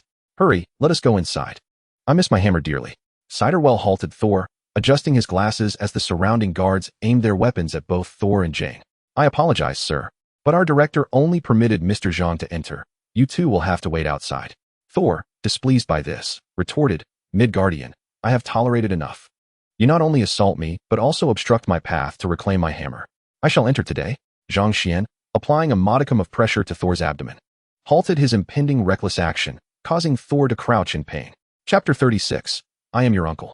Zhang Xian offered a sheepish smile to Citterville, explaining, My younger brother can be rather impulsive. Perhaps Nick, that scoundrel, failed to articulate clearly. We are actually a trio. Citterville's awkward grin, while wiping away sweat, transformed upon hearing Zhang Xian's subsequent remarks, becoming, well, you know, some individuals are so dim-witted that even kindergarten children struggle to make sense of them. So it must have been a miscommunication on his part. It seemed to carry a hint of self-deprecation, didn't it?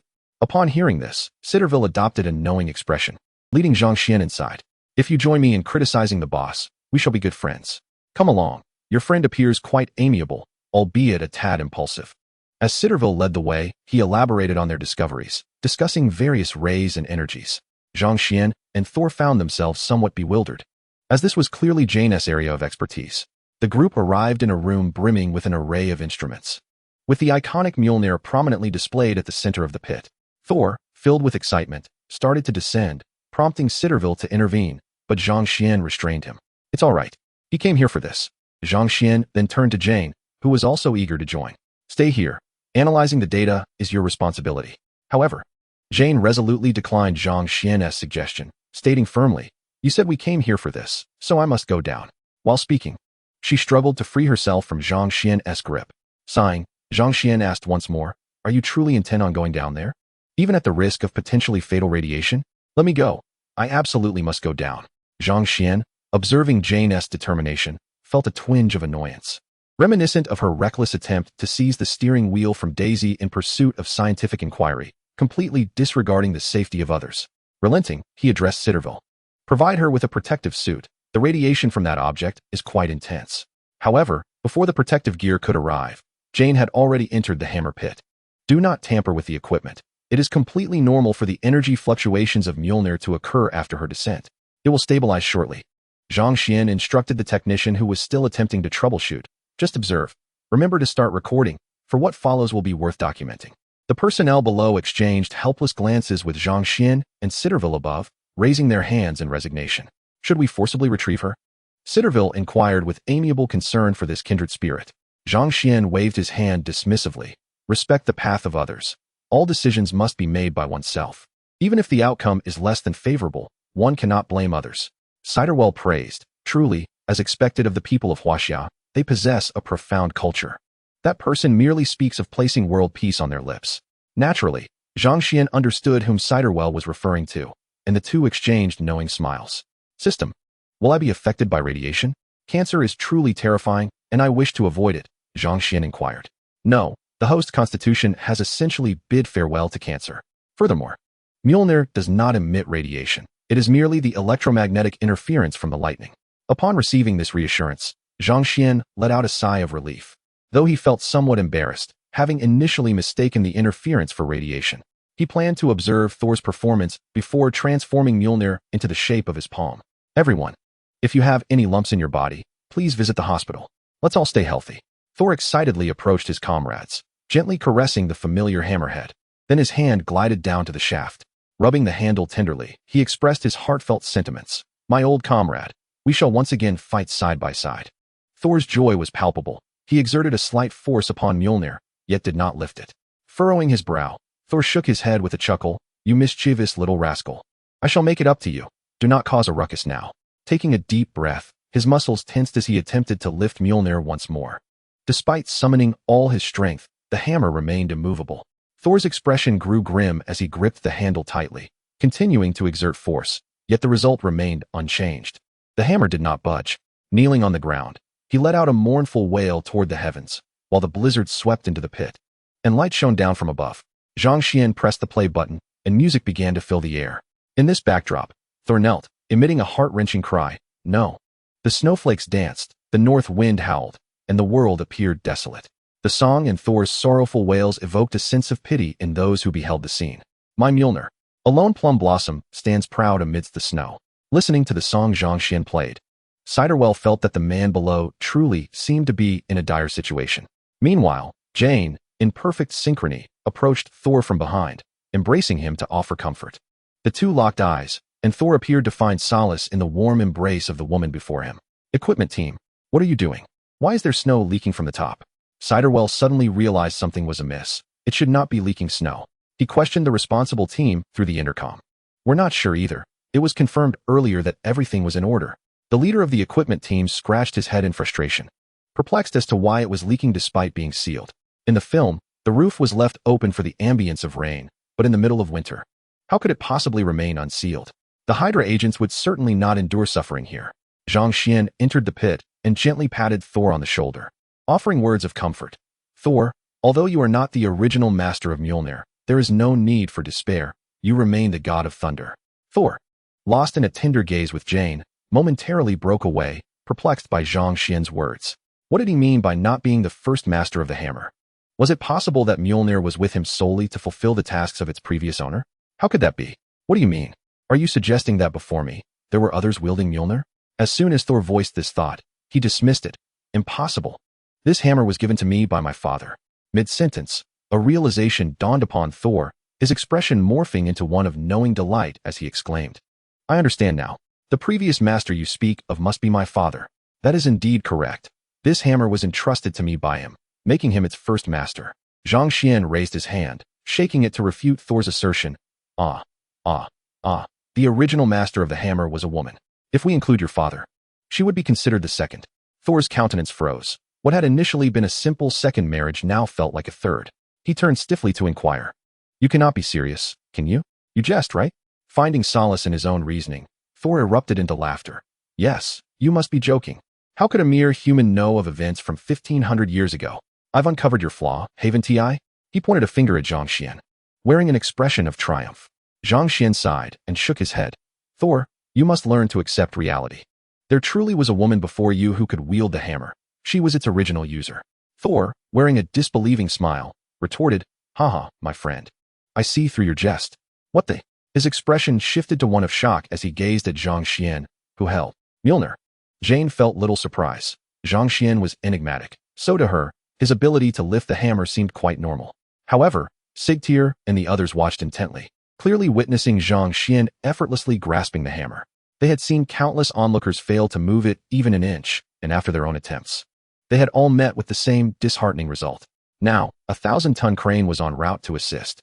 Commander, all electronic devices are being disrupted. Is there an issue with the camera? The camera is minimally affected. Preserve the video footage and send it to our archive. Understood, sir. Zitwir replied softly. Sweaty feet, indeed. Hail Hydra. The pun on nine-headed snake. That's how I first heard it. Thor gazed at the mighty Mjölnir, effortlessly lifted by Zhang Xian, his expression shifting as if his lifelong single friend suddenly announced he was getting married, while he himself remained alone, foolishly waiting for a confession that would never come. He envisioned a farmer who had cultivated hydrangeas and sunflowers on the brink of harvest, only to have his bounty snatched away by passers-by, consumed by others. Observing the almost tearful countenance of Thor, Zhang Xian felt a pang of guilt akin to teasing a fool to tears. No need to cry. I shall return it to you, he reassured, handing Mjölnir back to Thor, who, without a second thought, reached out to accept it. Contrary to Zhang Xian's expectations, nay, to his sheer astonishment, Thor, upon grasping the hammer's handle, was instantly overwhelmed by a weight as immense as a star, collapsing under its might. Zhang Xian feigned concern as he helped Thor to his feet, while internally he chuckled at the sight of the bewildered warrior. Thor looked at Zhang Xian, his gaze fraught with confusion. How could you lift Mjölnir? Why?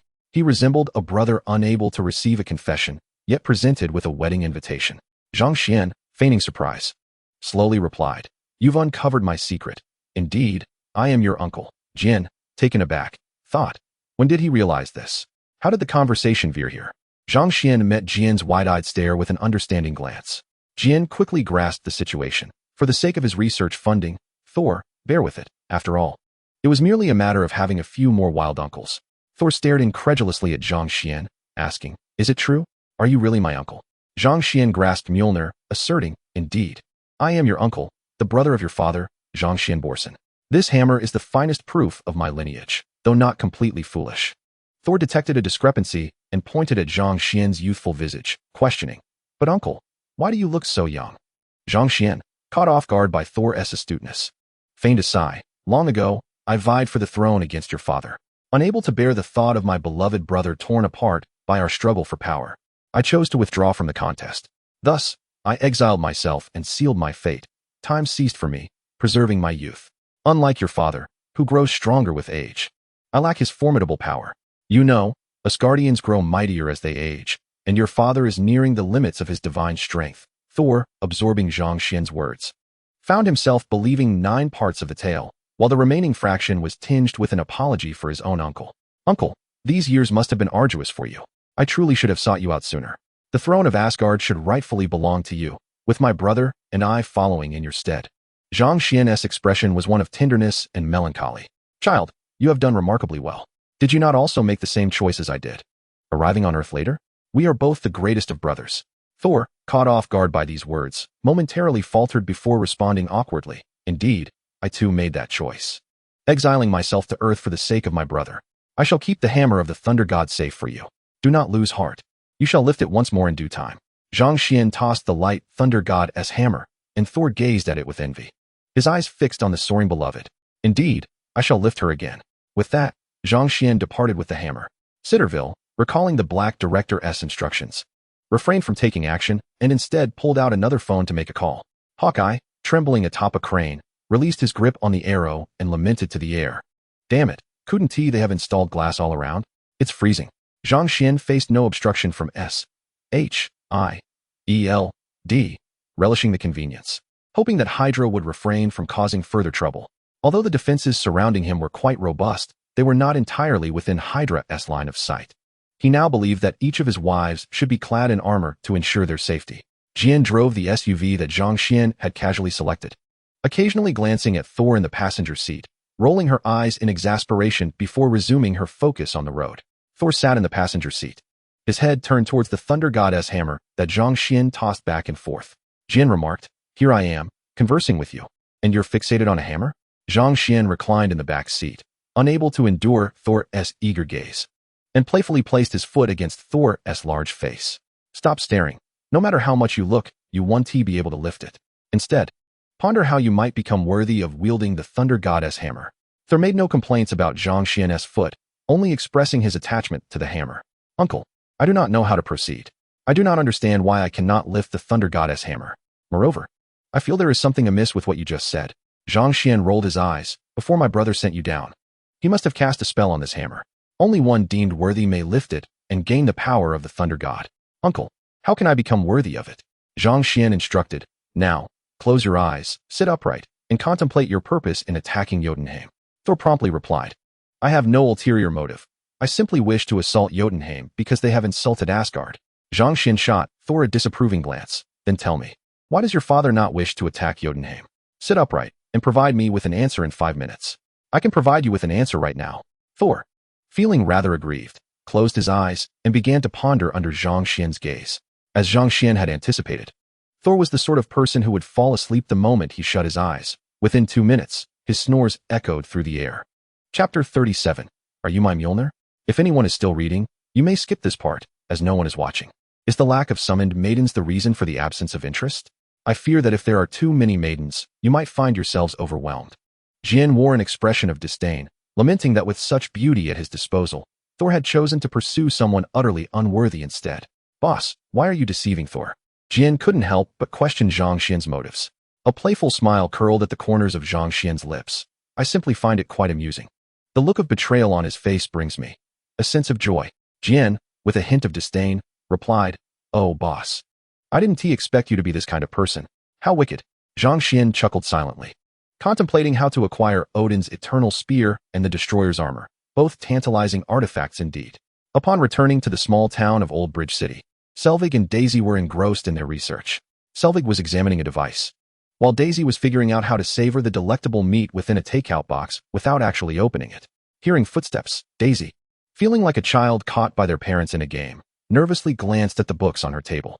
Zhang Xian approached Daisy and observed the book she was studying. "Norse mythology, have you found my records?" Daisy looked up, puzzled by Zhang Xian's words.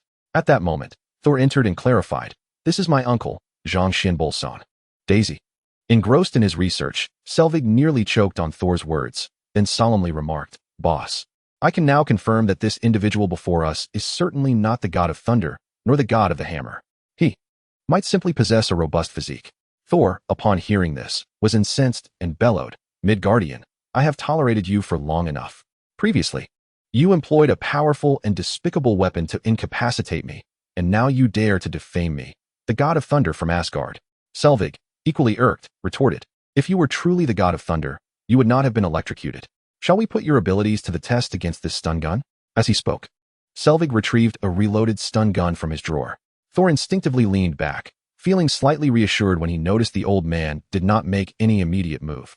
Zhang Xian clapped his thigh, causing Thor, who had just relaxed, to suddenly tense up, bewildered as he glanced at his uncle.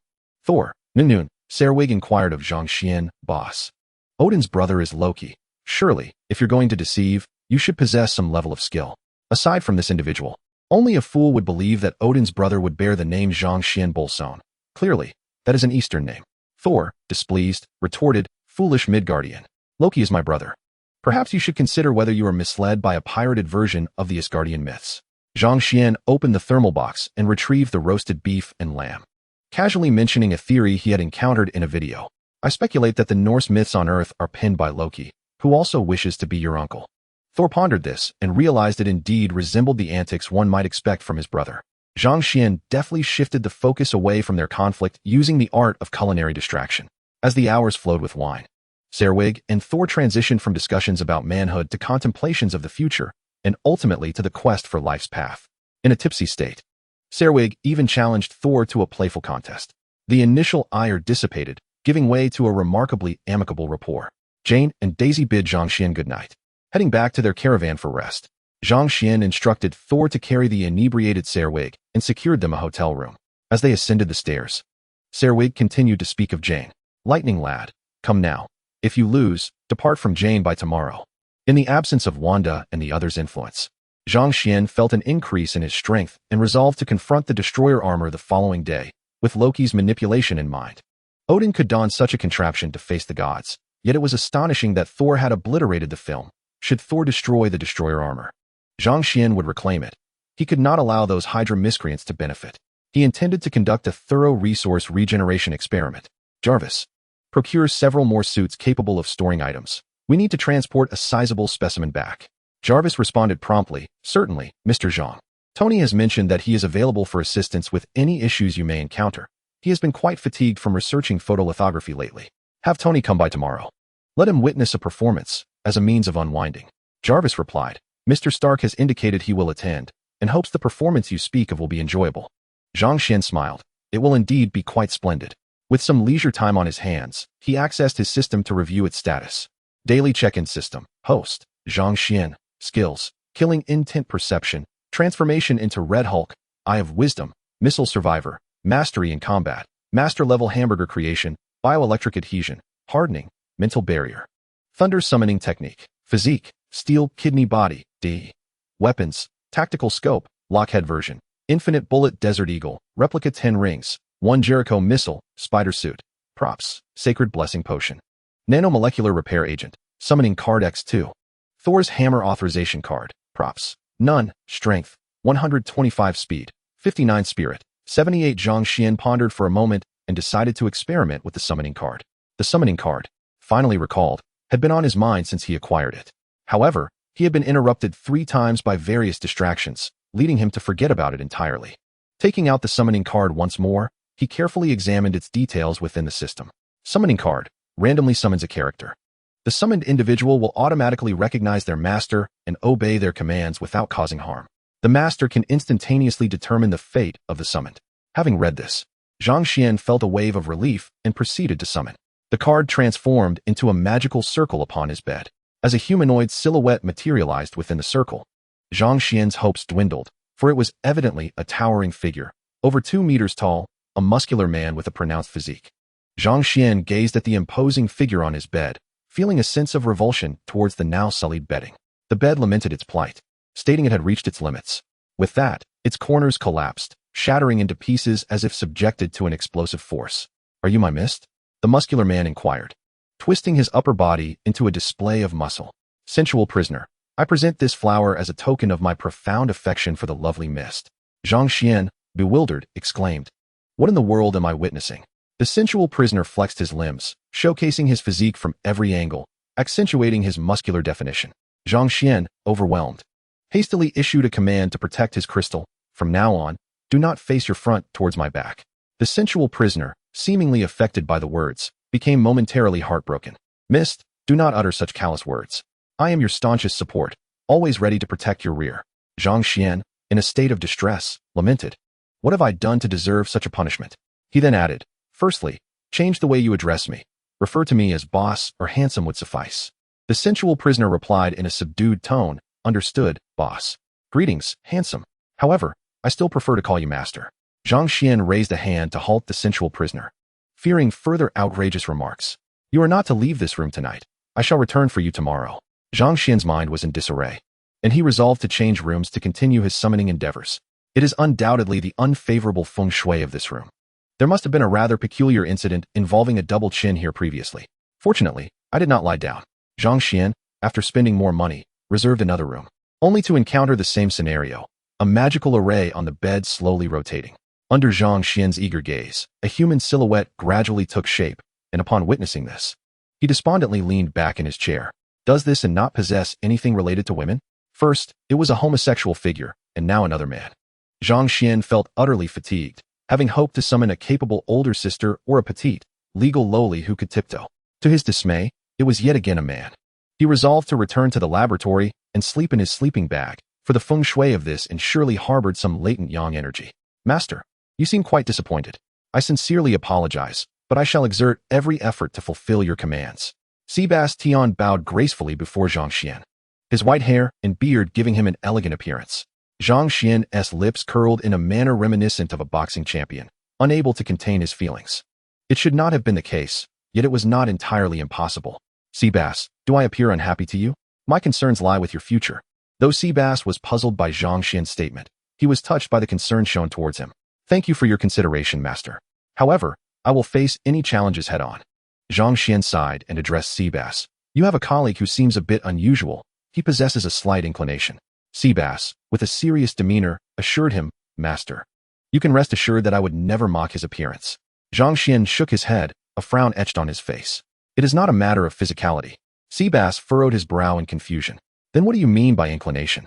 Zhang Xian stepped forward and gave Sebas a pat on the back, causing him to stiffen, his body instinctively tensing as cold sweat beaded on his forehead.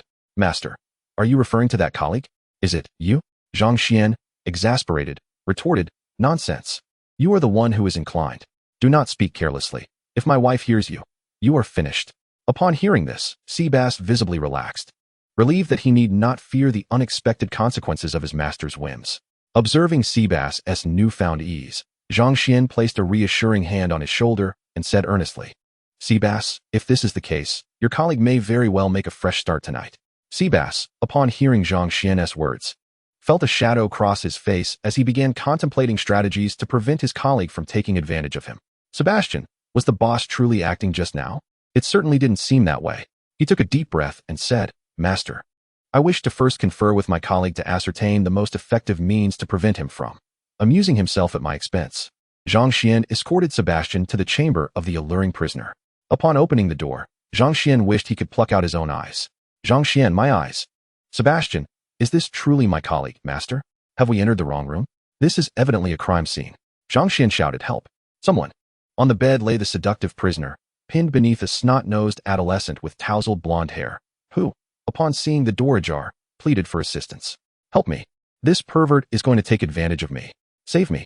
Sebastian sprang into action, swiftly reaching the seductive prisoner, sending him flying across the room before incapacitating the young man. The seductive prisoner was propelled through the air, performing 2.5 flips before landing gracefully on his feet, arms raised triumphantly.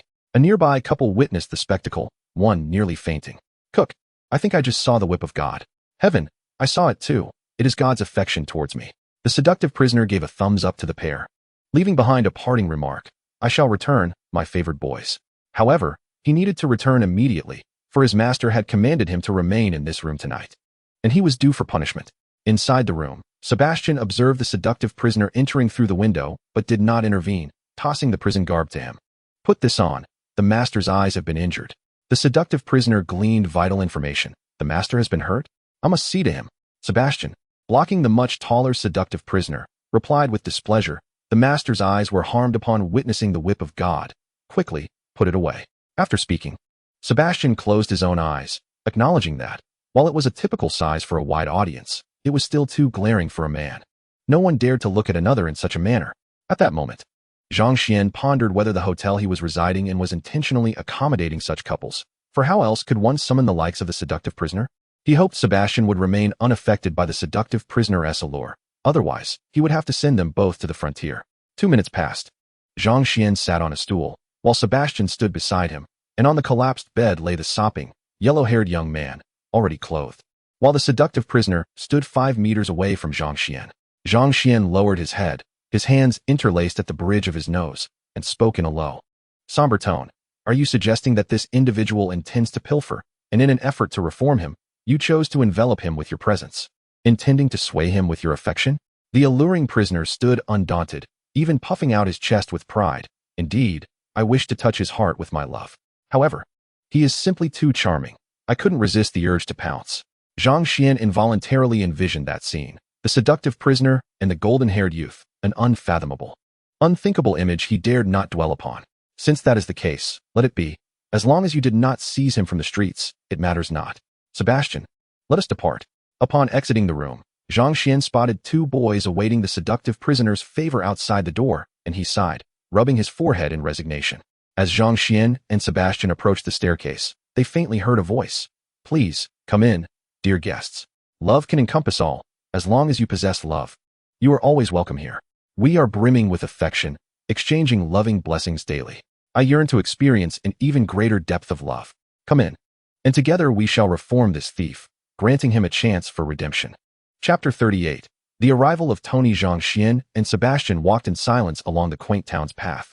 Upon reaching the laboratory, they retrieved 2 sleeping bags to prepare for rest.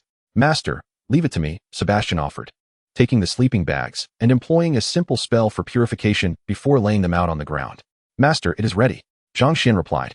You may rest in that one. Slumber aids in erasing unpleasant memories.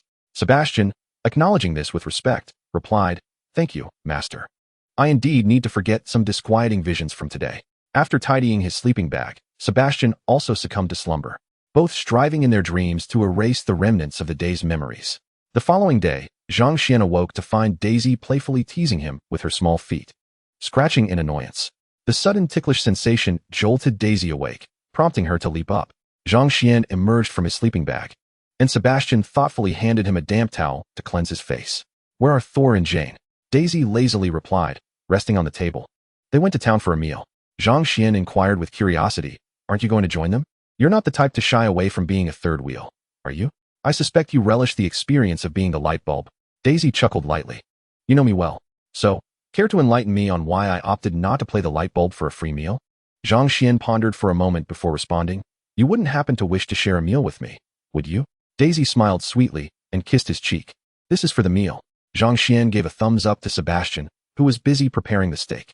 I suspect you are a woman of insatiable appetite, certainly unable to resist such delectable fare. Approaching the steak being expertly grilled by Seabass, I inhaled deeply, then cast a glance at the distinguished elder, Seabass. Your butler mentioned that I could take my portion, hence I remained. As the steak reached perfection, the 2 of us sat down to indulge. Seabass, next time you may prepare your own portion, and we shall dine together. There is no need for you to stand by and observe. Upon hearing this, Seabass bowed gracefully, his voice steady and composed. Thank you, my lord. I have already dined, so there is no need for further sustenance. Zhang Xian, indifferent to the matter, knew that Seabass would not linger by his side. He had already contemplated where to assign Seabass, albeit after addressing the situation with Thor. Zhang Xian envisioned sending the 2 as undercover agents within SHIELD, hoping they could infiltrate Hydra. If that proved impossible, there was no need to force their way in, as it would not bode well for the situation. Zhang Xian observed Seabass's attributes, noting his strength at a constant of 10 tons. However, as a dragon man endowed with numerous abilities, Zhang Xian believed that should Seabass unleash his full potential, he would likely prove to be Zhang Xian's superior. He had also assessed the profile of the alluring prisoner, who possessed strength exceeding 70 tons. Although this was greater than sea bass's normal state, it was unlikely to surpass a more serious sea bass. With such combat prowess, joining S.H.I.E.L.D. would be a trivial endeavor. While Nick Fury may not place his trust in them, that mattered little. Joining Hydra would be equally attainable. Seabass's virtuous actions might earn him some degree of trust from the likes of the Black Egg, though not substantially. The alluring prisoner was of no concern to Zhang Xian. Should they be apprehended, it would simply be their misfortune, a matter he wished to avoid contemplating altogether. Zhang Xian thought to himself, enough of this, enough, it's too sordid. Zhang Xian found Thor, who was with Jane, and after taking a few steps, he noticed Thor's expression shift to one of distress. A pitiful countenance with quivering lips. Zhang Xian was taken aback by Thor's demeanor. What had this child endured to be on the verge of tears? Thor approached and grasped Zhang Xian's arm, yet he lacked the strength and collapsed to the ground, prompting Zhang Xian to sit beside him. Eager to understand the cause of Thor's distress, Jane, too, was startled by Thor's state. She had sensed something amiss earlier that morning, but Thor had seemed normal, insisting he was fine when questioned. Upon seeing Zhang Xian, however, Thor appeared unable to maintain his composure, leading Jane to wonder if Zhang Xian had harmed Thor the previous night, though it did not seem likely now. "Uncle," Thor stammered, his lips quivering. Zhang Xian could feel Thor's body trembling and hear his sobs. He gently patted Thor's back, attempting to offer solace. With Zhang Xian's comforting touch, Thor's cries grew louder, tears cascading forth like a torrent breaching a dam. As he cried, he uttered, "Uncle, I am truly sorry. It is all my fault. I have caused the death of my father, and plunged Asgard into the flames of war." Thor's remark struck a chord within Zhang Xian, evoking painful memories from before his journey across realms. Typically, Zhang Xian refrained from dwelling on such thoughts. He was either with Wanda or immersed in games, striving to keep his mind occupied, fearful that he might recall the solitude of being the last remnant of his world. Bowing his head, tears welled in the corners of his eyes as he fought to restrain them. Thor intended to speak further, yet was embraced by Jane, who pressed her face against his, attempting to silence him. "Father, it is all my fault." Jane, having lost her own parents, understood this grief well and gently comforted Thor. Daisy stood behind Zhang Xian, wrapping her arms around him, her usual sharp tongue silenced, allowing him to lean against her.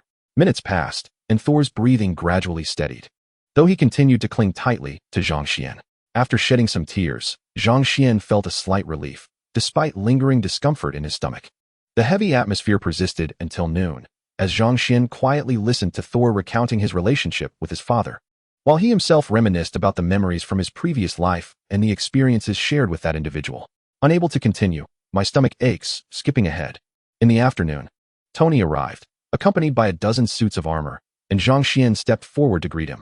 Tony casually exchanged a brief clap with Zhang Xian, uttering no words before striding toward Daisy and Jane. Although Thor still mourned his father's passing, he recognized the danger posed to his wife and positioned himself protectively before them, attempting to emulate the earthly customs Jane had taught him by extending his hand for a handshake. However, Tony was not one for handshakes. He merely patted Thor on the shoulder and dismissively remarked, "Pleasure to meet you, but I have urgent matters to attend to. I'll be with you shortly." Tony circumvented the towering Thor and reached out to grasp the hands of the two ladies. Just as he began to speak, Zhang Xian fired the stun gun in his hand, causing Tony to convulse slightly before collapsing. "Jarvis, take him to rest over there." Two suits of armor lifted Tony and escorted him away. Jane and Daisy remained frozen, hands still poised in the air, exchanging astonished glances before turning to Zhang Xian. Jane exclaimed, "Zhang Xian, was that really Tony Stark just now?" Daisy raised an eyebrow at Zhang Xian, teasingly asking, "Are you feeling jealous?" "He hasn't even touched my hand yet." Zhang Xian responded with a nonchalant shrug. "It's nothing, just a friendly jest between comrades. Rest assured, he holds no grudges." Thor approached Tony, kicked him lightly, and confirmed that he was indeed unconscious. As Tony regained consciousness 2 hours later, he felt the familiar tingling in his limbs. This sensation reminded him of the time when the reactor malfunctioned, an incident that nearly led him to meet his father. Damn, those two women were also associated with Zhang Xian? Couldn't they have informed him beforehand to avoid the abrupt jolt? Surveying the desolate laboratory, Tony occupied himself with tinkering. A rather intriguing discovery emerged. "Oh, this object bears a resemblance to a human?" Jarvis's voice resonated. "Sir." The silhouette amidst the energy storm bears some resemblance to the robust man who previously wished to shake your hand. Jarvis, deploy an armor suit to scan the remnants at the site. Soon, the armor arrived at the location where Thor had descended. commencing its analysis of the traces left by the Bifrost. Jarvis, are there any residual energies? The target exhibits no extraordinary energy remnants. Yet a powerful energy fluctuation has been detected within this room. Tony lifted his gaze, scanning the surroundings. Jarvis, which direction? Sir. The energy source is the hammer on the dining table. Jarvis, it seems we have work to do. Upon Zhang Xian and Thor's return, they were taken aback to find the armor cutting through the dining table. Tony, what on earth are you doing? Tony halted the armor's actions, adjusted his sunglasses, and replied. You've finally returned. Please enlighten me about this situation. He gestured towards the chaotic scene surrounding the hammer on the table, where several impressions of footprints marred the ground, alongside scattered armor components. Zhang Xian remained unfazed. This was quintessentially Tony. However, Jane was incensed to see her laboratory in such disarray. What have you done to my home? You've destroyed my kitchen. Thor, unfazed, calmly handed her a check. My sincerest apologies. This is compensation for the damage to your kitchen. The sight of the check, with its 5 zeros, soothed her agitation as she delicately pinched a corner with her elegant fingers. I apologize for my earlier outburst. Will you require access to any other areas? I can relocate my belongings. Tony interjected. I need you to share your data with me. I wish to conduct a thorough examination. He pointed at the hulking figure. That big fellow. Yes, I mean you. Thor, confirming Tony's intention by pointing to himself, stepped forward and inquired, Human, what do you intend to do? Tony replied, somewhat irked, if you could be a bit more courteous in your speech. I might consider offering you an additional salary. Thor, indifferent to the suggestion, responded, you may direct my salary to Jane. What is it that you wish for me to do? Having accepted the fate of exile, Thor's demeanor has become somewhat more humble. Tony instructed Thor to stand still as a warplane approached to scan him. All right, you may step down now, he said. Thor, upon hearing this, went to find Jane, refraining from inquiring about his salary. Meanwhile, Tony busied himself in the laboratory, while Jane, Thor, and Daisy engaged in light conversation. Tony pulled Zhang Xian over, asking quickly, tell me what is going on. Jarvis has scanned this man's physiological data, and it is astonishing, entirely beyond what a human from Earth should possess. The projection of Thor's bodily scan materialized from Tony's suit. Zhang Xian swiftly grasped the data, twisting his wrist to dismiss it, stating, no need for speculation. He is not of Earth. Although Tony was taken aback, he was not entirely surprised. He had considered such a possibility, albeit as a less likely scenario. Thus, what was their purpose for coming to Earth? To dominate or to annihilate it? After pondering, Zhang Xian remarked, in truth, they are guardians of Earth. Tony was astonished. He had never contemplated this possibility. Are you certain? He asked. Thor, upon hearing this, stepped forward, his tone devoid of the usual arrogance, and spoke solemnly, humans. We have safeguarded the 9 realms for millennia.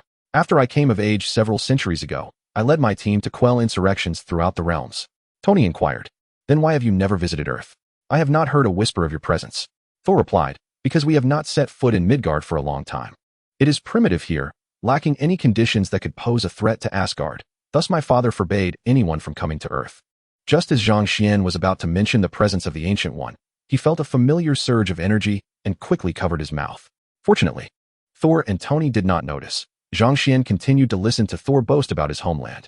After Thor finished, Tony turned to Zhang Xian. Zhang Xian nodded. That is essentially the gist of it, though there are minor discrepancies. At this juncture, Tony asked, so what kind of god is he?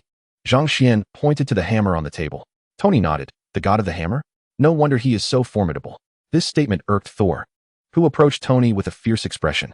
Human, though I have been exiled, I remain the god of thunder from Asgard, and one day, I shall once again wield the hammer of the thunder god. Tony did not respond to Thor's declaration, but turned to gesture at his suit. Jarvis, having detected the saliva on Tony's face, began to cleanse it. You really are extravagant. Adding a face-washing feature, Zhang Xian remarked, devoid of any hint of jealousy. Tony donned his battle armor, elevating his stature as he gazed down upon Thor. Hey, Thunder God, do you wish to engage in a duel? Thor, unperturbed, took a bold step forward, his chest pressing against the armor, his piercing gaze locking with Tony's, showing no trace of fear. Only the resolute spirit of Asgard that scorns all.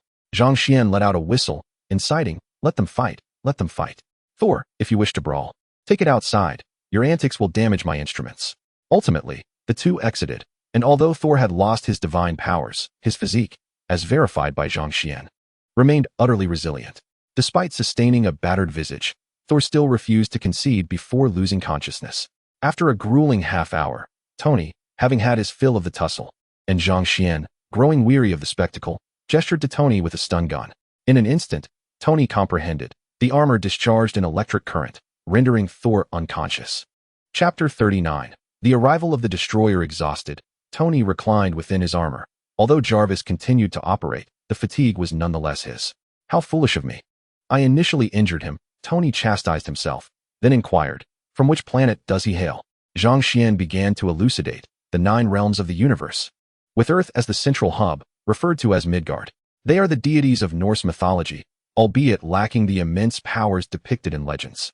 Tony expressed dissatisfaction with Zhang Xian's half-hearted explanation.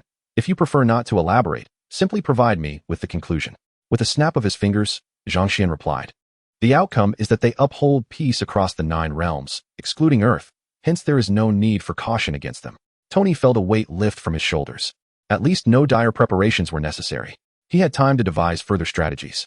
After a brief silence, Tony mused, what is their technology like? It must be formidable. Capable of interstellar travel, indicating a highly advanced civilization. When it came to technology, Zhang Xian's most vivid recollection was of the palace's cannon. But he had not encountered much else, primarily relying on Odin and Hela's might. They were a fusion of technology and magic, rather than purely technological. Tony glanced at the hammer within the room. I cannot lift that hammer. Is it due to magic? Having witnessed Wanda's powers, he found himself more accepting of the concept of magic. Indeed, that is the case. Anyone deemed worthy may wield that hammer and gain the power of the Thunder God. Tony remarked, so now that the Thunder God cannot lift the hammer, will it remain there indefinitely? I had intended to take it back for study. Zhang Xian shook his head, certainly not. That hammer is placed there by me. Tony's previously unremarkable expression transformed into one of astonishment, his eyes widening in disbelief. Isn't that Thor's hammer? When did it become Aquaman's? How is it that you can wield it, yet I cannot? Zhang Xian, pleased with Tony's reaction, gleefully approached the dining table, effortlessly lifting Thor's hammer, tossing it lightly, and performing a flourish. Tony gazed in awe as Zhang Xian handled the hammer with such ease. His eyes fixated. How did you accomplish that? What makes you worthy of Thor's hammer? You're just a flirt like me. How can you lift it? Unwilling to accept defeat, Tony insisted on attempting to grasp the hammer himself, but Zhang Xian evaded Tony's reaching hands and placed the hammer back on the table. Tony exited his armor, determined to try for himself. Let me see if I can find your magical switch, Jarvis. Sir, there are no energy fluctuations similar to those of Ms. Wanda. However, the energy emitted by the hammer has stabilized significantly since being placed on the table. Tony nodded, glancing at Zhang Xian. It seems you are indeed not resorting to any tricks. With his hand resting on the hammer, Tony gradually exerted his strength. Ugh. After a full minute of effort, his utmost limit, Tony collapsed, unable to muster another second of exertion. He reclined on the sofa, his gaze fixed on the hammer on the dining table, now genuinely intrigued by Zhang Xian's mention of magic. Noticing Tony's inquisitive stare, Zhang Xian quickly shook his head in denial. Don't think about it. I cannot perform magic either. Disappointed, Tony turned his attention back to the hammer. Why do you think you can lift it? You're not exactly a paragon of virtue. Zhang Xian replied candidly. I don't know. Perhaps I'm just unique. Tony, not dwelling on the matter, redirected the conversation. Surely, the interesting thing you mentioned isn't just this? I brought quite a few suits. He gestured towards the corner of the lab, where numerous different armors stood. Perhaps tonight or tomorrow, there will be quite a spectacle, Zhang Xian replied. As dusk descended, the S.H.I.E.L.D. agents stationed here began to pack their gear, preparing to depart following the hammer's relocation by Zhang Xian. An agent dispatched by Sitwell, observing from a distance, reported back on the events. Is Tony Stark still engaged in a scuffle with the long-haired man claiming to be Thor? Has he truly brought numerous suits? Understanding the situation, Sitwell instructed the agents to return, deeming further surveillance unnecessary. He then retrieved a specialized phone to update internal personnel. Meanwhile, in the Celestial Palace, Loki observed the activation of the Bifrost, noting Heimdall's departure from the control room to assist the 3 warriors and Sif in their journey to Earth. With a grim expression, he arrived at the vault, brandishing the eternal spear, commanding towards the wall behind the winter box. Ensure my brother never returns. Obliterate everything within. The wall receded, revealing the hidden giant within. Upon reaching Earth, the 4 companions spotted a small town ahead, aware that Thor was there, and they hastened towards it. In less than 2 minutes, they arrived at the outskirts of the town, catching sight of a familiar laboratory. Just from the silhouette, they recognized their comrade who had fought alongside them for a millennium. Vostark knocked on the glass door, exclaiming, Thor? Look at me. I found you, haha. Upon hearing the voice, Thor turned, initially frowning, then filled with doubt, and finally, joyfully approached for an embrace. However, the four outside were taken aback by Thor's sudden turn. If not for the fact that every part of him, except for his face, conformed to their memories of Thor, they might have thought they were mistaking him for someone else. They struggled to associate the god of thunder, who had not displayed a bruised visage in over 5 centuries, with the figure before them. At that moment, Thor's face bore the remnants of a beating from Tony's armor. His eyes were darkened, lips bruised, and one cheek swollen from Tony's particular attention. Thor opened the door, yearning to embrace the four, yet they instinctively recoiled from his embrace.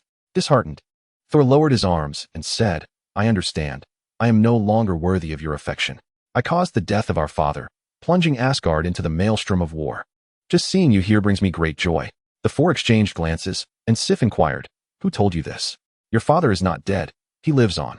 He merely lies in Odin's sleep." Vostag stepped forward and embraced Thor, saying, "Thor, we need you. We have come to bring you back." Vandal added, "Indeed. We must return to prevent Loki from igniting war." Listening to their words, Thor fell into contemplation. Zhang Xian, observing the situation outside, clapped his hand on the rapidly depleting Tony. "Tony, evacuate everyone. The excitement is about to begin." Tony, hearing Zhang Xian, showed no intention of relinquishing the controller, shouting, "Jarvis." "Sir, leave the evacuation to me," Jarvis responded. Zhang Xian shot an exasperated glance at Tony. "I seem to have wasted my breath. Next time, I'll just call Jarvis directly." Outside the control room of the Rainbow Bridge, Loki had transformed Heimdall into a frosted black grape and activated the Rainbow Bridge, sending the destroyer armor to the town where Thor was located. "My brother, may you remain forever in Midgard," Loki declared as he opened the Rainbow Bridge once more, allowing Laufey to enter. "Welcome to Asgard." A sinister smile crept across Laufey's face upon hearing the words, accompanied by several frost giants. He was led into the celestial palace by Loki. Heimdall, witnessing this scene, felt an urgent anxiety but was powerless to act, still bound by the encasing ice. Meanwhile, on Earth, Thor sat alongside the 3 brave warriors of the celestial palace, his countenance darkened by the realization that he had been deceived by his brother. Amidst his fury, there was a flicker of relief that his father was still alive. "Uncle, did you hear that? My father is not dead." Zhang Xian casually nodded. "I heard it. Let's not dwell on that now. We need to assist in evacuating the crowd." Sif and the 3 warriors were taken aback by Thor's reference to Zhang Xian, exchanging glances. Yet they followed Thor to help disperse the crowd. At that moment, Jarvis reported to Zhang Xian, "Mr. Zhang, the evacuation is proving to be a bit complex. The people are reluctant to leave." With a sigh, Zhang Xian stepped outside, brandished his desert eagle, and fired into the sky for half a minute. Turning to Jarvis, he inquired, "Is the evacuation proceeding smoothly now?"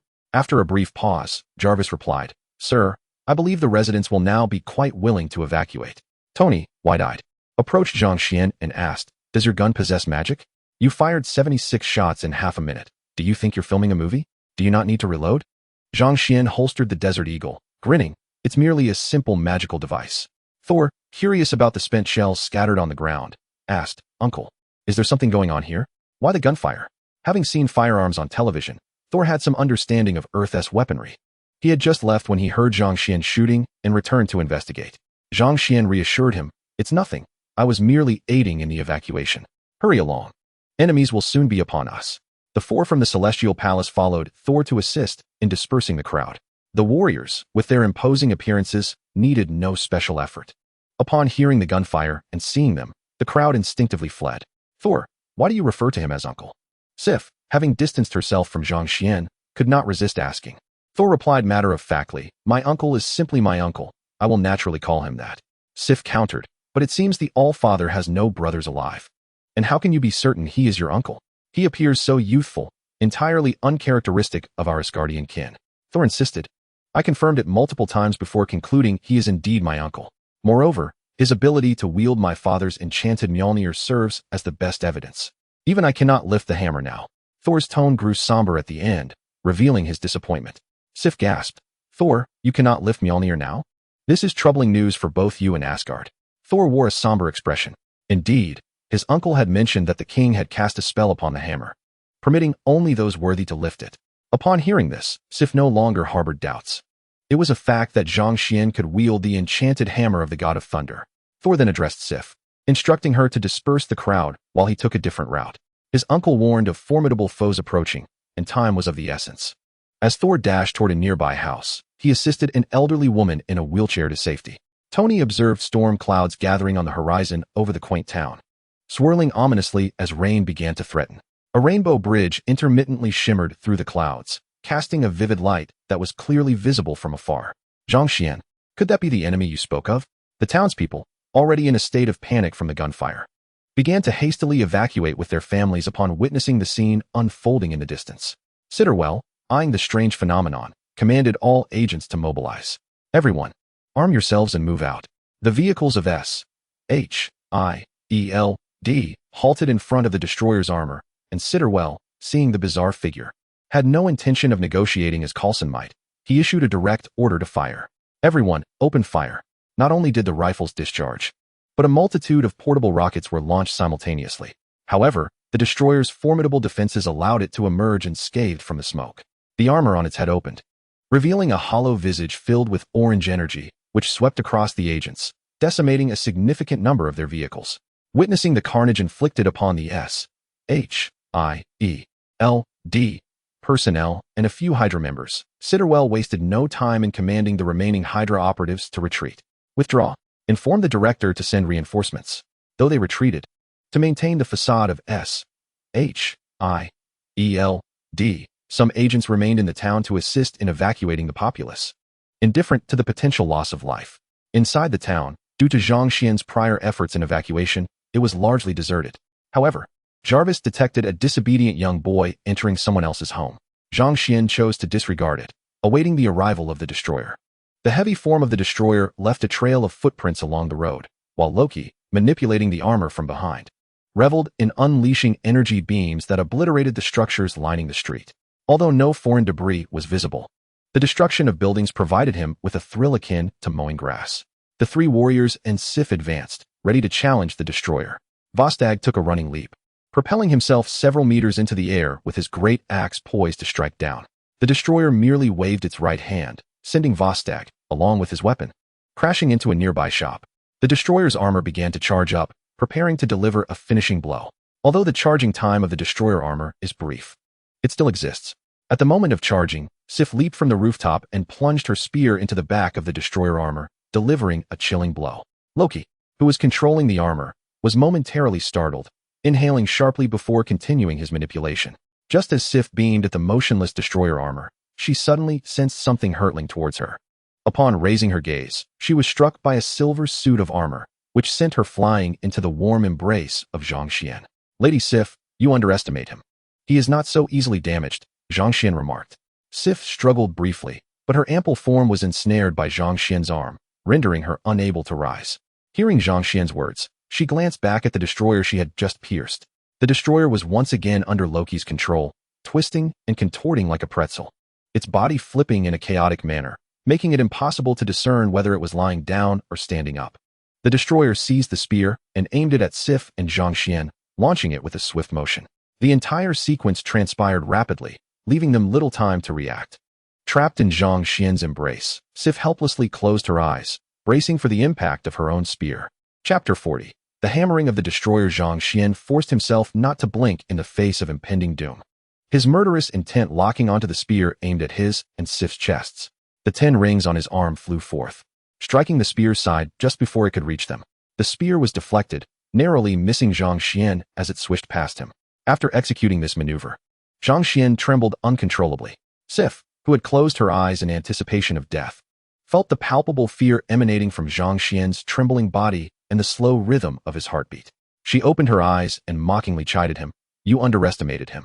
Zhang Xian was preoccupied with the perilous moment he had just encountered. He had nearly met his end. He was not feigning indifference by not dodging. He simply had not anticipated the destroyer would target him. Every reaction he executed was a testament to his utmost capabilities. He had even prepared to retrieve a vial of divine blessing potion, ready to drink it at a moment's notice. He was grateful he had been wearing the 10 rings. Otherwise, he would have wasted a resurrection coin. Gently, Zhang Xian set down the stunningly beautiful and voluptuous warrior, Sif, and, without uttering a word, charged towards the destroyer armor, which was already engaged in battle with the 3 warriors. Tony, witnessing this scene, broke into a cold sweat. He had nearly lost a friend. However, upon seeing the silver behemoth sent flying by Zhang Xian's punch, He felt assured that Zhang Xian could handle the situation on his own. In the midst of the chaos, the three warriors stared in disbelief at the destroyer armor that had been sent soaring by Zhang Xian alone, rubbing their eyes in astonishment. Each of them had been knocked aside by a single punch from the destroyer. Yet Zhang Xian had managed to deliver several blows that sent the destroyer hundreds of meters away from the town. Wostag, nursing his aching back as he rose from the ground, declared, "I believe he can handle the destroyer all by himself." The other two individuals nodded in agreement. Both Sif and Thor were astonished by Zhang Xian's combat prowess. They were well aware of the strength of the three warriors, and Thor often found it challenging to contend with them. The fact that Zhang Xian was single-handedly overpowering the destroyer, who had previously dominated the three warriors, was quite terrifying. Daisy exclaimed in awe, "Wow, he resembles a deity of war." Loki, receiving information relayed by the destroyer, felt a headache coming on. This adversary was proving to be quite formidable. Loki intensified his magical output, prompting the destroyer to engage Zhang Xian with greater ferocity. Yet Zhang Xian continued to send him flying with punches of immense force. After 5 minutes of exerting pressure on the destroyer, Zhang Xian began to feel a sense of relief. As for Loki, he would deal with him later. He feared that Odin might truly be defeated by Lao Fei, as anything could happen in the multiverse. Should Odin perish at this moment, the ensuing complications might overwhelm him. Especially with Hela's potential arrival, Earth would undoubtedly face significant turmoil. Gradually, Zhang Xian lessened the intensity of his attacks and began to allow himself to be struck. Observing this, Loki mistakenly assumed that Zhang Xian was exhausted and unleashed even more magical energy, determined to eliminate this mid-guardian entirely. Zhang Xian feigned a weakness and was launched hundreds of meters away by the destroyer.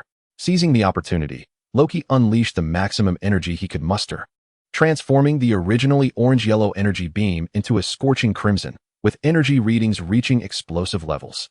Zhang Xian positioned the 10 rings before him, ready to transform into the Red Hulk for self-preservation, but the 10 rings proved to be remarkably powerful, surpassing his expectations. They spun continuously, forming a shield that deflected the destroyer's assault. System, Heisey, speak. Weren't you the one who was incapable before? In the end, Zhang Xian found an opportune moment to weaken the defense of the 10 rings, resulting in him being hurled several hundred meters away.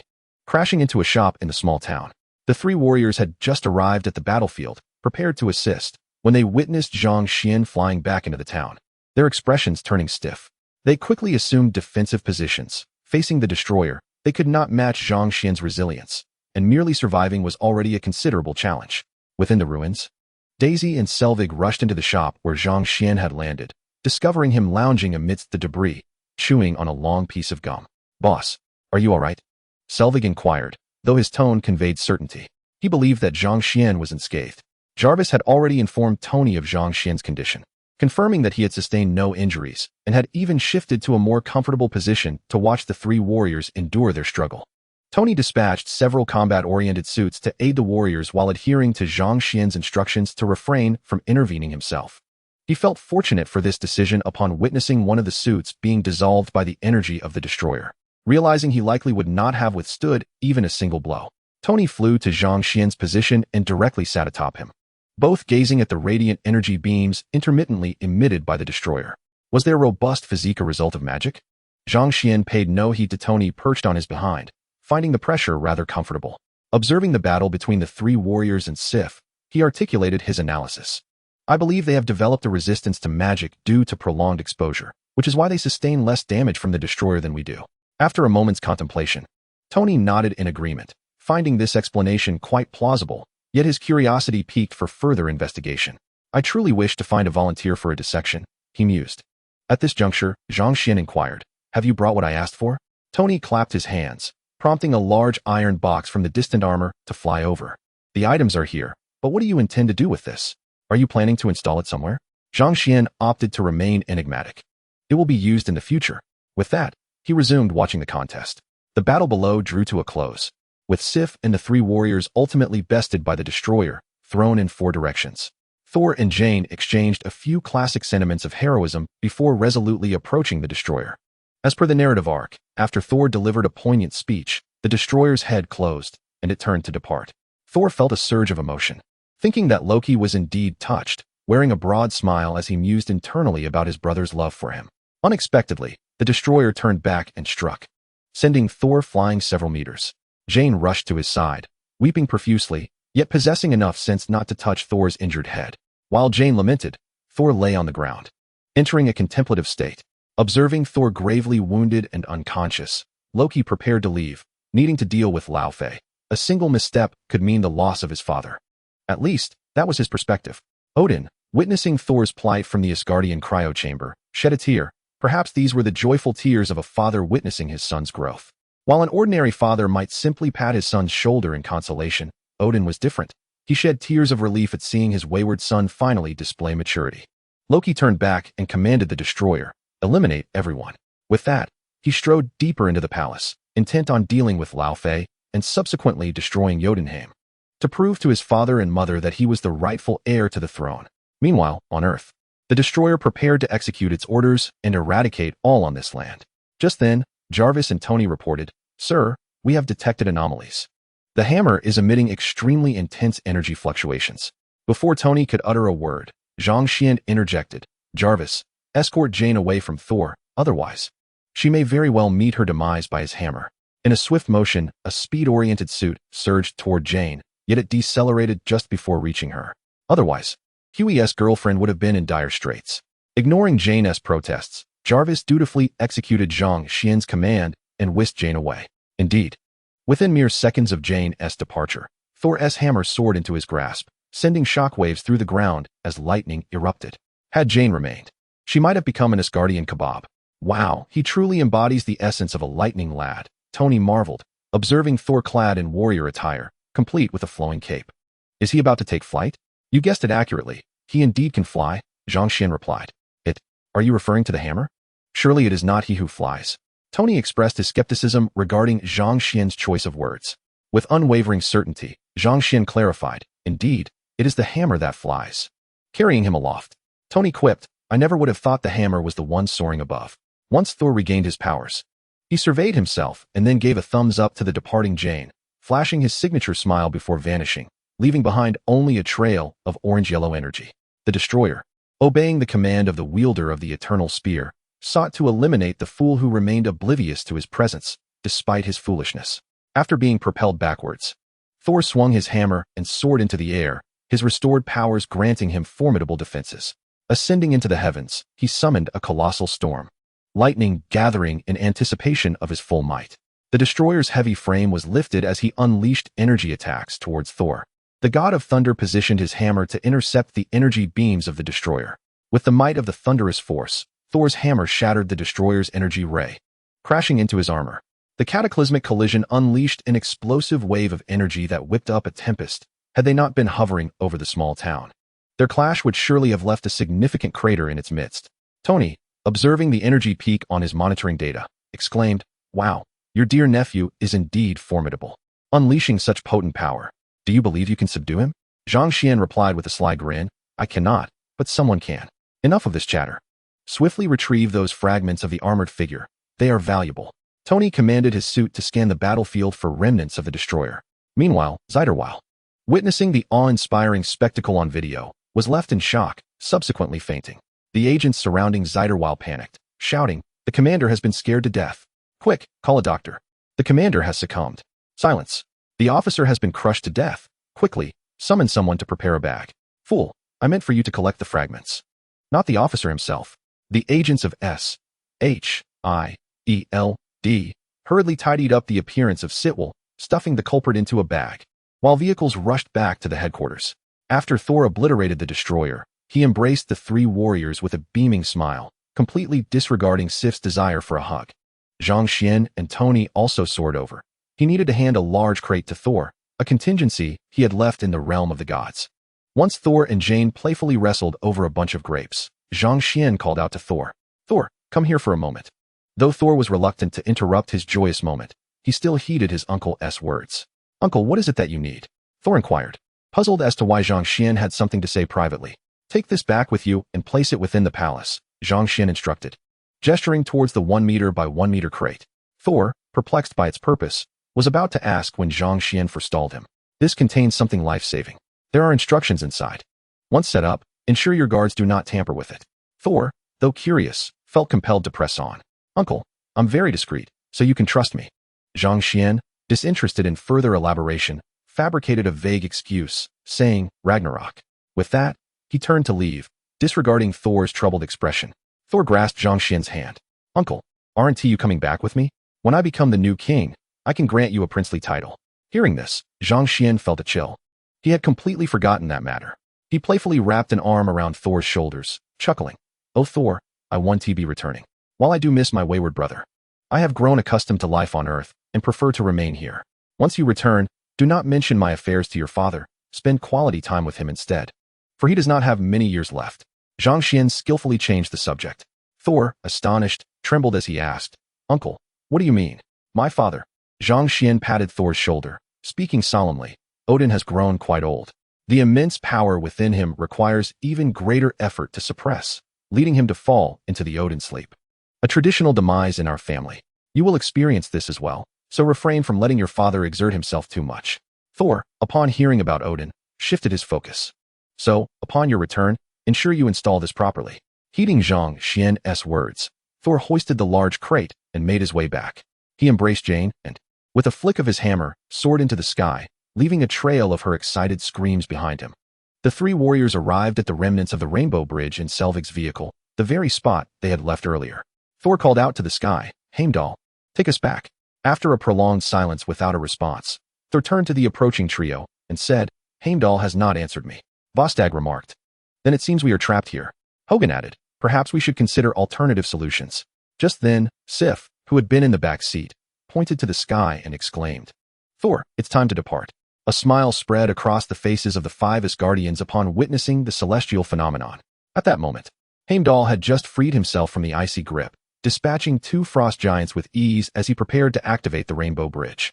Chapter 41. A high school graduate's guide. Thor and Jane shared a tender kiss, their lips brushing against one another like a grinding wheel. Zhang Xian approached Sif, whispering, If you wish to exact revenge, I could serve as your instrument of retribution. He then playfully pouted at her. Sif shot him a disapproving glance before stepping into the remnants of the Rainbow Bridge, positioning herself behind Thor while still glaring at Zhang Xian. Daisy, seated in the vehicle, also cast a scornful look at Zhang Xian, deeming him a fickle-hearted individual. Observing Sif's demeanor, Zhang Xian teased, Are you planning to lend a hand when they tire? Just to feel included? Despite often mingling with a group of robust men, Sif remained innocent and bashful at Zhang Xian's remark. She shot him a fierce glare but remained silent. Meanwhile, the intimate moment between Thor and Jane came to a halt due to Zhang Xian's comment. Jane, with a curious tongue, inquired, What is your relationship with that woman? Thor quickly clarified, She is my comrade. We often fight side by side. Jane responded with skepticism, Really? Thor affirmed, Indeed, we have been together for over 1,000 years. If anything were to happen, it would have by now. Jane continued, Once we return, will you take care of your fish roe pouch? Thor assured her, You are the sole participant in my pouch. Feeling the moment was sufficient, Thor concluded his intimate exchange with Jane. This thread represented the red string of fate, binding their hearts and preventing any interference. Uncle, please be quiet. Sif and I are comrades and friends. If anything were to transpire, it would have already happened. Zhang Xian, hearing this, shot Sif a knowing smile, as if to say, Did you hear that? In response, Sif tossed her proud golden hair and walked away. Zhang Xian, narrating Sif's actions in his mind, earned himself yet another glare from her. Thor, unable to wait any longer, called out, Heimdall, bring us back. The three warriors hurriedly stepped into the circle, fearing they would be left behind. The radiant light of the Rainbow Bridge enveloped the five of them, and at the last moment, Zhang Xian tossed two pieces of armor into the bridge. The radiance of the Rainbow Bridge has vanished, leaving only the deepened remnants of its presence, with faint wisps of warmth rising in the chill of winter. Zhang Xian approached the vehicle where Tony was situated, gazing at the myriad data projected before him, and inquired, How is it? Have you managed to record anything? Time was too brief. Not much has been captured, Tony replied, clicking his tongue. Their technological sorcery is indeed remarkably advanced. Zhang Xian tapped on the battle armor and added, You need not exert yourself so laboriously to decipher this. In a few years, we shall be able to directly inherit these magical technologies. Tony frowned, responding, Yet my curiosity does not permit me to wait a few years. I currently perceive Earth as fragile as parchment, vulnerable to being pierced by the cannons of an extraterrestrial vessel at any moment. Zhang Xian resorted to old adages for comfort, stating, It is said that Earth has its guardians. Aliens dare not traverse the solar system in their warships. Tony remained unconvinced. Dismissing Zhang Xian's reassurances, I do not trust the guardians. I only place my faith in what I have crafted. My prosthetics. After exchanging a few hushed words with Selvig, Zhang Xian took to the skies alongside Tony. In Asgard's celestial palace, the unfolding events mirrored expectations, albeit accompanied by a large iron box and 2 silver-armored suits. Ultimately, the Rainbow Bridge shattered, and Loki plummeted beneath its remnants. Upon returning to the palace, Thor observed the iron box being carried into the grand palace by the guards, recalling his uncle's counsel. After a diligent search upon the box, he discovered the button to unlock it. Studying the instructions inscribed, Thor commenced his plans. Odin observed all this silently, refraining from interference. Even choosing not to question Thor about the wild uncle he acknowledged. His gaze bore a hint of murderous intent and deep calculation. Yet his lips curled into a faint smile. With Thor's matters concluded, Zhang Xian returned to his humble abode. Listening intently to the sounds within, he adopted a serious demeanor, kicked open the door, and bellowed, "Frobo! Demons, your days of ease are over. Come forth in battle, demons." Zhang Xian, armed with a holy sword, engaged fiercely with the demons in an intense clash. The demons fought valiantly, yet they remained no match for a high-ranking exorcist. In the morning, after successfully vanquishing the demons, Zhang Xian proceeded to feed the 3 succubi, for a benevolent exorcist would not overlook the opportunity to reform the demons. Each was given a bowl of viscous vegetable and lean meat porridge. However, Wanda and May could eat no more. "I cannot continue. I shall burst," Wanda exclaimed. "I too shall abstain. Do not forget to take Parker to school," May added. Natasha observed the two, feeling a tinge of envy, as her training in the Red Room had conditioned her to consume less porridge. After partaking of a small portion for nourishment, Natasha too succumbed to slumber. Today, she intends to apply for workers' compensation from SHIELD. Her injuries are quite severe. During last night's exorcism ritual, she was betrayed by 2 companions and fought alone against the exorcist for 3 arduous hours, sustaining the most grievous injuries among the demons. Given her role as an undercover spy, her request for compensation is entirely justified. Zhang Xian took a bowl of vegetable and lean meat porridge to Little Peter's home. "Uncle Zhang Xian, you're back?" Little Peter exclaimed with delight upon seeing him and eagerly accepted the porridge. "Eat slowly. I'll take you to school afterward. Aunt May has gone to work." Little Peter, wise beyond his years at 9, chose not to voice his realization that Aunt May always went to work whenever Zhang Xian came to escort him to school. He was no longer the naive child of 8. After accompanying Little Peter to school, Zhang Xian drove to his laboratory. Upon his arrival, Zhao Hailuan immediately pulled him into a discussion about a new research topic. Amidst their vigorous debate, Zhao Hailuan staunchly defended her position, and Zhang Xian could not help but admire her tenacity. She remained resolute until the very end, even when left speechless by his arguments. Zhang Xian gleaned some insight into Zhao Hailuan's research. With Tony's collaboration, the development of the life cradle had accelerated significantly. Zhao Hailuan speculated that, at the current pace, they would complete the life cradle within a year. Perhaps afterward, they could utilize the regenerative cradle in conjunction with the complete lizard serum to achieve tissue repair without side effects. However, Dr. Connors had yet to report any incidents, so there was no urgency. Time passed swiftly, and Zhang Xian enjoyed a month of serene happiness. One day, he received a message from Tony. "Game Boy, the items you requested are ready. I've constructed the production line. You only need to pick them up. If you have any requirements, feel free to communicate with JARVIS. Zhang Xian intended to return Tony's call, but JARVIS answered instead. "The sir is currently asleep. How may I assist you?" Zhang Xian replied, "Never mind. Let Tony continue his rest." After a month and a half of hard work, Tony had finally laid the foundation for his gaming empire. With Tony's software expertise combined with the mass-produced 10nm chips, they had achieved a significant advancement in technology. Zhang Xian was poised to usher in a new era of exclusive internet cafes worldwide. Once the cafes opened, they would immediately feature the infamous triangular porridge. Although it appeared unappetizing, for those who had never tasted it, this hefty serving would suffice for a year or 2. Zhang Xian couldn't help but marvel at the advantages of artificial intelligence. Its development was essential. With JARVIS at his side, creating games had become remarkably simple. With a mere tap of his fingers and a few words, JARVIS handled everything for him. Zhang Xian stepped out of the room, intending to seek some assistance, and dialed Gwen's number. "Zhang Xian, what do you want from me? Are you asking me to collaborate on your experiments?" Gwen's tone revealed the naivete typical of a university student. Currently, Gwen was interning at the Osborne building while preparing for the Massachusetts Institute of Technology. I need the contact information for Felicia and Missy Callenbach. I had not inquired about their numbers before, Zhang Xian stated. Gwen replied cautiously, what do you intend to do?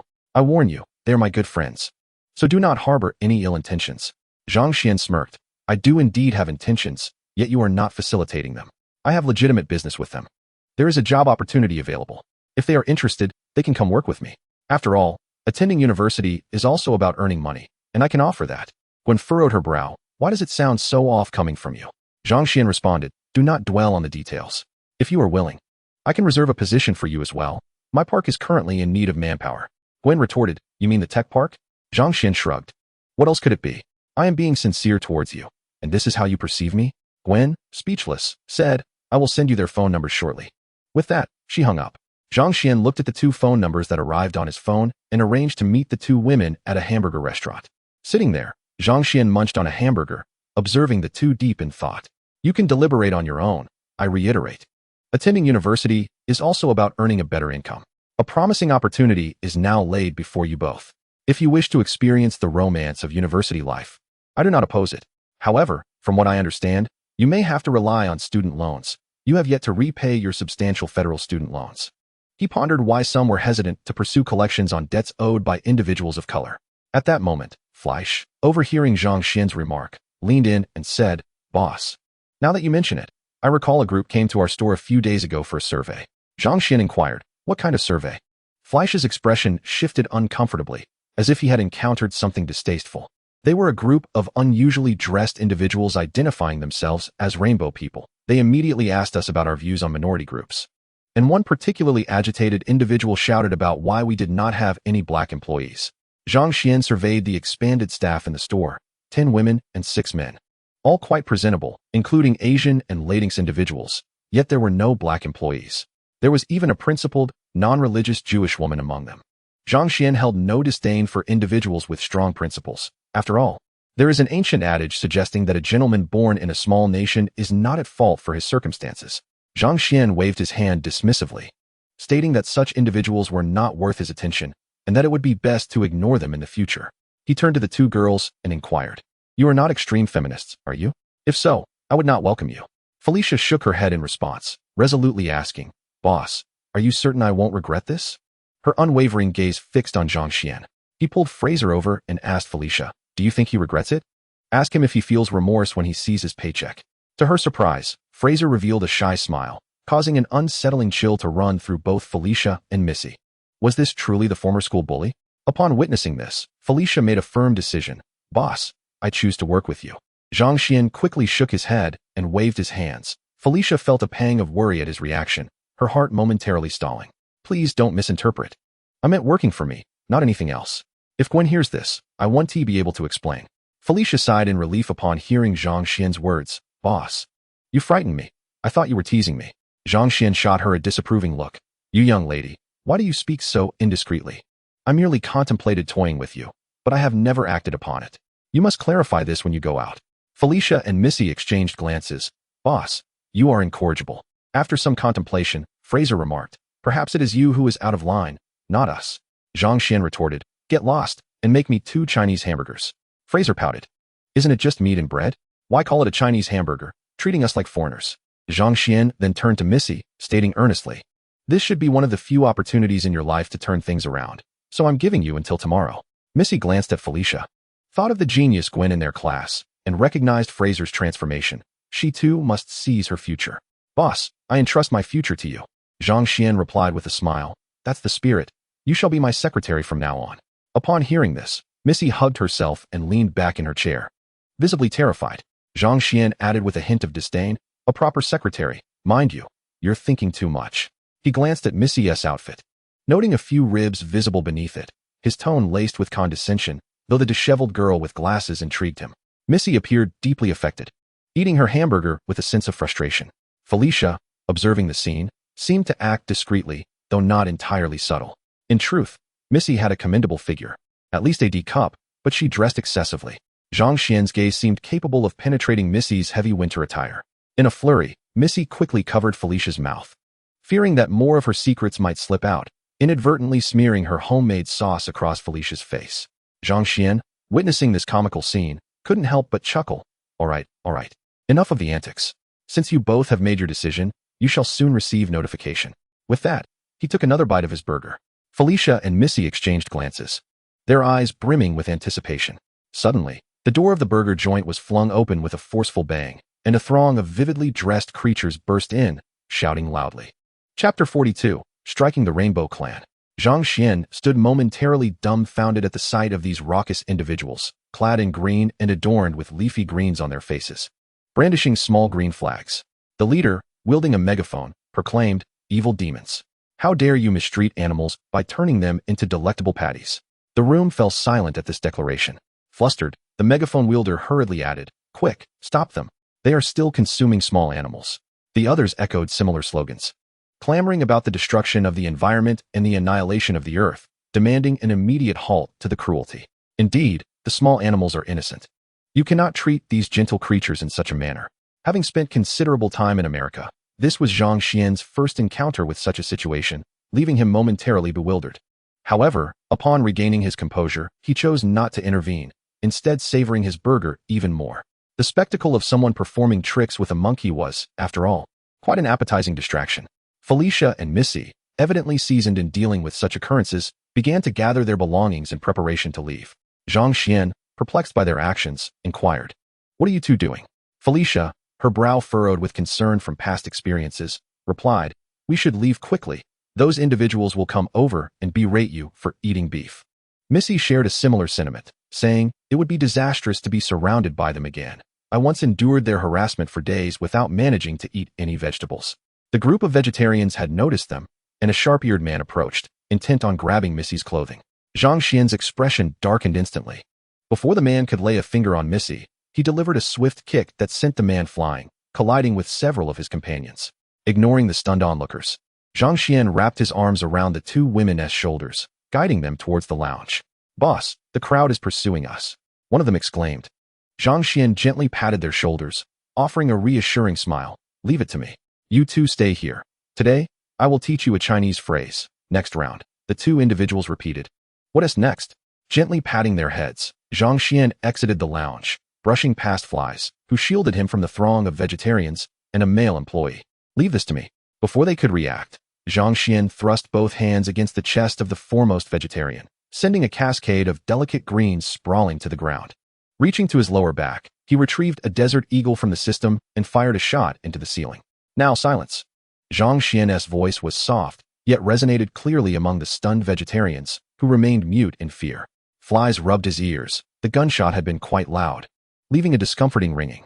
As Zhang Xian advanced a step, the greens retreated in tandem, inching back until they found themselves at the entrance. Had the burger joint not been spacious enough, accommodating this gathering of over 20 greens would have been impossible. "Leave this place now." Upon his command, the crowd exchanged uncertain glances. Emboldened somehow, one daringly pointed at Zhang Xian and declared, "This is New York. You have no right to execute us. You fiends who consume animals will face the curse of the creatures.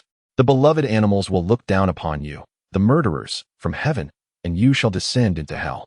Indeed, those who consume animals deserve hell. Zhang Xian's grim visage suddenly transformed into a smile. "You are quite right, so vacate my establishment immediately." With a cheerful countenance, he discharged 5 rounds at their feet, the ricocheting bullets grazing several unfortunate souls. Those unscathed fled faster than anyone, showing no inclination to assist the injured.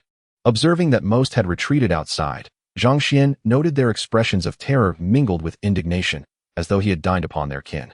One of the injured attempted to crawl out. Zhang Xian did not intervene, but addressed flies. "Flies, close the door and position these 4 facing outward."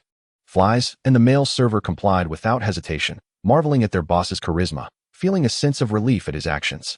They also discarded the banners and spray cans left behind by the vegetarians. "Boss, it's done." The 4 injured individuals, paralyzed by fear, were pulled onto chairs facing the exit. "Flies, escort everyone to the lounge, and do not permit anyone to emerge." After ensuring all 12 employees present that day were in the lounge, Flies reappeared. Hearing the sound of the door, Zhang Xian turned and inquired, "Why are you back out?" Flies grinned. "Boss, I had a hunch you were about to do something big, so I came to see." Zhang Xian kindly advised, "Flies, it would be wise to close your eyes. It may be quite blinding." "Understood, my leader." Flies promised to comply, yet in reality, he had no intention of closing his eyes. He opened the cold storage door and concealed himself behind it, peering through the glass window to witness the unfolding drama. Zhang Xian stood in the hall, fingers weaving intricate gestures. As he completed several incantations, he swiftly darted behind the door of the cold storage. Flays, perplexed by Zhang Xian's sudden presence, turned to look outside as well.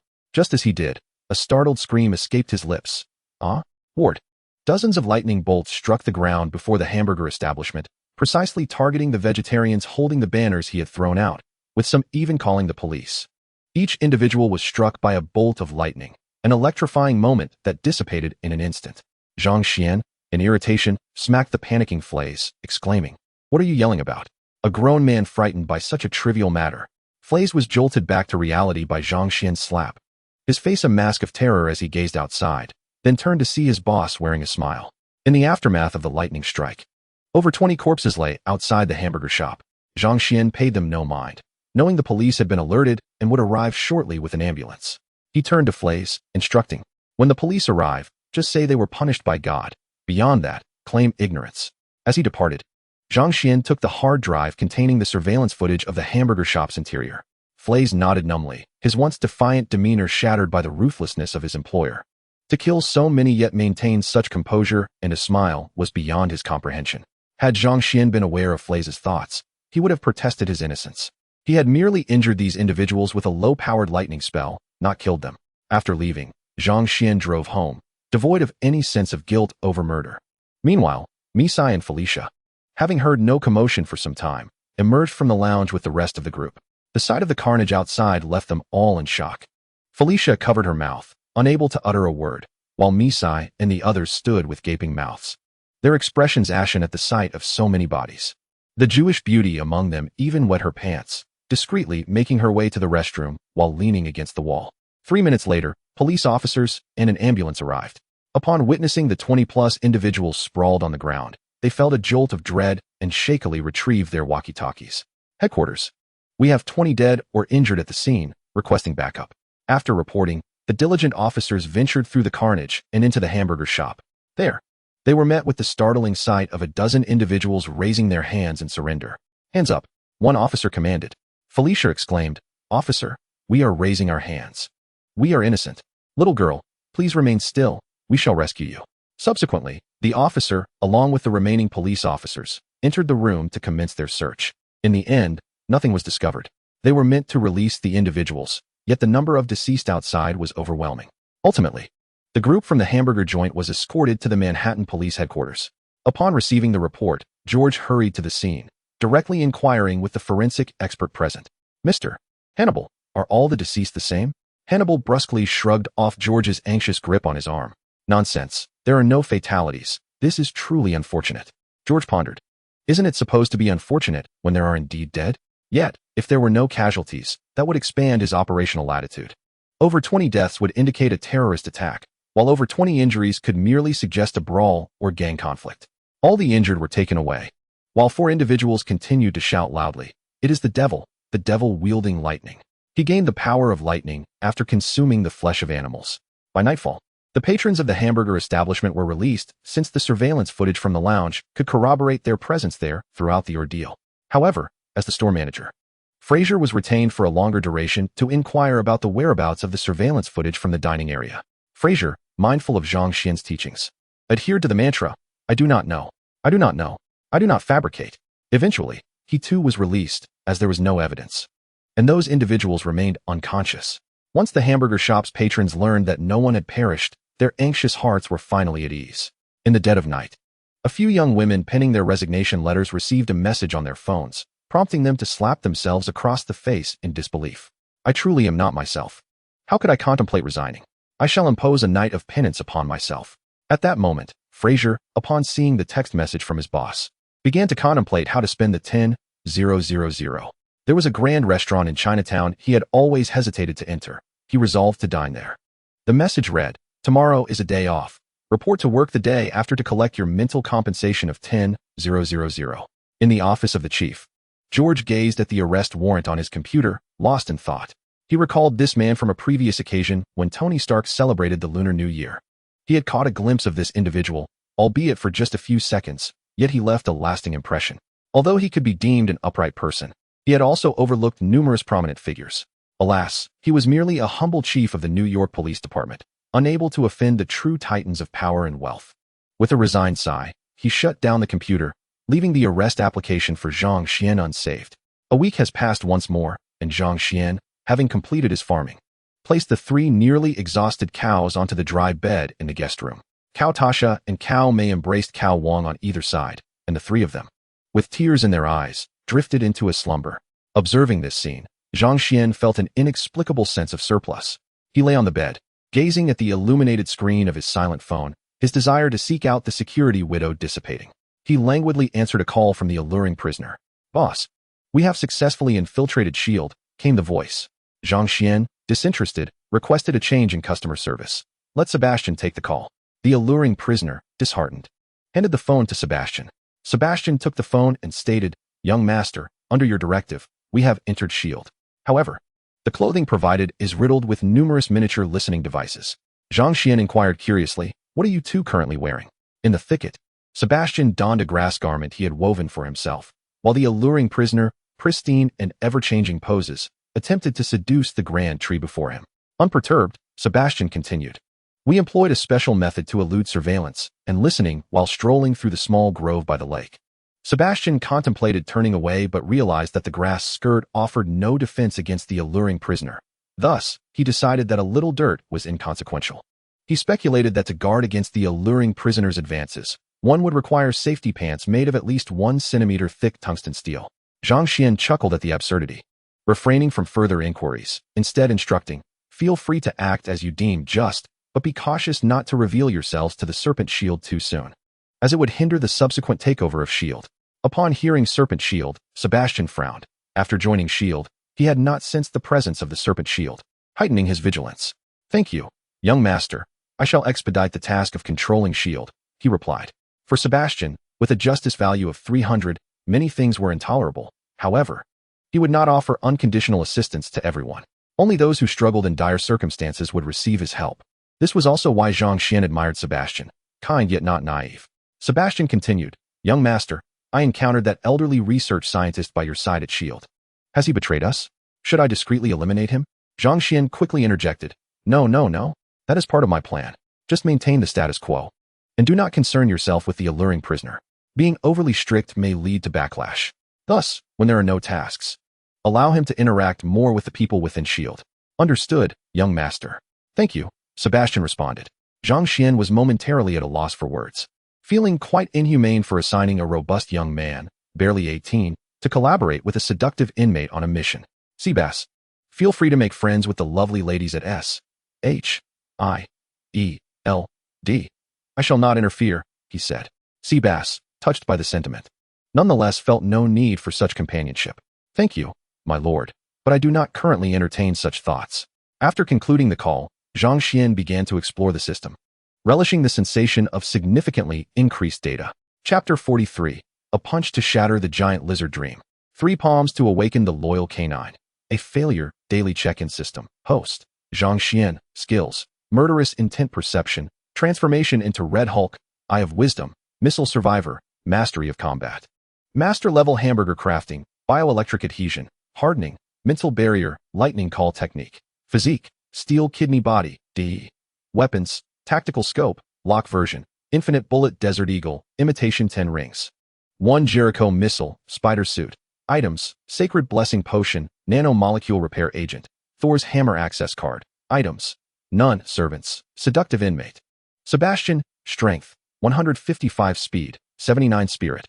83 Zhang Xian gazed at the significantly elevated statistics, feeling a profound sense of security. Currently, the members at home were in a state of defeat, unable to proceed.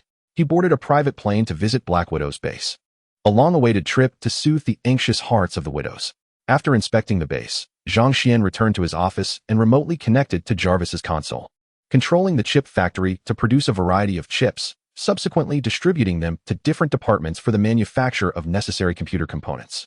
A week had passed, and Tony's chip factory was now capable of producing 3,000 chips per day with each lithography machine, with 10 machines generating 10 different types of chips daily, enough to assemble 3,000 computers in a day. Each complete computer required 10 types of chips, leading Tony to create 10 lithography machines, optimized by him. Otherwise, more chips would be required for a single computer. The various raw materials and downstream supply chains for computer production had been efficiently managed by Pepper, securing enough supply for the upcoming year. This endeavor had initially led to a rise in raw material prices, but they soon returned to normal. In just 3 days of astute buying and selling, Pepper managed to recoup 20 of the expenditures. Subsequently, Zhang Xian entrusted the assembly of computers and the establishment of a dedicated internet cafe to Felicia and Missy. Simultaneously, a gaming company was established, also under the management of the two individuals. However, running a gaming company is relatively relaxed. They merely need to convey Zhang Xian's requests and periodically check on the progress of tasks. Yet, the sheer volume of responsibilities left them overwhelmed. Ultimately, feeling sympathetic, Zhang Xian suggested that Wanda also engage in some exercise, promising to take a few widows with him to assist after his inspection. At that moment, Felicia and Missy were peacefully nestled together in slumber, cradling the latest demands from Zhang Xian. Sitting in front of the computer at the Red House base, Zhang Xian stretched and rose, gently supporting the sleeping figure of Asu Miyuki in his arms, as he made his way to the kitchen to fetch some food for them. It was only this petite little one, resting in his embrace, that did not disrupt his work on the divine manipulation game. Had it been someone like Elisa, with her well-developed physique, she would have obstructed his view of the screen. Zhang Xian prepared a large pot of rice porridge, methodically feeding each of the incapacitated widows. Drowsily, they consumed the porridge, mumbling incoherently in a dreamlike state, but with the spoon in their mouths. Zhang Xian could not discern their words. Yelena, Melina, Liliana, Annette, Asumi Yuki, Sanjo Yuki, Sanjo Maki, Kakinosaka Ayana, Hayuba Risa, Elisa, Makeba Isha, Haruno Kaori, and Suzumori Mizuki. Do not inquire why the Red House possesses so many names. The Warriors of Light would not answer such grim questions. The anime girls sport various hair colors, making it entirely plausible for them to be mistaken for foreign children taken by the Red House. After tirelessly feeding them, Zhang Xian finally felt a sense of accomplishment. Wiping the last remnants of porridge from Mizuki's lips, he concluded this inspection. The work report had already been discussed during their training sessions, and Zhang Xian had provided his feedback. Ignoring the envious gazes of the beautiful women, he carried the widows onto the plane and departed from the Red House. The group of widows sighed forlornly, clutching their companions as they made their way back. Companion, Omega? Sister, something feels off. Some, unable to contain their frustration, took whips to the construction site, intending to vent their anger. Other young widows, armed with magazines, offered massages to one another after training to alleviate fatigue.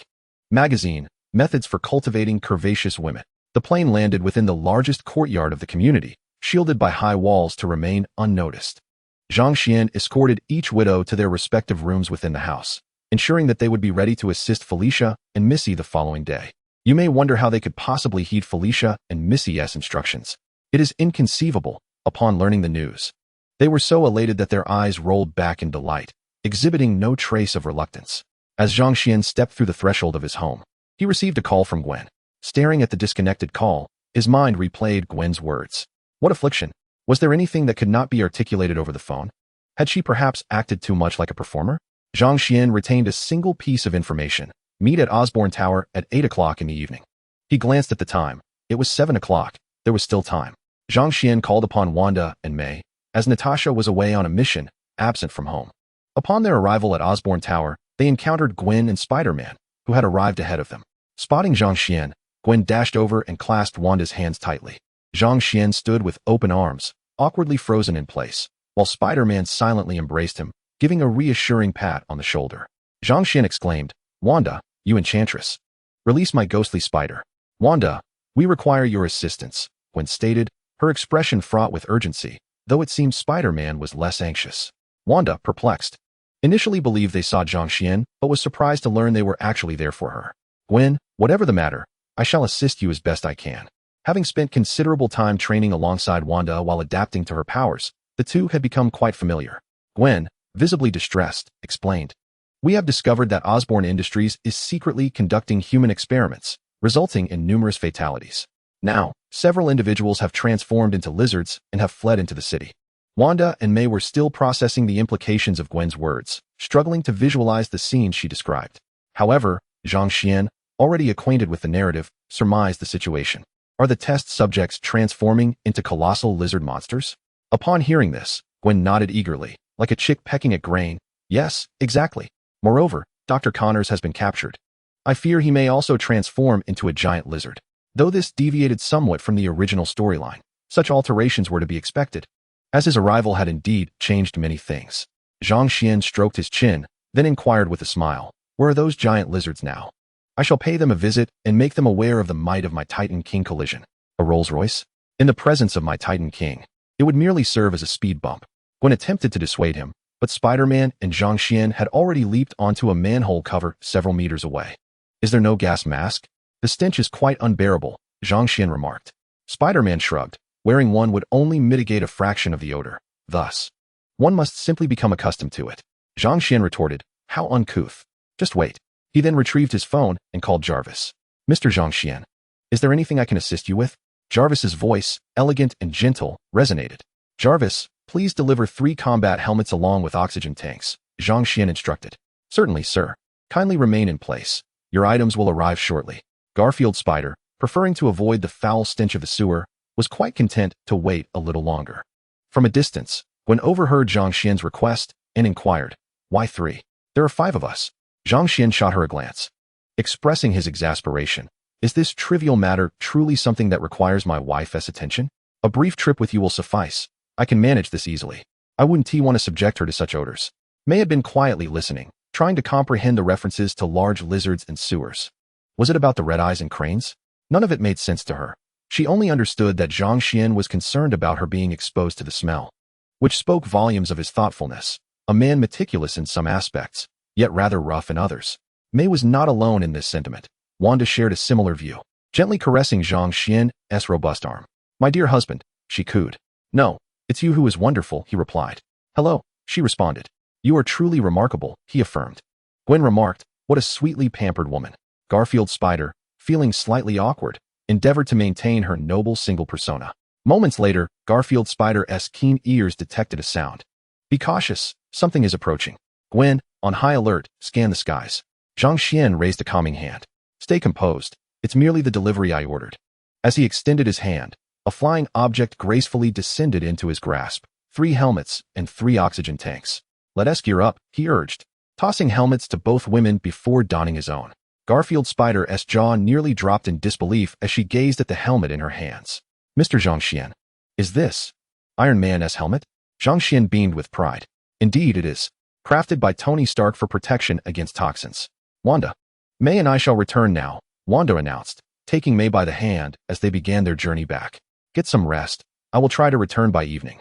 Zhang Xian called after them, as Wanda blushed while leading May away. May glanced back at Zhang Xian with a playful smile. Once they were equipped, the 3 opened the manhole cover and descended the ladder into the sewer. A pungent odor permeated the air, but with the helmets providing protection, they remained unaffected. Zhang Xian activated the flashlight on his helmet, illuminating the path ahead. The beam revealed distinct claw marks left by the lizard people. Garfield Spider, ever vigilant, remarked, "It seems the lizard people have been here." Zhang Xian, "That is certainly the case. They are creations of the Osborn group, likely here to retrieve the remaining serum from the Osborn building." Garfizu and Gwen tread cautiously as Zhang Xian playfully patted Garfizu on the shoulder, exuding confidence. "Relax. My prowess can easily handle these lizards." The trio arrived at a vast collection point, closing their eyes to attentively listen to the subtle sounds of the sewer. They pointed in 3 different directions, exchanging glances before parting ways. However, the helmet had a squad communication function. "Gwen, you're not so young anymore. It's time you consider your own significant matters. I believe I am quite remarkable. Are you really not considering me? Get lost, you jerk." Gwen retorted angrily as she exited the group chat. "Peter, how is Uncle Ben doing lately? You haven't upset him, have you?" Garfizu whispered, wary of disturbing the large lizard in the sewer. "Uncle Ben is well, thanks to you. He underwent a comprehensive free health check, and his health is excellent." Upon hearing Garfizu's cautious tone, Zhang Xian realized they had reached a pivotal moment in the storyline and advised, "Don't forget to look above. They excel at climbing walls." Instinctively, Garfizu glanced upward and was horrified to see 4 green lizards grinning menacingly down at him from above the sewer collection point. "Mr. Zhang, I might be in trouble. Can you come help me?"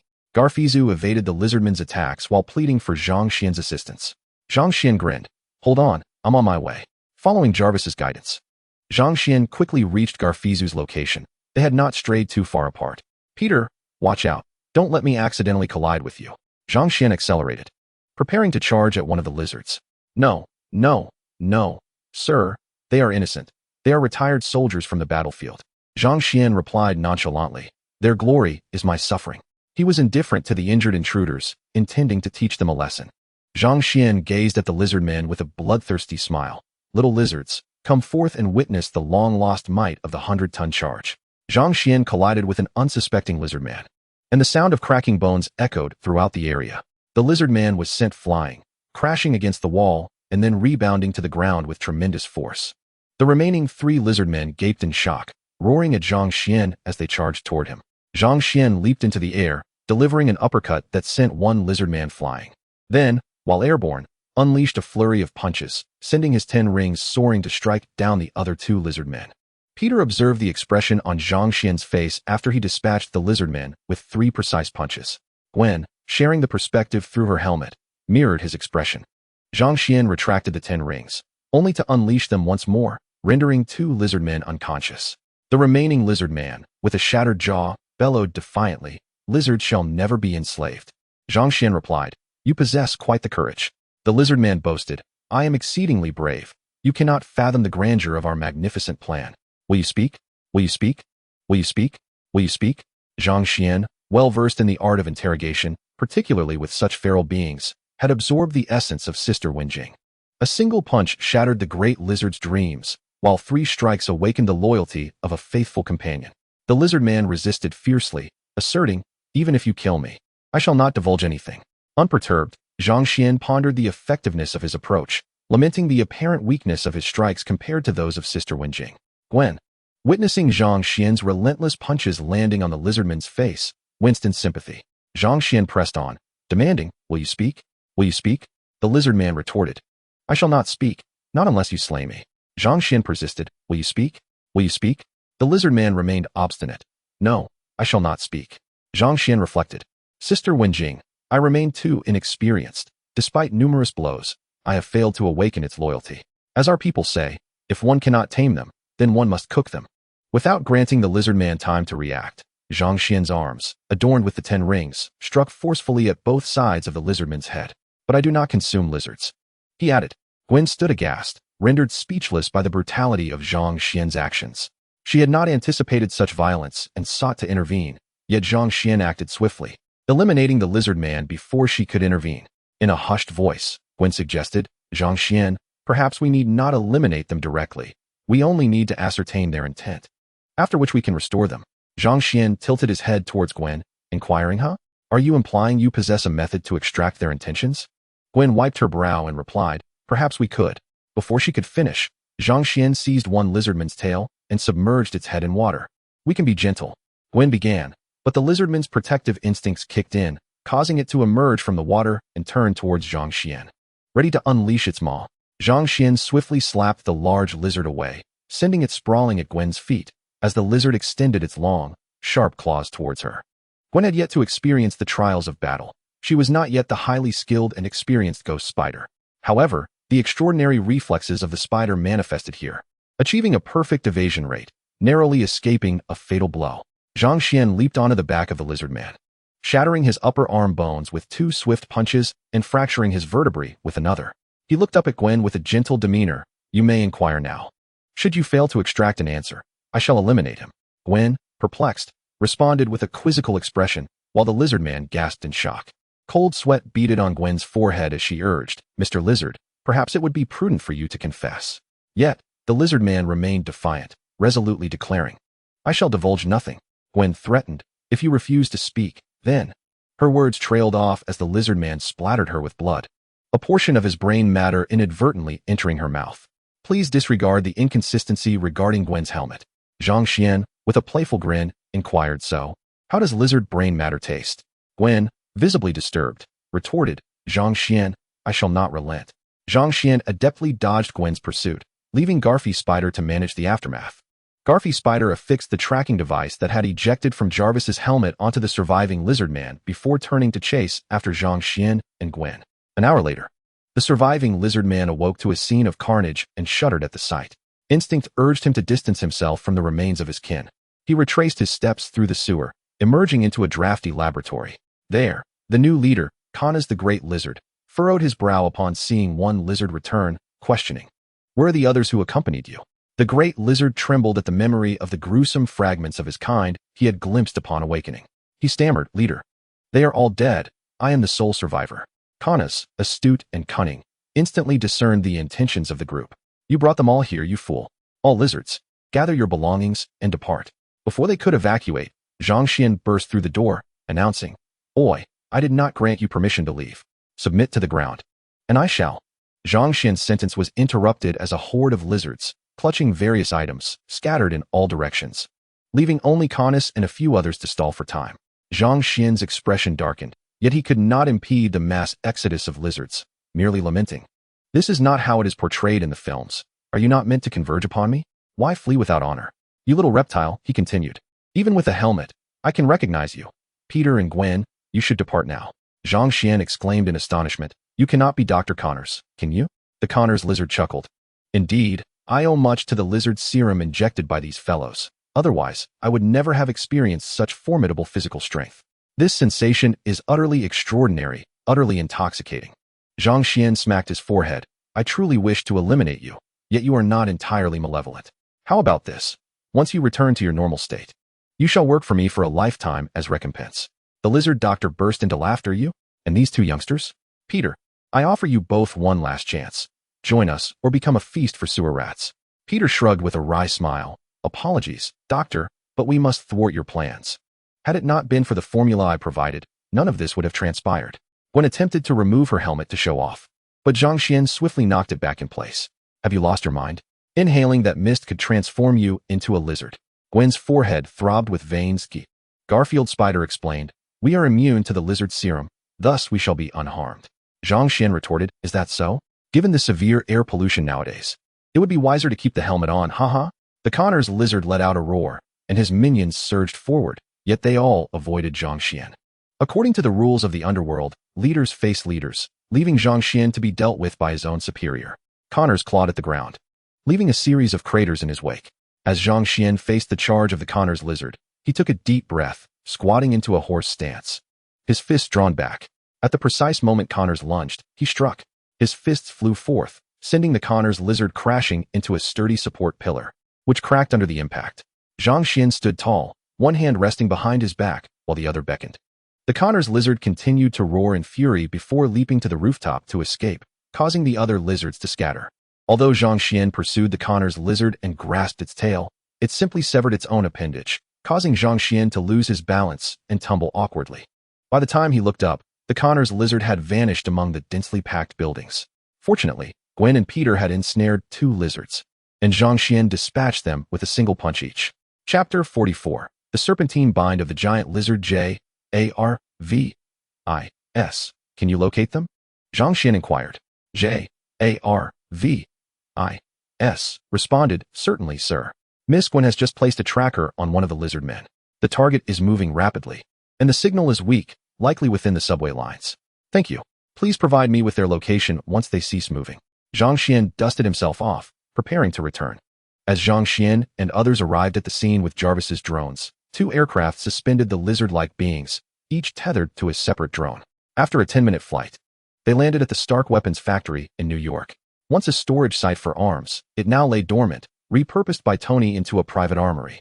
Zhang Xian procured several thick steel bars and secured the lizard creatures onto a cross fashioned from rebar, their arms and legs bound with strands of reinforcing steel, particularly their wrists, which were wrapped several times. Garfield approached and inquired, "Why not use a cage?" Zhang Xian merely regarded him with a perplexed expression. Garfield, puzzled, questioned, "Why do you look at me like that? Shouldn't they be confined in a cage?" Gwen stood by, silent, yet equally bewildered. Zhang Xian tossed a segment of rebar to Garfield and Gwen. "You too, try bending this." Although Garfield was initially confused, he complied, exerting considerable effort to bend it slightly, showcasing his accomplishment to Zhang Xian. Zhang Xian then tossed him 2 more bars.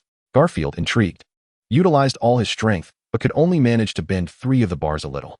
Gwen, her mind a swirl of questions, wondered aloud, "Is it really that difficult to bend? Have you forgotten to eat?" Garfield handed the 3 bent bars to Gwen, urging her to give it a try. However, she immediately faltered with the 3rd bar, unable to grip it with her small hands. Her determination to hold on was both amusing and charming, evoking laughter among familiar faces, even if it might seem odd to strangers. Zhang Xian stifled a laugh, while Garfield struggled to contain his amusement. Gwen, abandoning the third bar, focused on bending the other two, her face reddened with effort, her arm muscles trembling visibly. Zhang Xian then produced a thicker rebar, wrapping it around his arm to fashion a steel bracelet. These lizards lack your strength, making it impossible for them to escape. A cage would require welding. Once released, they would break free. This method is far superior. We can rescue them one by one. Garfield, too, grasped the thicker rebar, but after several attempts, found it utterly unyielding. For context, the research I found was rather inconsistent. Some sources suggest that bending a 25 rebar requires several hundred kilograms of force, while others state it demands several tons. What I write here is simply for narrative purposes. Cheers. Suddenly, a projection of Tony's upper body materialized in the warehouse, startling the two. What are you doing in my warehouse at this hour, and why have you brought two children? I am delighted to make your acquaintance, Mr. Stark. Is this helmet truly of your creation? The amazing Spider-Man, brimming with excitement, brandished the helmet he had just donned.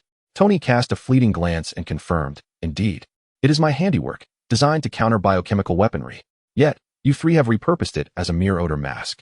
Gwen, upon hearing this, hastily apologized. My apologies, Mr. Stark.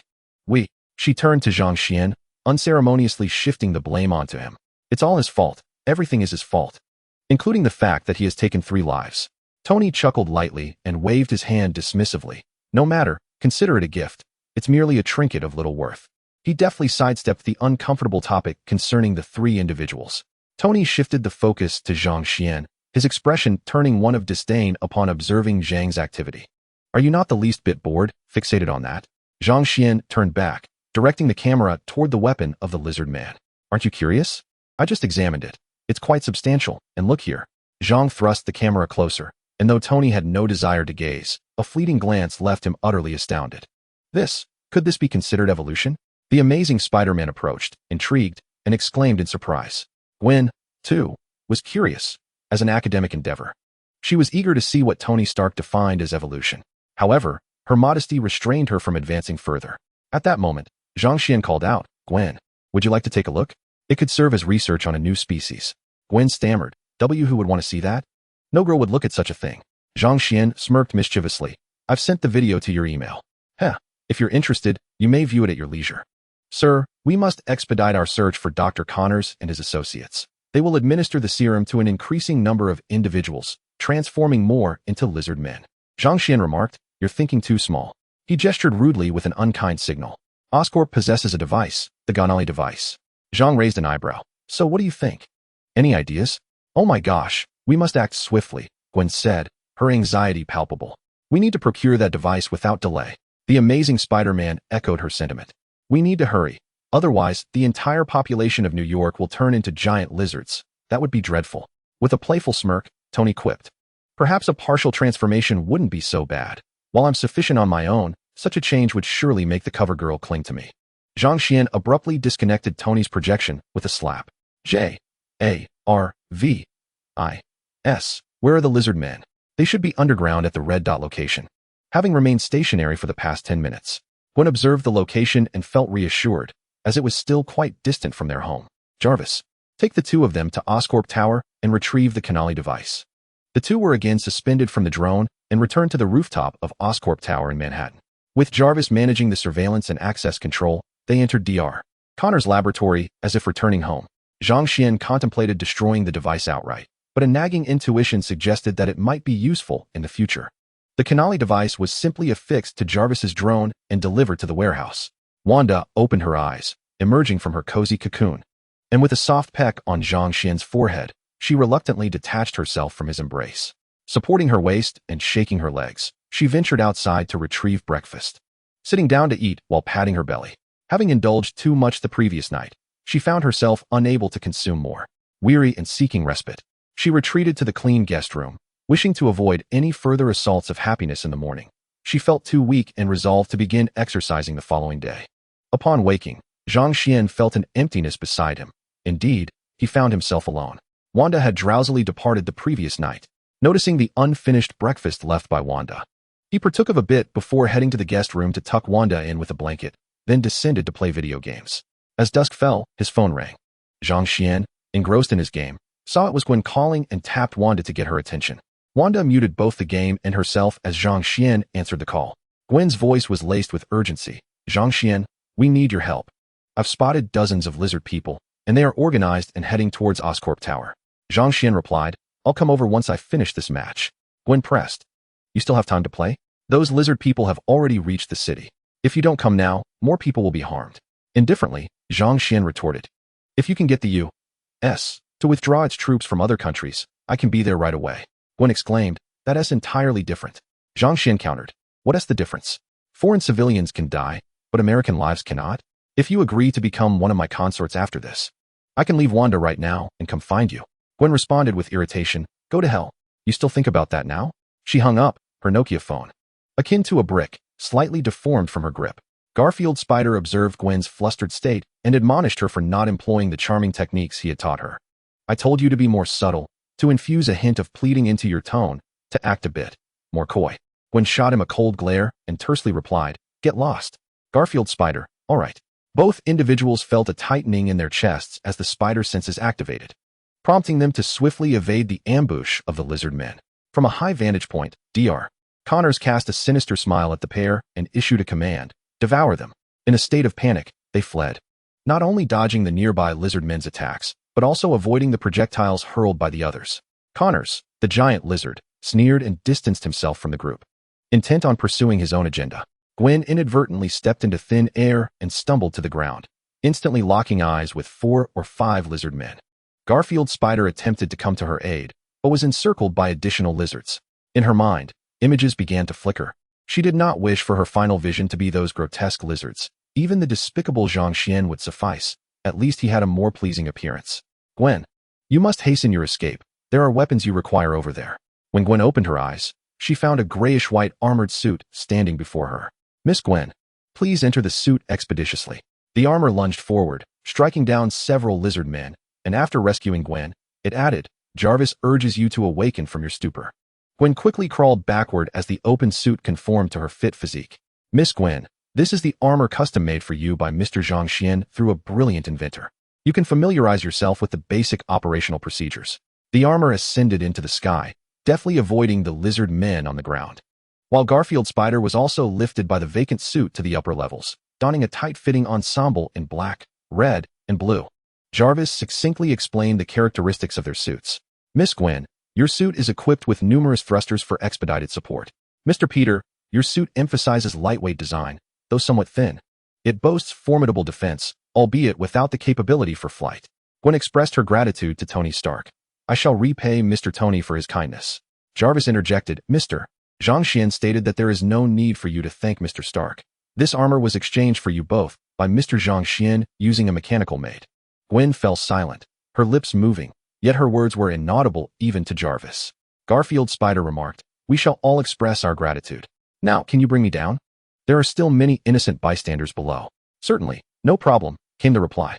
Garfield Spider engaged in a brawl with the lizard men on the ground, realizing that their claws struggled to penetrate the armor's defenses unless they delivered a piercing strike. Consequently, he abandoned his defensive stance and began to throw powerful punches at the horde of lizard men. He reminisced fondly about Zhang Xian, as the latter could incapacitate a lizard man with a single blow, while he himself had to deliver a dozen punches, leaving the lizard men merely dazed, soon to recover as if nothing had happened. As he glanced toward Gwen, who was intercepting Dr. Connors, Garfield Spider resolved to hold off as many lizard men as he could. Gwen accelerated, crashing through the glass of Osborne Tower and colliding with the formidable Connors lizard.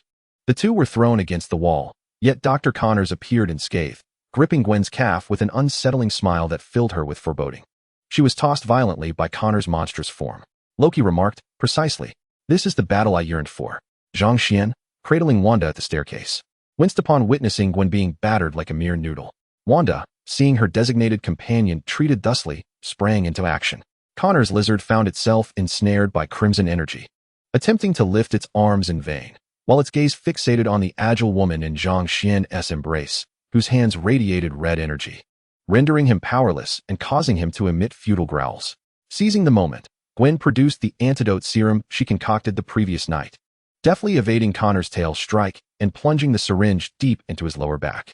Zhang Xian winced. Oh, that must hurt, as he experienced phantom pains, as if he were the one being pierced. The serum took effect swiftly, and Connors began reverting to his original form, prompting Zhang Xian to shield Wanda's eyes. Once restored, Connors sat on the ground, gazing mournfully at his gradually vanishing right hand. Zhang Xian, you finally arrived. Quickly, there are many lizard men on the streets, and Peter is battling them as well.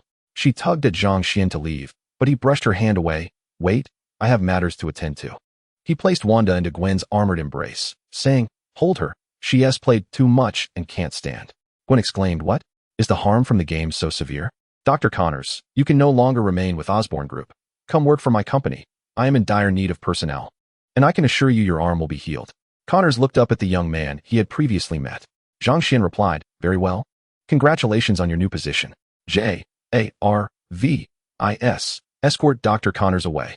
Before Connors could respond, Zhang Xian covered his mouth, and the doctor was whisked away by an armored figure.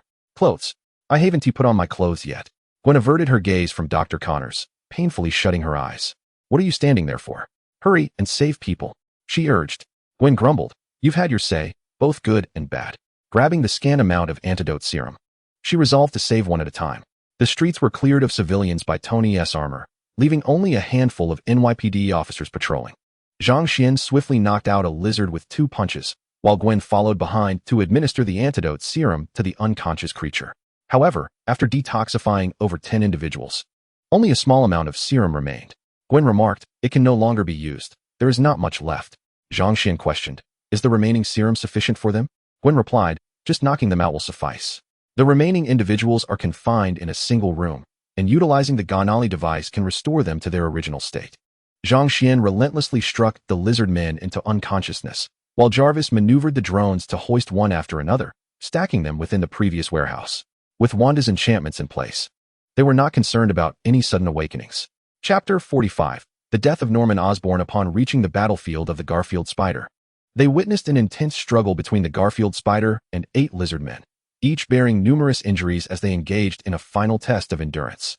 With a flick of his wrist, Zhang Xian unleashed 8 10 rings, which struck the lizard men on their heads, while Wanda skillfully cast her spells. They then returned to Tony's warehouse, where a mountain of lizard men lay piled up. Dr. Connors stood nearby, restrained by his battle armor. Zhang Xian released the constraints, and Dr. Connors eagerly extended his hand towards. Doctor, I am a respectable person. If you wish, there are dozens behind you. If necessary, you may ask Peter. Dr. Connors exclaimed, I merely need to scratch an itch. This mech is preventing me from doing so, nearly dislodging my good fortune. I want to scratch it myself, but it refuses to relent. This mosquito has certainly feasted well. Zhang Xian replied, Doctor, it seems you have indeed been bitten by a mosquito. Perhaps you should take it home for research. You might just conjure a stunning beauty. Dr. Connors remarked, Yeet. In a temperature-controlled warehouse, mosquitoes can survive. Dr. Connors took the detoxifying serum and utilized the Ganali device to cleanse all individuals within the warehouse. Simultaneously, Zhang Xian received a notification from the system, assisted Dr. Connors in restoring normalcy, acquired skill, rapid regeneration. Obtained a summoning card. Rapid regeneration. Injuries will mend themselves after sustaining damage. Zhang Xian mused. Zhang Xian and Wanda returned first. The sight of dozens of naked men piled together was not something the innocent and charming Wanda should witness. And Gwen took this opportunity to leave as well. Remaining were Connors and Peter, who dressed the dozens of naked men in clothing before transporting them one by one onto a large bus. Far away in California, Tony observed this scene through surveillance, already contemplating the location for a new base, as this warehouse had become unsanitary and unusable. Upon noticing Pepper approaching, Tony hastily shut off the video. Pepper, looking disapproving, remarked, Tony, I never expected you to still be watching such things at your age. Tony retorted, what do you mean by watching such things? I was merely observing the surveillance. Pepper was quite displeased with Tony's lack of remorse and his evasive attitude. What sort of surveillance would reveal a multitude of pale, ample posteriors? Are you watching footage from the filming site? Tony, feeling exasperated, realized that Pepper would not believe the truth unless she witnessed it herself, prompting him to reopen the surveillance video. Pepper exclaimed, Tony, how could you show me such a thing? It turns out that your prolonged absence from seeking models was due to your newfound preference for men. Tony sighed, my heart is weary, I long for Ethan. Meanwhile, Ethan, attending a lecture across the ocean, inexplicably shivered. What's the matter? Inquired a bearded foreigner. Nothing, perhaps I'm underdressed and feeling a bit cold. I told you to dress warmly. Here, have some life elixir to warm your stomach. Carl, if you dare to bring out your life elixir, You might as well forego attending my class. The lecturer replied sternly. The bearded Carl tucked away his elixir, attempting to defend himself. Professor, you misunderstand me. The middle-aged Chinese instructor tossed a piece of chalk in his direction, retorting, you better not. Today's focus is on how to counter the enemy's use of seduction. Upon hearing this, the other middle-aged male students eagerly retrieved their notebooks, adopting the demeanor of diligent scholars. Ethan did likewise. Carl, astonished, gazed at Ethan. Aren't you deeply in love with your wife? Didn't you claim that seduction has no effect on you? Ethan began to earnestly fabricate. I'm taking notes to learn how to counteract any attempts to compel me into using seduction. Upon returning home, Zhang Xian was engaged in a battle against Wanda, having chosen a goblin while Natasha opted for Celia. In the end, the goblin evolved successfully, and despite Wanda and the other 3 warriors unleashing their skills, they only managed to scratch the goblin's surface, ultimately being defeated by Zhang Xian's goblin's slide tackle. The goblin triumphed, much to the chief's delight, who rewarded him with oranges and his favorite cream puffs. As they viewed the game's conclusion screen, the 4 warriors found themselves devoid of revival coins and had to concede defeat. Zhang Xian placed Wanda, a lily, and the eternally radiant water lily, along with the enchanting moon of friendship, into the dry guest room. Observing the brightening sky, he prepared to check on little Peter, planning to take him to the trampoline for a delightful childhood experience. Completion of 20 consecutive defeat tasks. Reward: Steel Kidney Evolution Elixir. Suddenly, Zhang Xian received a notification from the system, causing him to pause and review the rewards. Refinement to Divinity. 22-100. I initially intended to call it 100 kills, but the thought felt uncomfortable. Then I remembered, never forget national humiliation. This place will level the ground for the enemy with nuclear bombs. Zhang Xian, with a playful expression, reflected on the past, not merely reminiscing about his own childhood, but rather aiming to provide young Peter with a complete childhood experience.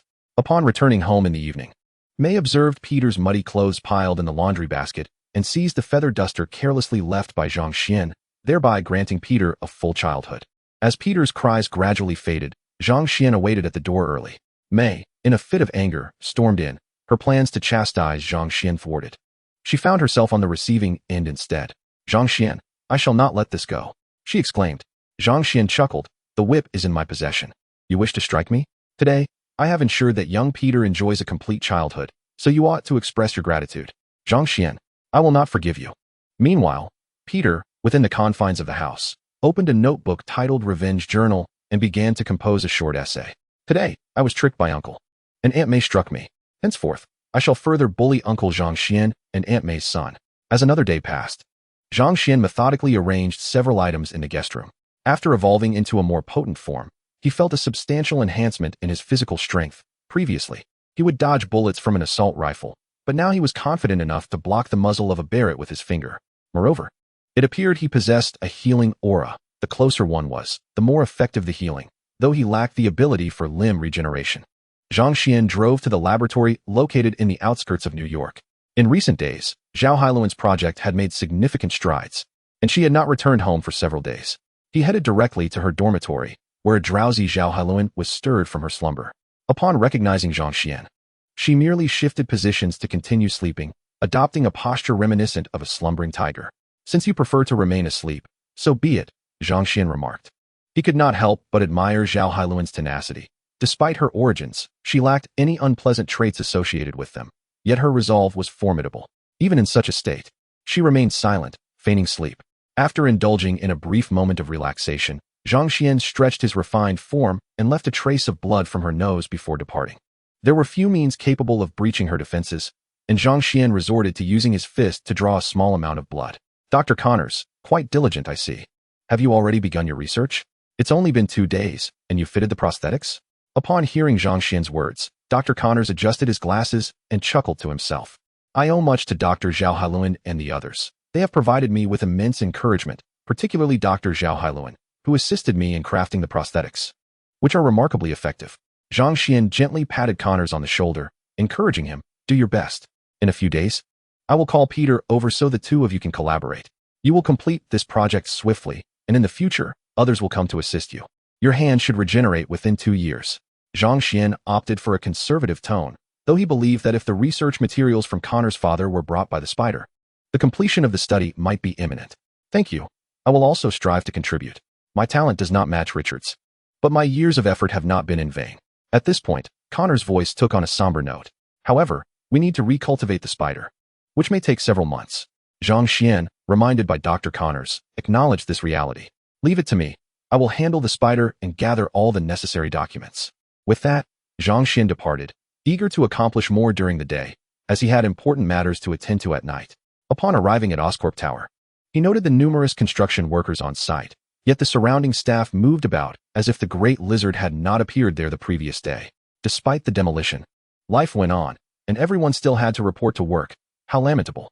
Zhang Xian asserted his identity. I am the second largest shareholder of Stark Industries. Yesterday, I assisted in subduing the lizard. So could someone come to speak with me? The receptionist kindly escorted Zhang Xian to the conference room, where he soon met a distinguished elderly gentleman. Mr. Zhang, we are immensely grateful for your gallant intervention yesterday, which saved our company, the elder said. To which Zhang Xian nodded in acknowledgement. It was nothing. I will be direct. I am quite interested in the lizard from yesterday. I understand it is the result of Dr. Connor's experiments, and I wish to take on this project, which may be rather troublesome for you. Should your board agree, please contact me with an offer. With that, Zhang Xian stood to leave, and the distinguished gentleman accompanied him to the entrance of Oscorp Tower. Zhang Xian recognized him as the man who had betrayed young Harry. With such an individual involved, acquiring the experimental data and the spider would pose no challenge. Now, Zhang Xian was uncertain whether Norman Osborn would meet his demise directly. If he were to transform into the Green Goblin, it would create complications, wasting his precious time at night. Upon returning to the top floor of Stark Tower, he resumed work on his game, Divine Tide. After confirming the appearance of the Q-Cup Aphrodite, he began creating other creatures, including but not limited to slimes and pink long-armed monsters. In the midst of his imaginative endeavors, he was suddenly interrupted by Jarvis. Mr. Zhang, if I may interject, should you continue designing, this game cannot be released in certain countries. The yellow tomato in Zhang Xian's mind was replaced by red, restoring his normal game-thinking process. You are right. I seem to have lost my way again. It appears I need to strengthen my focus. The atmosphere was tinged with a hue of yellow, and regardless of any attempts to enhance it, that color seemed to prevail. Only his heart glimmered red amidst the monotony. He discovered some exquisite original artwork, and Jarvis promptly executed a 3D model without being clouded by the yellow haze, swiftly completing the character modeling to perfection. Jarvis, initiate the game. I wish to observe the combat maneuvers, Zhang Xian requested. He was completely oblivious to the passage of time, only realizing its flow when the discomfort of sitting too long reminded him. As he settled down, he received a call, and it was already 10 o'clock in the evening. Seeing Pepper's name flash on the screen, Zhang Xian was taken aback, unable to fathom the purpose of her call. Hello? Zhang Xian, Norman Osborn has passed away. When do you intend to commence the merger plan for Osborn Industries that you mentioned? Zhang Xian was momentarily stunned, never anticipating such news. I visited the Osborn building today. This truly is unexpected. Leave the rest to me. I shall handle it. After hanging up, he found himself at a loss. But considering the implications for the Green Goblin's second generation, he resolved to lend a helping hand to one who had yet to commit any malevolent acts. His thoughts turned to Harry and then to Peter. After their last confrontation with the lizard, Peter had frequently been seen in the sleek suit crafted by Tony.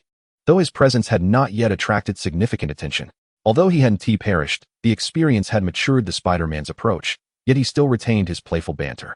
After locating Spider-Man's number, he called, and it was answered promptly. Mr. Zhang Xian, what can I do for you? Spider-Man inquired. Nothing urgent. Merely an invitation to join my research team. You can't remain a vigilante on the streets forever. You need a job to support Uncle Ben and Aunt May in their retirement, Zhang Xian replied. Upon hearing this, Spider-Man fell silent for a moment before responding. You are right, Mr. Zhang Xian. I should indeed contemplate this matter. Zhang Xian felt a surge of joy and added, should you agree? You can still patrol the streets of New York at night, but during the day, you must dedicate your time to research here. As you know, due to your father, Professor Connors has yet to regain the use of his hand, and I am certain you wouldn't want him to live with such a limitation for life. It would be quite troublesome. Spider-Man, after a moment of consideration, readily concurred. Sir, your terms are quite reasonable. May I inquire about the salary? $10,000 a month. With additional bonuses for successful research, Zhang Xian replied. Boss, I am ready to start at any time, Spider-Man exclaimed, feeling a deep sense of belonging as Zhang Xian's employee. Now and always. Zhang Xian declined Garfield Spider's job application, stating, No, come over with Gwen the day after tomorrow. Tomorrow we will meet your friend Harry. Before Garfield Spider could inquire further, Zhang Xian abruptly ended the call. At that moment, Spider-Man atop a New York rooftop caught sight of the news on a large screen and comprehended the unfolding events. He recalled fond memories with his dear brother. Yet the anguish resurfaced as he remembered that his father had slain his parents upon learning this tragic news. Nonetheless, he was acutely aware that Harry was innocent, entirely oblivious to the circumstances. Furthermore, Harry had been exiled abroad for rebelling against his father. In my heart, Spider-Man would indeed contemplate such thoughts. Differing opinions may be discussed in the comments section. Chapter 46. Negotiation with Harry Osborn. After concluding the call with Garfield Spider, Zhang Xian reached out to Gwen once more. Gwen, have you given it some thought? Would you like to come here and assist? Dr. Connors is in dire need of help. I'm currently preparing for the Massachusetts Institute of Technology and might not have time to assist in the lab, Gwen replied, the sound of her writing suggesting her diligent studies. Zhang Xian inquired, what motivates you to apply to MIT? Without hesitation, Gwen responded, MIT is a hub for the world's most brilliant minds. Of course, I wish to attend. Zhang Xian pressed further, are you seeking fame or aiming to continue your research? After a brief pause, Gwen reiterated, MIT is indeed a gathering place for the world's geniuses, which is precisely why I aspire to go. Zhang Xian, exasperated, smacked his forehead. I have geniuses among geniuses here, such as Tony Stark and Bruce Banner, who hold 7 doctoral degrees. Additionally, there is Helen Zhao, a researcher in nanorepair technology, as well as Eric Selvig and Jane Foster, who are exploring spatial gateways. There are many more, so tell me, where truly is the greatest concentration of geniuses in the world? Gwen hesitantly replied, perhaps at South Your Place? Zhang Xian proclaimed proudly, certainly. Wouldn't it be more beneficial to spend your exam preparation time studying here rather than there? Zhang Xian, basking in the brilliance of these individuals, would otherwise lack the audacity to assert that his place surpassed MIT. Gwen fell into a contemplative silence, and as she looked up at the towering stack of study materials, she solidified her ultimate desire. You are correct. However, I must resign from Oscorp, which may take a few days. Zhang Xian nonchalantly replied, that's inconsequential. Just come over directly. The matter of resignation is irrelevant. I will assist you with any issues. ISNT Dr. Connors, who is currently wanted, still conducting his research in my lab without any problems? Gwen reflected on this and decided, I will come over tomorrow. Where is your location? Zhang Xian contemplated the location of his laboratory and remarked, I have matters to attend to tomorrow. I shall come to fetch you the day after. My laboratory is somewhat secluded, and you may find it challenging to locate, as it is not even marked on the map. Gwen replied, very well. I will await your arrival the day after tomorrow. Zhang Xian resumed his task of cataloging the adversaries, yet he could only recall their aliases. Utterly unable to remember their names, he sought to identify the villains, but aside from the Hydra members, there were not many others. Indeed, the current roster of antagonists was rather limited, with many individuals yet to turn to malevolence, and others still unintroduced, leaving Zhang Xian oblivious to their identities. He first inscribed the name of Sandman, followed by the moniker of Hobgoblin. Sandman certainly existed in this universe, as Zhang Xian had previously encountered news of his charitable contributions. However, it remained uncertain whether Sandman was present in this realm, so he submitted the keywords to Jarvis, requesting the AI to investigate the existence of Sandman. Flint, residing in New York, had a sick daughter. With this information, Zhang Xian felt assured that if Sandman were to exist, Jarvis would surely uncover him. Venom, Rhino, Vulture, Mysterio. Electro Ned? Ned was likely to be young Peter's companion, probably a chubby lad, and unlikely to be an antagonist. Dr. Octopus, perhaps a search could yield results. My dear Otto, let us make another foray into the fray, he mused. Jarvis conducted an expeditious search and soon procured information about Otto, though there was merely a name. The field of researchers on artificial suns was quite limited. Was it still a project funded by Oscorp? Alas, it seemed your experiment might face termination. Allow me to rescue you. Observing the information provided by Jarvis, Zhang Xian discerned that Oscorp clearly harbored doubts about the experiment, as funding was dwindling.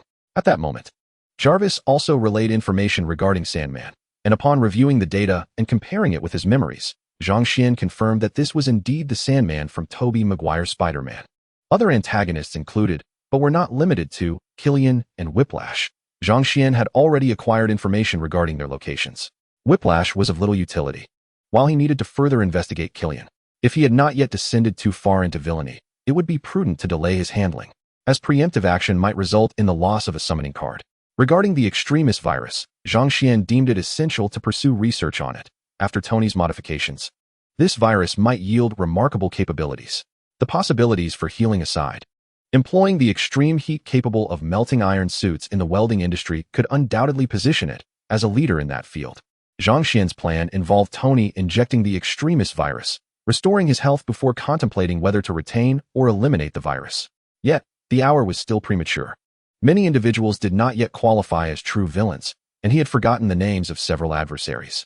The following day, Zhang Xian, accompanied by Garfield Spider, arrived at the Osborn Group and was able to meet Harry without any hindrances. As the heir to the Osborn Group, Harry found himself bereft of the luxury to mourn his father. He was compelled to stabilize the plummeting stock prices. After exchanging a handshake with Harry, Zhang Xian prepared to take his leave, suggesting that they should catch up as old friends. He expressed his willingness to wait, insisting that they need not concern themselves with him. A familiar employee of the company escorted Zhang Xian on a tour of the Osborn Tower, leaving Peter and Harry alone. Initially, the atmosphere was rather somber. However, Peter and Harry eventually managed to break the heavy silence by taking a stroll by the river. With Peter, a childhood companion, present, Harry found someone with whom he could share his innermost thoughts. Unbeknownst to them, across the river, an elderly man was eavesdropping, clutching documents regarding Max. Fully prepared to place the blame on Harry. Upon returning to the Osborn Tower, Zhang Xian was already waiting for them in his office. "Welcome back," he greeted. "Now we can discuss the ownership of the Osborn Group." The cheerful demeanor that Harry and Peter had upon entering was abruptly extinguished upon hearing Zhang Xian's words. Harry's gaze shifted to Zhang Xian, who occupied the position meant for him and his father, narrowing his eyes with a hint of danger. He then glanced at Peter, his eyes filled with disappointment and a sense of betrayal. Zhang Xian tapped his fingers on the desk and remarked, "Harry, Peter knows nothing. He merely came today to offer you solace." Confused, Harry approached Peter for an embrace, feeling ashamed for doubting his friend. "Your father," Zhang Xian continued, "may appear to you as a good man, who spared no effort to cure your family's hereditary illness." He gestured towards Peter. One of the costs of this endeavor was Peter's parents.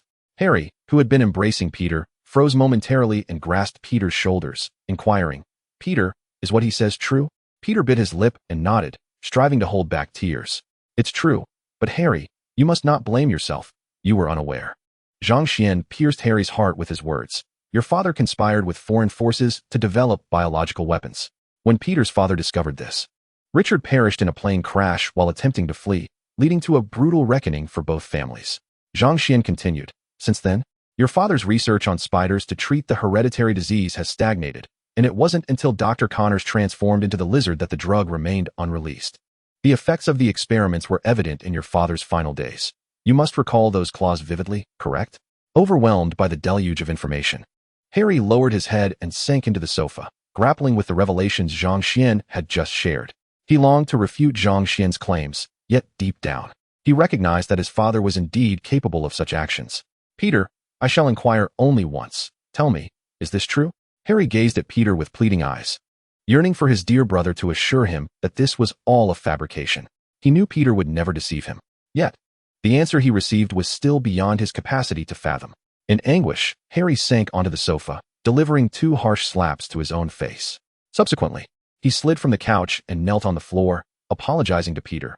"Peter, I am profoundly sorry. I had no idea my father had committed such egregious acts. I sincerely apologize to you. I once dared to comfort you, which is utterly unacceptable." Peter lifted Harry, and they both settled on the sofa, their foreheads touching as they wept together, sharing their torment. After a few moments, Harry patted Peter's shoulder, indicating his desire to speak with Zhang Xian. "I shall do everything in my power to make amends to you, but first, I must converse with this gentleman. Though my father may be a scoundrel in public, this company is his legacy to me, and I cannot allow it to vanish so easily. Thank you for assisting Peter in uncovering the truth." Harry first expressed his gratitude to Zhang Xian for aiding Peter in revealing the reality, then fixed his gaze upon Zhang Xian and said, "Now, let us discuss the matter you mentioned. What is your objective?" Zhang Xian, as he desired, replied candidly, "I am here for Osborn Industries." Harry scoffed, choosing not to respond, and instead took a seat opposite Zhang Xian at the desk. Since Zhang Xian occupied Harry's original position, Harry had no choice but to sit across from him. "Mr. Zhang, why do you believe you can seize the Osborn Group, which my father bequeathed to me?" Zhang Xian tapped the table, instructing, "Now, place the small square your father left you upon it." Harry retrieved the square left to him by his father and placed it on the table. Instantly, various pop-up windows emerged from the surface, not advertisements, mind you. Harry, upon witnessing this, stared in astonishment at the documents displayed before him, while Zhang Xian wore a smile. Zhang Xian casually gestured towards the table, and Harry complied, sifting through a multitude of documents containing various research achievements of Osborn Industries. As Harry perused the files, Zhang Xian observed the contents as well. Among them were Dr. Octopus's mechanical tentacles, the rhino's armor, the vulture's wings, and the Green Goblin's gear. Remarkable equipment indeed. Zhang Xian recalled the head of Norman Osborn and a symbiote resembling Venom, though these records were absent, likely located in that mental health facility. While flipping through, Harry discovered a video featuring Norman Osborn and Peter's father, gaining insight into the method of treatment. Zhang Xian tapped the table, prompting Harry to look at him as he stated, "Now do you understand the means to cure yourself?" Harry glanced at Peter, who was resting with his eyes closed on the sofa, and then turned to Zhang Xian, saying, "I am well aware of the means to attain my cure. How could my friend possibly refuse to assist me?" Upon hearing this, Zhang Xian shook his finger and said, "Peter can indeed assist you, but it is far more complicated than you envision. These spiders have undergone modifications by Peter's father, rendering your own specimens futile. Moreover, I believe your spiders have already been sold by me and were just delivered to my laboratory this morning." Harry, upon hearing this, slammed his hand down on the table in frustration. Damn it, those people failed to report to me and took matters into their own hands, deceiving me this morning by claiming they had destroyed all the spiders. Zhang Xian stood up and pressed the furious Harry back into his seat. "Look at you. You're getting angry again. Allow me to share something that will infuriate you even more. Your subordinates should have prepared a large pot for you. Here is the recording I intercepted today." Zhang Xian began to play the audio captured by Jarvis with a miniature drone, revealing a conversation between the traitor, Harry's father, and one of his subordinates. "The guys on Wall Street are in a frenzy now that they know Harry has taken over, and we must act quickly to oust him. This will restore the trust of the shareholders. Should we utilize this deceased individual? It indeed serves as a compelling reason to extract the last of his usefulness. He was a good employee, not only providing us with the design for the electric grid free of charge, but now he can help us eliminate this inexperienced Harry. However, this cannot be disclosed to the press, lest our stock prices plummet once more." Upon reaching this point, Zhang Xian paused the playback, believing the dialogue to be sufficient. Harry was seething with rage, nearly transforming into the Hulk, though he could only manage to turn into the Green Goblin at best. Once Harry had calmed down, Zhang Xian inquired, "Now, you may choose to leave with half of Osborn Group's cash flow, or you can wait to be ousted before departing." Harry, scratching his head and laughing in disbelief, responded, "I truly am a failure. I've lost everything my father worked for right after taking office." Zhang Xian shook his finger once more. "No, everything your father did was aimed at curing your family's hereditary illness. I can now assist you in overcoming this genetic affliction."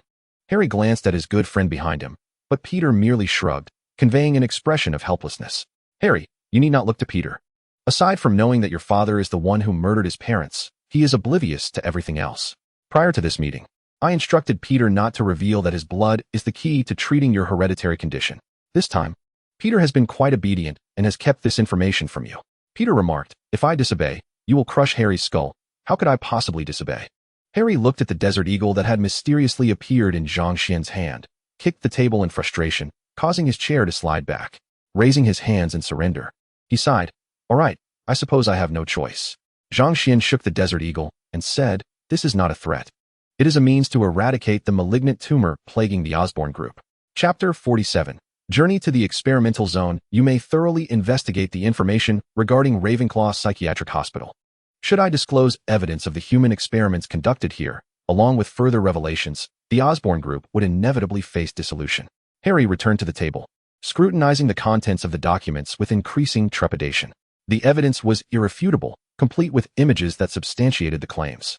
"Harry, you need not sacrifice yourself for such a company. This is the opportunity one present to you." Harry hesitated for a mere 2.5 seconds before rising and extending his hand to Zhang Xian. Zhang Xian reciprocated the gesture, standing to shake Harry's hand, then reseated himself. "Let us collaborate harmoniously. Tomorrow, come to my laboratory. It is the place where you shall receive treatment. Peter will accompany you. He is one of the researchers, and you can trust him, I believe." A smile of relief graced Harry's face. He realized that he was left with no other option. Zhang Xian cast a glance at the two, harboring no disdain. After all, it was merely a profound friendship akin to that of Captain America and Bucky, nothing to be ashamed of. Aside from silently wishing them well, his only course of action was to maintain a distance to avoid being swept into the depths of their bond. Zhang Xian began to utilize Norman Osborn's highest privileges, delving into the internal database of the group to unearth the unspeakable truths. Naturally, the actual execution of this task was carried out by Jarvis. He could not manage the overwhelming volume of concealed information alone. The darkness that Osborn had hidden was far too extensive.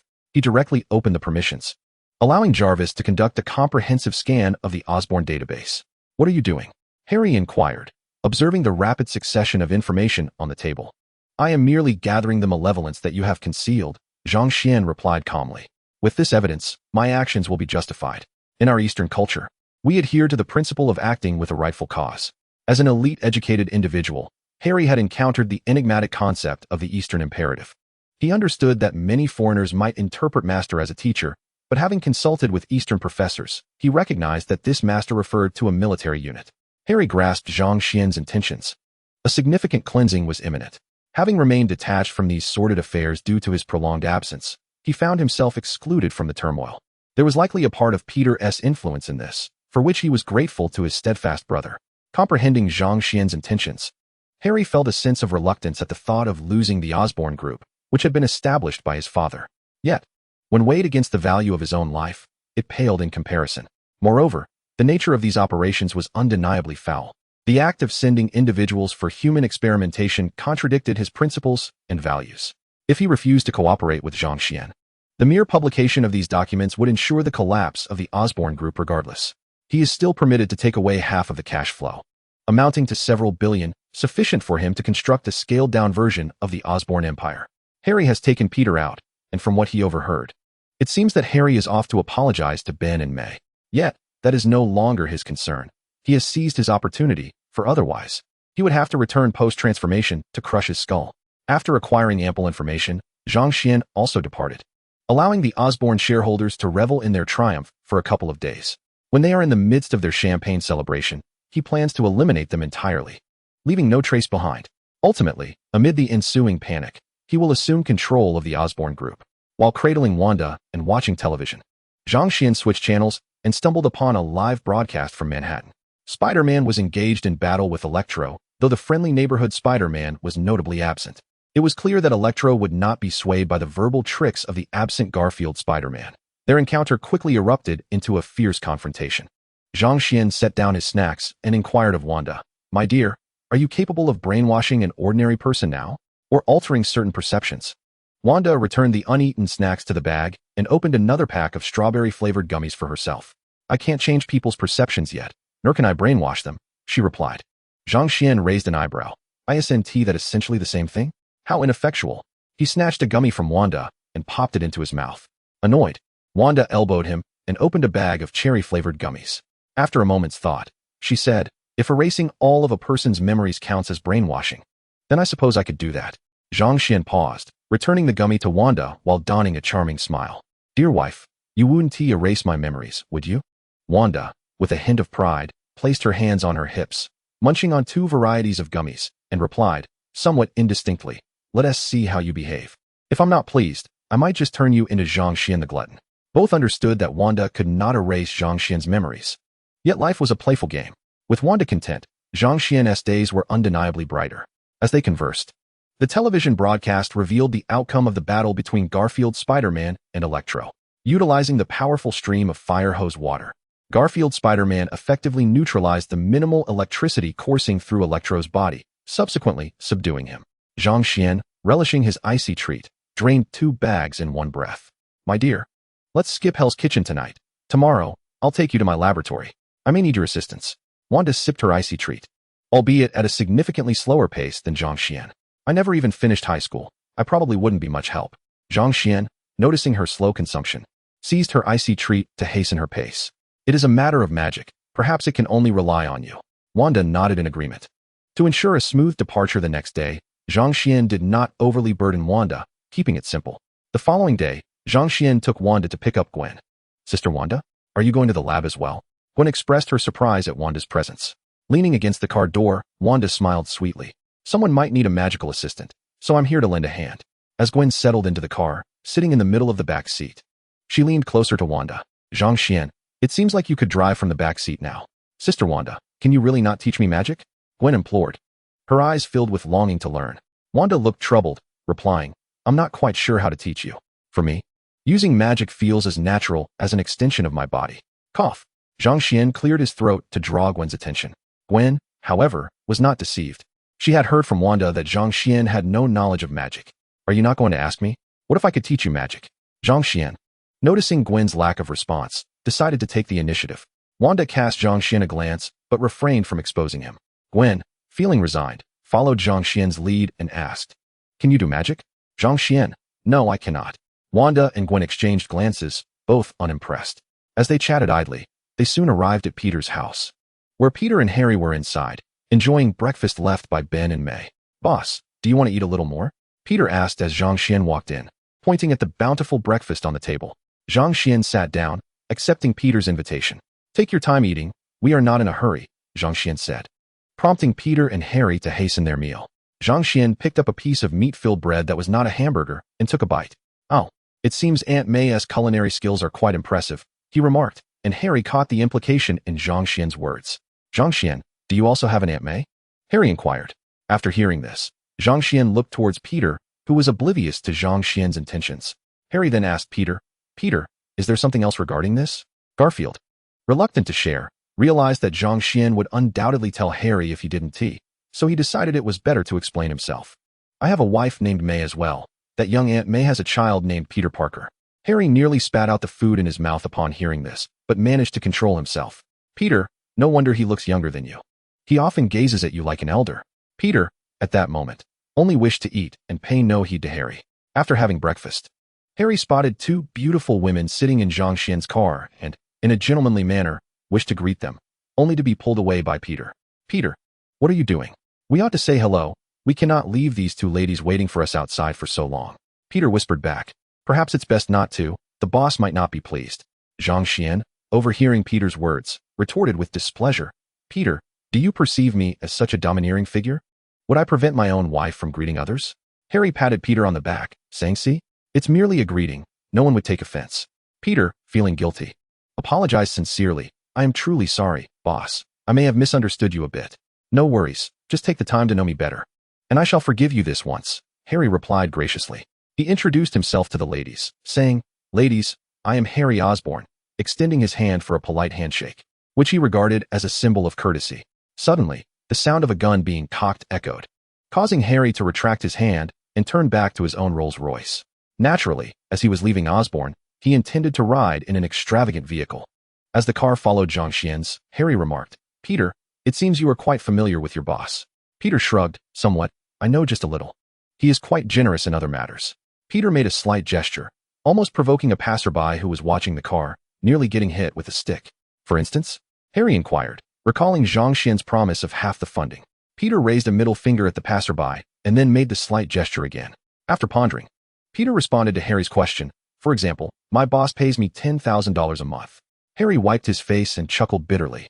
"Peter, if what you say is true, you could assist Dr. Connors with research. At Osborn Industries, I would offer you a salary of $30,000 a month."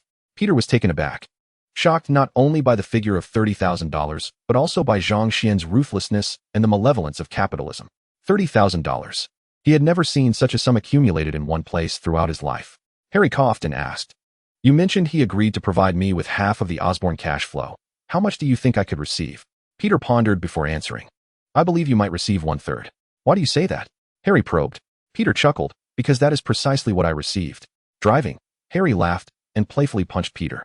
Wanda, seated in the passenger seat, had felt fatigued despite only a brief encounter the previous night and soon drifted into a drowsy slumber. Gwen sat in the back seat, her mind replaying the striking image of Zhang Xian brandishing the Desert Eagle to protect her, feeling that he appeared incredibly dashing at that moment, akin to a domineering CEO safeguarding her from the advances of other men. Which woman wouldn't relish the attention of a possessive and adored CEO, who forbids any other men from approaching her? However, she had to feign reluctance, otherwise it would make her, the leading lady, seem overly alluring to men. Zhang Xian retorted, "Whom are you calling a domineering CEO? Who would want to be just a working CEO? Only a scion of a family business would embarrass themselves here. You're running a mere small company," she shot back. Zhang Xian, with indignation, replied, "Do you understand the concept of being in the initial stages? I am on the verge of taking over Osborn, you know. Now go find yourself a wealthy patron. After all these years, you still haven't managed to find one." Upon arriving at the laboratory, Harry was rather astonished to discover a facility constructed in such a remote location, over 100 kilometers away from New York. Under Zhang Xian's guidance, the group proceeded directly to Dr. Connors' laboratory. When Harry encountered Dr. Connors, a smile graced his face. albeit one that evoked a subtle unease among those present. Dr. Connors, I never expected to see you here. It has indeed been a long time, he remarked. Dr. Connors, feeling a chill run down his spine at Harry's smile, nonetheless extended his hand in a polite greeting. It has indeed been a while, the last time we met. You had just begun middle school, before your trip abroad. Zhang Xian, not wishing to grant them too much time for reminiscing, interjected, Dr. Connors. Please draw more of Harry's blood for further research. Harry's smile faded, returning to normal, completely oblivious to how peculiar his previous expression had been. Dr. Connors, holding a blood collection bag, commenced the procedure. As the blood filled the bag, reaching 100 milliliters, he was about to stop, but Zhang Xian intervened. Draw a bit more. It will save us a trip for the next collection. Thus, the blood was drawn until it reached 400 milliliters, and Zhang Xian halted once more, ultimately collecting 500 milliliters. Fortunately, Harry remained in good health, so there were no significant concerns. Subsequently, Harry and Peter engaged in conversation with Dr. Connors regarding their conditions, with Peter revealing the binding of spider genes to his family DNA. This led to an intense confrontation between Harry and Peter, but they reconciled quickly, the specifics of which remained a mystery to all. Gwen eventually joined the discussion and also had a small amount of blood drawn to ascertain its utility for the research. Remarkably, Gwen's blood proved to be beneficial, prompting Dr. Connors to commence his analysis. At this moment, Zhang Xian appeared, calling Gwen, Peter, and Harry away. Everyone, gather around.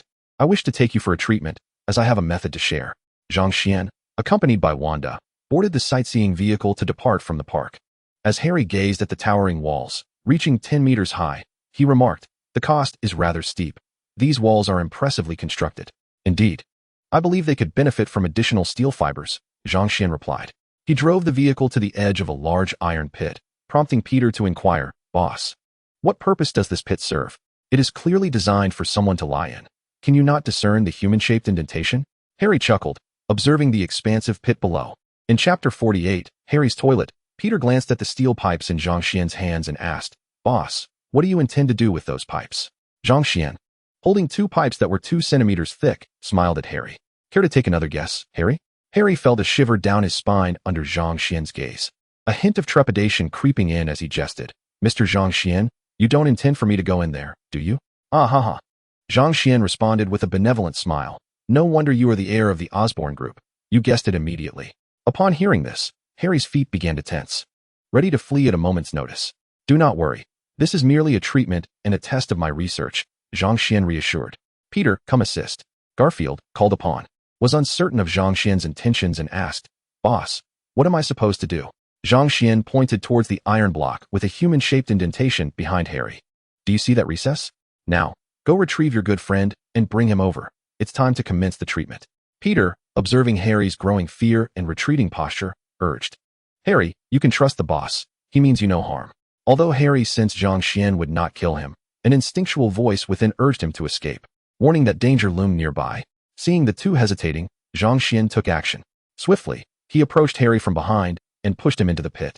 The pit stood just half a meter deep, with the human-shaped indentation measuring approximately 30 centimeters. Harry attempted to resist, but the disparity in strength was overwhelming. Zhang Xian easily pressed him into the recess. What are you doing, Zhang Xian? The Osborne group has already granted you what you seek. What more do you desire? Panic surged within Harry as he struggled and cried for help. Peter, save me. Standing at the edge, Peter calmly reassured Harry, you can trust the boss. We mean you no harm. Soon, Zhang Xian secured Harry's limbs with the steel pipes, the weight of which rendered his arms immobile. Soon, Harry found his hands and feet ensnared by heavy and sturdy steel pipes. Resigned within the human-shaped indentation, he ceased his struggles and pleaded with Peter, Peter, help me out. I am so frightened. Hearing the quiver of despair in Harry's voice, Peter turned to Zhang Xian once more and inquired, Boss, is there truly no alternative? This method seems rather unreliable. Harry, touched by Peter's defense, exclaimed, Peter, you truly love me. Please, rescue me. Gwen, watching from outside the pit, wore a look of disdain, initially believing it to be one of Zhang Xian's pranks, only to realize it was a tragic tale of love and conflict. Within the pit, Zhang Xian shot Peter a disdainful glance and deceitfully asserted, this apparatus is for treatment. Soon, these steel pipes will release quantum beams, filling this pit with the forces of the imaginary sea. Ultimately, the latest biological microwaves will resonate to eradicate his family's hereditary illness. Do you understand now? If not, hurry and assist, Do not waste my time. Garfield, though perplexed, recalled Wanda's mysterious powers and considered that Zhang Xian's words might hold some truth. Moreover, Zhang Xian had no reason to kill Harry. Under normal circumstances, Harry would face collective impeachment from the board and be framed by those from the Osborn group, ultimately leading to his dismissal. He shouted to Peter, hoping to awaken his conscience. Peter, you must save me. This sounds utterly implausible. You cannot trust this man's deceit. Peter shook his head, replying, Harry, I know Mr. Zhang Xian. He would not harm you. Otherwise, we would never see each other again.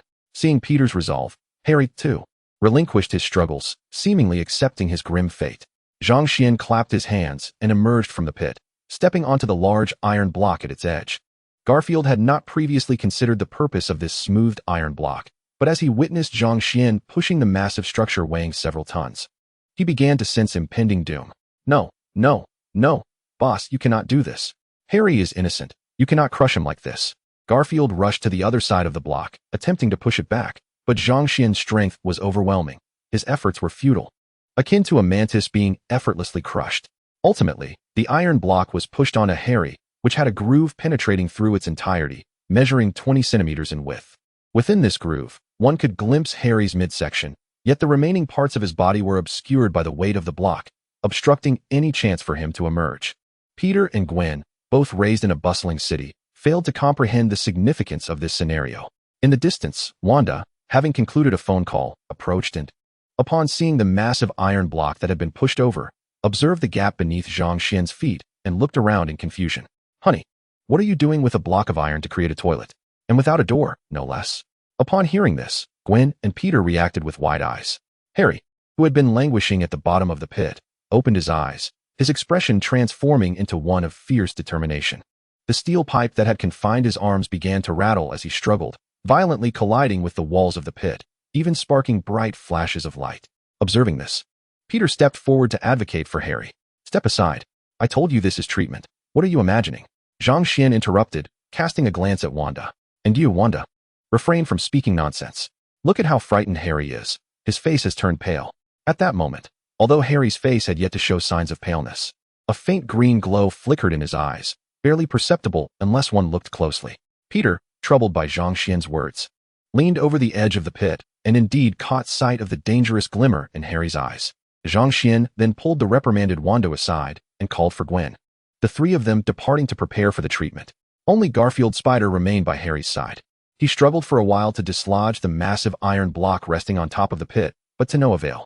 This block weighed over 20 tons, and Garfield Spider, yet to unleash his potential, was utterly incapable of moving it. This was precisely why Zhang Xian could leave with peace of mind. Zhang Xian led Wanda and Gwen away, leaving Peter and Harry behind. Under Harry's persuasion, Peter agreed to free him.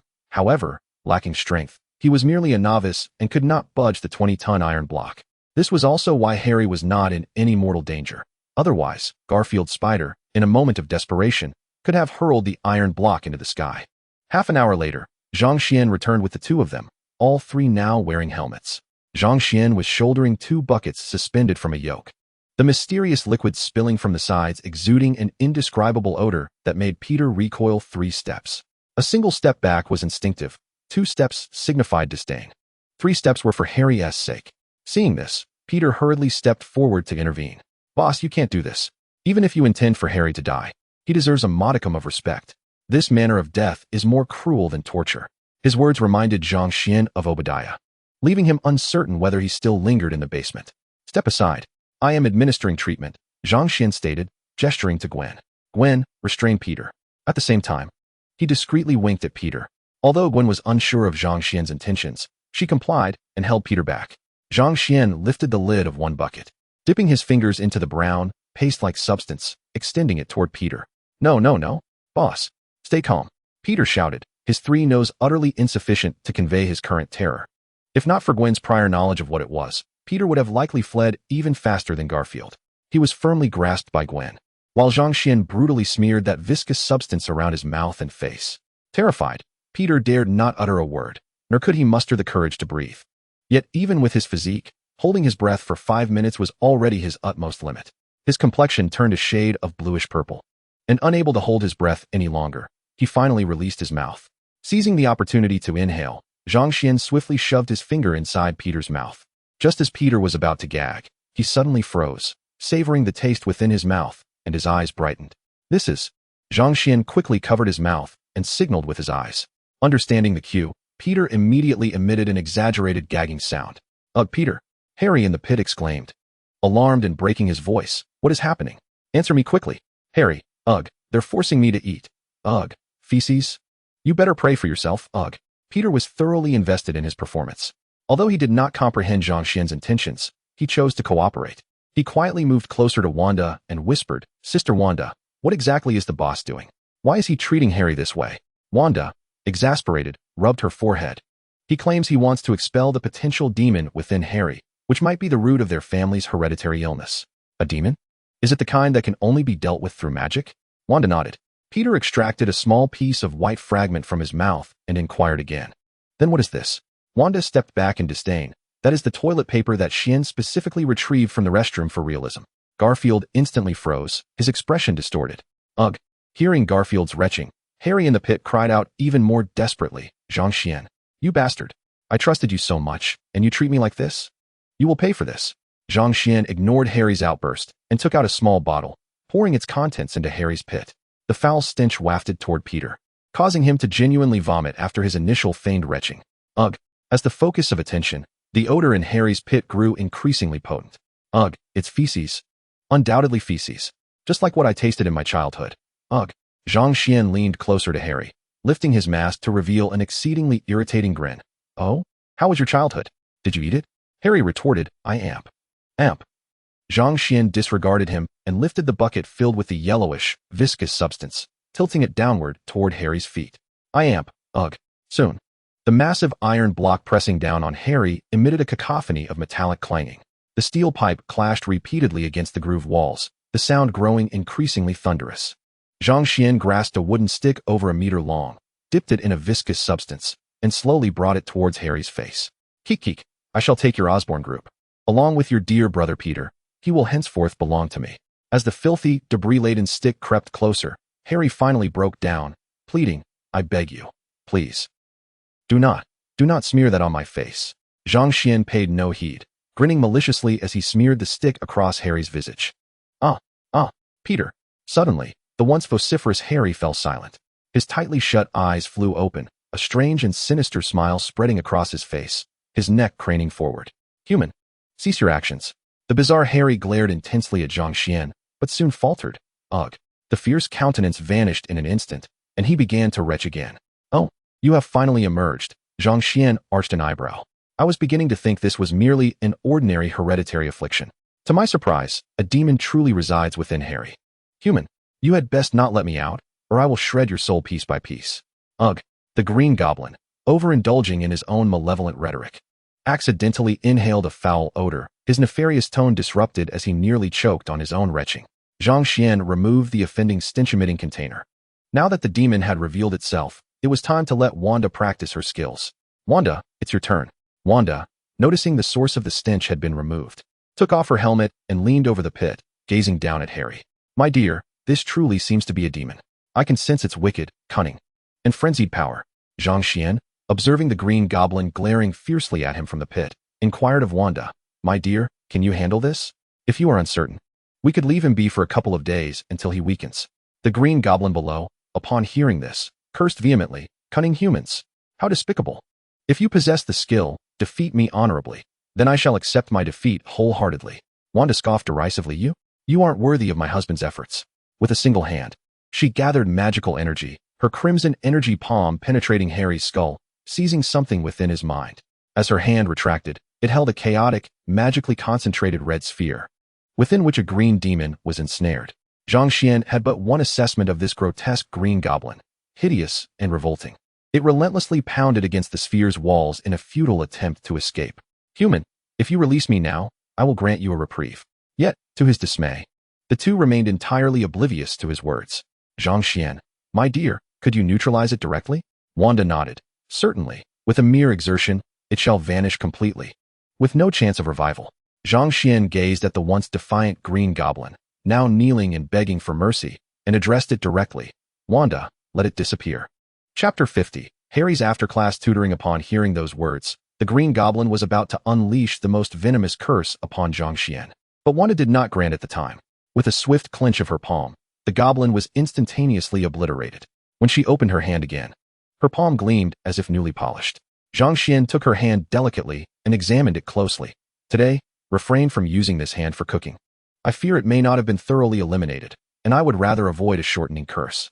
Wanda playfully placed her finger to her lips and replied, that could be arranged. Natasha and Yelena often say, if such a curse existed, I believe Natasha would find it quite appealing. Natasha, that is not what I meant. Do not misinterpret my words. After Wanda finished speaking, she withdrew her hand and departed. Taking Gwen to the laboratory, she discovered a particularly intriguing experiment regarding the consumption of excess body fat, as she had recently felt a tad heavier and wished to check the research progress. Along the way, Gwen remained undeterred in her desire to learn magic, trailing Wanda with aspirations of becoming a sorceress. Wanda, in turn, was gentle as she guided Gwen through her attempts. Eliminate the Green Goblin. Acquire the Pumpkin Bomb production line. Receive Summoning Card 1. Upon receiving the system notification, Zhang Xian was assured that the Green Goblin had indeed been completely eradicated. He promptly commenced his rescue operation for Harry. Zhang Xian summoned an electromagnetic suction crane, securely lifting the massive iron block weighing over 20 tons. Peter immediately leaped into the pit, meticulously removing the steel pipes from Harry's limbs. Boss, is Harry going to be all right? Garfield Spider expressed concern for his dear friend, his movements cautious. Almost hesitant to touch the unconscious Harry, Zhang Xian shook his head, biting his finger. It is still uncertain. This is the first time Wanda and I have attempted such a method. However, since Wanda has not indicated any issues, it should be fine. If there were real danger, she would certainly have forewarned us. A team of medical personnel quickly arrived at the scene, lifting Harry onto a stretcher. Peter remained closely at hand, never straying far. Only after a comprehensive examination confirmed that Harry's condition was stable did Peter finally breathe a sigh of relief. Meanwhile, Zhang Xian had already made his way to Zhao Hailuan's laboratory to investigate the nanomolecular repair agent. The following day, Harry awoke from a deep slumber. He jolted upright, swiftly surveying his surroundings, relieved to find he was not in a cesspit. He brought his hand to his nose, inhaling cautiously to confirm the absence of any foul odor before finally relaxing. As he turned his head, he beheld Peter soundly asleep in another bed, clearly exhausted from his vigil. The thought elicited an involuntary smile from Harry's lips. It seemed Peter sensed Harry's gaze and suddenly opened his eyes. Upon discovering Harry looking at him, a joyful expression graced his face, and he beamed at the awakening Harry. Harry, you're finally awake. Are you feeling unwell anywhere? Harry shook his head, reassuringly stating, I'm fine. With you by my side, I fear nothing. Peter grasped Harry's hand, and their eyes locked in a moment of connection. At that moment, a nurse came to check on the patients, and, despite knowing it was against protocol, couldn't resist discreetly capturing the scene with her phone.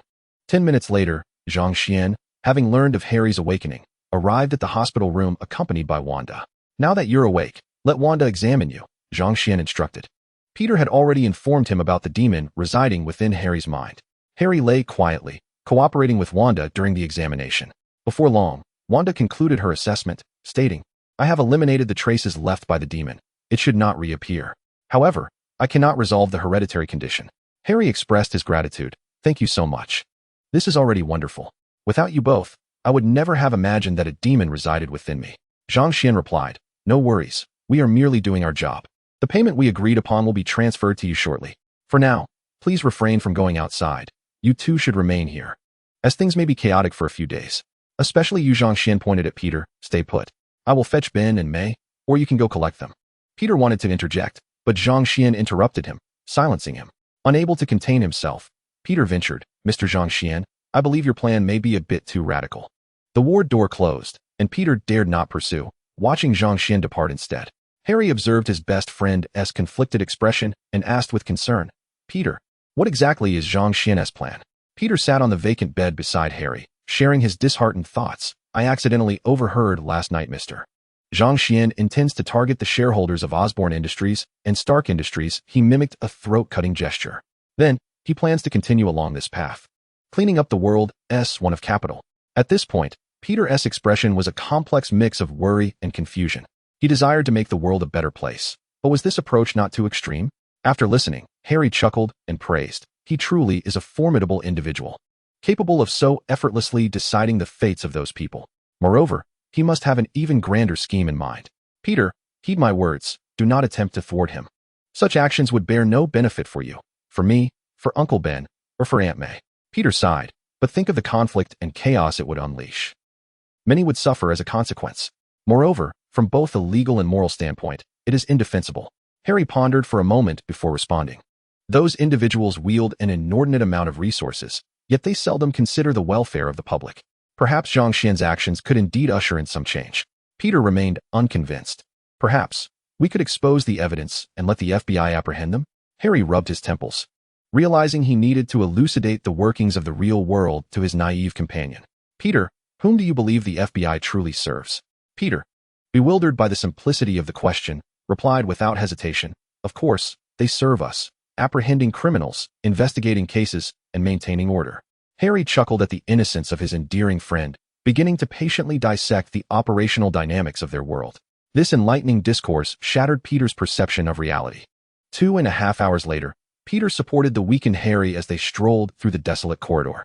Harry continued to strive towards reshaping Peter's unadulterated ideals into a version of goodness that aligned more closely with his and Zhang Xian's understanding of reality. As night fell, Harry could not help but marvel at Peter's benevolent heart, which remained steadfast in its convictions despite a day's worth of indoctrination in the ways of capital. Thus, disregarding his frail condition, he dedicated another evening to tutoring Peter. The result was, Harry grew even weaker.